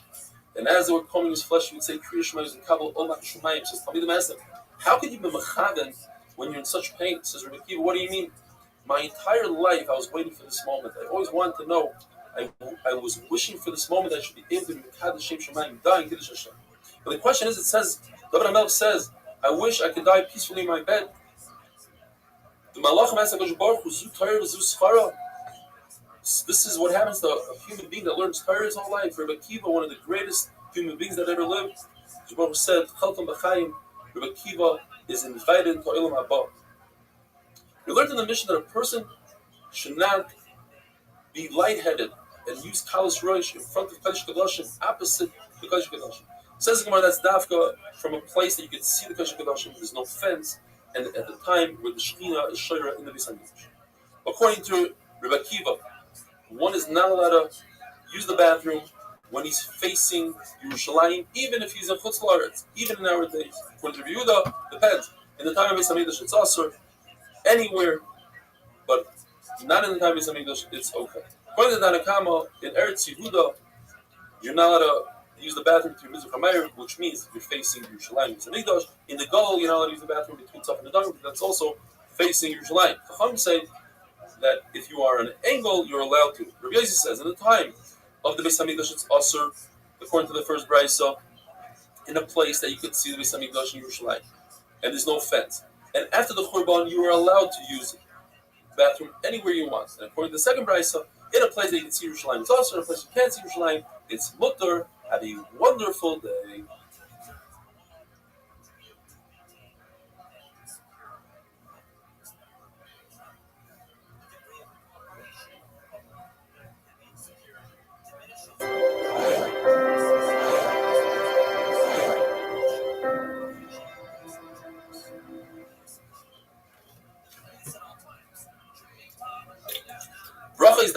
The Gemara tells us that Rabbi Kiva snuck into the bathroom with his Rabbi Yeshua, and he learned 3 halachas. You don't face the Beis Hamikdash. You reveal yourself in a sitting position, and when using toilet paper, you use your left hand, not your right hand, because the Torah was giving with HaKadosh Baruch Hu's right hand. You put on tefillin with your right hand. Your right hand constantly comes close to your mouth. You show the signals of the taimim and the truf to the Baal Torah with your right hand, and you write the Torah with your right hand. Says Ben Azai to Rabbi Kiva, isn't that azos to go into the bathroom with your Rebbe? Says Rabbi Kiva, Toirahi, I need to learn the halachas. In fact, Ben Azai was the Talmud of Rabbi Kiva, snuck into the bathroom with Rabbi Kiva, but didn't learn anything new. The same halachas that Rabbi Kiva told him over. The Gemara says a famous story. Rav Kahana hid underneath Rav's bed, and he heard Rav first talking to his wife, then laughing, and finally doing his strachem. And Rav Kahana screams out from underneath the bed, Rebbe, it's a mashal to somebody that's starving. Says Rav, is that you, Kahana? What are you doing here? Get out. It's not Derech Eretz. Says Rav Kahana, Toirihi. In fact, we learn halachas from Rav Kahana, observe. Person who uses tznius in the bathroom will be saved from snakes, scorpions, and shadim, and some say even from bad dreams. There was a famous bathroom in Tveria that had a very bad reputation. Even if 2 people went in there together, they would be damaged from the mazikim. Rabbi Ami and Rabbi Asi didn't have any fears. They walked in there by themselves, and they weren't damaged because they used extreme measures of tznius, and they were quiet in the bathroom. Yisurim can be overcome with shtika, meaning a person who doesn't complain and accepts the yisurim upon himself and davens for the yisurim. The Gemara tells us that Abai was brought up by this woman who brought up a small sheep to go into the bathroom to accompany Abai in the bathroom, so he shouldn't be damaged by the shadim. And the reason why she didn't give him a goat is because there are shadim that are similar to goats, and it wouldn't work with a goat. Before Rabbi became the Rosh Hashiva, the Gemara calls him a melech, his wife used a bell to scare away the shadim. But once he became a Rosh Hashiva, he was more susceptible to the shadim, so she created, his wife, who was the daughter of Rav Chizek, created a window, and she put her hand on Rava's head. If there's a fence, one is allowed to relieve himself right beyond the fence, even though other people might hear him. And if it's an open field, he has to distance himself so nobody hears. Another lesson in the Gemara is that if there's a fence, he must distance himself so nobody hears. And if they can see him, he must distance himself all the way till they can't see him. There's a halacha about people who watch oil and fruits for taharas that Amei shouldn't come and touch them. And the Gemara tells us, since they have to be nearby so nobody comes to touch, they made a kula and they said they could relieve themselves right beyond the fence or in a place where they could watch the oil as long as nobody can see them revealing themselves. The Gemara tells a story. There was a person who gave a hesped, a eulogy, and he said on that person, he said, wow, he was such a tsanua. He was very modest. He says, Rav Nachman, how could you say that? Did you observe him in the bathroom? That's where you can tell if a person is a tsanua. Now, why was Rav Nachman so makbid on the hesped? Says the Gemara, because if you lie in your hesped about the dead, they punish the dead. They open up the book and they say, well, is this guy really that good? They punish him and they punish the people that hear the hesped and the person that gives the hesped. As long as the people agree with the hesped, they get punished. The Gemara tells us a person should use tznius at night when he goes to the bathroom the same way he does during the day. If he uses a corner, he goes into the corner during the day, he should use the same corner at night. But not necessarily does he have to go the same distance into the field as he does during the day. The Gemara says it's better for a person to try to go to the bathroom early morning and evening when nobody's around, rather than going during the day when he has to go out really far to use the bathroom. In those days, they would manipulate the opening before they went to the bathroom. The Gemara says it could cause great damage of kishuf. So one should do it only in a standing position, not in a sitting position. And if he does it in a sitting position, he should say this whole thing of loyli, tachtim, lehanim, lemahani, etc. Then as he says, a person should not sleep on the ground. Some explain that means without clothing. He should not sit on a beam because he might fall off. Sleeping and relieving oneself in the bathroom is great when done by Amud HaShachar. Our Kapara would sell words and sayings. And one of the things he used to say is, eat and drink when you're hungry and thirsty. Don't wait until after you lose your appetite. And go to the bathroom when you feel that you need to go to the bathroom, and don't wait too long. And sell your figs when you hear that bell, even if it's not your figs, even if it's your father's figs. He would want you to sell it. And it's very interesting. I noticed it says, Harna de Roimi. Today we're talking about Corona in Rome. Abaya says, when he told his Talmidim, when you go out into the fields, for whatever reason, be careful not to look to the sides, because there might be women, or some say men, that are relieving themselves on the sides, and it's not their acheret to look. The Gemara tells a story of Abba went to the bathroom, and he made a snorting noise, as if to ask the person in the bathroom, who was Rav Safra, is somebody in there? Rav Safra said, come on in. So Rabbi afterwards told Rav Safra, why did you talk? You're not allowed to talk in the bathroom. The Gemara says Rav Safra thought that Rav Abba had an emergency, and it was very important to have him come in. Another story, Rabbi Elazar was in the bathroom, and a Roman pushed him out. In fact, the Gemara says a snake came and took out his insides and killed him. And said Rabbi Elazar, there's a pasuk, Ve'etin Adam tachtecha, I gave you another man instead of you, and you could also read it, Edom, a Roman. What does about Shaul? He went into the cave, and David had an opportunity to kill him, and he didn't. And the Gemara says, the pasuk says, but it's talking about a third person, not David HaMelech. And the answer is, Baruch Hu had Rachmanis on Shaul, because Shaul used extreme measures of tznius when he went to the bathroom. He'd go a cave within a cave, a fence after a fence, and he'd make a sukkah. He'd surround himself with a tent of clothing in order to be tzanua. All David HaMelech did was he cut his coat. But then he was punished because he embarrassed his mevaza clothing. So later on, when he was really old and they tried to warm him up with clothing, it didn't work.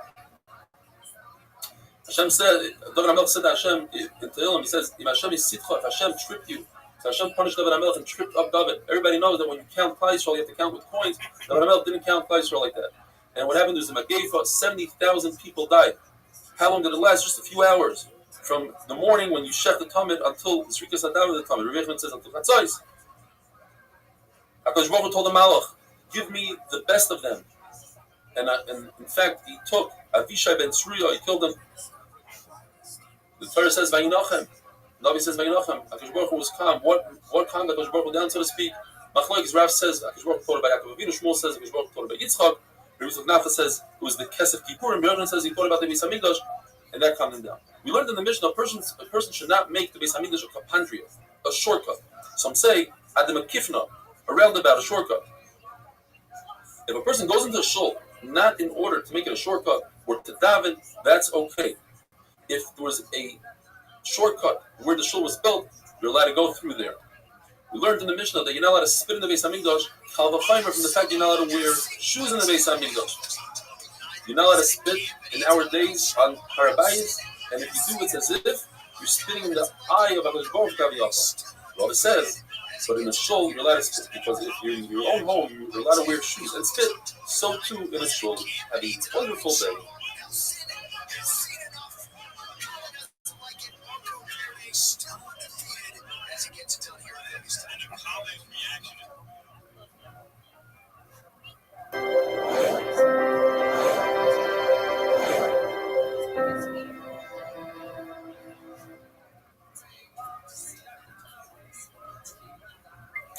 Bracha is Daf Samach Gimel.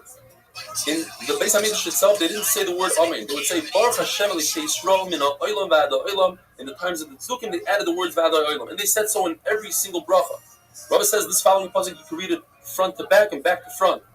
Eis Laslois Hashem, a fair to Secha, referring to Rishon that are doing Averis. If they do Averis, then it's Eis Laslois Hashem. It's time to stick up for Hashem. Or you can say that the pasuk is referring to Tzadikim. A fair to Secha, there are times that you have to be over and Divrei Torah. You have to do an Avera sometime in order for Eis Laslois Hashem. Says the Gemara, Hillel Zaken would say, in a generation where people are gathering, they're not giving over Torah, you should step up and give out the Torah. And in a time where there's a lot of Torah given over, you can take a back step and be an Anak. If you see a generation that loves Torah, give it over. If they despise Torah, it's better to keep to yourself rather than having a design of Torah. But Kapara says, also referring to Torah, if you see that the price is low, gather as much as you can. If there's no men, step up and be a man. It says Abaya, if there is a man, in other words, there's a gadol that's paskening, then even if you're equal to that person in halacha, give him the right to pasken. If only for the following statement we learned the entire Masechta, it would have been worth it. But Kapara says, it says in the pasuk, B'chol derochecha do'eyu, v'hu yiyasher orchesecha. Meaning, in every mundane step of our daily life, we can insert HaKadosh Baruch Hu. You can eat a slice of pizza, and you mean to fill your stomach. You can take a nice nap just for your enjoyment.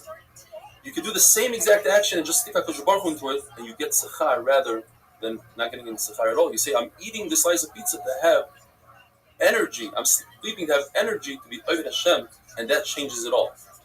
You should teach your son an easy, clean parnasa. The Gemara gives an example, like teaching how to sew. Rabbi says it's not a good idea to have too many friends because at the end you're going to come to fight with one of them. You should not appoint a man in charge of your house because look what happened to Ashes Potiphar. She was almost over on nose. The reason why Parshas Nazir, refraining from wine, is close to the Parsha of Saita, because the Saita was nichshal because she overdrank. And a person who sees that should say to himself, I want to refrain from wine, I want to become a Nazir. Rabbi says the reason why Parsha Saita is close to the Parsha of Trumas and Maasros, that you have to give over 10th of everything you earn, is because if you don't, at the end of the day, you're going to have to come onto the Kohen to deal with your wife, the Saita. And you might need to come on to Maasros. You'll be so poor, you'll have to accept Maaser on you. But if you give Maaser, you're promised that you'll become wealthy. The Belazar Kapper says if somebody has a tzara, and rather than complaining, he thanks Hashem, he says, Baruch Dayan Emes, he's promised that his parnasa will double. If a person lightens up, takes his foot off the gas pedal when it comes to learning and mitzvahs, even one mitzvah, when he needs help, when it comes to a day of tsar, he won't be able to stand up against it.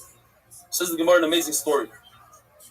Hanina, who was the son of the brother of Rabbi Yeshua, he was a gadol. He went to Chutz La'aretz and he had a community, and he started doing Iber Hashana. He started saying, this year we're going to have 2 others. And Allah says you only do so in Eretz Yisrael, not in Chutz La'aretz. So they sent messengers. They sent Rabbi Yosef Kippur, the grandson of Zechariah ben Kutal, who were Meshamish Nevi's Hamikdash. Chanina was really excited. He said, what are you doing here? He said, we came to learn Torah from you. So he announced in public, he says, these 2 are G'dolei Hador. Once they got that Askama, everything Reb Chanina said, they said the opposite. He said Torah, they said Tameh, he said Mutter, they said Asr. He says, what are you doing?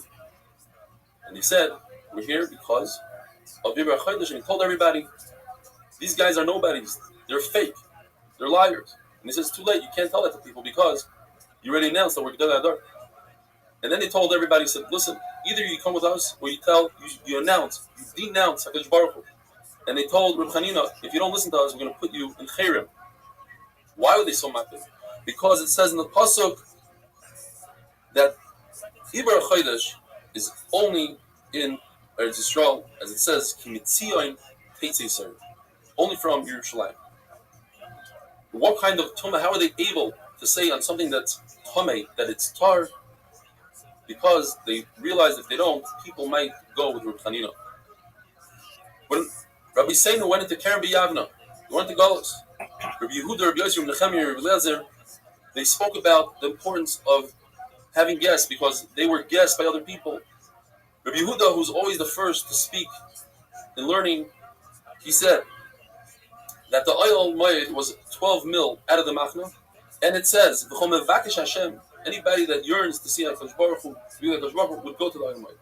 He says, if 12 mil is considered a Mavakesh Hashem, so certainly Talmid Chachamim who go from city to city and from country to country, which is a lot more than 12 mil. When the Pasuk says, Panim al Panim, HaKadosh Baruch Hu told Moshe, I would like to discuss the discourse of Torah and Halach with you with Panim. Let's be joyous with each other. And he says to Moshe Rabbeinu, I want you to return the Oil Moed. And if not, it's not good that me and you should both be angry. Please return it. And if not, I'm going to have Yeshua be instead of you. And in fact, even though Moshe Rabbeinu returned it, Yeshua, it says in the Pasuk Mishares, Moshe became the Mishares. The Gemara discusses the word Haskes Ushma. 40 years later, we became a nation. We were a nation 40 years ago. Says the Gemara, because every single day, Torah, it's as if it was just given today. And the Gemara says, I'll prove it to you. Because if a person says Kriya Shema every day of his life, and he misses once, it's as if he never said Kriya Shema. Because of this concept that Kriya Shema, Torah, is new to us every day. And if you don't do it, it's as if you never did it. The other pshat is Haskes. You should learn in groups of people. Do not learn by yourself. You learn by yourself, you deserve the sword. It's a chet. And it makes you dumber. Another pshat, Haskes. You should pain yourself with Torah. Shlaki says the Torah doesn't stay by a person unless he kills himself over it. Another pshat, has means be quiet, listen first, and then ask questions. And this is one of my all-time favorites. Rava says, "La'olam yilmoid adam Torah va'achar kach yegel." First, you have to know the whole Torah, and then you can delve in deeper. Pasuk says, "Ki mitz chalav." Whoever vomits up milk, his mother's milk, he works hard on Torah, then he'll get the butter, the cream from the top. He'll be able to pass on halachas. Umitz af yotzidam, and if your Rebbe yells at you, embarrasses you, and you don't answer, you'll be able to differentiate between dam tar and dam tameh. If he does it a second time and you don't answer, then you'll be able to be great in dini mamenos, which the Gemara says there's nothing greater than hilchos mamenos. It says in the pasuk, "Im novalta bisnasei, bim zamoiso yad lepeh." If you shame yourself for Torah, at the end of the day, it's going to uplift you. And in Zomato, if you are quiet and you don't ask questions and try to figure out the Torah, yad lepeh. Then when people come to ask you halachas, you'll be quiet. You won't know what to say. Have a wonderful day.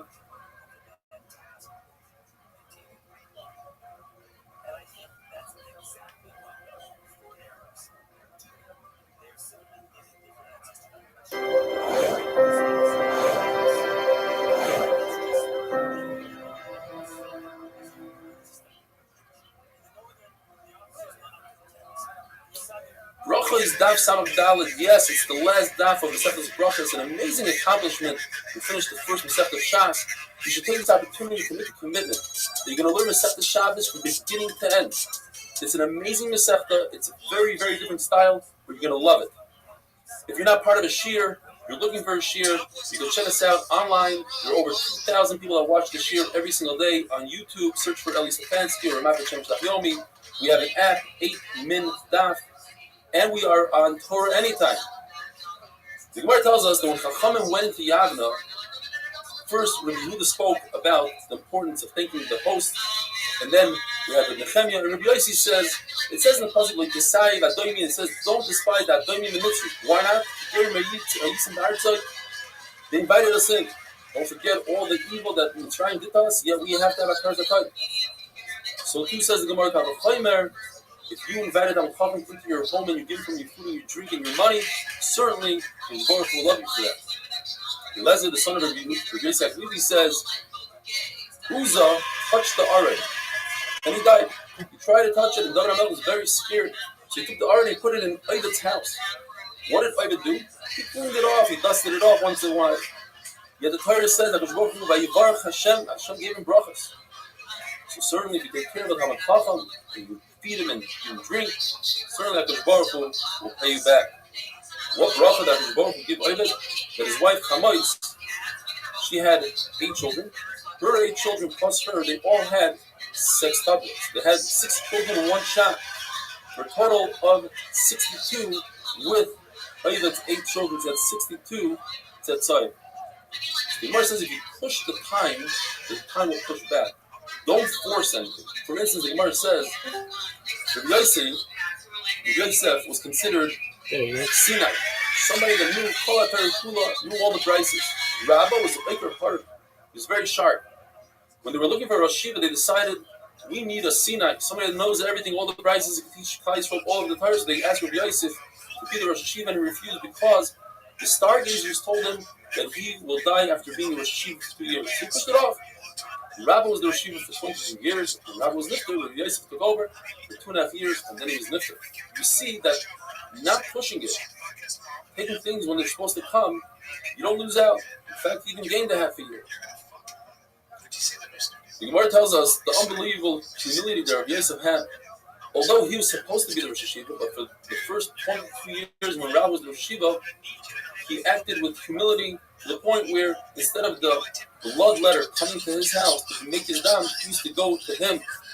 The pasuk says, the famous pasuk, Yamcha Hashem Yoyim Tzara. Hashem will answer you in the day of distress. Yisagevcha will strengthen you. Shem Elikei Yaakov. The name of Yaakov. Why doesn't it say the name of Avraham Yitzchak? Says the Gemara, a concept. Balchaira, the one who owns the beam, he has to carry the most weight. His friends are helping him carry it, but he has to do most of the lifting. Yaakov Avinu, who bore the 12 Shvatim, he raised them, he did most of the lifting. He has to take care of them. The Gemara tells us that if a person benefits from a Su'uda of a Talmid Chacham, it's as if he benefited from the Ziva Shechina.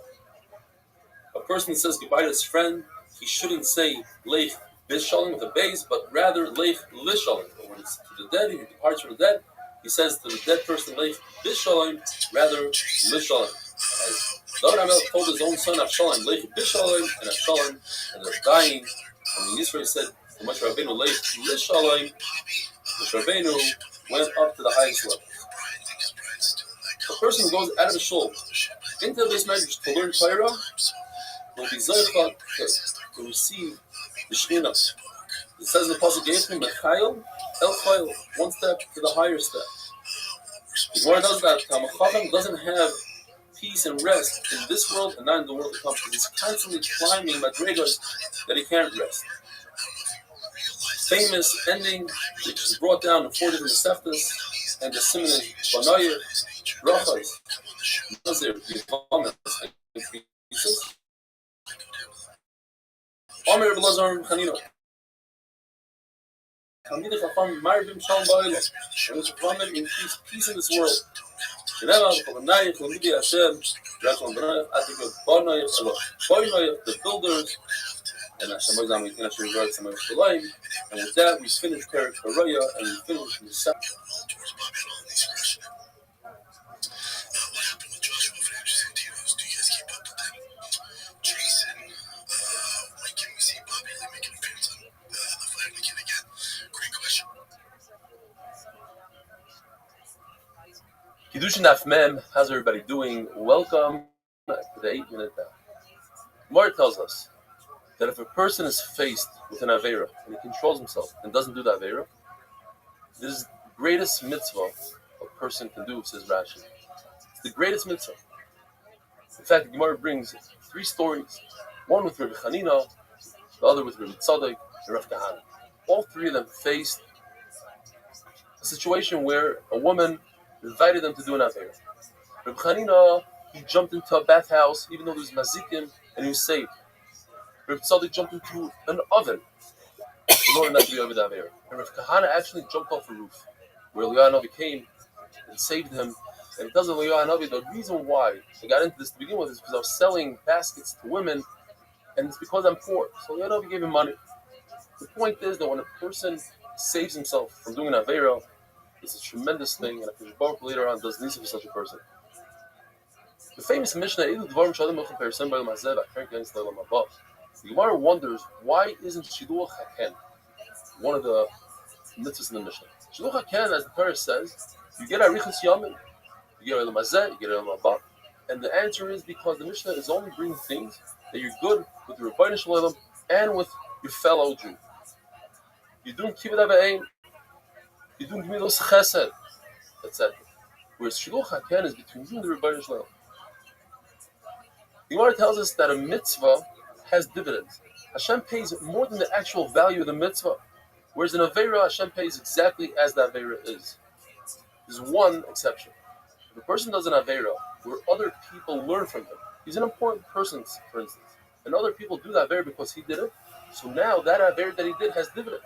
Other people are mimicking him, and therefore he'll receive a punishment for the dividends that he has. It says in the pasuk L'chayshvei Shemai that a mitzvah is Baruch Hu's mitzarev machshava l'maisa. When a person thinks about doing a mitzvah and then he has some sort of oinus and he can't do it, Hashem will give him the sechar. But in Aveira, typically speaking, if a person thinks about doing an Aveira and he doesn't do the Aveira, he doesn't get an oinus unless it's one of the following exceptions. If he followed through his machshava, he had a machshava, then he did an Aveira, he gets punished for the machshava. Or if he had a machshava of Avodah Zarah, even though he didn't do the Avodah Zarah, as we had yesterday, he gets an oinus.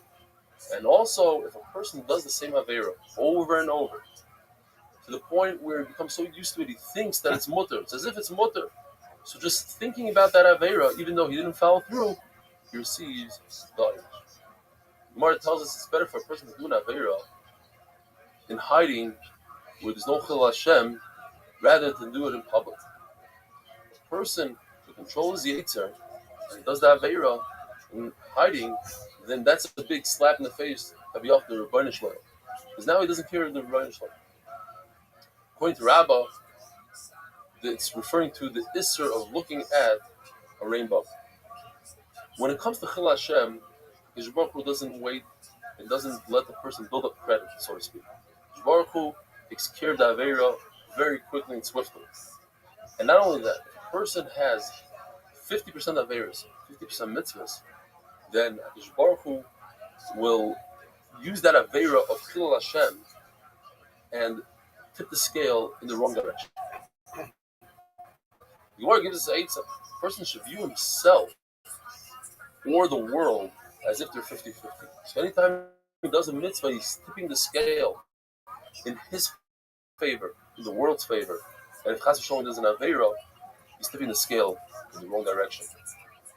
A person who feels bad for the mitzvahs that he's done in the past or the aveiros that he's done, he erases those mitzvahs and erases those aveiros. It's a tremendous insight. A person goes his entire life doing mitzvahs, and the last minute he feels bad for everything that he did. He gets erased. Brand new Mishnah.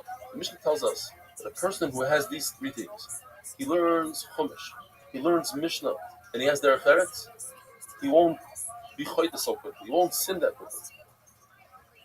when a tzaddik has Yisurim, it's as if he's a tree that's in a Makom Tahara, where its branches go to a Makom Tuma. And when you take off the branches from the Makom Tuma, then everything, the entire tree remains in a Makom Tahara. So too with Yisurim.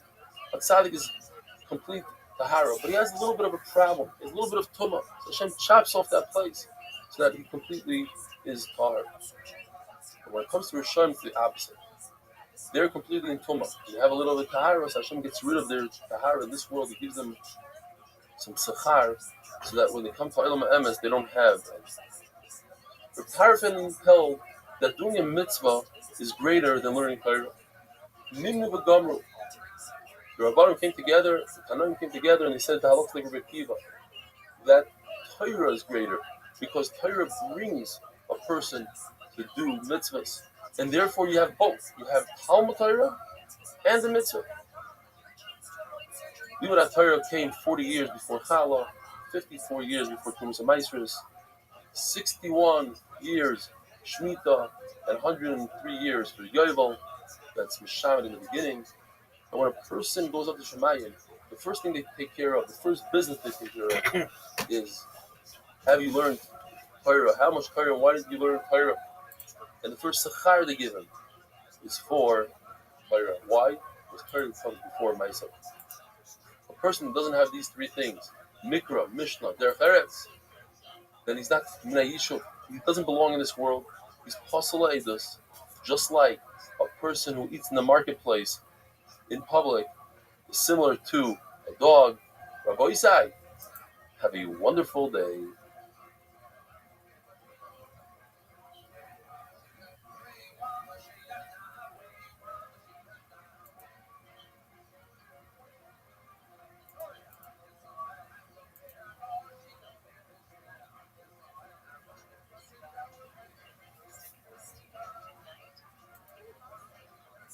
Hashem, Rabbi Isai, we're starting the second parak of Kiddushin, Haish Mekadosh. So the Gemara says, also for a person to marry a wife without seeing her before, maybe her appearance would be bothering him, and that's not nice to do to her, so he's over on the Hatzim Reach HaKamoicha. Therefore, if he's to do it on his own, he's not supposed to send a shliach to do Kiddushin for him. A woman doesn't have this problem, so we're not worried that she's going to see something in his appearance that will bother her, because the lady is happy with whatever appearance her husband has, as long as she decided to marry him, she's happy. Now, still the Mishnah says that she should get married on her own. It's better than doing it with a shliach. Because it's halacha, and when you can do something on your own, a mitzvah, you should do it on your own. Because when you do it on your own, you get more reward. But it's better to involve your body in the mitzvah. Because in a concept of mitzvah, it's better to do it on your own than to do it with a shliach. Hashem is happier this way. You involving yourself in the mitzvah. Right? We see Amoraim also involve themselves and doing the mitzvah on their own. Preparing for Shabbos, also Molach Shechito, Rapsaf Molach Shechito. You see, Amoraim involve themselves in preparing something for Shabbos, even though they have servants, they were busy people, they did mitzvahs on their own. Another thing in the Mishnah says a father can receive Kiddushin for his daughter either on his own or with a shliach, and it uses the daughter being a nayo. So from here we learn even though the father is able to marry off his daughter when she's under 12, she should wait until she's a nayo, she's 12, old enough to say I want to marry a certain person, and only then marry her off. Again, as he speaks out, there's a reason to say that. There's a reason that we have to make it earlier, or she may not be able to do it later. So then he's allowed to marry her, even marry her off, even when she is a katana. Now we're going to the next topic of this coming few topic, which is shlichus. So how do we know shlichus? So it says by gifting, it says the word v'sholach, it really says v'shlichah. So we take the v'sholach from the word. Say that means that a man can do shlichus again from the extra hey, the shlichah, we learn the woman to do shliach, and from the fact that Torah says the word shlichah twice, we learn the shliach to make a shliach and a point another shliach. So that's how we know in Gittin. How do we know it in Kiddushin? It's the hekesh, the yotza, the oisa, whatever. In Gittin is the Kiddushin, and the other way around. So the same way you can make a shliach and get, you can make a shliach. Now, Torah says also that you can make a shliach by kochim. By Kobanis, you can make a shliach, and the Gemara, this Amud learns it from, the staff learns it from, it says by Koban Pesach, the Shochas who also call Haladas Yisrael Ben Albayim. So one person checks for others, you see that you can make a shliach, you do shliach for you. Okay.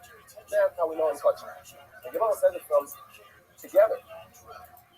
from countries and from eating, I can know also Truma. The question is, if I can also Truma, why does the Torah write specifically in Truma Gamate? The answer is that I would think, so there's two answers.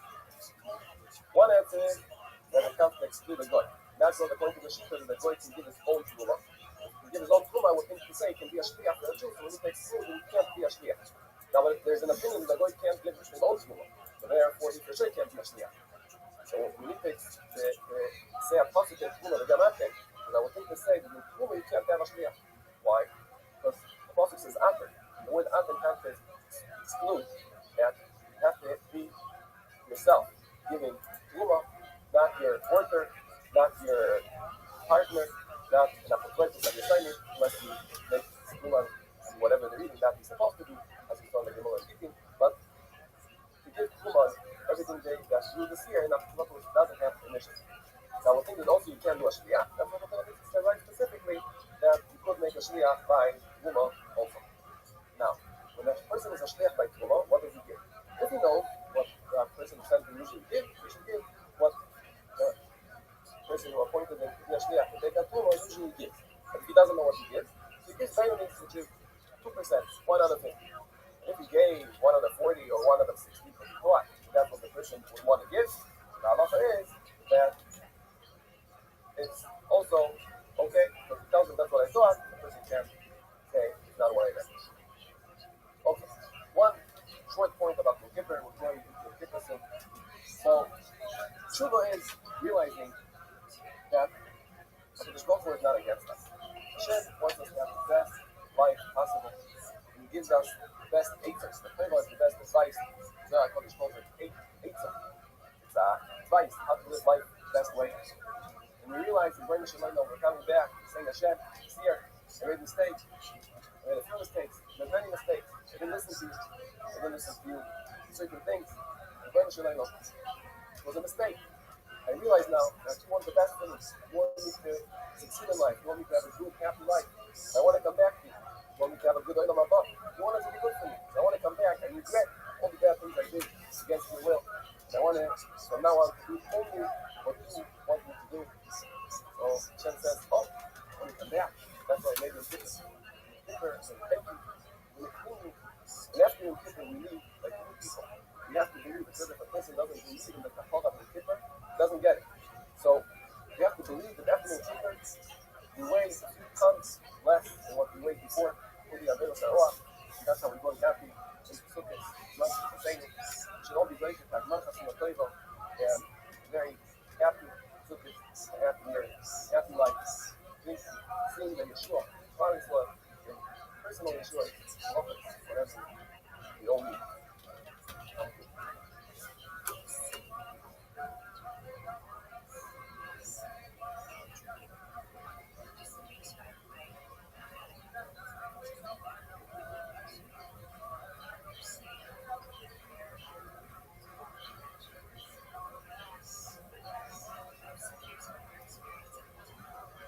Kiddushin Daf Mem Beis, how's everybody doing? Welcome to the 8-minute Daf. It's Erev Yom Kippur right now, just a few hours before Yom Kippur. I want to wish everybody a year of health, of nachas, parnasa, and all the best things, a year full of Torah. We're in the middle of a sugya of shlichus. Shliach shalom kamoisai. A person sends an agent to halachas, it's as if he himself did that action. According to Rabbi that learns from the pasuk in Korban Pesach, the Shachatu, that the pasuk is coming to say not the idea of shliach, but rather that all of Klal Yisrael could be yotzei for one single animal, even though it's impossible to give each person a kazayas.